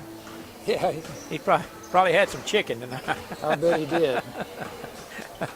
Well, we'll give a shout out to him anyway if he's listening.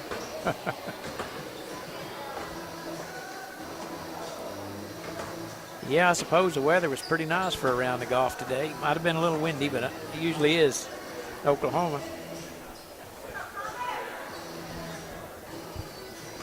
Well, it'll be interesting to see what the second half brings here, as it will be the Tigers basketball to start with. Don't think anybody's in serious foul trouble, so everybody ought to be good to go 100% here in the second half. It'll be Levi-Seacrest inbounding the ball to Ryland Belcher, and we're underway.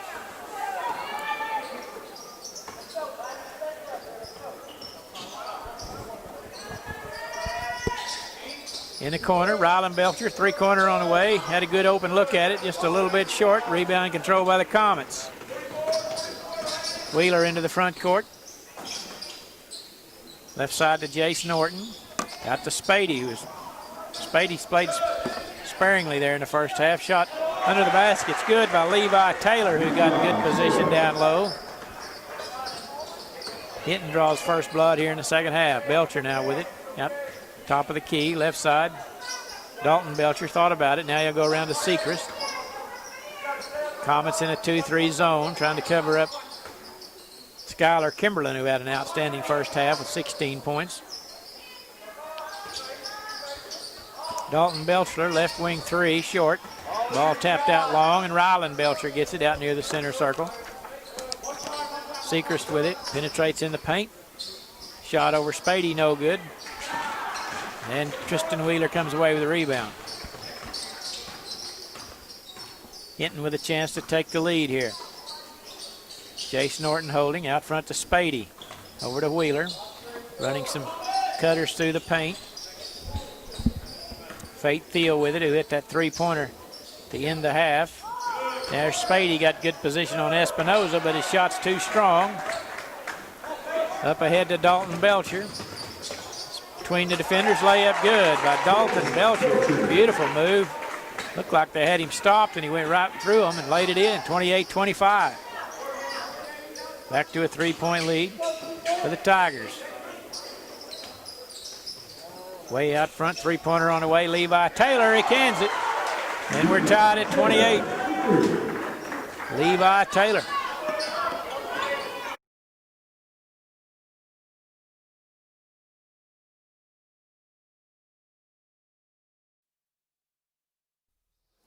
Back to Ryland. Over to Seacrest. Down low to Kimberlin. To Espinoza in the paint. Batted away. Here comes Tristan Wheeler with it. Doesn't have the numbers, so he'll slow down. Tristan Wheeler, left side. Three-pointer on the way. No good. Rebound Belcher. Pushing it up the floor. Lob pass to Kimberlin. Momentum carried him underneath the backboard, and he'll turn around. Spin move won't go, but Spady there for the rebound. A little soft on that shot. Wouldn't get over the front rim. Comets with a basketball with a chance to take the lead. Tristan Wheeler dribbling right side now. Dump it down low to Spady. Espinoza on him. Shot over him. Won't go. Kimberlin clears the board. Belcher outlet pass to Dalton. Between the legs dribble to Ryland. To Kimberlin on the low block. Turn around. Shot over Spady. No good. Too strong.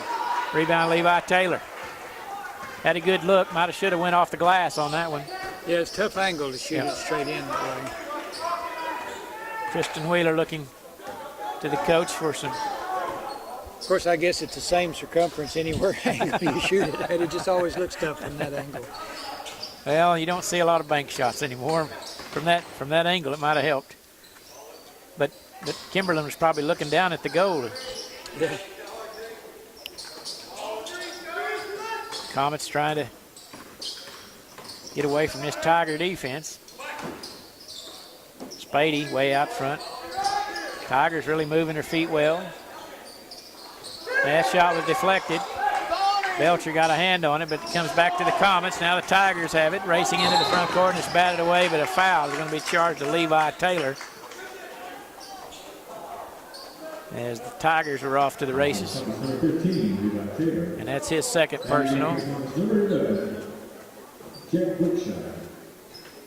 And checking in for the Comets. That's his third foul. They just didn't update it. Okay. Levi Taylor. All right, thank you. And checking in will be Braden Strong for the Comets, replacing him. Dalton Belcher over to Rylan Belcher. Lob pass to Kimberlin coming along the baseline. Shot too strong. Rebound Tigers. Dalton Belcher's three-pointer, no good. And there's a foul on Kimberlin as he went over the back of Braden Strong for the rebound. Coach Scales kind of disagrees with that call, but looked like he had him boxed out pretty good. That'll be the second personal on Skylar Kimberlin. 3:43 to play in the third. Been a pretty fast quarter so far. We're tied at 28. And there's a travel. I thought so. As number 10, Jace Norton, caught the ball on a curl and shuffled his feet. Turnover to the Tigers. Rylan Belcher into the front court. He's the young man we spoke about, quarterback and linebacker for the Tigers. Outstanding football player. There's Levi-Sickles, 17-footer won't go. Kimberlin has it, and he has his arm pulled down. I can see that from here. And that'll be the second team foul on the Comets. And the first foul on Braden Strong. The Apache Farmers Co-op wants to wish all the area teams the best of luck in the 2021 Caddo County Basketball Tournament. And we're going to have a timeout taken. It'll be a 30-second timeout. You're listening to Caddo County Basketball on 98.5 KACO. Co-op has you covered. Don't forget, they specialize in custom fertilizer and chemical application. All your farm needs. Give them a call or stop and see them at 201 Floyd Avenue in Apache. 30 seconds. Academics and extracurricular activities are a big part of our children's growth. State Senator Darcy Eck encourages students and student athletes to do their best in all their activities and urges parents to take an active role in their children's education. If there's an issue in the state discuss, contact Senator Eck by calling 405-521-85. 10, 9, 8, 7, 6, 5, 4, 3, 2, 1. Mountain View's basketball. They lob it into Kimberlin. His shot's good and he's fouled. A nice inbounds play there. You know, that's a good way of using your talent there. They got a screen for Kimberlin. He came across.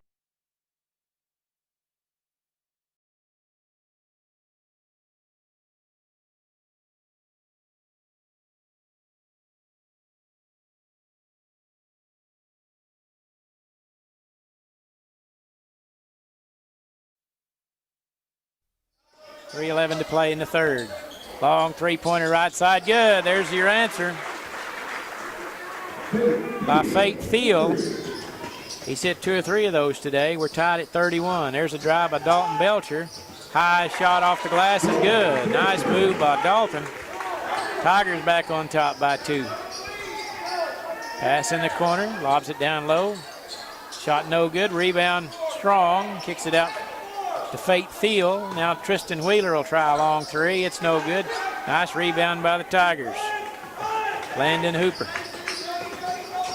Over to Dalton Belcher. Into the paint. Shot won't go. Kimberlin gets it. Putback's good. Skylar Kimberlin. 35-31 now. Tigers on top. Kimberlin's got 21. 21. Good. Got a good night so far. Pass in the corner, three-pointer on the way, no good this time. Battle for the rebound, it's loose in the corner. And they say it goes off of the Tigers, and they kind of let it go out of bounds. It's going to stay with the Comets. We'll have a timeout taken, 30-second timeout. You're listening to Caddo County Tournament on 98.5 KACO. The 2A Race Track Course at 36 time. As a family, we'd like to invite you to our annual bull sale on Monday, March 1st at noon at our sale facility near Eakley, Oklahoma. We'll be offering 85 registered Angus bulls, which include 32-year-olds, 30 18-month-olds, and 25 yearlings, as well as special lots of registered females. For more information or to request a segment, you can call me at 405-545-0985 or visit us on Facebook, Instagram, or our website, PiercingAngusCattle.com. Piercing Angus Cattle, where our family's goal is to add value to your operation. 2:08 to play in the third. It'll be Hinton's basketball. Mountain View, I think, thought the ball was going to go off the Comets. They had a chance to get it over there in the corner, and they let it go out of bounds, and it's kind of surprised them when it. I did, yeah. Yeah. So it'll be the Comets basketball. Having trouble getting it inbound. Tigers get a hand on it, but Jack Brookshire is able to get it for the Comets. Over to Levi.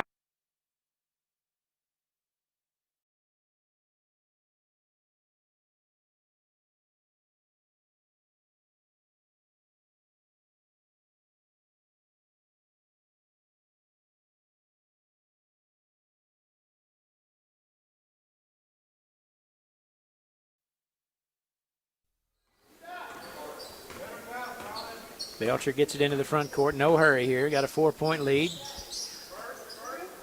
Dalton Belcher to Ryland playing catch with it out front. We're going to have a foul away from the ball. As I think they fouled Kimberlin as he was trying to get free. He's going to be charged to Justice Thiel. That's his first personal. And replacing Fate Thiel is number 25, Slade Wall. Thiel's second foul. Pass underneath the Dalton Belcher shot, no good, but Mr. Kimberlin there is there to clean up the mess. 37-31. Outstanding night for Schuyler. You know, Mountain View still just has 2 players that have scored. I've been trying to keep track of that. And there's a turnover. It went through the hands, out of bounds to Justice Thiel. They've had good ball games. Yeah. One Belcher's got 14 and Kimberlin with 23, but the other guys don't really shoot much, you know. Those guys, yeah. They played well and played hard, but they're just not in the scoring column yet. They're really working, trying to keep Kimberlin from the ball. He gets it down underneath the basket. Shot's too strong, and we're probably going to have a foul on the Tigers there as number 30, Landon Hooper, was battling for the rebound.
Lawton, Fort Sill.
Over to James Winfield. Bounce pass to Spady on the low block. They double team him. They kick it out.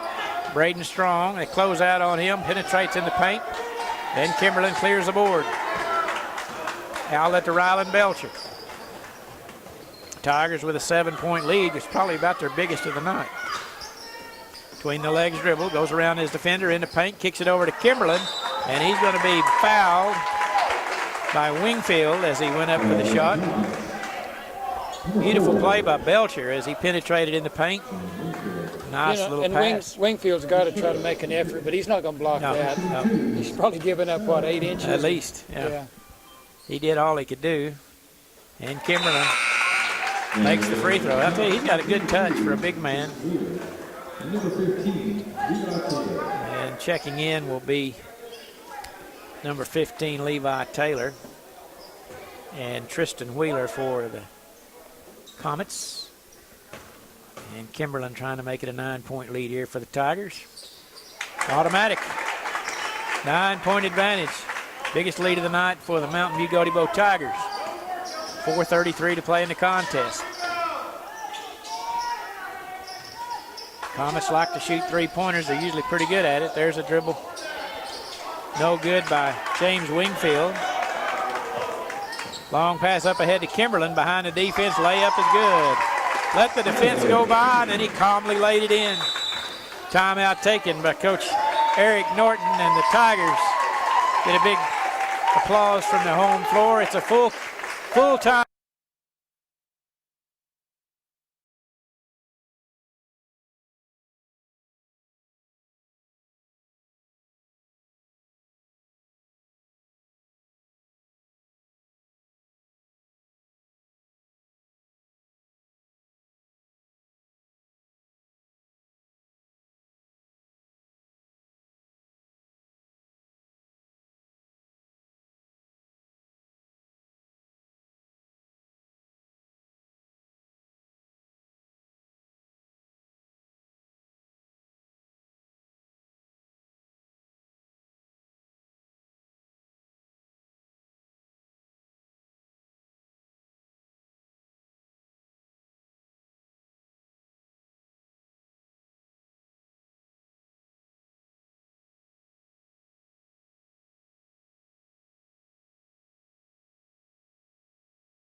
Contest. The Tigers have really played well here in the fourth period, especially. Played well all night, actually, but they played well here in the last minute or two for sure to stretch out the lead to 11. Now the Comets, there's a nice backdoor pass, and the layup's good. Might have had some contact on that one. They laid it in for two, and a good play by the Comets as Jace Norton laid it in. 47-38 now as pressure being applied in the backcourt by the Comets. Hooper with it. Over to Sechrist. And they're going to try to burn some clock here. Probably a pretty good idea. They're going to the spread offense. It's a four-corner offense. Belcher, every time they get in trouble, they lob it into the big man Kimberlin at the top of the key. So if they don't intercept one of these lob passes, there's a pretty good chance to burn some clock. It's horrible to play defense against Oh, yeah, that. a lot of running around for sure. Yeah, you just feel helpless on it. Kimberlin passes the ball down. A reverse layup good by Dalton Belcher. And that's how you kind of get them to fall asleep there, and then they catch them napping on the back side of that, lay it in for two.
The Tigers basketball off the timeout. Belcher is going to be bumped and fouled by Tristan Wheeler.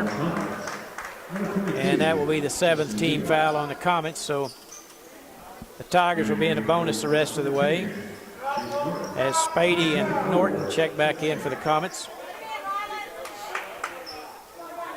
And Ryland will have one in the bonus with a 9-point lead and 1:22 to play.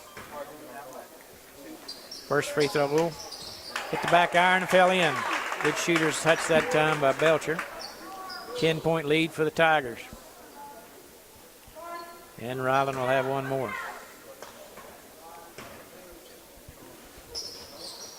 He cans it. 11-point lead for Mountain View.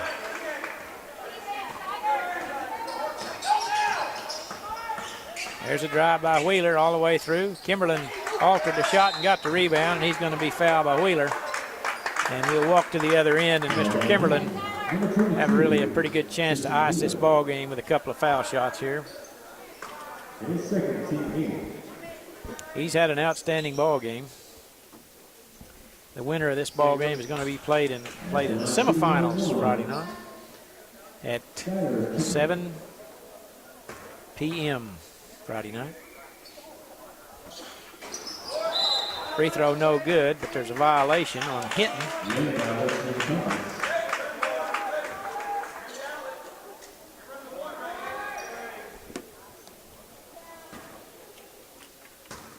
So he'll have get another opportunity. You hate to do that when they give you second chances to miss it. Yeah. That's the first one that he missed, I think. 1:06 to play. Comets are going to have to get up a lot of shots here in the last minute. They get a little 14-footer, it's good. And a quick timeout taken by Coach Norton cuts the lead to 9 with 15.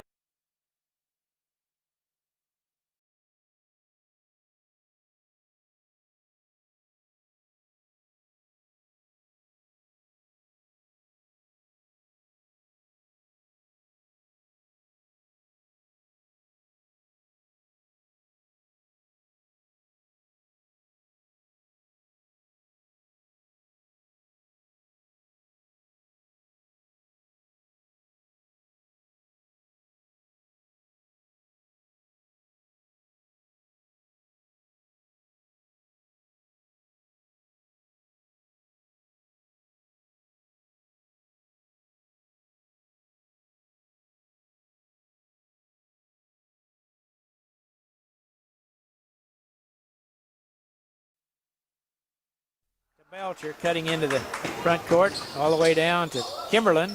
Lets the defense go by, lays it in for 2. That's the way to beat a press right there, Kim. Yeah, it helps to have him on your side. That gives him 31 for the game so far.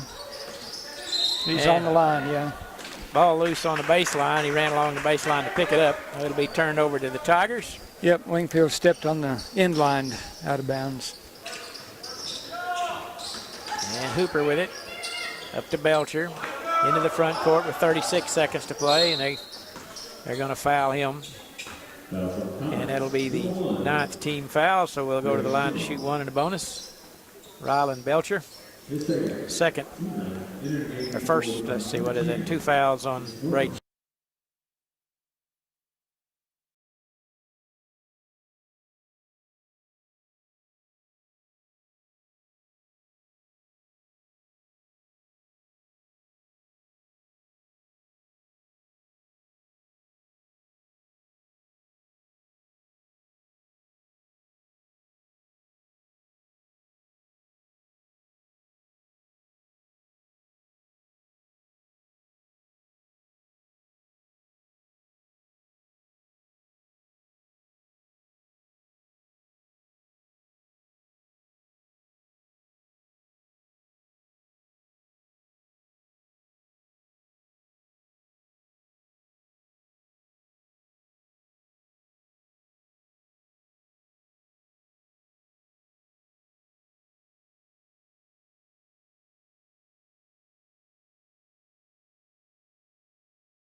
We apologize for the rosters. Some of them are not quite accurate. It's going to be 42 Austin Willis. Going to be the final starter for the Wildcats. Big fella, about 6'5", jumping center against Quincy Hicks. Wildcats will be going right to left on your radio dial. And we're set to go.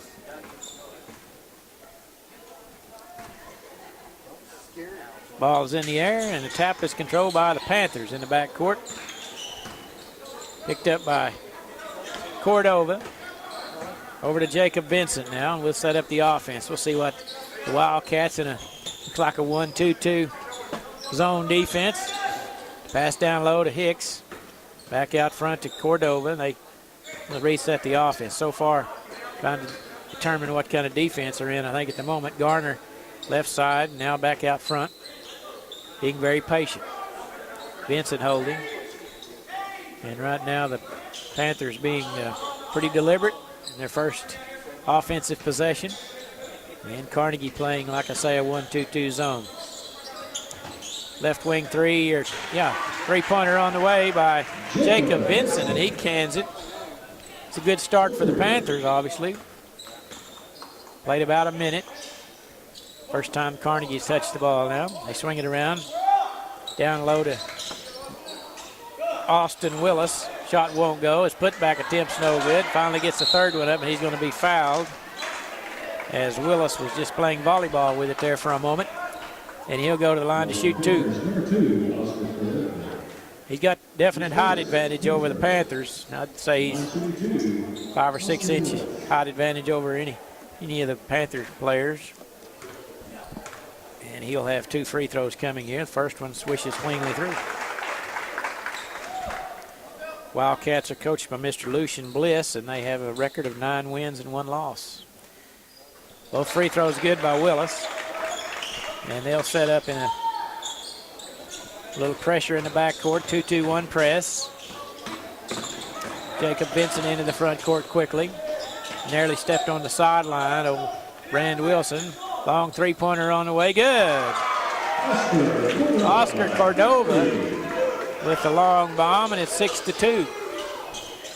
Three-pointer on the way from Carnegie. It won't fly. Jagger Worley couldn't knock it down. Now Vincent rushed to get into the front court. Cordova trying to get around a defender to Vincent. Three-pointer, right side Wilson. No good. He was knocked down after the shot. Rebound Wildcats. They dump it down low to Willis. Good play by Quincy Hicks. Intercepts the pass, brings it into the front court, gets the ball back, bumps it off the glass, too strong. And then he's going to tie up the rebounder, Brandon Cummings, and it'll stay with the Wildcats on the alternating possession. Lookeba come out with a quick start as they lead at 6-2.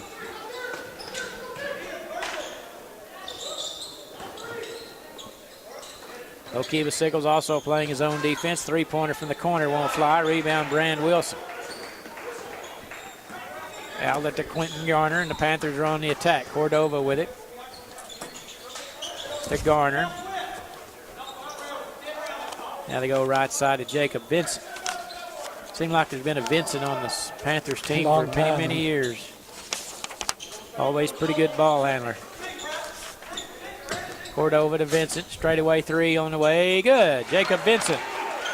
That's 3 3-pointers for the Panthers, and it's 9-2. And there's a pass to no one as it goes up into the third row. As Bryson Longhat was trying to pass the ball to Brandon Cummings, and it sailed out of bounds. And Jonah Toyakoya will check in, replacing Bryson Longhat for the Wildcats. 5:02 to play, opening period. Panthers on top 9-2. Vincent with it. Over left side to Cordova. And the ball is intercepted. Good defense by Worley. Has it poked away, but it's picked up. Carnegie on the attack. Long right wing three on the way short by Toyakoya. Cordova gets the long rebound. It's tapped away from him, picked up by Garner. Layup good. And Coach Lucian Bliss is going to take a 30-second timeout as he's not happy at all about the way the Carnegie Wildcats have come out. You're listening to Caddo County Basketball on 98.5 KACO. 30-second timeout.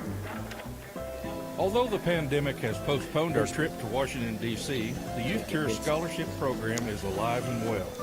This year, the 4 winning high school juniors will receive $1,000 scholarships, and the 4 runners-up will receive $500. I can create one, but I can't correct it without having to redo it. February 18th. They just fouls it all up. Details can be found on our website at ckenergy.coop, About Us, Community, Youth Program. The Lookeba-Sickles Panthers have come out on fire here. 3 3-pointers and a layup, and it's 11-2. 4:33 to play opening period. Coach Bliss is very upset with his Wildcats at the moment. We'll see if the little huddle, little pep talk changes things here. And it'll be the Wildcats basketball.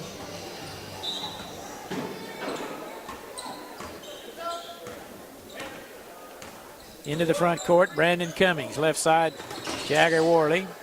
Latoya Koya. 3-pointer right side, no good, rattled out. Halfway down by Cummings. Cordova comes out of there with it. Into the front court. To Vincent, left side. Toya Koya all over him. Vincent, it's funny how these, I can remember those other Vincents, the same mannerisms. Yeah. And these, Think maybe they're related. Funny how that works. Yeah, it really is, yeah. Ball tapped away from behind by the Wildcats. It'll stay with the Panthers.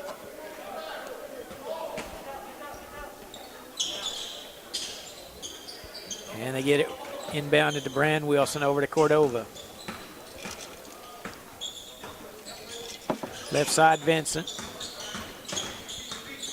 You got that Toya Koya. He's a long, lanky guy out on the front. It's kind of hard to get around those long arms. Cordova dribbling along the baseline. He's in heavy traffic. Austin Willis all over him. To Quincy Hicks. 3-pointer straight away, good. Vincent. His third one. Jacob Vincent makes it 14-2. You know, making those 3-pointers, Carnegie's got a good size advantage, but Lookeba-Sickles, he's making those outside shots. Austin Willis gets loose along the baseline, but his first attempt, second attempt's no good. Quincy Hicks with the rebound. Austin Willis has had 4 or 5 attempts underneath the basket yet to convert. Vincent drives along the baseline, picks up his dribble, and it's knocked away along the sideline, and it'll stay with the Panthers with 3:06 to play opening period. Inbounding is Vincent into Wilson in the corner. Back to Vincent. Jacob Vincent, just a sophomore, to Cordova. Vincent, left wing 3, too strong this time. Austin Willis corrals a loose rebound on the floor along the baseline. Outlet pass to Elijah Valenzuela. Over to Jagger Worley. Toya Koya swings it to Valenzuela. Toya Koya goes down the middle of the lane, and he's going to be fouled by Brand Wilson, I believe. And at the line will be 24, Jonah Toya Koya. I think what they're trying to do now, maybe after the timeout, is checking in for this Vade Buster, replacing Caden Atkins for the Wildcats. Is try to use that size advantage a little bit and try to pound it down to the rim. Yeah, I can understand that. 3-quarter court pressure by the Wildcats. Panthers have no trouble getting it into the front court. Vincent left side to Cordova. Quick 3 on the way, short. Quincy Hicks with a nice rebound. Put back good right in the middle of the paint. Quincy Hicks got some springs in his shoes. He really got nice hops, as they say. There's a 3-pointer on the way. No good by Carnegie. That was Vade Buster. Toya Koya with a putback. Jonah Toya Koya lays it in for 2. That height advantage came in, helped that time. When you talk about that jump and remind me at halftime, I'll tell you. All right. Good story. Good. Ball's knocked out of bounds. It'll stay with the Panthers. And checking in for Lookeba-Sickles will be Reese Courtney, replacing Oscar Cordova. Inbound to Wilson. Out front, Quentin Garner now. Wildcats have gone to a man-to-man. See if that changes things a little bit. The zone wasn't working. Panthers are shooting them out of that. Garner on the drive, kicks it over to Quincy Hicks. Reverse layup, good. Nice move. He used the rim for protection there. Got away from Austin Willis, laid it in for two. 18-6 now. 1:16 to play, opening period. Jagger Worley holding. Right side to Buster. Latoya Koya, back to Worley. Straightaway three, good. Jagger Worley with a long three-pointer. 18-9, pressure in the backcourt, less than a minute to play. Vincent into the front court. Panthers are well schooled on how to beat the press, it appears. So far hadn't bothered them at all. Vincent now over to Garner. Tight man-to-man by the Wildcats, and we're going to have a timeout taken by Coach Kirk Wilson. A 30-second timeout. We'll be back right after this short break. Make a slam dunk with your internet service provider. Choose Hillary Communications, the solution for internet, phone, and TV. Hillary Communications brings high-speed internet to you in Anadarko, Surreal, and CMAX. No phone required, no data caps. Sign up today by calling 580-529-7000 or visit Hillcom.net. Hillary Communications wishes good luck to all the teams at the Caddo County Tournament. I think there was a kind of a dual purpose there of the timeout taken by Coach Wilson. I think he thought there might be a 5-second call forthcoming, and he took a timeout to solve that problem, and then I think he's going to draw up a play perhaps here for the final 38 seconds here in the first period. Yep. We'll see what comes up from that. Usually these guys are pretty slick on drawing up plays. Vincent now on the drive right down the middle. Nobody stopped him, but his shot wouldn't go over the front iron, and they're going to have a jump ball on the rebound, and it's going to stay with the Panthers. You know, Abe Lemon said there were only two good plays. That was Romeo and Juliet and put the ball in the basket. Oh, that's a great one. Oh, Abe. He's quite a character. We don't have any characters like him anymore, I don't think. No, but him and Valvano's gone. Yeah. And oh, there's going to be a ball knocked away. It's going to stay with, I don't know what the call is. It's out of bounds, I guess. It's out of bounds. Yeah, okay. He must have had his hand on the ball. He didn't call a foul. And yeah, it's going to stay with the Panthers anyway. Yeah, Garner got knocked down one way or the other. I don't know how that happened. We're going to play on with 18 seconds to play. Vincent with it. Garner. Heavy pressure by the Wildcats. Garner being pressured out there by Elijah Valenzuela. Gets away with him. 7 seconds. The ball poked away. Koya gets it. Good work there by Carnegie. 1 second. Half-court shot on the way. Short.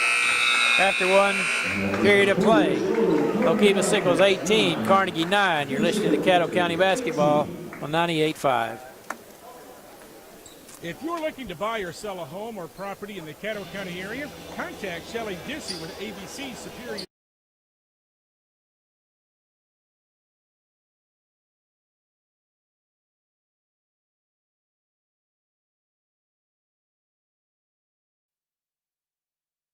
I could say ABC Superior would be in Realty. the realm of somebody like Abe Lemons. You'll also find her on Facebook. And he did coach basketball, but Mike Leach is kind of along that line. He's not really as funny. He's just more off the ball. Yeah, he is. He loves training. I'll tell you, a great speaker is Barry Henson. He's assistant at OSU now. He used to coach up at, I think, Southwest Missouri State. But as like a banquet or after-dinner speaker, he's hilarious. 10, 9, 8, 7, friends, the deals are real at Central Appliance Furniture and Bedding at the corner of First and Central and Anadarko. Panthers lead at 18-9 as we're set to start the second period. It'll be Carnegie's basketball. Panthers come out red hot to start the ball game. Carnegie started out in the zone and gone to a man-to-man, and it's kind of slowed them down a little bit. Backdoor cut, pass is intercepted by Vincent. Anticipated that well, all the way down against Willis, and Willis blocks his shot out of bounds. It'll stay with the Panthers as Willis did a good job of swatting that one away. And Vincent set to inbound. Out front to Garner.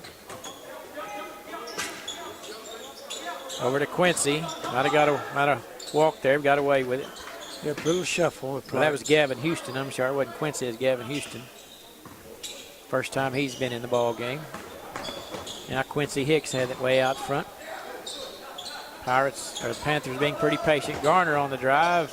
Nice basket. He had to shoot that one kind of a long way from the basket because Austin Willis was looming under there, so he shot it about 6 feet from the hoop, knocked it in. 20-9 now. Pass to Worley, going against Vincent along the baseline. Muscles his way in, knocks it in.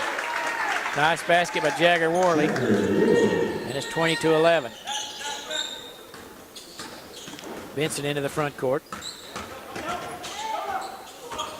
Over to Houston, shot blocked by Austin Willis, and then it went off Houston's hand and out of bounds. So a couple of plays in a row, Willis has made his presence felt. And he's going to check out now for a breather. And checking in is Bryson Longhat. And Jonah Toyakoya. Out front, Worley now with it. That's Brandon Cummings. Right side, Toyakoya. Three-pointer off the back iron. No good and out of bounds. Off for the Panthers. As Quincy Hicks couldn't corral it.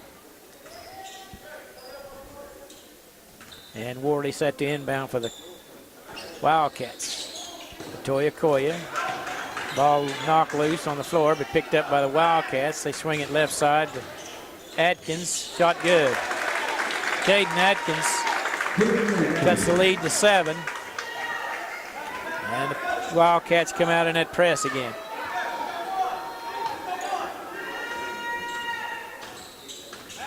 Garner trying to get into the front court. Over to Quincy Hicks. To Cordova. He'll try a three-pointer straight away. Rims out, no good. Worley with a rebound. Since the Wildcats have gone to this man defense, it's definitely changed the flow of the game. Panthers aren't getting the shots they got early in the game. In the corner. Three-pointer on the way. Good. That's Bryson Longhat. The baseline tray, and it's 20-16. Vincent on the drive, double team, turnaround jumper off the back iron, no good. Nice rebound and put back, no good. Rebound Panthers, still loose, picked up by Longhat, racing it up the floor. Lost possession of it, it's picked up by Quincy Hicks. Coach Bliss not at all happy with that. Vincent into the front court now. Over to Cordova, splits the defenders, scoop shot's good, a little 8-footer. Oscar said, wow, where's the foul? They chopped me on the arm, but no call.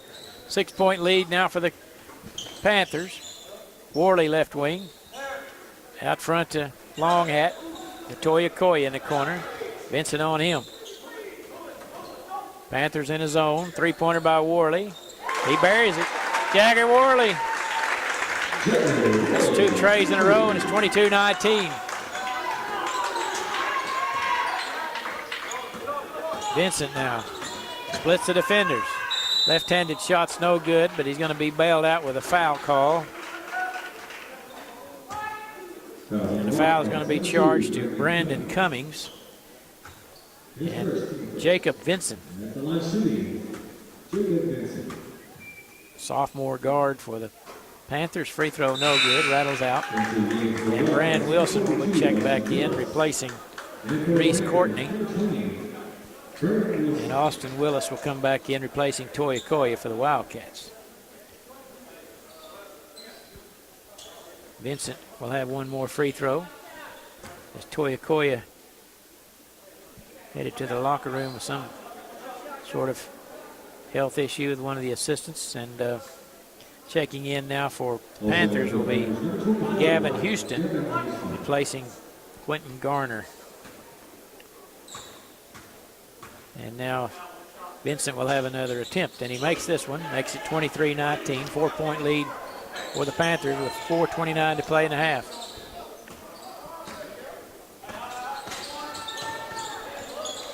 Game started off on an 11-2 run by the Panthers, and Carnegie's kind of chipped away at that ever since. Worley in the paint, might have got away with a travel. Austin Willis now with it. Caden Atkins, three-pointer won't fly, and rebound controlled by Oscar Cordova. Halfway through the second period. Vincent in the corner to Wilson. Left wing three on the way, rattle out halfway down. Houston wherever the rebound. Shot's no good. Rebound controlled by the Wildcats. Brandon Cummings coming out of there with it. Left side Worley. Had a wide open drive to the goal. Passed it back out to the top of the key. Now he gets it going along the baseline. Houston cuts him off. Pass over to Willis. Hit the backboard. Rick, three-pointer on the way. No good. Worley with the rebound. He's going to be fouled by Gavin Houston. It'll be the Wildcats ball along the baseline. Not very many fouls called in this game, Kim. No, it's been pretty clean. Look at 3 and 1.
Gets the ball to Cordova. Kicks it left side to Garner. They dump it down low to Quincy Hicks. Austin Willits on him. Hicks backs away, now penetrates in the paint to Cordova. They're trying to get it to Houston now on the low block as they switch sides with he and Hicks. Vincent on top of the key. Right side, Quincy Hicks got under the backboard, had no place to go really. Shot was taken out of the air by the Wildcats, and Jagger Worley has it into the front court. Crossover dribble, 10-footer. Long baseline, no good. Vincent hustles after the rebound. He kind of got in between there. Nice play by Gavin Houston as he caught the pass from Vincent. Laid it in kind of an awkward position, but he got it in. And the ball is thrown away, turned back over to the Panthers. A little momentum here for Lookeba-Sickles. Full court pressure now by the Wildcats. Man-to-man pressure. Garner dribbles down the right side in a hurry. Picks up his dribble. Kicks it out front to Cordova. Splits the defenders. Now in the paint. Oh. And we're going to have a foul on number 2-0. They called 20. Looks like 2 grabbed the arm. Did too. They call it on Caden Atkins. And Panthers will set to inbound it. That's Vincent. It's into Cordova. To Houston. Cordova long three. And it's out of bounds. Saved by Houston into Jonah Toyakoya and off to Jagger Worley. Into the front court quickly. Carnegie yet to score here in the third period. We played a minute and a half. Out front is Brandon Cummings. Reset the offense. Bryson Longhat back out to Worley. He'll try a long three-pointer. No good. And the Panthers, Quincy Hicks with the rebound. Pass up ahead to Garner. Back to Vincent. He'll drive into paint. 14-footer short. And a rebound controlled by the Wildcats. Both teams have cooled off a little bit from the end of that second quarter. Down low to Worley. Cross-court pass. Wide open. Three-pointer on the way by Longhat. It's no good. Panthers with the rebound. Garner into the front court. Drives along the baseline. Poked away by Worley. And he goes out of bounds off him. Yeah, the offense have been kind of sputtering here in the third period as Brand Wilson and number 22 Reese Courtney check in, replacing Houston and Garner. And Vincent will inbound with 5:30 to play here in the third. Into Hicks, back to Vincent. Panthers' offense is just really slowed down immensely after that first quarter. Ball loose on the floor, and it's picked up by the Wildcats. Long pass up ahead is intercepted by Wilson. He really didn't see where he was looking. He just assumed he had someone snowbirding down on the other end. He saw somebody going that direction. Yeah. So Wilson hustled back and intercepted it. There's a drive by Vincent. Great scoop shot that time. Very athletic play. It was just like, I'm going to score this time no matter what. Lookeba back on top by 1, 29-28. Over to Longhat. Over to Cummings. They swing it around the perimeter. Longhat just below the free throw line. His little 12-footer won't go. And Quincy Hicks clears the board. It turned cold here in the third quarter. Carnegie still not scored. And there's a foul on the drive by Cordova. It'll be second personal foul on Cummings. Second team foul is Toyakoya and Elijah Valenzuela check in, replacing Longhat and Atkins. Quincy Hicks right in front of the basket. Shot over Austin Willis won't go. Rebound Wildcats. And there's a travel on Jagger Worley. Was about ready to pass it, and then he thought better of it. When he did, when the hesitation caused the turnover. 4:19 to play, third period. Carnegie yet to score. And there's a turnover by the Panthers. And Coach Wilson is going to take a timeout to talk about it. It'll be a full timeout. You're listening to Caddo County Basketball, brought to you by CK Energy on 98.5 KACO.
After the timeout, it'll be the Wildcats basketball. Panthers with a 1-point lead. As the Panthers got to do better talk here in that timeout. Yeah. Wildcats with the basketball. Worley wide open on the corner. Panthers in that zone defense.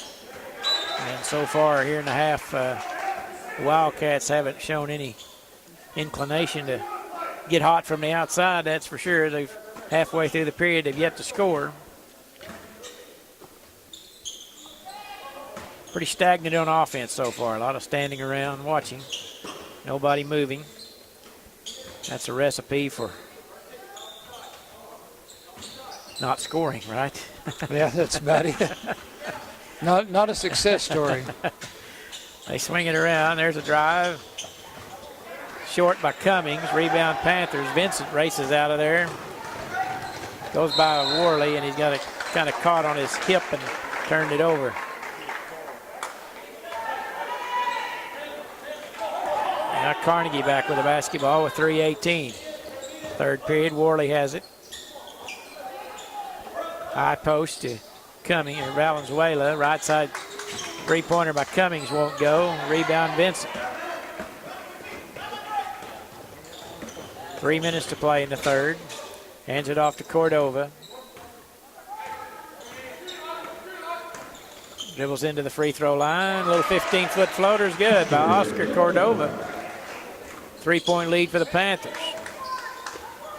Pass up ahead to Worley. There's a three-pointer by Toyokoya straight away, rimmed out. Quincy Hicks with the rebound. The most efficient heating and cooling system in existence. Costs $25. Long pass up ahead to Cordova. Drives along the baseline, cut off there nicely by Cummings.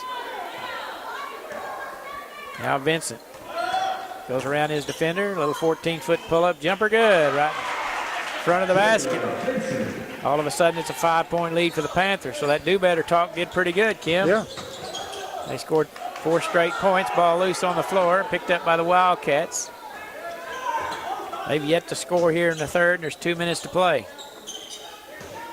Toyokoya out front. Now he'll penetrate, kicks it right side. Brandon Cummings, three-pointer, good. They needed that in the worst way. It's 33-31 now. 1:46 to play in the third.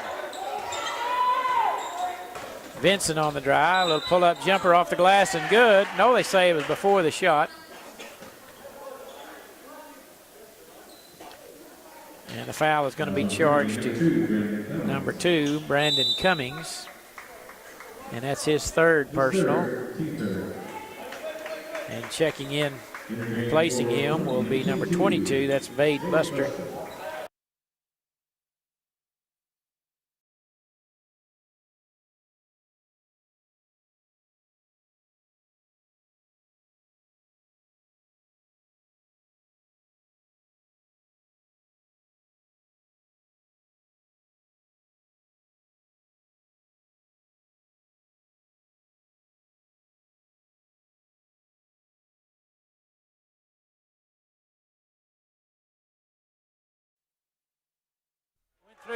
Through two defenders.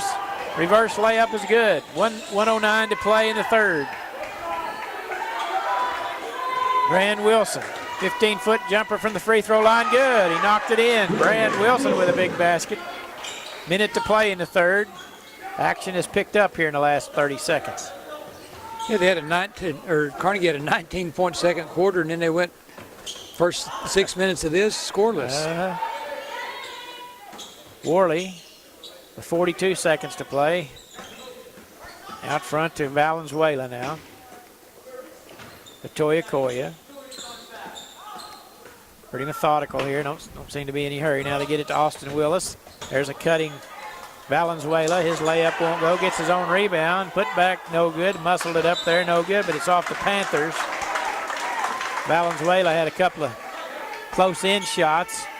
Yeah, more or less trying to shoot it without getting blocked than he was really trying to make it look like. That's a good point. They inbound to Worley. Steps inside the three-point arc. Shot won't go. Cordova with a rebound with 18 seconds to play. Panthers probably play for one here with 13 seconds to play. Gets it off to Vincent. Drives in the paint. Goes around Willis. Ball loose on the floor, and we're going to have a foul charge to Elijah Valenzuela. That's his first.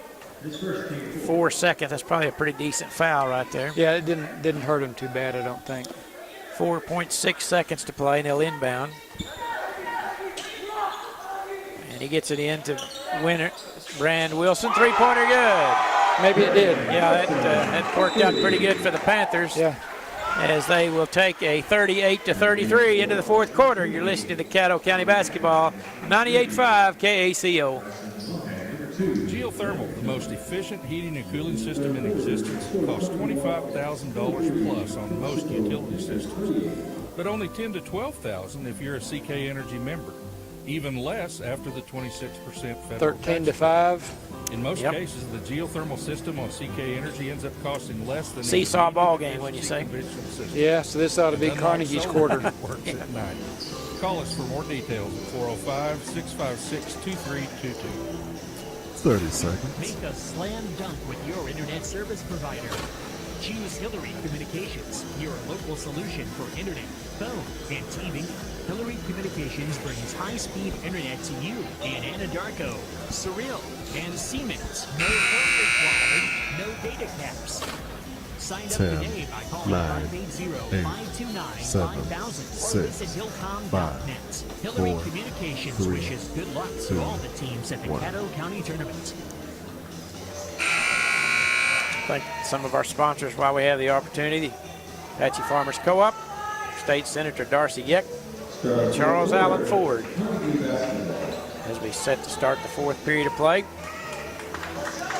And it will be Carnegie's basketball.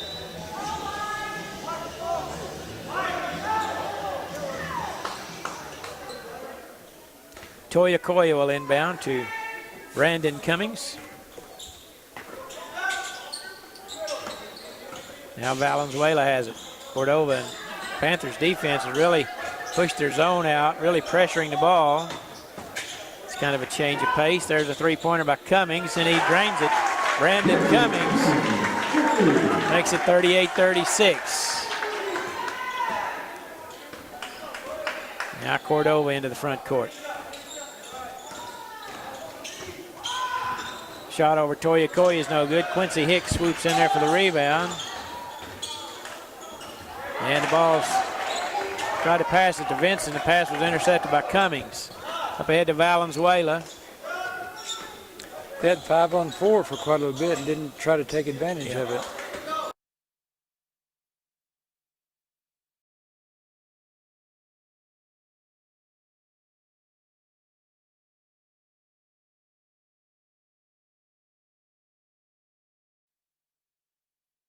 Just the first team foul this half on the Panthers.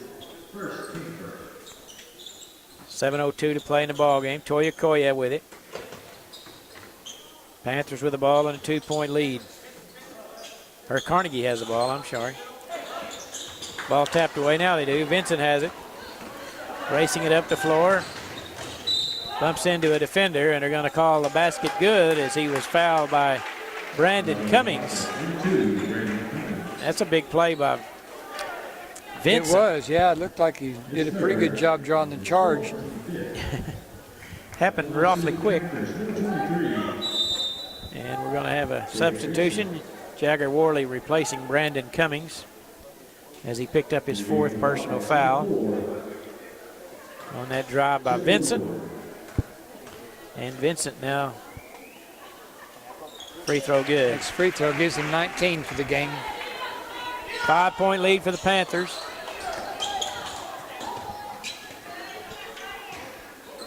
Toyokoya right side to Long Hat. They swing around the perimeter, Toyokoya, and out front to Jagger Worley. Worley thought about a 3, but they closed out on him. Now Toyokoya will try a right wing 3. Halfway down, come out. Good rebound by Quincy Hicks.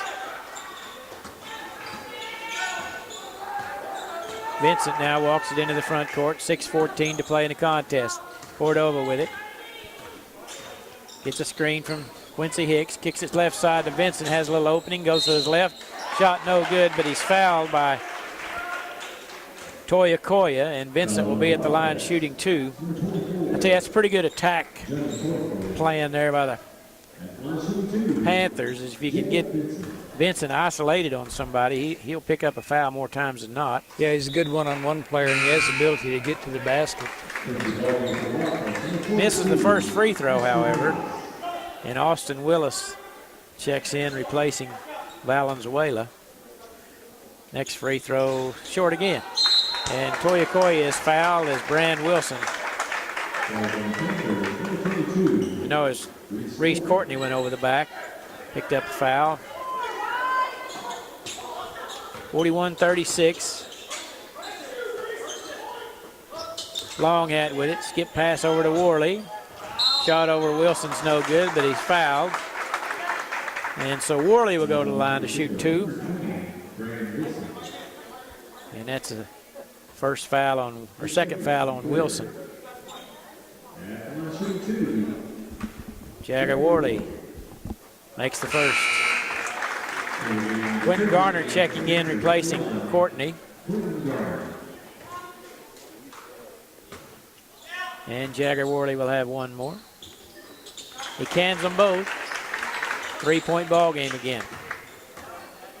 Vincent into the front court. Down low to Hicks, cutting to the basket, and Austin Willis fouls him over the back as Quincy Hicks was quicker to the hoop that time. And yeah, let him beat him and get inside. And Quincy Hicks will be shooting 2. First free throw by Hicks is short. That's they could have built a pretty good little lead here with some free throws. That's at least 3 in a row they've missed. That's right. Hicks makes the second, and it's a 4-point lead. And Coach Kirk Wilson is going to take a full timeout. You're listening to Caddo County Basketball, brought to you by CK Energy on 98.5 KACO. If you're looking to buy or sell a home or property in the Caddo County area, contact Shelley Dissy with ABC Superior Realty. With nearly 20 years of real estate experience, Shelley's a realtor who can help find individuals to buy your home in real estate. Kansas is scoring a point a minute. Really? What's the score? They're down 16-7 with 13 minutes left.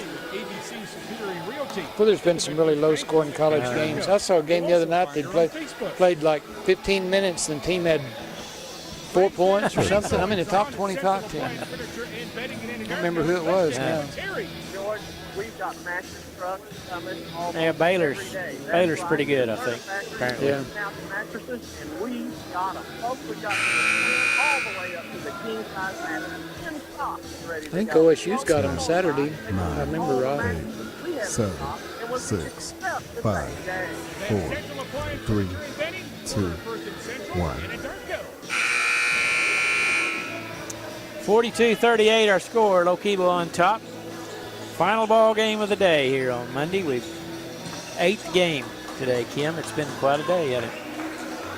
You know, it seems like a lot, but it's really gone by pretty well. And had some good ball games, some not quite so close, but Yep. seen a lot of good plays and a lot of good players Yep. today. It'll be Carnegie's basketball. Into the front court. Left side, Worley. Been kind of a defensive struggle here. Second half of this ball game. There's a three-pointer, good. Just as I say that, Bryson Longhat brings a long three-pointer. They just kind of dared him to shoot that. 1 point lead. There's Vincent. Bounce pass down low. Wilson has that rejected right under the basket. Here come the Wildcats with a chance to take a lead. Toya Koya to the hoop. Layup good. Beautiful play by Toya Koya, and the Wildcats are on top. 5 straight points, and it's 43-42 with 5 minutes to play in the ball game. Back and forth game. And now Vincent backs it out to the center line. The Carnegie fans chant that rhythmic clap of defense, and there's a, that's kind of a tough one there. Yeah, it must have had a better angle than we did. Yeah, looks like Austin Willis had been set there for a while, and Vincent crashed into him, and that's the second foul on. Did the basket go in? I guess it did. It's on the board, 44-43. I really didn't see that. I was kind of watching the play. I thought the play was over when he ran into it. I did too. But the ball must have went in because the Panthers are on top. And Vincent's hurt his hand. He's holding his wrist and going to take a 30-second timeout. We'll just keep it right here as Vincent kind of hobbling a little bit. Going to have to give him a timeout so he can shoot this free throw. Yeah,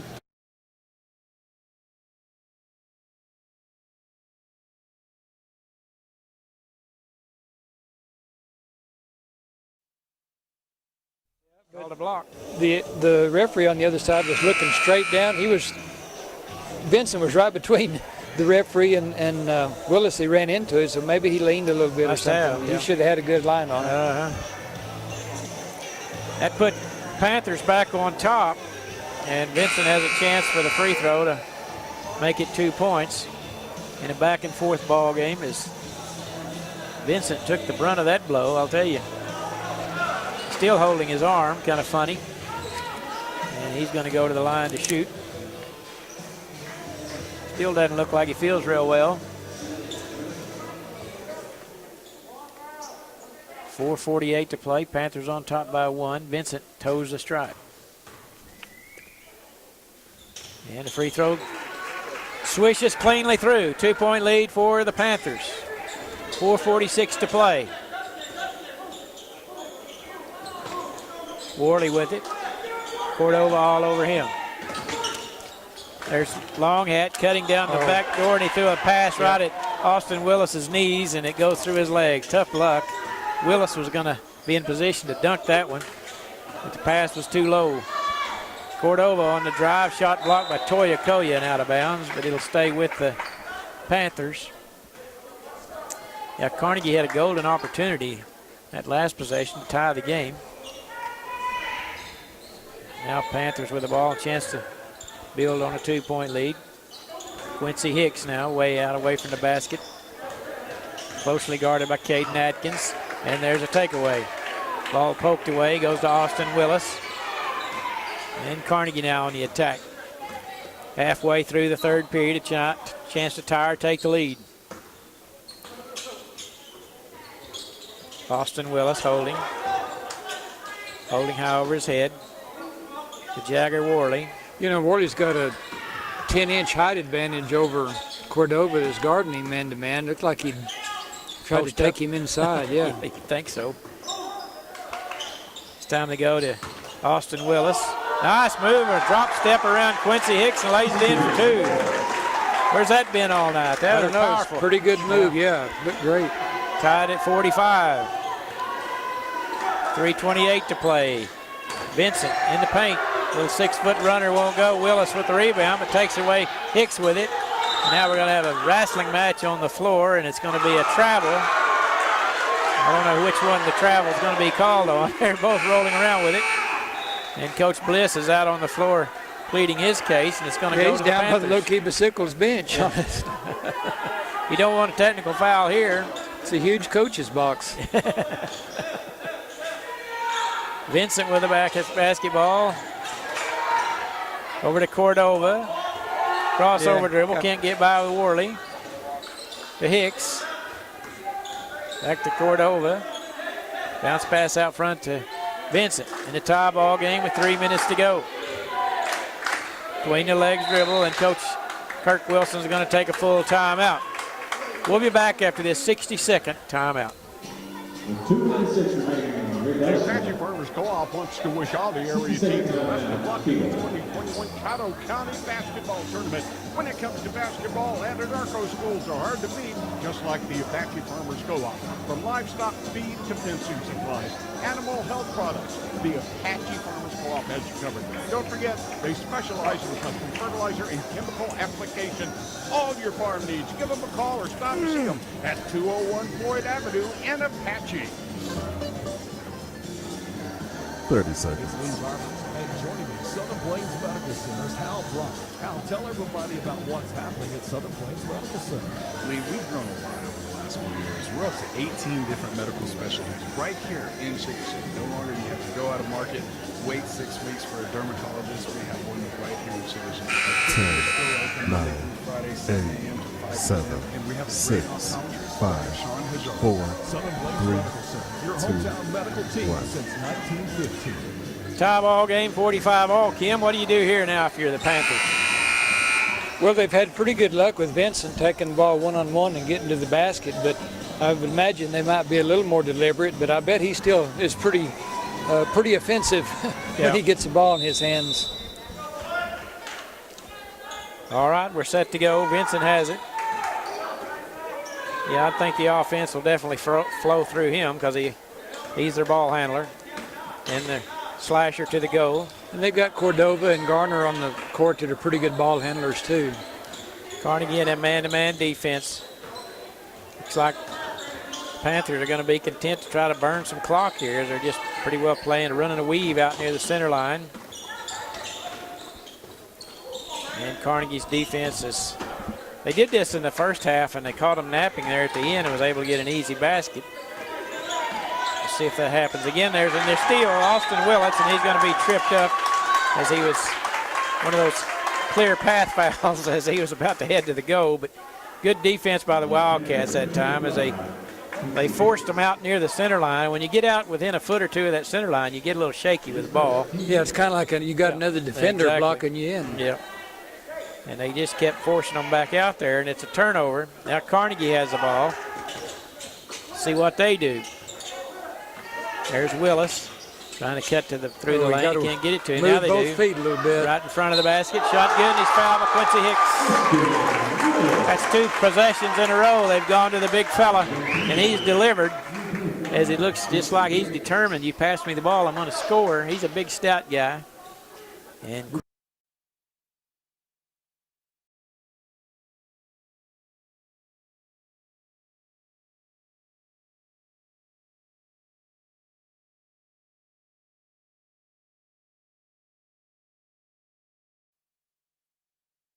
in the contest, Kiowa will check in. He's going to replace Austin Willis. Must be a defense-offense type substitution there.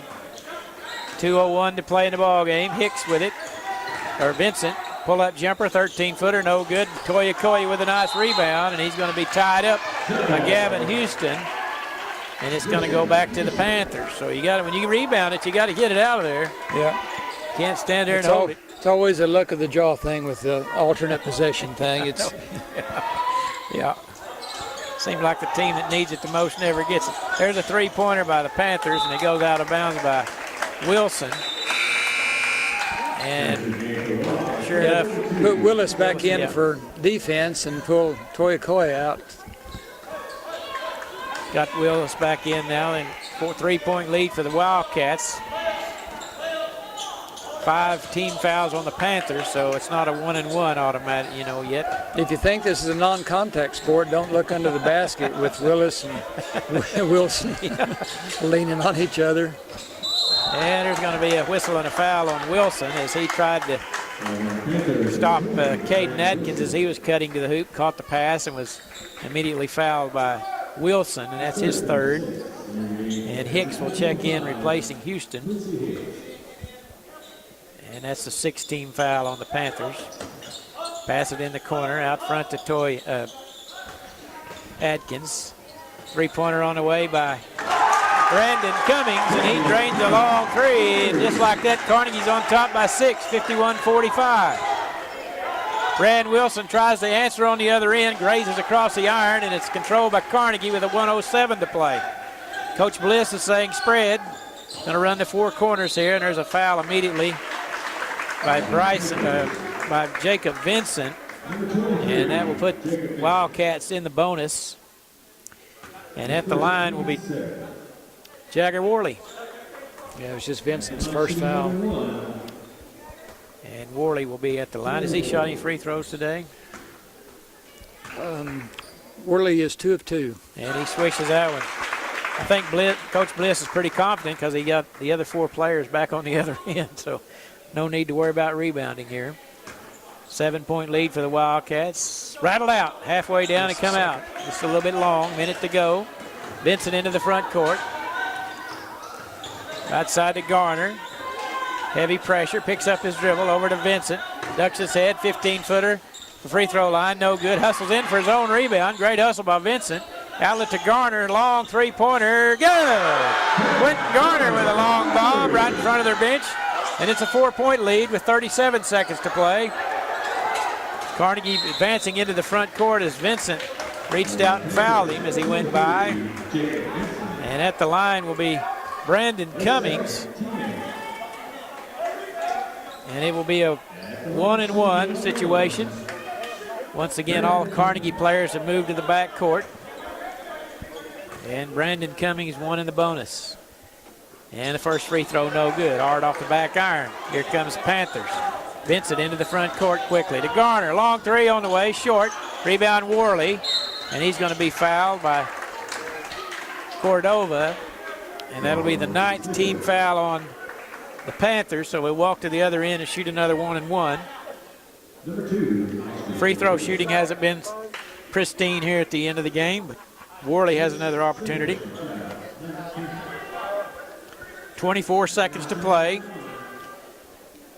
2 big free throws coming up by Jagger Worley, the sophomore, and he cans the first one. 5-point Doesn't take lead. long, just gets the ball in one quick dribble and let it go. Yeah, he's a good shooter. That one he missed a while ago was just a hair off. Yeah, that's 17 for the game.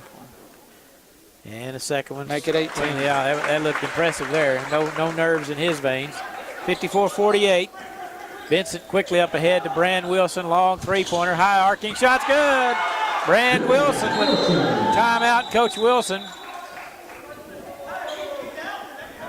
We got a stoppage. Not sure what the stoppage is for. I think the official thought he was Wilson was calling timeout, and he was just saying he got hit on the arm. Got a little break there. It's 54-51 as Brand Wilson hit the high arcing shot to cut the lead to 3. I think they got the scoreboard wrong. It's showing 57-51. I think they put it on the wrong side. Yeah, I got 54-51 here. Yeah. And Worley back at the line shooting 2 shots this time, and he makes the first. Makes it an 4-point lead, 58-54. Another big free throw here. Those three-pointers will catch you up in a hurry. And free throw good over the front iron. 5-point lead for the Wildcats. 15 seconds to play. Up ahead, Wilson. Three-pointer on the way off the back iron this time. Garner with the rebound. Might have got away with a travel on the baseline with 7 seconds. And we're going to have a jump ball, and it's going to go to the Wildcats. With 6 seconds to play, if they can get it inbounded, it's pretty big hill to climb here for the Panthers. Yeah, that's what 56-51 is the score. And we're going to have a timeout taken by Coach Bliss. We'll just keep it right here as they will discuss their final inbound play. 56-51, but it's quite a